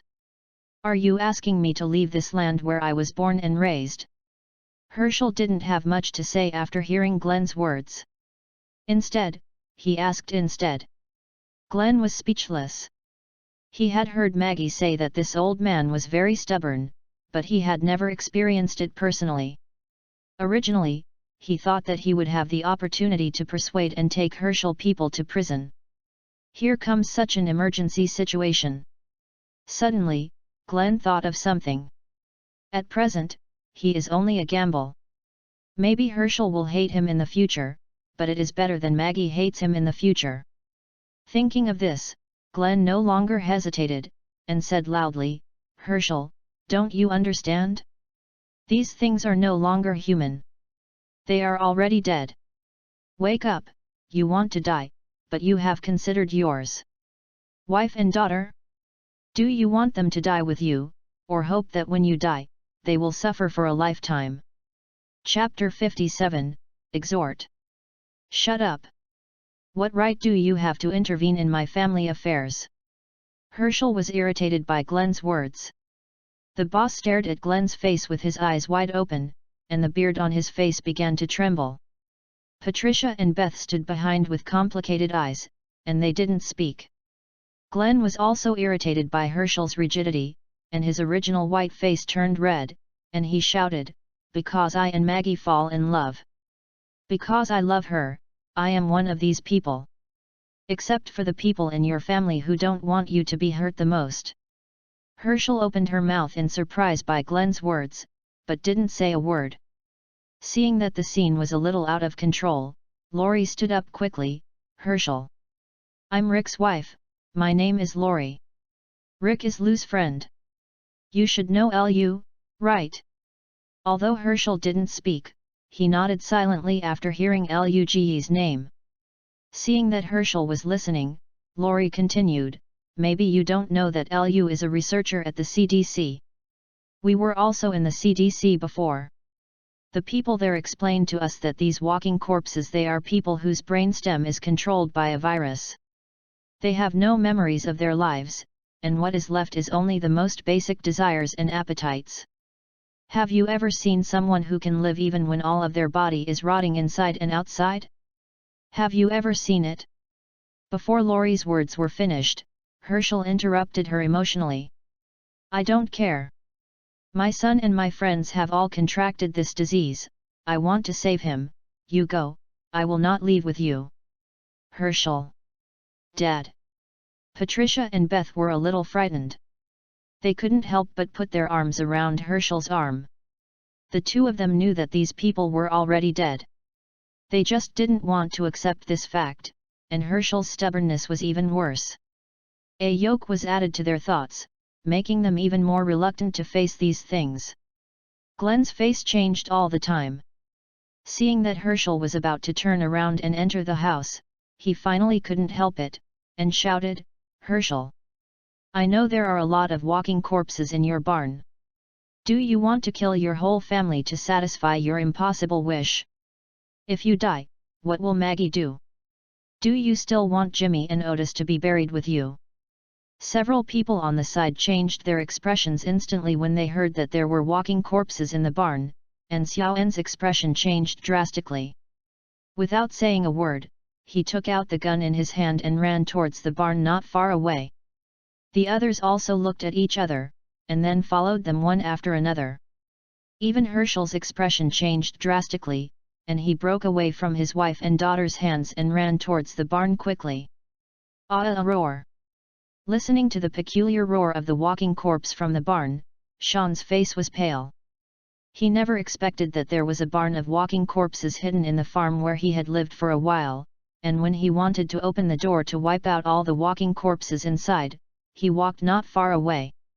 Of two figures.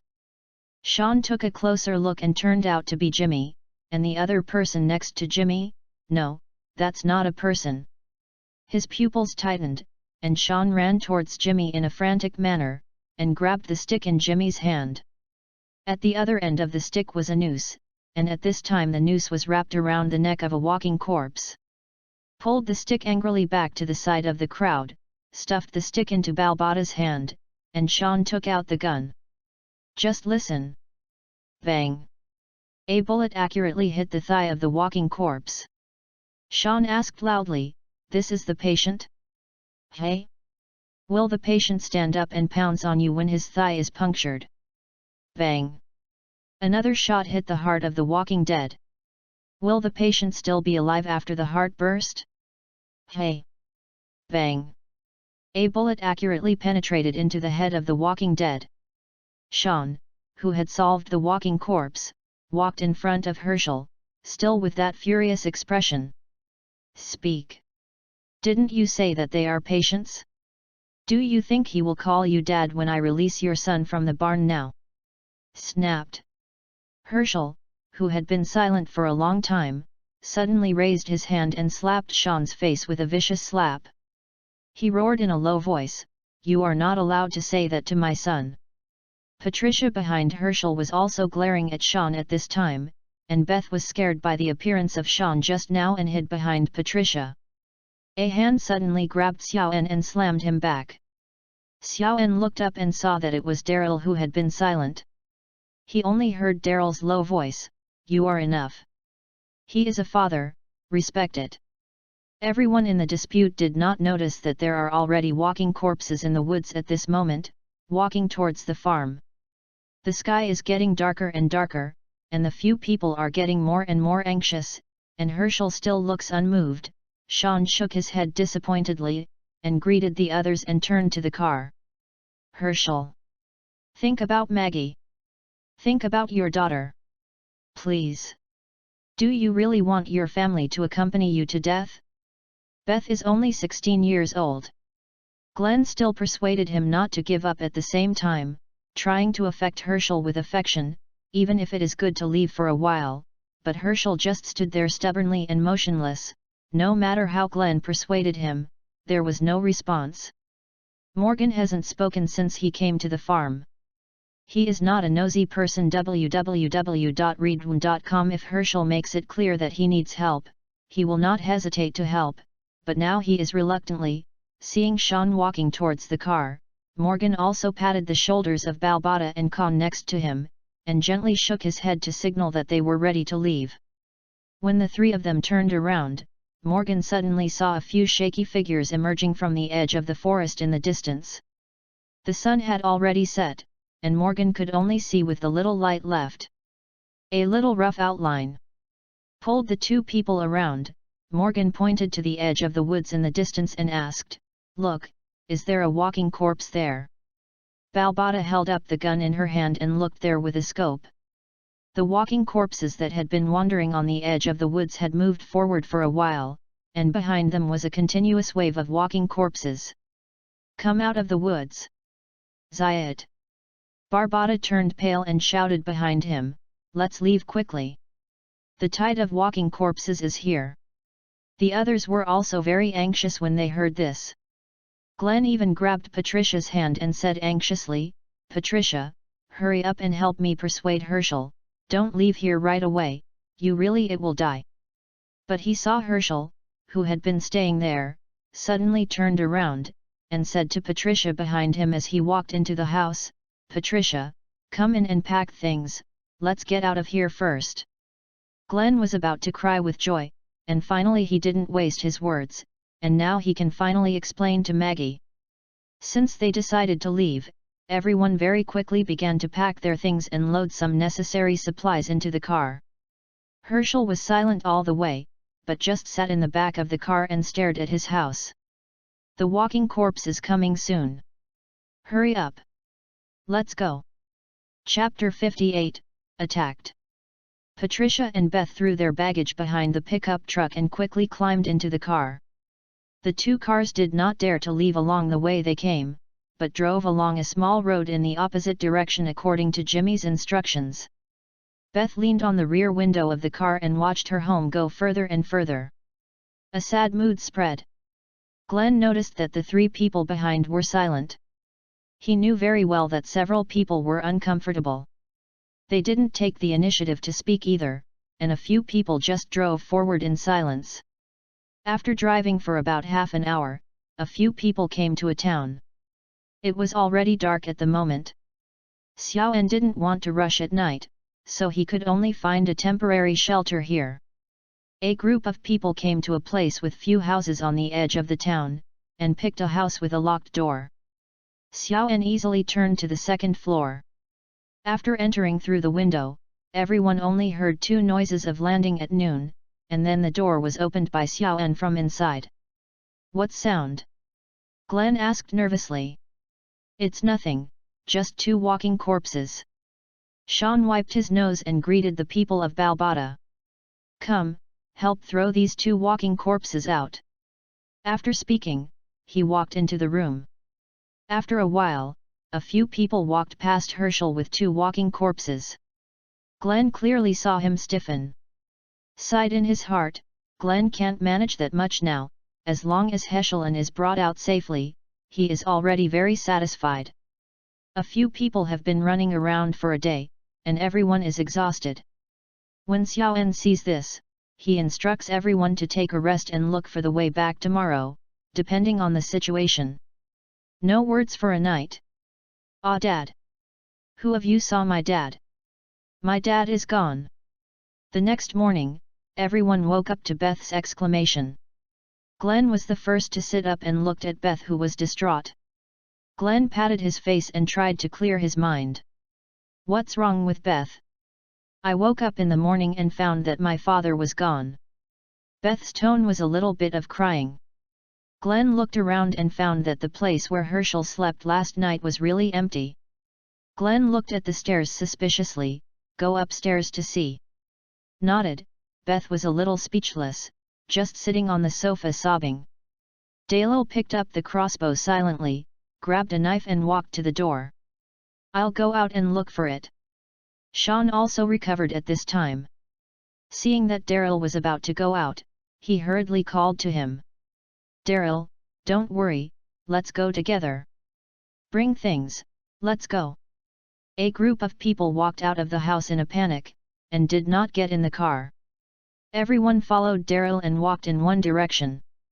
Seemed to be aware that Daryl was the key figure in finding his father, and Beth also quietly followed him. Daryl didn't walk fast, but stopped and stopped. From time to time, he had to stop and observe the surroundings, and when he found some clues, he would continue to walk forward. Just walked like this for about 20 minutes, and a few people walked to the door of a bar. Daryl did not speak, but gestured to Beth behind him to let her in. Beth didn't hesitate. She pushed open the front door of the bar, and inside the bar was sitting an old man in a white shirt. It was not Herschel or someone. Beth cried with joy, rushed into the bar and ran straight to Herschel's back and hugged him, still whispering, "Dad! Dad!" Patricia on the side also rushed in. For her, Herschel's okay is the most important thing. The rest of them all smiled and watched the warm scene of a family of 3. Even Daryl showed a slight yearning for his connection, but it was only a fleeting moment. Daryl looked back at the crowd and wanted to walk back. Suddenly the corner of his eyes swept across the roof of the house, as if there was a person. "Fall down!" Daryl first rushed to Glenn and Laurie behind him, and Sean also leaned quickly in a reflexive manner. Only Morgan, Balbata, and Con didn't react for the first time. Da-da-da-da-day! Da-da-da-day! Everyone finally heard a gunshot not far away. After a burst of gunshots, everyone just felt the sawdust flying around, and the bullets from flying hit the wall continuously, making a pop. Daryl, who threw down the 2 of them, shouted loudly, "All come in, don't be in the alley." After speaking, he crawled towards the bar with his hands and feet, and the others moved quickly as they learned. Glenn glanced at his side and found that Con had been shot and fell to the ground, and there was no sound, while Balbata on the side was holding his arm and moaning in pain.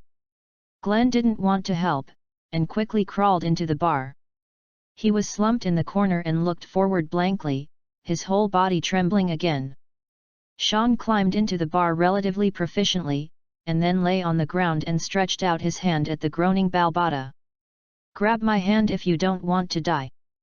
Balbata can only be regarded as a civilian, but at this juncture of life and death, he still distinguished his importance, released the hand covering his arm, and tried hard to reach out in the direction where Sean's voice came. Sean saw a piece of bright red blood on Balbata's hand at the first glance. He leaned forward and grabbed Balbata's wrist. "Ah!" Sean's face was flushed. www.readaloud.com. Blood vessels were squeezed out by the muscles on his arm, but he still couldn't pull the Balbata in, and Daryl beside him finally climbed. Entering, looking back, I saw the picture of Sean in La Barbata, and quickly stepped forward to help.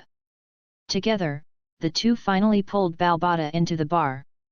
Daryl glanced at Con outside the door and saw that the other party had completely lost his life, so there was no need to yell.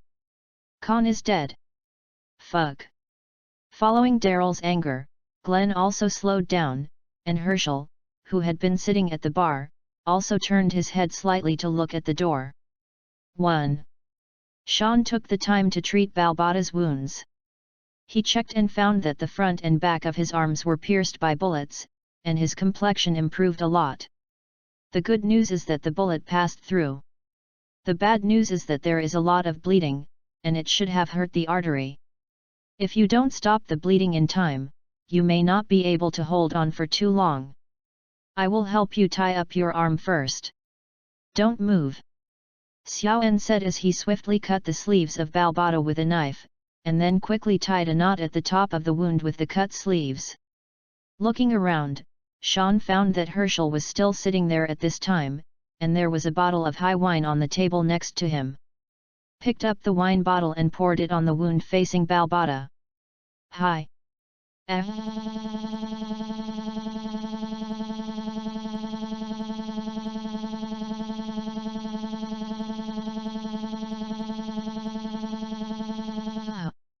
As the wine flowed through the wound, Balbata's face instantly became paler, clenching his teeth, enduring a strong tingling pain from the wound, and painful low roars continued between his teeth. Chapter 59, Information. Daryl scolded and walked back and forth in the bar, knocking over a few empty wine bottles on the bar next to him, venting as if he whispered, "Maid. Who are these bastards? And you? Old man. We died to find you. Didn't you react at all? What a bastard. Hey! You are not allowed to say that to my dad." When Herschel was silent, Beth couldn't bear Daryl's words, staring at Daryl with big eyes. Daryl took 2 steps forward, looking condescendingly at the little girl in front of him. Anger surged in his heart, and said viciously, "Am I wrong? Don't forget that you asked me to find someone for you." Hey! Daryl, don't tell me, isn't the situation bad enough now? Laurie hurriedly grabbed Daryl, who was a little out of control, but Daryl shook it away. Pointing to Laurie's nose, Daryl cursed, "Isn't it because of you? Are you idiot all right to run out to find death? If you don't come out to find, you will encounter these bad things." Laurie was speechless by Daryl's words, her lips trembled, but she couldn't say anything. "Shut up! Stop arguing! Is it time to quarrel?" Sean, who helped Balbata deal with the wound, finally freed his hands and immediately stopped the quarrel of several people. His mind is very messy now. Khan's death, Balbata's serious injury, and the team have been arguing over some shit. He needs to calm down now and think carefully about what to do next. Suddenly, Herschel, who had been sitting on the edge of the bar, stood up, walked up to Balbata without saying a word, and began to check his injuries. When Xiaoen saw this, he observed the surrounding situation through the gaps in the surrounding doors and windows. Suddenly he felt someone approaching behind him, and turned his head to see that it was Daryl. "Before I came in, I saw at least 2 people on the roof over there." Daryl reached out to the house where he saw the enemy before, and Sean looked in the direction he was pointing, and there was a dark shadow. "It's lying there. Damn! We don't know how many people there are on each other." Sean smashed the door frame fiercely, venting his sullenness. "Call the prison. Where is the walkie-talkie?" Morgan suddenly thought of the walkie-talkie, and he looked at Sean. "With me." Glenn, who had been shrinking in the corner, raised the backpack beside him, and was snatched by Daryl. Looking at Glenn, who hasn't moved since he entered the house, Daryl said with contempt, "Is this scared? Would you like me to find your mother and feed you some milk?" "I'm not afraid." Glenn stood up, looked at Daryl sharply, and kept repeating these words in his mouth. "I am not afraid, I am not afraid." Chuckled, Daryl ignored Glenn and took out the walkie-talkie directly. "Z, call the base. Call the base. Can you hear me? Tsitsizi. Zi, call the base. Please answer when you hear it. Tsitsizi." Called several times in succession, but did not get a response. Daryl was disappointed to throw the walkie-talkie to Glenn. Sean was even more disappointed and covered his face with his hands. There were 3 women on his side, an old man, 1 dead and 1 wounded. In the end, only himself, Daryl, Morgan, and Glenn were left. Too reliable. As for Jimmy, Sean completely ignored it. "Good fellow. There are 3.5 combat power left, and I don't know how many people are staring at him outside. Hey, Headache. Everyone sat on the ground blankly. At this moment they were in desperation. Xiaoen patted his face, raised his spirits, stood up, looked at the people in the room. He hesitated, and still said, "Now the other party may rush in at any time. We can't sit here and wait for death, we must rush out. Keep going. I can only wait to die. Don't you rush out to die." Hearing Sean's words, Glenn didn't want to accept it. He still wanted to reunite with Maggie. Sean nodded and did not deny Glenn's words. "Yes. I don't want to admit it, but that's the truth, but there is a chance to rush out. It's better than staying here without anything."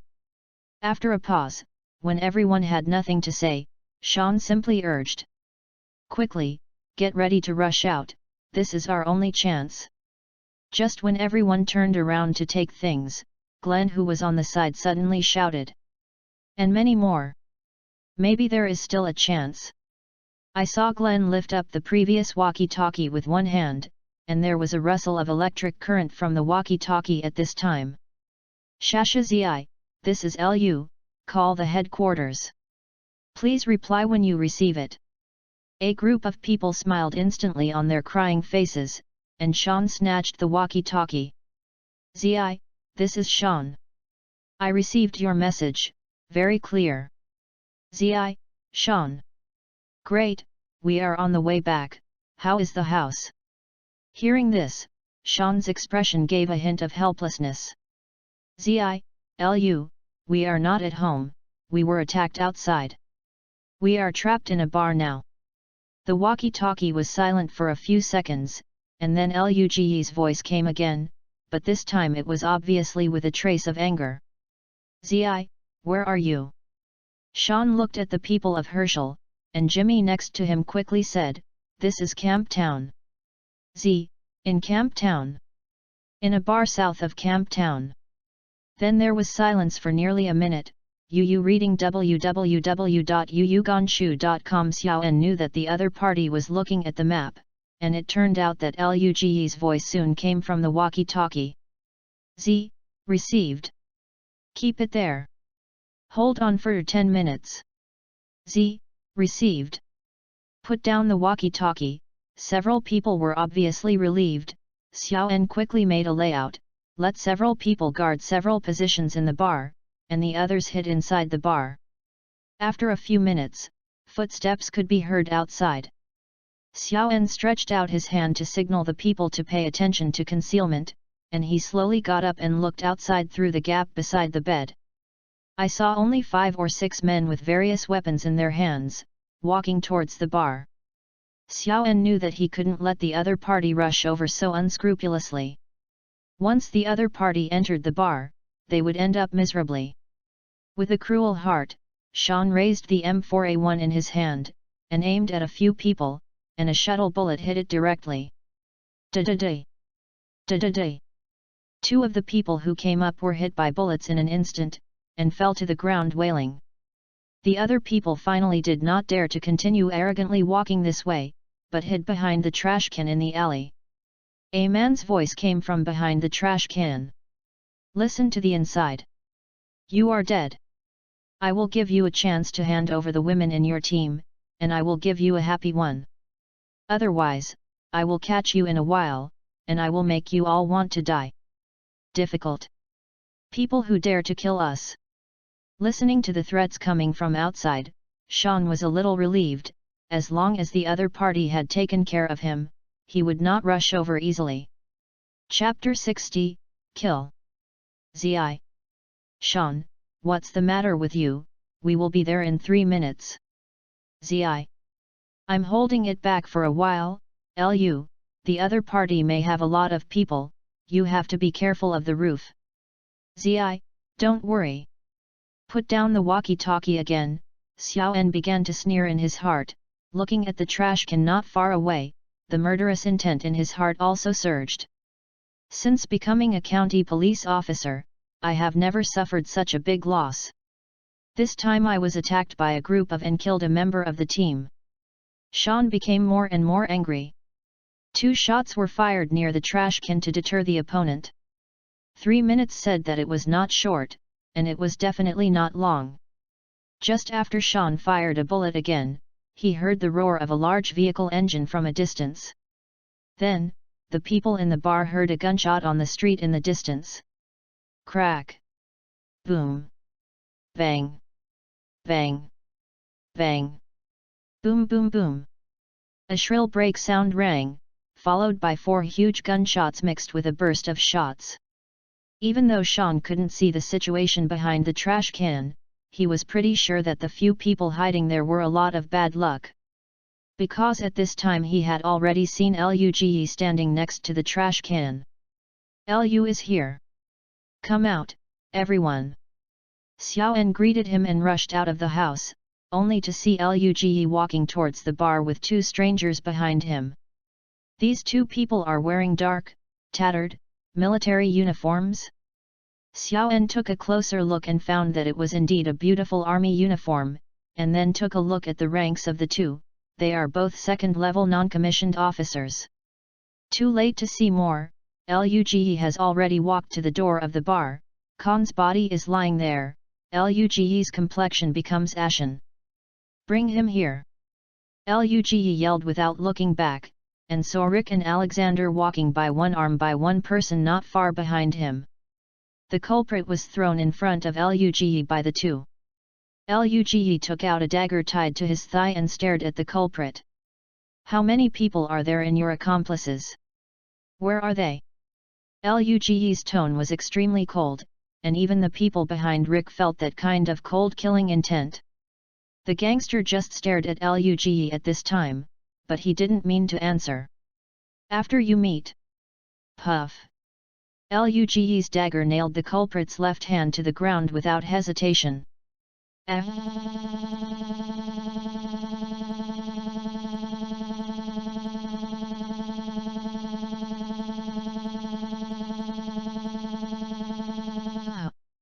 Luge drew a dagger from Rick's waist, and continued to repeat the question just now, how many people are there in your accomplices, where are they now? I don't know. Ah! Another knife nailed the culprit's other hand to the ground. Luge didn't say anything nonsense, and continued to repeat the question. I said. Ah! Another knife was stuck in the thigh of the culprit, and Luge finally said, I want an answer, don't talk nonsense. How can a gangster have seen such a person? We have a temporary residence in the west of the town. If you let me go, I can take you there.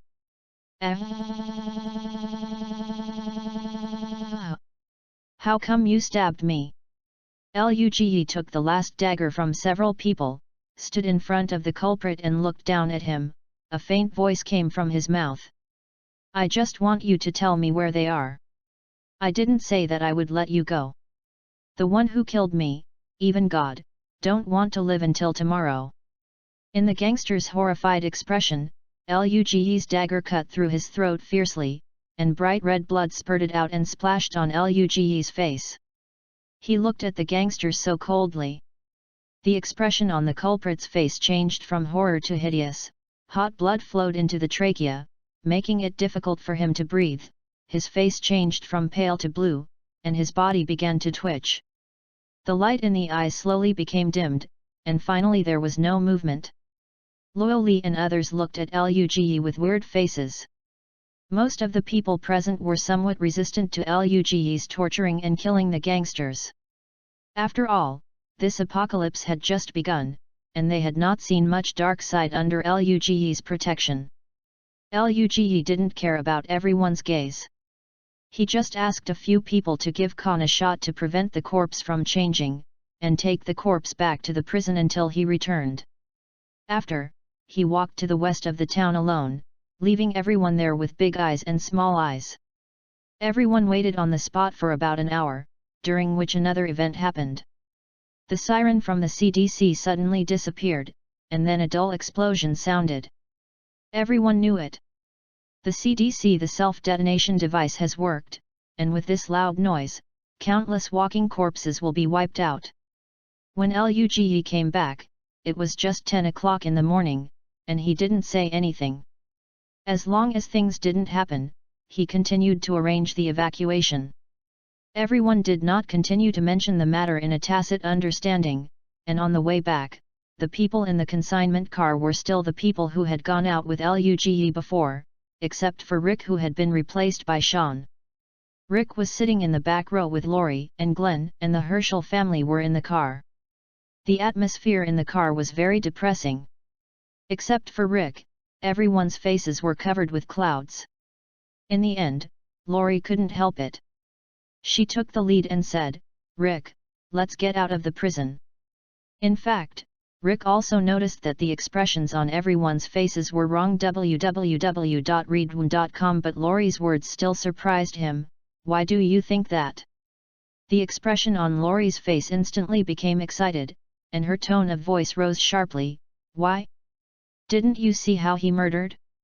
And why did he leave for an hour? I don't want to stay with a murderer together. Be rational. Don't you know why he killed them?" Although Rick also felt that it was cruel to wipe out everyone in the opponent, but in any case the opponent did it first, and he shot them directly without any reason. N.S. Glenn, who was driving, suddenly said, "What right do you have to blame Lu? It was you who sneaked out to kill Khan. Lu saved us and killed all the bandits who attacked us. Is this wrong?" Glenn shook his head after finishing talking. He couldn't understand the brain circuit of this woman. Maybe it was because he liked to pick faults like this before. Lori didn't speak, but Rick couldn't sit still. He just knew that Lori and the others were attacked, but he didn't know about her sneaking out. He asked strangely, "You sneaked out? Why?" "Look for you." Lori just spit out 3 words blankly, then turned her head and looked out the window without saying a word. Rick's pupils shrunk, and his tone of accusation was whispered with a hint of incomprehension. "Are you crazy? Run out to find me by yourself," I said. "I will go back as soon as possible." "What are you thinking?" Seeing that Lori still stared out the window without answering her plan, Rick was even more puzzled. "Say something." Lori suddenly turned around, staring at Rick with gritted teeth, and uttered a word. "Because I am pregnant."